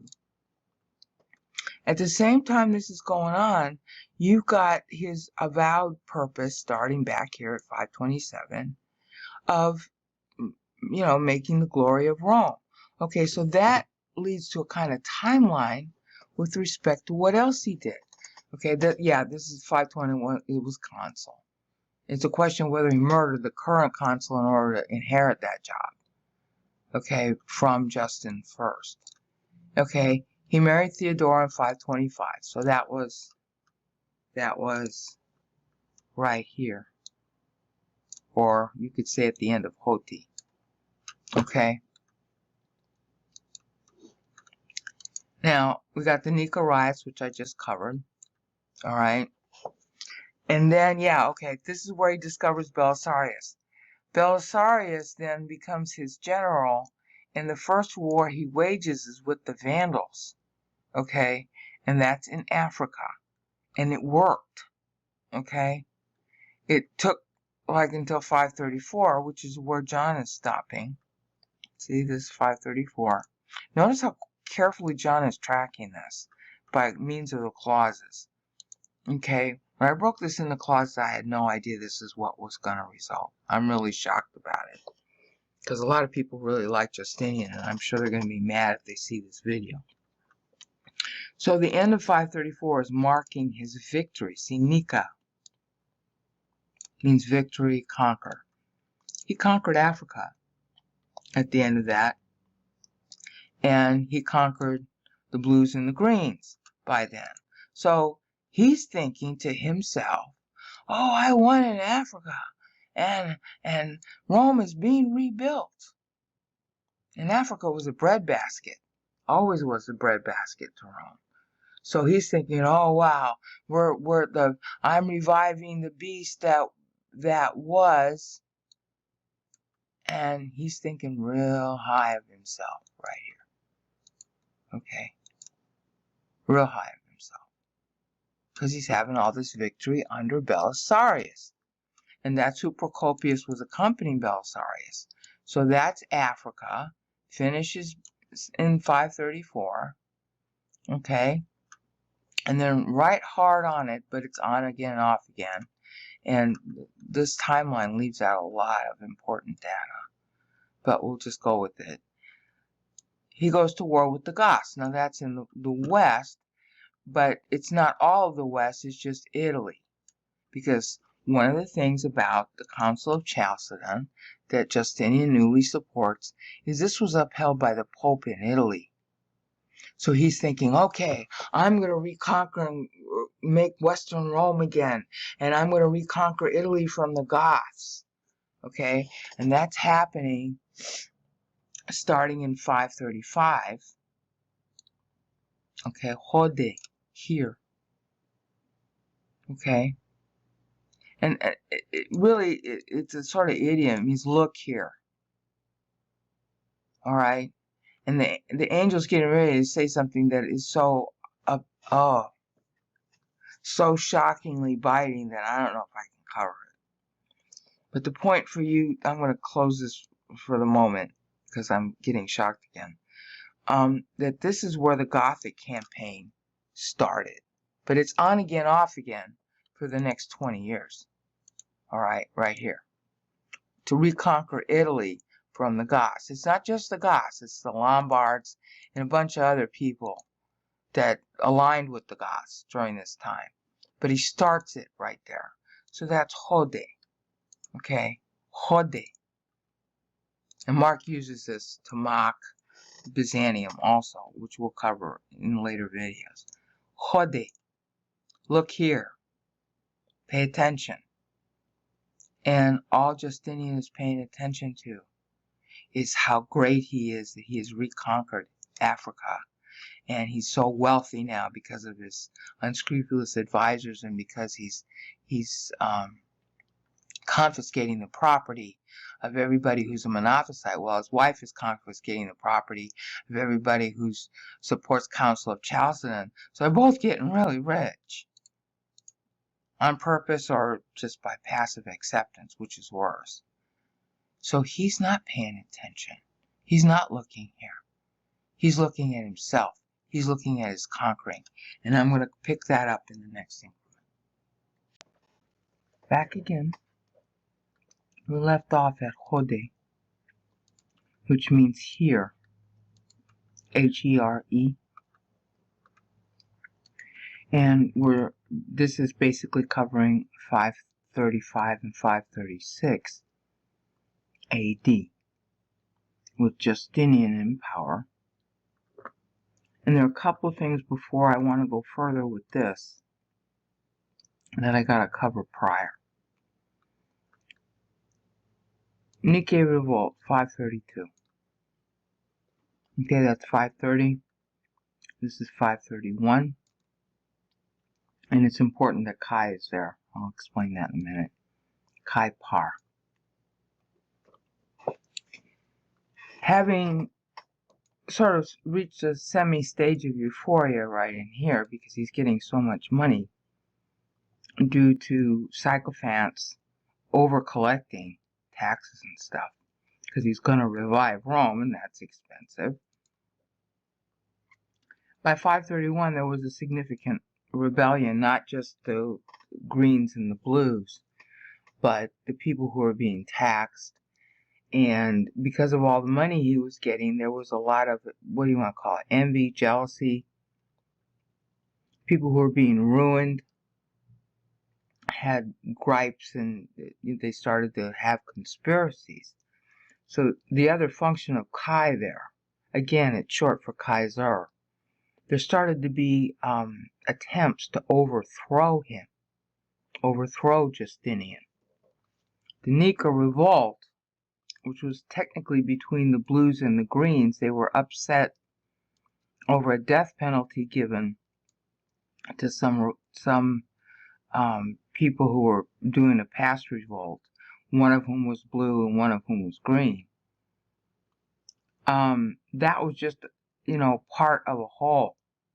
The whole is that the people of Constantinople and the environs were upset with all the taxation and upset with the reversion to the Council of Chalcedon, even though most of the people in Constantinople were Chalcedonian. They were upset with the way it was being handled, and they wanted a replacement, okay? That's why in 532, it wasn't simply the Blues and the Greens revolting and then the two, vehemently opposed teams, because the Green were Monophysite and the Blue were Chalcedonian. They actually unite in order to overthrow Justinian. So 532 is a low point for him. And that's coming here right at par. Okay? So you got conspiracies building, conflicts building, desire to overthrow him building. And right here at 532, it was so bad because they burnt most of the city. It was so bad that he was despairing of being in power, and that's why his wife's famous speech became, part of history. Because she encouraged him to go back and beat these people. But it wasn't just these people. There were a whole bunch of conspirators trying to post up somebody else to take his place as emperor. So the bloody 30,000 killed that occurs at this point in 532, right at the par. It's real important that it be that word. Was just not just putting down the Blues and the Greens, but it was putting down the conspirators. So this was kind of like the city is burned, it's a bloodbath, everybody's in revolt, nobody wants Justinian, and if it weren't for Belisarius coming in at that point, this is how Justinian learns of him. If it weren't for Belisarius and his generalship coming in at that point, Justinian would have lost. He would have either died or he would have left. Now, when you have a low point like that and you win, there's a certain hardness that creeps in, especially when you're talking about thousands dead, and you had to brutally put them down by force. And you start to think about, you're sort of more grandiose than you were before. And that's why we have to focus on this word parestai. Okay, because it doesn't mean will come. That's the translation you see in the Bible. See, here's Bible Works 5, the earlier version of Bible Works, so it's got a different format. And here's the verb parestai. The actual verb is paraimi, and it's really important to know the etymology of this. The Bible is very precise, and it's very, its satire is extremely biting. This par, P-A-R, comes from para, which, and there is saying near, but that's not, it's not near the way we think of it, okay? It's got some of that connotation, but what it really means is alongside. Like in John 14, you hear that thing about the Holy Spirit is your teacher. The Greek word for that is para. See, that's the word para right here. Greek word is para. And the actual total Greek word is parakletos. And you'll see it, like in the King James, I think they translate it paraclete, because they're transliterating it instead of translating it. And some versions translate the Holy Spirit as your helper, which is really stupid. It means your chief advisor, somebody who's always alongside you all the time. And the particular use of that term had to do with a royal advisor, always accompanying the ruler everywhere he went, and the ruler would be dependent on that advisor who was always at his side. So it's near in the sense of being at your side, near at hand, always available to be called on, always available to help you in a massive way, in an expert way, in a royal way, really, because that's kind of the meaning here. So when you got the word paraimi, Imi means to be. This part, E-I-M-I, means to be. So literally, it's like alongside to be. So we would translate that in English, to be alongside. Okay? It ends up being sort of an idea of, well, he's here, present, alongside you, by you. Okay? So that's why they're saying near and by, but you have to know what kind of, because in English, near and by has all kinds of different meanings. It's talking about a person who you're depending on, who's coming.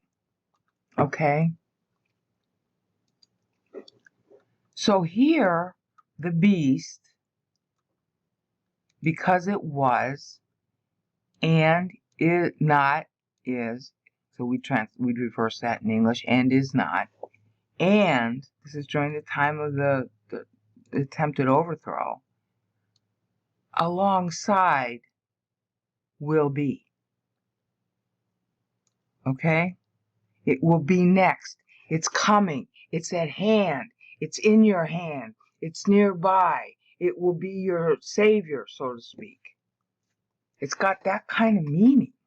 It's not to come. It's a different Greek word for to come. The word for come is erkomai, but that's not the word that John is using here, or the angel's using. It's to will be alongside you. Idea being to help you. Yeah, and the guy alongside to help him was Belisarius.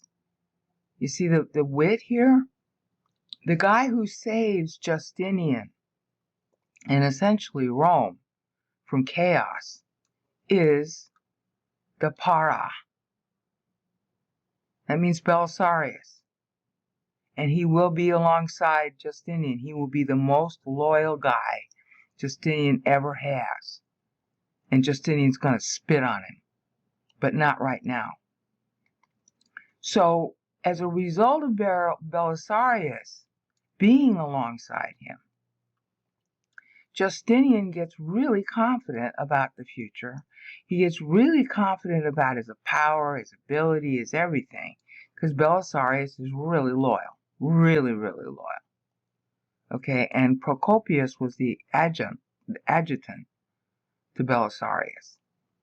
Okay, so Procopius, who writes all that nasty stuff, the secret history, is writing it from like inside, because he's right alongside Belisarius, and Belisarius is right alongside Justinian.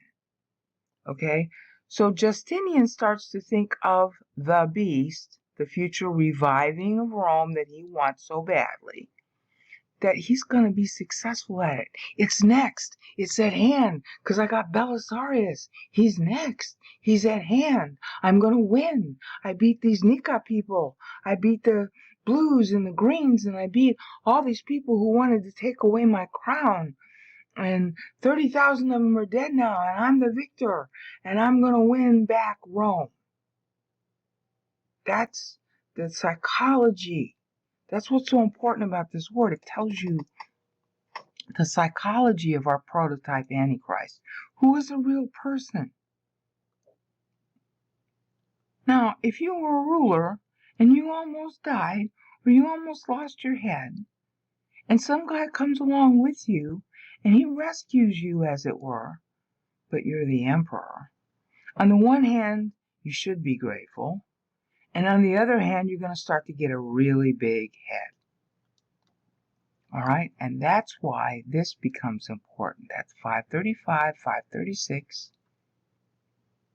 Okay, and that brings us back to our timeline, which is very incomplete, but I'm going to try to fill it out. Okay, the next 2 years, that's the Esti, right here. See, this is 532, 533, 534, will be. So Belisarius will be, see the wit here of the Bible? How precise it is? Belisarius will be winning back Rome for Justinian. It's Belisarius who does this. Justinian, he doesn't go. He's not like the emperors of old that goes with his troops. His general does this. And he does it really well. And Justinian's sitting there in Constantinople congratulating himself. He's getting a really big head about who he is and his role in the world. Now, you've seen Christians do this, so that's why I'm bringing it up again. Because this is part of the problem. Council of Chalcedon, oh, we're holy if we believe a certain definition of God, and everybody else who doesn't believe that definition, you know, they're see, Council of Chalcedon, that you click on that link and you'll read all about it. And anybody who doesn't believe in that definition of God, well, they're bad. Well, he starts to think of himself sort of like God here. Because will be, that's Belisarius, who came in alongside and will be conquering Africa, the breadbasket of Western and Eastern Rome. Because that included, you know, the borderline with Egypt and all that. It's the coastline mostly. But what we call Libya today was a source of olive oil and all kinds of food. And Constantinople was constantly having problems with food. Okay, and they were going to have more problem with food because of the taxing that they did. And they were going to have even more problem with food because the part that they were getting the food from were Monophysite. And if you're going to go Council of Chalcedon all holy as if your definition was right and everybody else is a demon, well, then people aren't going to grow food for you. Okay? They aren't. So as far as this period goes, this is what gives Justinian a big head because of the winning in Africa. It's like Donald Trump when he started winning a couple of things. Oh, I'm the greatest thing since white bread. Nobody can beat me. Everything's great. And he'll even go to the trouble of buying crowds. He's insatiable about that.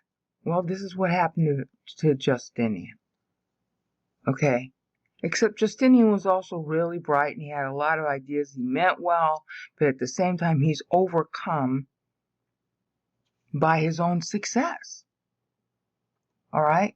So by the time you get here, you know, this is when Africa gets conquered by the time of Este. Will be. Will come alongside. Will be. So he's thinking, I'm winning Rome. I'm winning Rome. And instead of doing the smart thing, which, okay, it's 534, you've had the Vandal War, you conquered Africa, let's take a little rest, okay, by the end of 534. Oh no, right away he's got to start reconquering Italy from the Goths. He doesn't know the limits. He's already taxed his people. He's already got, due to the Nika riots, okay, there was extreme destruction to the city, which is where we're going to go next. And destruction of the people, a lot of depopulation, a lot of death. And it doesn't dawn on him, hey, wait a minute, maybe I should stop with the conquering of Africa. That'll refill the coffers a little bit. I don't have to tax the people. The people are suffering, blah, blah, blah. But he doesn't think like that because he won in Africa. So now we're going to go right away the next year and fight the Goths. Well, it's not so easy to do that because there are a lot of mountains and other things. I mean, Africa's pretty flat. It's not so easy to go running over to Italy. Okay? So in 535, 536, he doesn't take a rest. He doesn't read the tea leaves, so to speak. Why did this rebellion occur? Well, maybe because you were handling it wrong. Maybe because you were overtaxing the people. Maybe because they didn't have any food. He doesn't think about what went wrong. Oh yeah, fine, I go to Africa and I'm bringing in food from Africa now. But you're bringing it at the expense of the African people. Although Belisarius did a real good job of trying to help them too. Okay? He's going straight now to Italy. Because he's God now. He can conquer anything. He's got Belisarius, and it must be because he's such a good person, and he's such a good Christian. See, Council of Chalcedon, Council of Chalcedon, Council of Chalcedon. I'm such a good Christian, I must be winning because God is on my side because I'm picking the right definition of God. He wouldn't know the Bible if it bit him very clearly because he could have read this Greek. Why didn't he see himself in it? Okay? He could have counted the syllables. It would have been native to him. How come he didn't see himself in it? Oh, but he doesn't. Right straight away to Italy. Because, you know, Council of Chalcedon. I'm aligned with the Pope. I'm on God's side now. And I'm getting all this money. And I'm winning in Africa. So everywhere I go, it's going to keep on winning. Okay? Now, here's the killer. Remember I said Nika revolted, destroyed most of the city of Constantinople. As a result of that, of course, okay, that's happening here, he sends Belisarius off to Africa at the very time he's got to rebuild his own city, where he lives. And does it dawn on him, the whole reason this happened in the first place was because I overtaxed people and they don't have any money? No, it doesn't dawn on him. So he embarks on an expensive war to Africa, which thank God he did win, because then the people wouldn't have any food otherwise. But at the same time, it's expensive to field an army, especially in those days. I'm going to have to come back because the landscaper's here. But just keep that thought in mind. Back again. Highlighted in black, will be. Para means to be alongside, next to.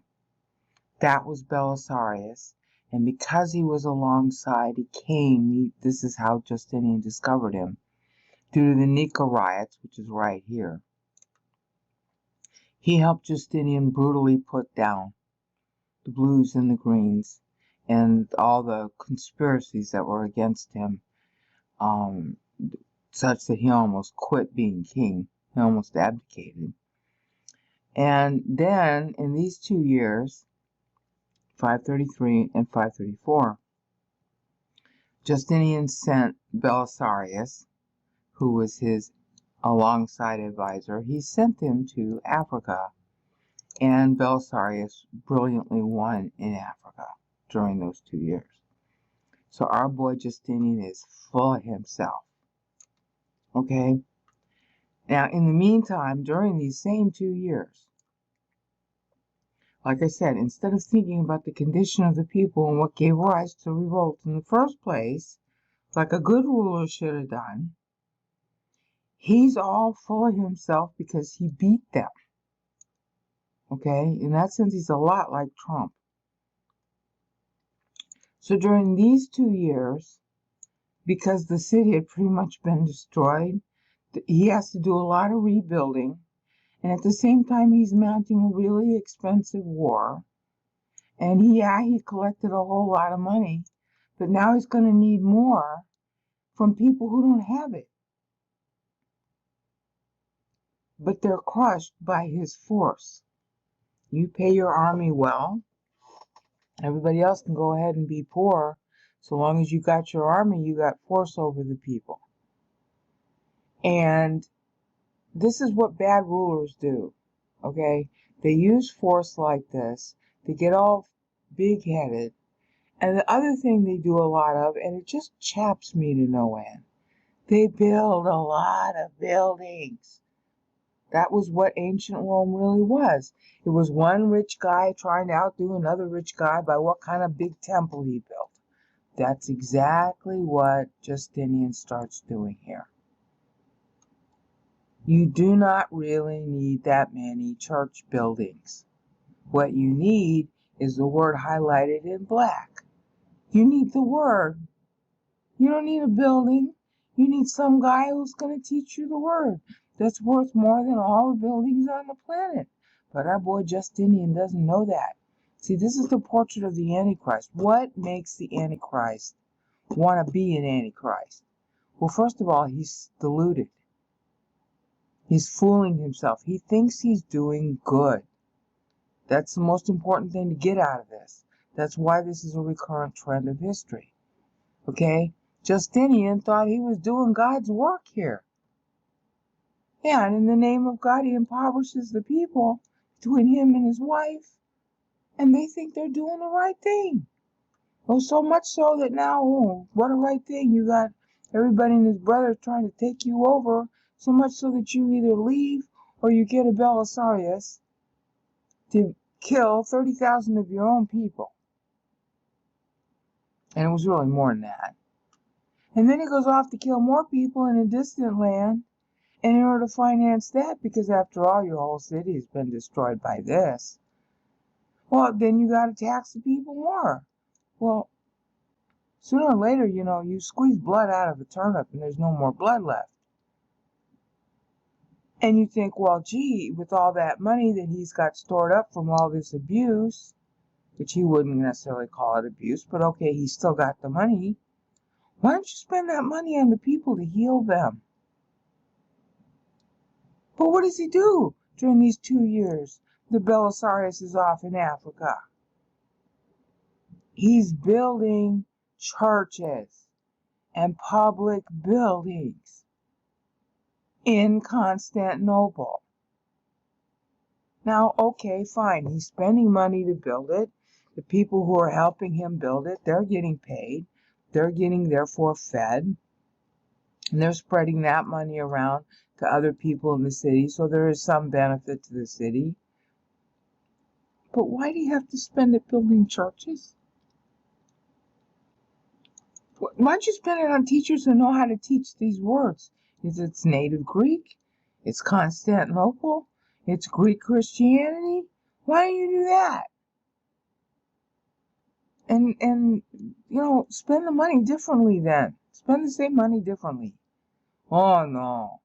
So what he starts doing right in here is he starts building, and it just chaps me to have to say this. He starts building something called the Hagia Sophia. Sophia means wisdom, which he has none of. because he's building a building instead of getting the Sophia he needs. He's clearly foolish. He's not wise. The one wise guy he had is off in Africa, so now he and his foolish wife are sitting there building buildings. Not building up in the Word, not helping anybody else get fed in the Word, not helping anybody else get fed, but they're building buildings. And he is so proud of himself. Oh, I'm going to hire the best architects and the best builders. And yes, it's going to provide some employment for those people, but that's the only way the people are going to get fed. Building a building. Now, I'm sorry. A building is dead. You can have 16,000 fur coats, 16 other thousand cars, 16 bazillion doodads. Gold, silver, precious stones. Okay, but you know what? They're dead. I'd rather have 2 seconds of a child's smile, having learned a little bit of Bible, than the whole world full of rubies and diamonds. Because that child is going to live forever, and that moment is going to live forever to God. And honey, it's just plain worth it, even if it only lasted a moment. What can a diamond do for you? Oh, stare back at you. A big hunk of rock. Okay, it's a pretty rock. Hello? So he's building, and it takes him 5 years to do this. So 1, 2, and see where Hode is? That's 3, 4, 5. So it's este, really. Hode, ho.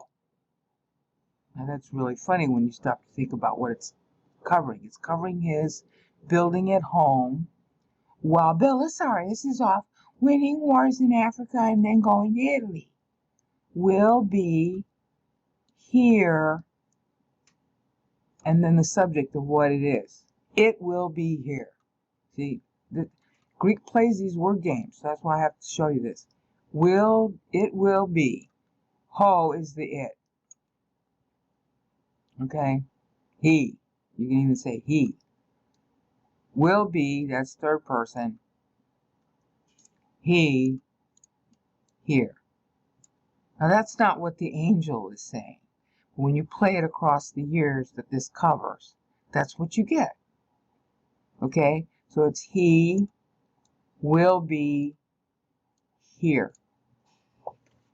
Okay. Or you could say it, but with the masculine noun. At that point, at the hole, you know what's there? Hagia Sophia. Hagia means saint.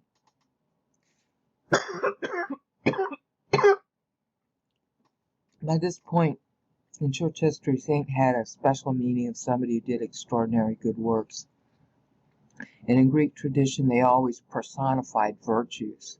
Sophia was wisdom, so they called it Saint Sophia. Okay, it's now a mosque, but at that time it was a newly built church. And oh, the way it was built, and the cupola, which seems to be floating in the center of the church, and look at this magnificent throne. Yeah, it was a big hunk of silver that weighed thousands of pounds, and it was gilded. I can't think of a stupider way to spend money. It must have been really uncomfortable to sit on, and he and his wife would sit on it. And we built this to the glory of God, really. If you really cared about the glory of God, why didn't you spend that money on getting your people Bible doctrine? This is how bad this guy is. This is how bad an Antichrist is. And the thing that's so, I don't know which is worse, the guy himself being so deluded to do this, or the way history treats him. Because if you read him up in this article here, or you read about here, that's the Wikipedia article, they praise him. Even Bury, even until now. It will be what? the Church of Saint Sophia. Notice how God was clever enough to put Sophia in the same line? It's got a double entendre because it's also standing for the next Sophia, who's an actual person. You see, will be here, it will be here. Assuming a male noun. I mean, pretend church was a male noun. I don't know of any language where it is, but pretend. Okay. Oh, goody. They got this building with a big hunk of silver in it, and it's gilded. And all the cupola is made with this wonderful architecture, yada, yada, yada. Honey, my dad was an architect. I can appreciate good architecture, but he spent 5 years building what could have taken 2. And honey, if you wanted to build it for God, then you should have built it really quickly, and you should have fed the people so they could get Bible doctrine, and you build them up inside their souls. And they could be sitting on a park bench. Okay? Get them learning Bible doctrine during those 5 years. Instead of spending 5 years to build a church nobody else can enter because it's filled with gold and somebody might try to steal it or chip it off the throne of a big hunk of silver. This is how bad he is. And this is also how bad his story is and how people are. Because when you look here, or you look here, or you look at Bury even, they're all praising, oh, he must have been pious that he pursued all those people who didn't believe in that particular definition of God. And oh, he built this really beautiful church during Este Jodejo. Este Jodejo, Este Jodejo, Este Jodejo. Everybody's praising him for building the stinking church that now the Muslims have anyhow. So who is the Antichrist? This guy. And what does it mean to be an Antichrist? It means you're deluded as hell. Okay? But the people praising him even until now. Oh, it was such a beautiful church that Justinian built. First of all, he didn't build it. The architects built it. Secondly, why did he spend so much money on it? When his people were obviously in dire need, so much so that they had just rebelled the year before. And of course, he's rebuilding a lot of the public buildings in Constantinople because, hello, the people were so upset they burnt them down. Wouldn't you want to build your people up first and build whatever buildings you got and have them all help and pay them all to do it, and not just a few? And who cares if it's the most spectacular church building ever? I mean, come on. I mean, even, I'm not saying this to sound like a liberal or to sound virtuous. The most selfish person on earth. See, in these days, these people, with you an emperor, you owned your people. Everybody was beholden to him. Don't you care about your investment? What is a building that's a fancy church going to do for you? It's going to sit there. It's going to need constant care, and it's going to need constant guarding because you were stupid enough to put a big hunk of silver and gild it. Why didn't you invest in your people and have them be nice and strong and healthy and invest in commerce so that your nice, strong, healthy people start earning money so they can start paying you more taxes? But it doesn't hurt them to do so, and they're happy to do so that they won't try to throw you over again. See, a smart ruler would think like that. It's not virtuous. It's just smart. Do you knife your couch? No. But that's what he's doing. He's building this big freaking building and telling himself how holy to God he is because he's building a church, which he's not even building, his architects are. And then everybody, this is the killer part, this is how you know it's satanic.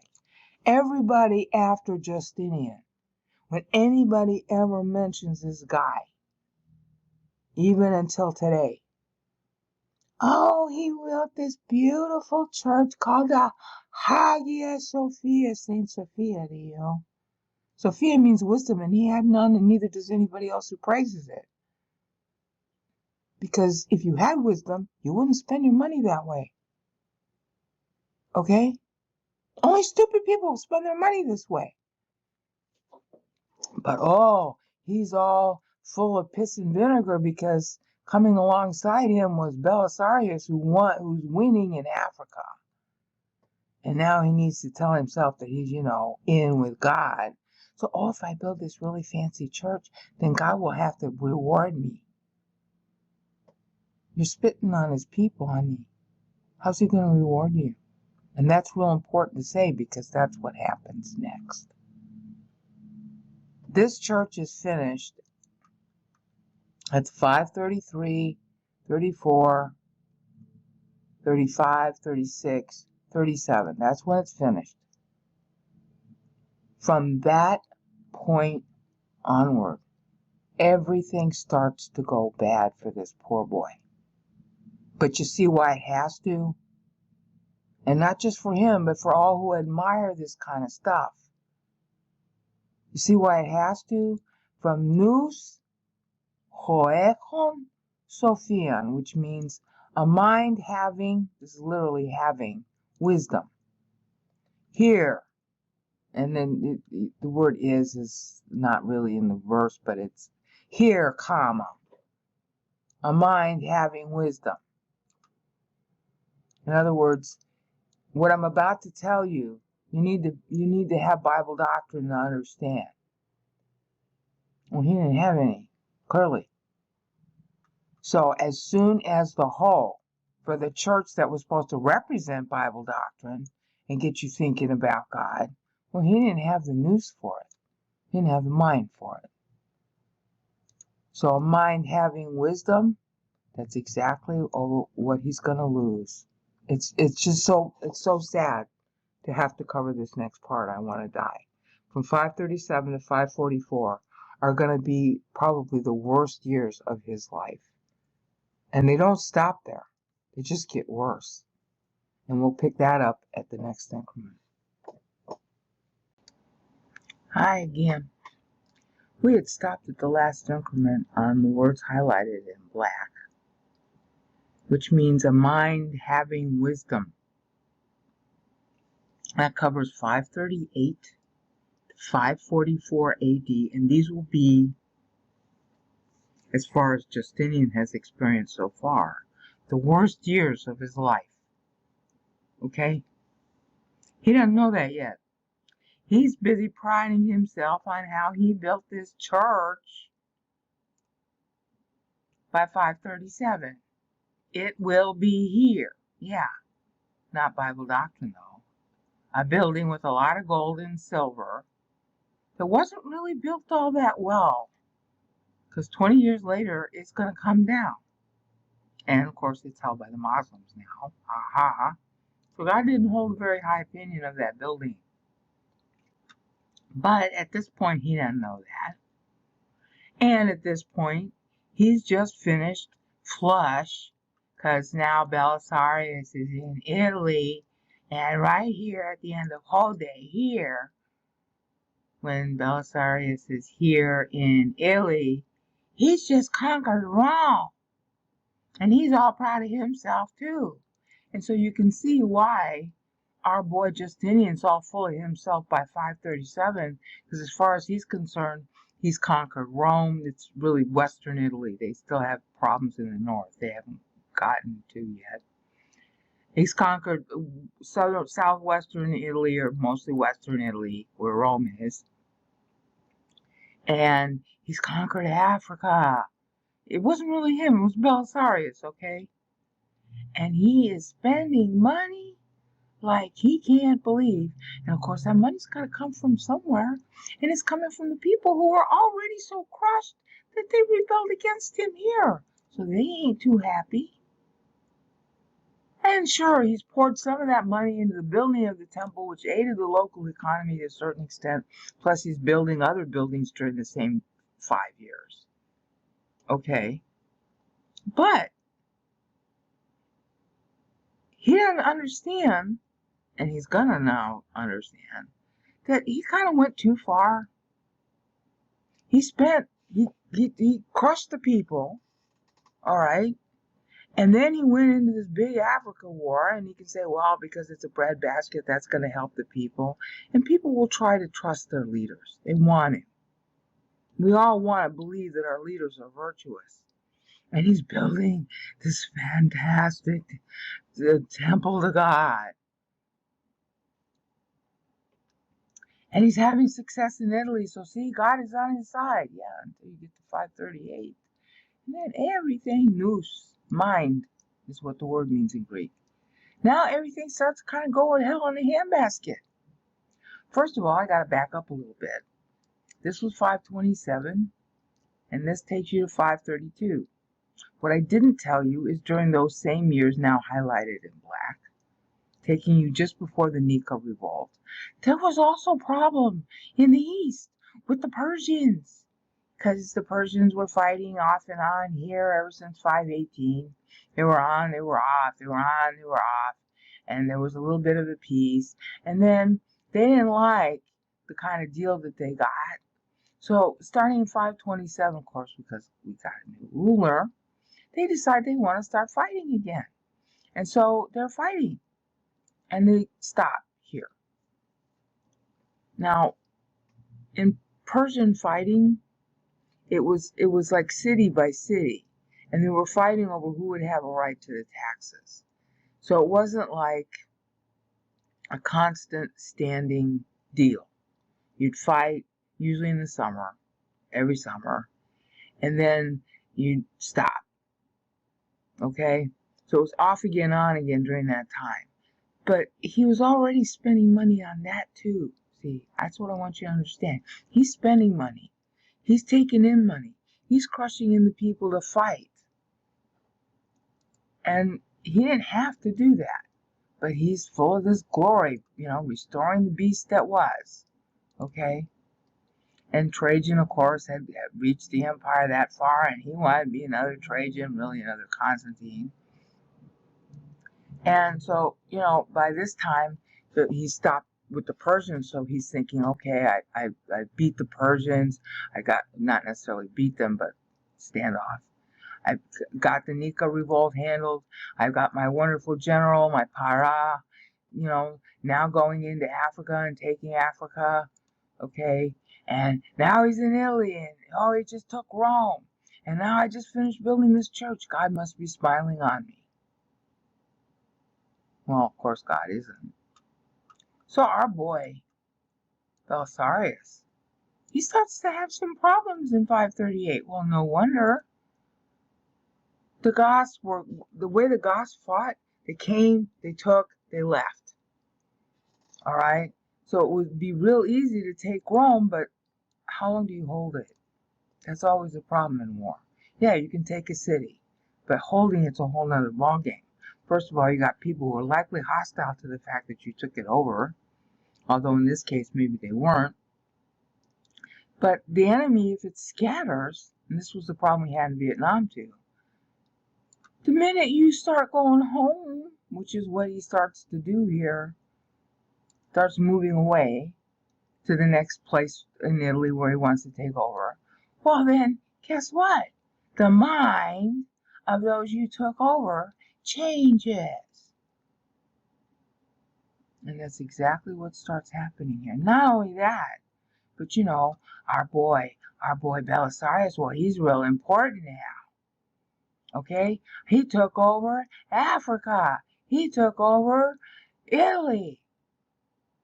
Well, didn't really take over all Italy. Okay? But a lot of it. The emotional part.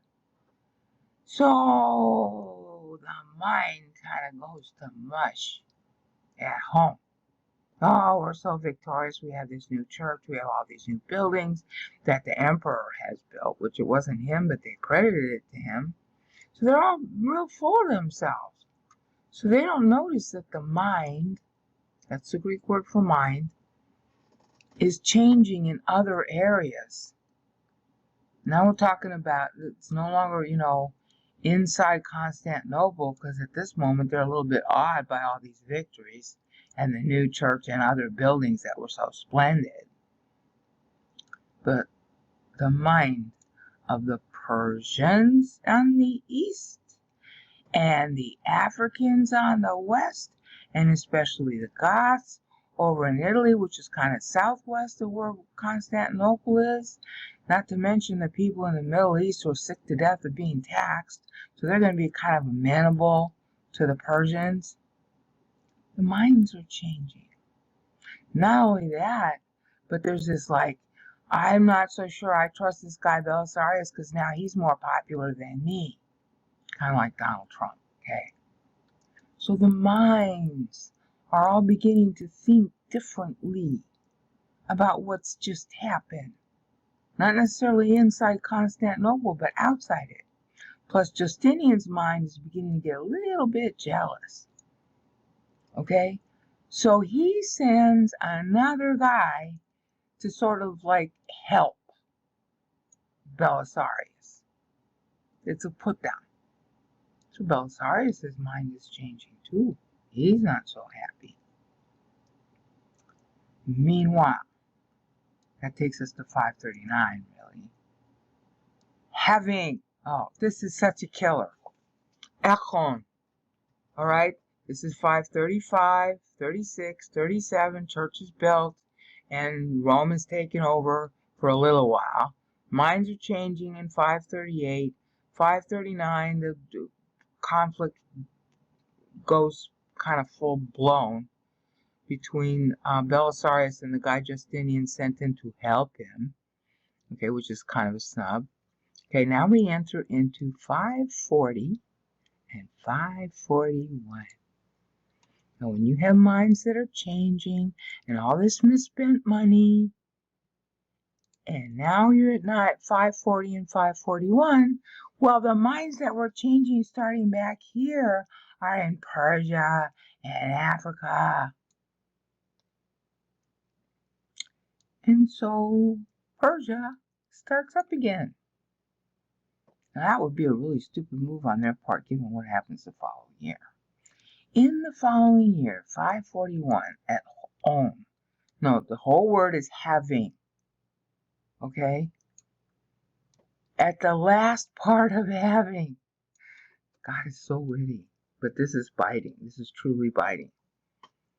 In the south of the Africa part that he just had conquered, somebody was really sick. I mean, really sick. And that somebody was not only really sick, but contagious. And the kind of sickness and contagious it was is what we will later call in the 14th century the Black Death, bubonic plague. Started up right around the area that Belisarius had just conquered. And it spreads because, after all, there's all this new trade now and all these people moving back and forth and all these troops going home, and they're bringing the trade with them, and they're bringing the plague with them, and it comes up through the south and the northern part of Africa, up through the Middle East, and Palestine, all that area that the Persians are just thinking they want to go into, okay? The plague is starting to spread. Now, that's pretty still far south of Constantinople. I want you to get this. So that's 541 when the plague is starting, and the Persians are starting to rattle their sabers on the east again. And remember, they've got all these taxes that are still being levied, okay? And they aren't doing too well in their crops either. 542, it creeps up northward, and it starts getting into Italy that they just conquered. And the Ostrogoths are now back rattling their sabers too. And when we get to the feet, remember I said file? Very beginning. Fialas. File. In English. F-I-A-L. Wow. See, we got a fee going on here. Okay. We got a really bad fee going on here. In the middle of Sophia, wisdom, which he doesn't have. So since he doesn't have it, into Constantinople itself, this plague goes. 543 AD. And it came due to him conquering Africa up here. It came due to all the trade and the movement that came after that. It came due to everybody rattling their sabers. And now the Goths are moving down into the area that has already been hit with the plague. Because it started hitting Italy hitting Italy about the year before. Maybe right here, for 542. But it hits Constantinople right here. Now, notice the wit. He builds a supposedly one of the most grand buildings of the world that people praise even until today. Saint Sophia, Hagia Sophia, they call it. And in the middle of the word Sophia, that's when they get hit with the plague. File. You get that? See, it's even Fia. And it stays there. It's going to come back 15 years later, too. It doesn't just go away once. Okay? Justinian himself is hit with the plague. So, here, the mind having wisdom, he didn't have any, so he gets the plague instead, in lieu of wisdom. And sometime around in here, on top of that, his wife, who he supposedly loved, I mean, from what we can tell, it was a real love story of some kind. They were certainly fixated on each other. His wife starts to get cancer. She doesn't die of it yet, but she starts to get it. Cancer takes a long time to kill you, okay? And you almost don't notice it until it's too late, most of the time. So she's starting to get sick with cancer, but it doesn't look like the plague hit her, but it hit him. And once he recovers, first of all, he's all scarred. That's one thing that happens to him. But the other thing is his mind just goes. And that was one of the characteristics of the plague, is that it hit different people different ways. Some people, they didn't have any overt symptoms, but they were crazy. Okay? Other people, they would have overt symptoms, and usually most of the people who got it died within a few days. Bubonic plague. The same thing happened in the Middle East. I mean, in Europe. It killed probably 1/4, 1/2 of the people. Now, somewhere in here also, there's an earthquake. I mean, there's another one coming up in 551, but somewhere in here there's an earthquake. Now, why am I bringing all that up? This guy is the poster boy for the Antichrist. What does it say that happens during the tribulation? You got all these, as it were, signs. Earthquakes, disease, pestilence, hail, bad weather, okay? And in the actual tribulation, it's going to mimic the Exodus, the 10 plagues of the Exodus. But anything that's evocative of that should have made everybody wake up. And indeed, while people are sick right here in Constantinople, they suddenly get real religious until their symptoms subside or they die.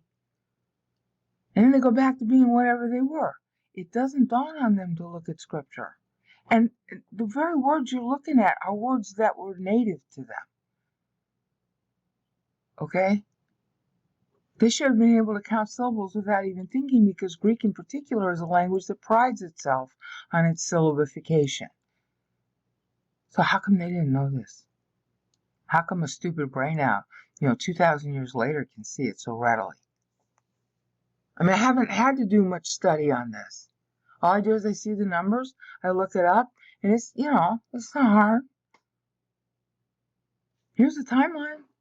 You want to see it yourself? It's not hard. Okay? That's one. Here's another one. And you can go all just way up the top. There you go. Here's the timeline. Look at that. And then you match it to the syllables. Right? See?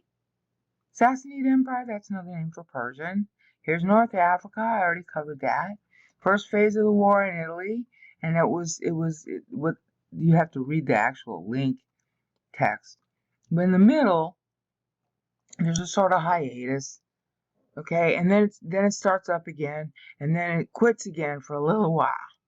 Meanwhile, in the very same year, see, back to the Persians again, and then basically 1 year of rest, and you're back to Italy fighting again.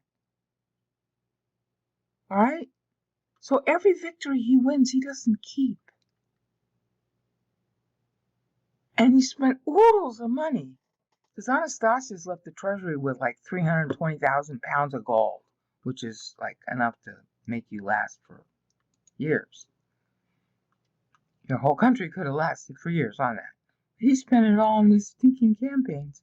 And I'm building this church that people can't get into because it's got too much wealth inside it. So how are you learning God that way, and how is that a glory to God? The only glory to God is what you take with you, and the only thing you're going to take with you is your soul. So get the doctrine in your soul. That's true wealth. How come he didn't know that? I mean, we all figured that out by the time you get to the end of your life. It's like, gee, I spent all my life on all these lunches and dinners and doodads and gewgaws and clothing and yada yada and all this empty conversation. Here I am at the end of my life, and what was it worth to me? Nothing. But Bible doctrine just gets richer as it ages in your head. I have zero regrets for having spent so much time on this. How come he didn't know that? If he was such a great guy. Because he was supposed to be really, really smart. Well, apparently not. His news, his mind, was mush. And so he ended up having a different kind of wisdom. The wisdom of a disease gripping him, which he survives. Okay? But he's never the same again. Now, what's really heartbreaking about this whole thing, and we're only at 544, okay? He's got another 20 years left he's got to live. 25. Okay? The heartbreaking thing of this is that this guy was not himself. He was not actually interested in gold, silver, precious stones. And I mean, he wasn't like a hedonist. All right? As much as Procopius hates this guy, at least in the Middle Secret History, he says, the guy was real abstemious. He hardly ate any food.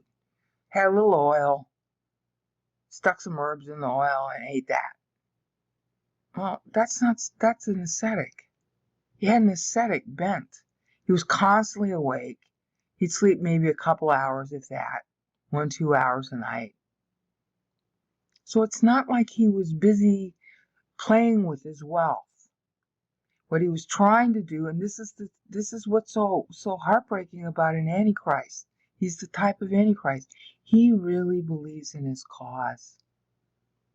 He really believed he was doing God's work. He grabbed a lot of money because he thought, I'm going to rebuild Rome.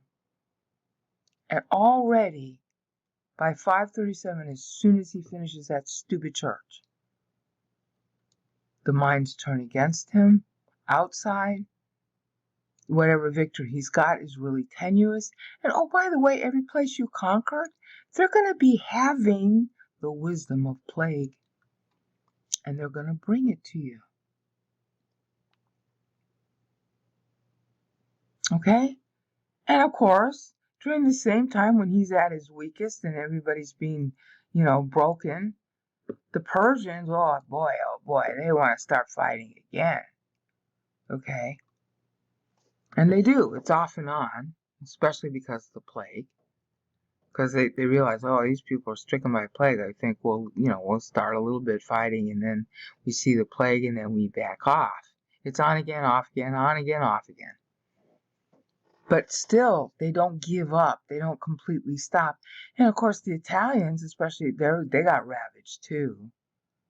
But as soon as the ravaging goes away, because it lasts like 2 months, 6 months, 8 months, 9 months, and you have 30,000, 50,000 dead, But people, when they got their brains on wrong, that doesn't wake them up. And so they go back to fighting. Same thing happened in the Middle Ages.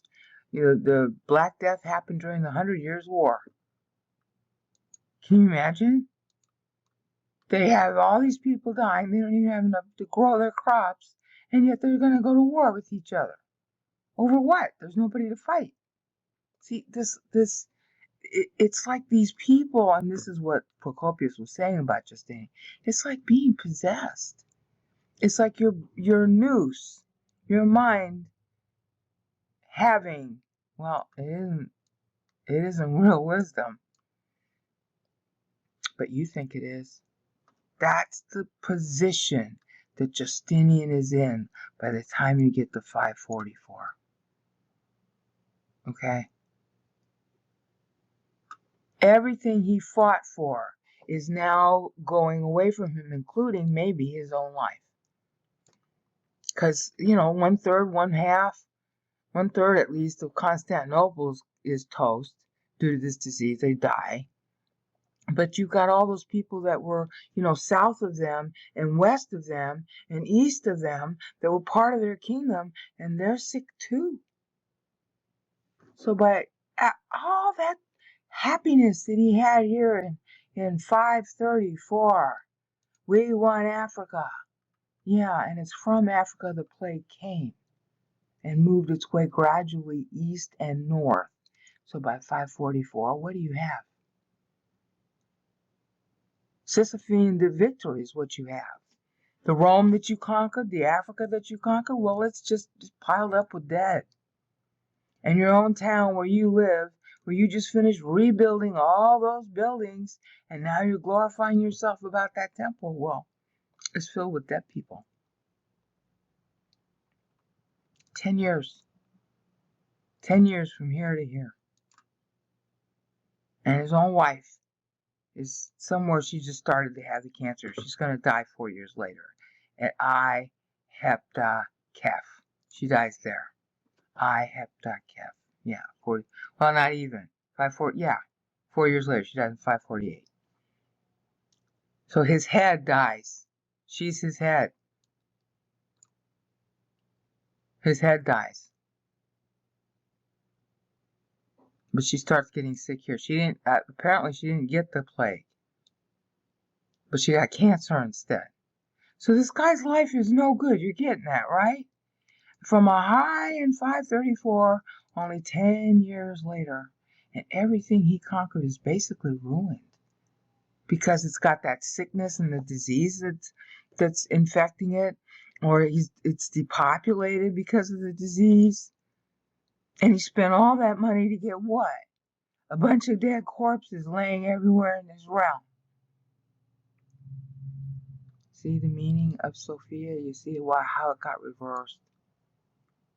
See how particular God is? He knows what church got the name of the church that we get built here. And he's playing on it. Different kind of wisdom, huh? You won't take the wisdom of Bible doctrine? Okay, how about the wisdom of a disease that's going to take over your people because they don't have any wisdom either?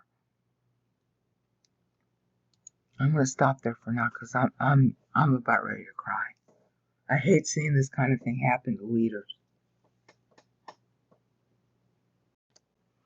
Hello again. We had stopped where I said I was going to cover the 7 heads and the 7 mountains, but I have to go back to set it up still. The period highlighted in black is 535 AD to 556 AD. And it's a black period, all right. This is the worst. Everything started to go wrong, really, but he didn't think so. They didn't see how bad it was. Everything started to go wrong when he sent Belisarius to Italy. Okay, and he did that because he was so proud of himself. That's for Belisarius, Para, the guy alongside you. And then he sends him to the Vandals in northern Africa. And he had done that, and he had success there. So now he's all big-headed. And so he immediately sends, in 535 and 536, he immediately sends Belisarius to Rome to conquer it back for the Roman Empire, because he's trying to recreate the old Roman Empire under Constantine. And as I had said before, this is when everything starts to go wrong, but he doesn't know it yet. He's still in his success phase. He's still doing his little big pig-headed thing. Okay? So he's building the Hagia Sophia at this point. He had started building it here. That's 2 years while our boy Belisarius is in Africa. And these are the next 2 years while he's in Rome, conquering Rome, which is Western Italy. That's only Western. Okay, there was more to do. And then he completes Hagia Sophia here. Now, it's real important, if you're going to understand the Bible's satire, wit, the meaning of Antichrist and all that, that we go through these little things, because they're not little.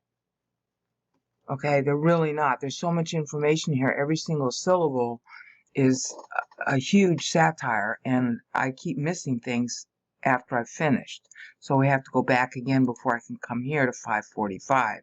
And this is the whole world going to hell in a handbasket at this point. Okay, everything almost dies during this time. So what you need to understand is that God, since this is our first poster boy Antichrist, and this is a real historical person, this stuff really happened. He should have known, because Greek was native to the, Constantinople, Eastern Roman Empire. And there were a whole bunch of people who were possessed of the Bible texts. Okay, Revelation was very not popular in Eastern Rome. But a lot of people possessed it just the same. And so this would have been a warning to those people. Hi, I'm going to tell you what's going to happen now, and it ain't going to be nice. All right, so when it says here, and then you insert the word is in English, here, a mind which has wisdom. Okay? Anybody looking at that would have been alerted if they knew the meter. Oh, I better look and see what's going to happen now, and whatever's going to happen now, this is giving me the heads up. Be careful. Okay? But they didn't. Or maybe somebody did, because we're still here, or somebody super matured, because this is all about super maturation. All right? Somebody's doing something. But it was available. That's the thing I want you to understand. It was available. God made the information available at this point 456 years in advance. Okay, or you could say 447 years in advance if you start at this part of the clause. You get that? It's real important, because now we're going to go through, because in order to set this up to see why this was so destructive a period, I have to go back and cover some things I didn't cover. So our boy is all full of himself while Belisarius is conquering Africa, sends him immediately to conquer Rome, and that highlighted in black, and black is real important to what I'm going to say next, is 535 and 536. While our boy Justinian himself is busy building a temple, a church to God, instead of learning the word, and spending all this money poorly. Okay, it's really stupid to spend a lot of money bringing in literally a ton of silver that you're going to make a throne out of, and then you gild it. Which is worse, gilding silver? Hello? Okay, the guy's an idiot, total idiot. Now, how's God going to make that clear, since he's obviously not reading scripture? During this period, very period while Belisarius is in Italy now, and he's just finished conquering Rome by 536. He will end up conquering all the way over to the Goths by 540, which is right here, and I'll get to that because that's real pregnant too. God, foreknowing all this, basically, scientists call it a, disaster.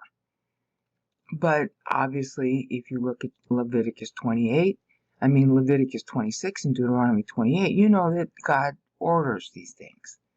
There was a disaster that occurred over a large swath of the world. And even today, scientists aren't sure what caused it. But it's just like it's depicted in other chapters of Revelation. The sun doesn't give off a third of its light. See, that's what I'm trying to tell you. This guy's the poster boy Antichrist.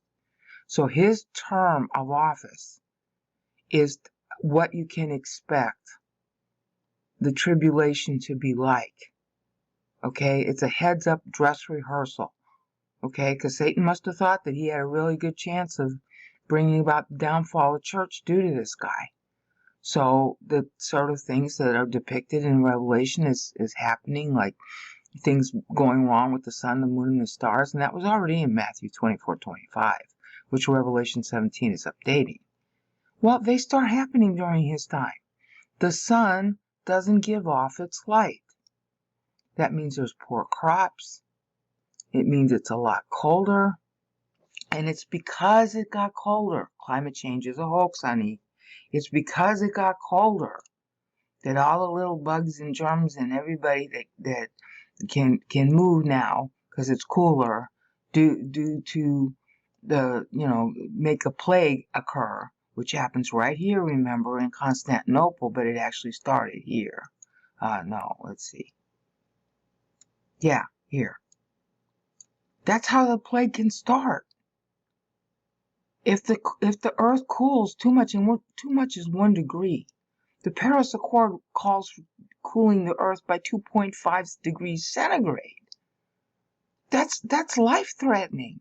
That's how non-effective, how vile, how wrong climate change is. They have no idea. These are historical facts, okay? You can look this up.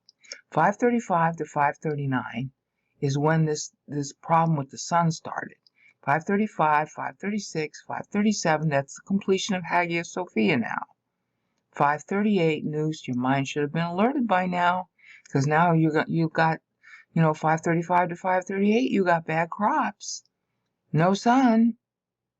539. And it's during this time that everybody gets restive. Well, do you see why? You haven't had food for 3 years. You got somebody taking over you and taxing you, and you don't have the money because you barely have the food. You're going to be restive. So all the gains that Belisarius had right here with Rome, he starts to lose because the people that he conquered, they get restive. And on top of that, Justinian's getting restive. Yeah, because everybody's getting restive because the sun is darker. Okay? Now, they talk about that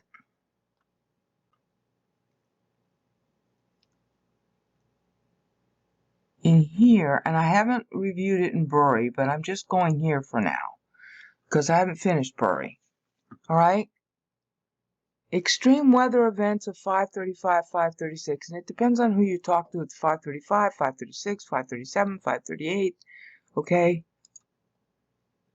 But you can just click on extreme weather events of 535, 536, and you can read it yourself. And they're talking about they measured the trees and ice cores, and they don't know what caused it.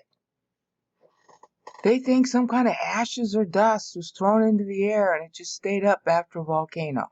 See, a volcano can do more damage than all of human intervention. This is another reason why climate change is foolish. That's all you need. Is, we got a 1 degree change in climate, which, by the way, is as much as it ever changes. 2.5 degrees centigrade is life-threatening. Okay, you don't want more than 1 degree change, and you can't cause a degree change by what you do with your car. Is pollution a problem? Yes, but climate change is not related to it. Okay? But, hello, ashes or dust from a volcano might be temporarily. Yeah, and that's what they think happened. A comet or a meteorite or something really big hitting the Earth or exploding just above the Earth. And it made the sky darker, okay, for 536. Well, that's what Revelation is talking about, honey. That's what, I mean, you don't need me to tell you about Revelation 6 and 7 and 8, where they're talking about all those things, and that's like the plagues in Egypt. Not exactly the same, but evocative. Okay? That's what's happening during this dark period. So notice the tie together. He goes to Rome, pillar of apostasy. He's building a church instead of helping his people, pillar of apostasy. He's not learning Bible doctrine. He's spending other people's money. He's trying to revive the Rome that was, and the Rome that was a bad Rome that persecuted Christians, which he already started doing. And so the heavens and the earth are going to reflect that. Now, the thing that's so remarkable to me about this is that is like, when you look at Greek drama, which is, oh, I hate Greek drama, okay? But when you look at it, it's always saying that everything you do on earth is a reflection or tied to something going on in the heavens. And therefore, when bad stuff happens in the heavens, it's supposed to alert you to bad stuff you might be doing on earth. So when the earth darkens, right here, when he's doing what he's doing and Belisarius is doing what they're doing, nobody woke up and smelled the coffee? Procopius wrote about this. Okay? And they examined it with tree rings for those dates. So we know it happened. So what, all the brains turned off in the Roman Empire? Okay? This should have been one great big alert. Stop what you're doing. God doesn't like it. That's part of Greek culture even before it Christianized. That was part of Oriental culture even before it Christianized. That was part of pagan culture in the West even before it Christianized. Because we can't control the sky. And we think somebody else must have made that sky. And maybe that somebody else is mad at us if the sky ain't working. That's a common thought pattern in humankind, going all the way back to the beginning. And of course, it's true. Just because we know how the lights are in the sky now and that how their orbits work and all that doesn't make it any less divine. Okay, so what happened to his brain here? Okay? And what that ends up meaning is that all of the realm that he just finished conquering, Africa and Italy, the profit from them goes way down. And people are starting to get sick because it's colder. And the crops, when it gets colder, what happens is the crops don't grow as well. And that means there's more rain, so it's also more soggy, so there's more mold, so there are more insects. That's how come you get the plague. And so the crop yields are lower and they're not as nutritious, and therefore people are hurting all over this area. Okay, whether it was ruled by him or not, because there are effects of it that are measured as far away as Indonesia and as far north as the North Pole. Okay, so it was like semi-global.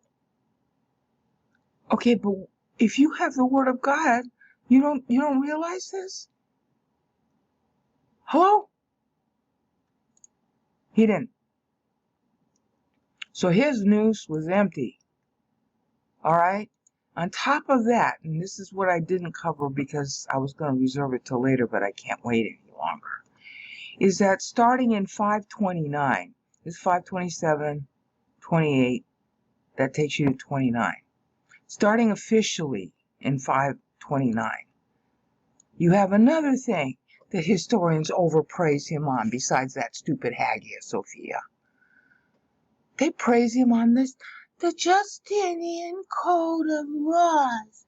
The very first time, it really wasn't, the very first time we had a whole organized codex of a rule of law. If you go to read those rules, you want to throw up. You know what there are? There are rules about how to confiscate your property. There are rules saying that, hi, if you don't believe in our Council of Chalcedon version of Christianity, we're going to confiscate your property. It was anti-Semitic. It was like, I don't even know how to explain it. It's the worst, most vile, disgusting institutionalization of discriminatory law against freedom, against belief that can be invented. Now, if you were part of the group who was Chalcedonian, well, then, yeah, then you got all these things like if you're female and your husband is nasty to you, you can get redress of grievances. And so today's liberals, or maybe not liberals, who look at the Justinian Code say, well, see, they had all these nice laws, pro-women, and all these nice laws about protecting your property. Yeah, but it was only true if you were a member of the chosen faith. Otherwise, honey, you weren't even an animal. So tell me that that was true law. That's not what law is supposed to do. The whole purpose of law is to provide freedom. It has no other value. You need a certain amount of law because you got to have your freedom and I got to have my freedom. And what if you're an atheist? And what if I'm a rabid Christian? Well, shouldn't you be protected from me and me from you? So we need a law between us to sort of mediate that. There's a certain things that I can do as a Christian because I'm supposed to be free. Certain things you can do as an atheist because you're supposed to be free. But if you punch me in the nose because I'm a Christian, or I punch you in the nose because you're an atheist, shouldn't there be a law to arbitrate that? Yeah, well, not here. Jews were treated like Untermenschen. He was violently anti-Semitic, and of course that was true ever since 451 when the Council of Chalcedon was promulgated. So this whole Justinian Code is really, well, if you're on the inside of Christianity the way we define it, well, then you get certain rights. Otherwise, honey, you're not even cattle. And he started promulgating that right here. I am so disgusted with people who think the Justinian Code was good. It was only good for the in crowd. Otherwise, it was no good. We should be despising it. But we don't. Okay, so now look. This is when the Justinian Code takes effect in 529 AD.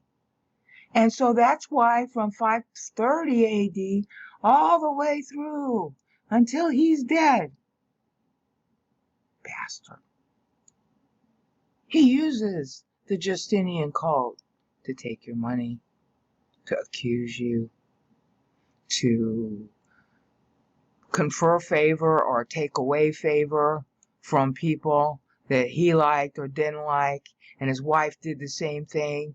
And of course, so do all the magistrates everywhere in the empire, because if the emperor does it, it must be okay. So why wouldn't God suddenly darken the sky? Because this guy is darkening the lamp of the word. Okay? So that's why we have this, 535, 536, 537, 538. 539, well, your crops ain't growing as well, honey, and it's cooler, so now you're going to have a lot more insects, and now, and this is what I wanted to get to, pestilence. Echo, Greek verb echo. Ekon, this is the present participle of it, with it's an O that, omega, looks like a W in English. Echon. It's translated having, but you have to understand the etymology of the word. Echo means to grab something and hold it. It's not just having, it's the act of grabbing and holding. All right, so now this is 535, 536, 537, 538, 539, and now the air starts to be a little bit better, not much. And the sun starts to shine a little brighter, not much. And it's still cold enough. Okay? 536, 7, 8.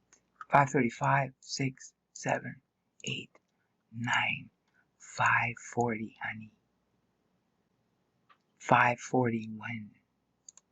5:40, what happens? Well, everybody decides they want to have, they want to grasp, they want to grab, Greek verb echo, each other again. And that's when the wars with Persia start up again. That's when the wars, there's a sort of hiatus in Italy. But that's when they start thinking about it and planning for the next raid. And also in the Balkans, and also in Africa.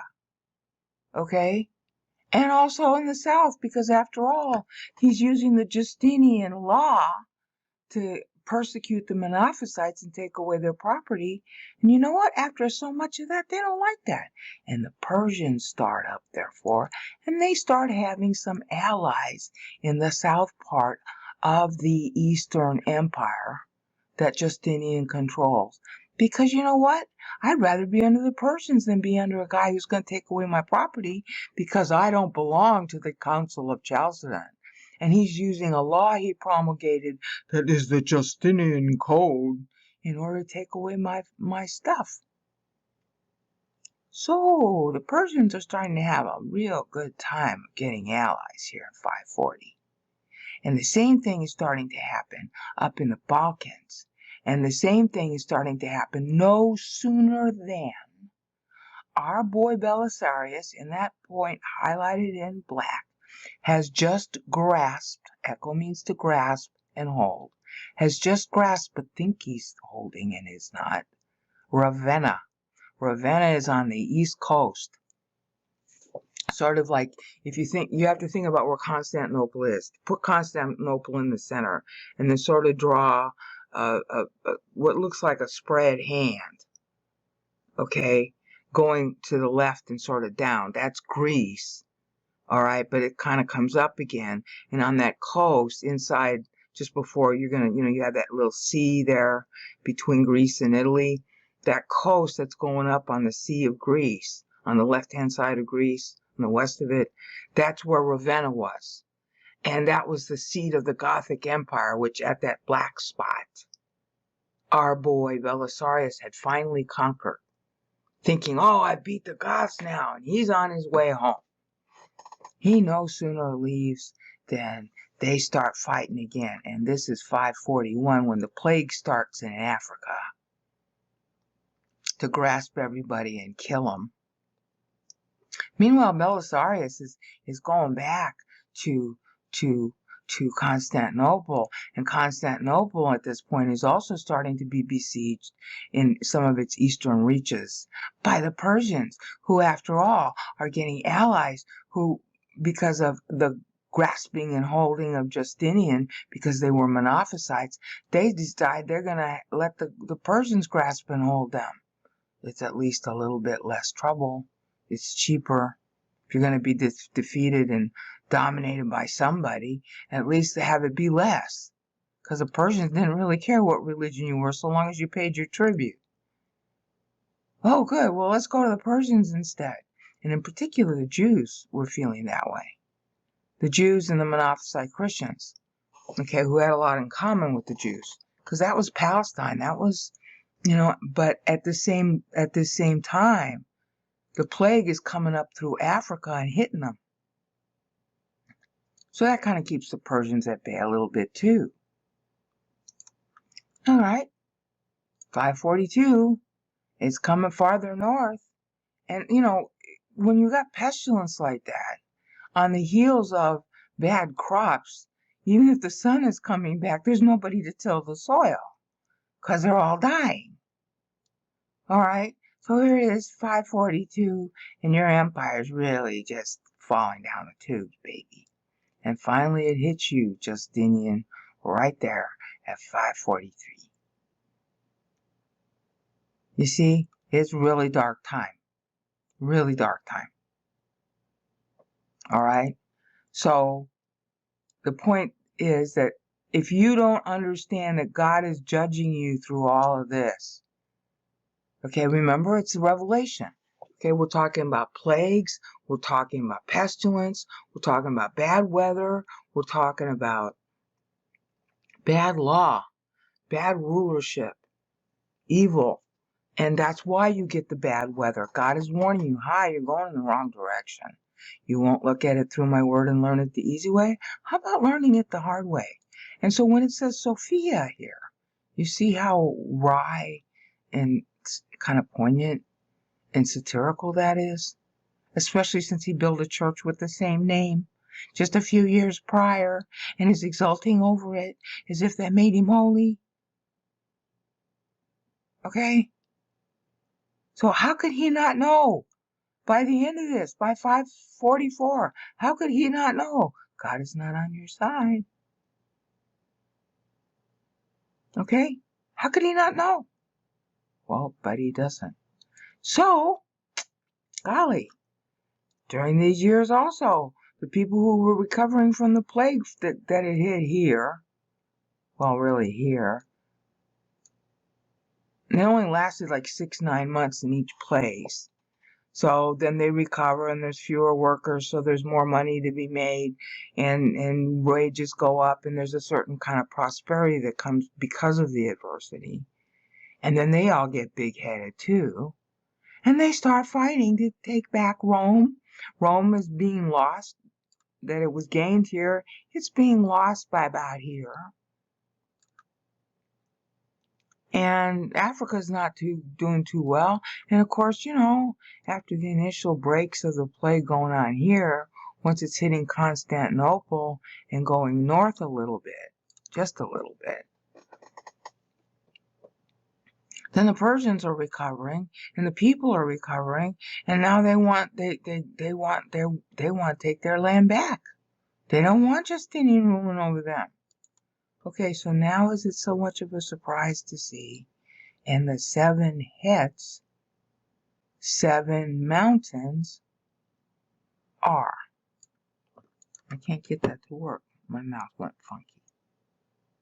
And the 7 heads, 7 mountains are. And that's what we'll pick up at the next increment.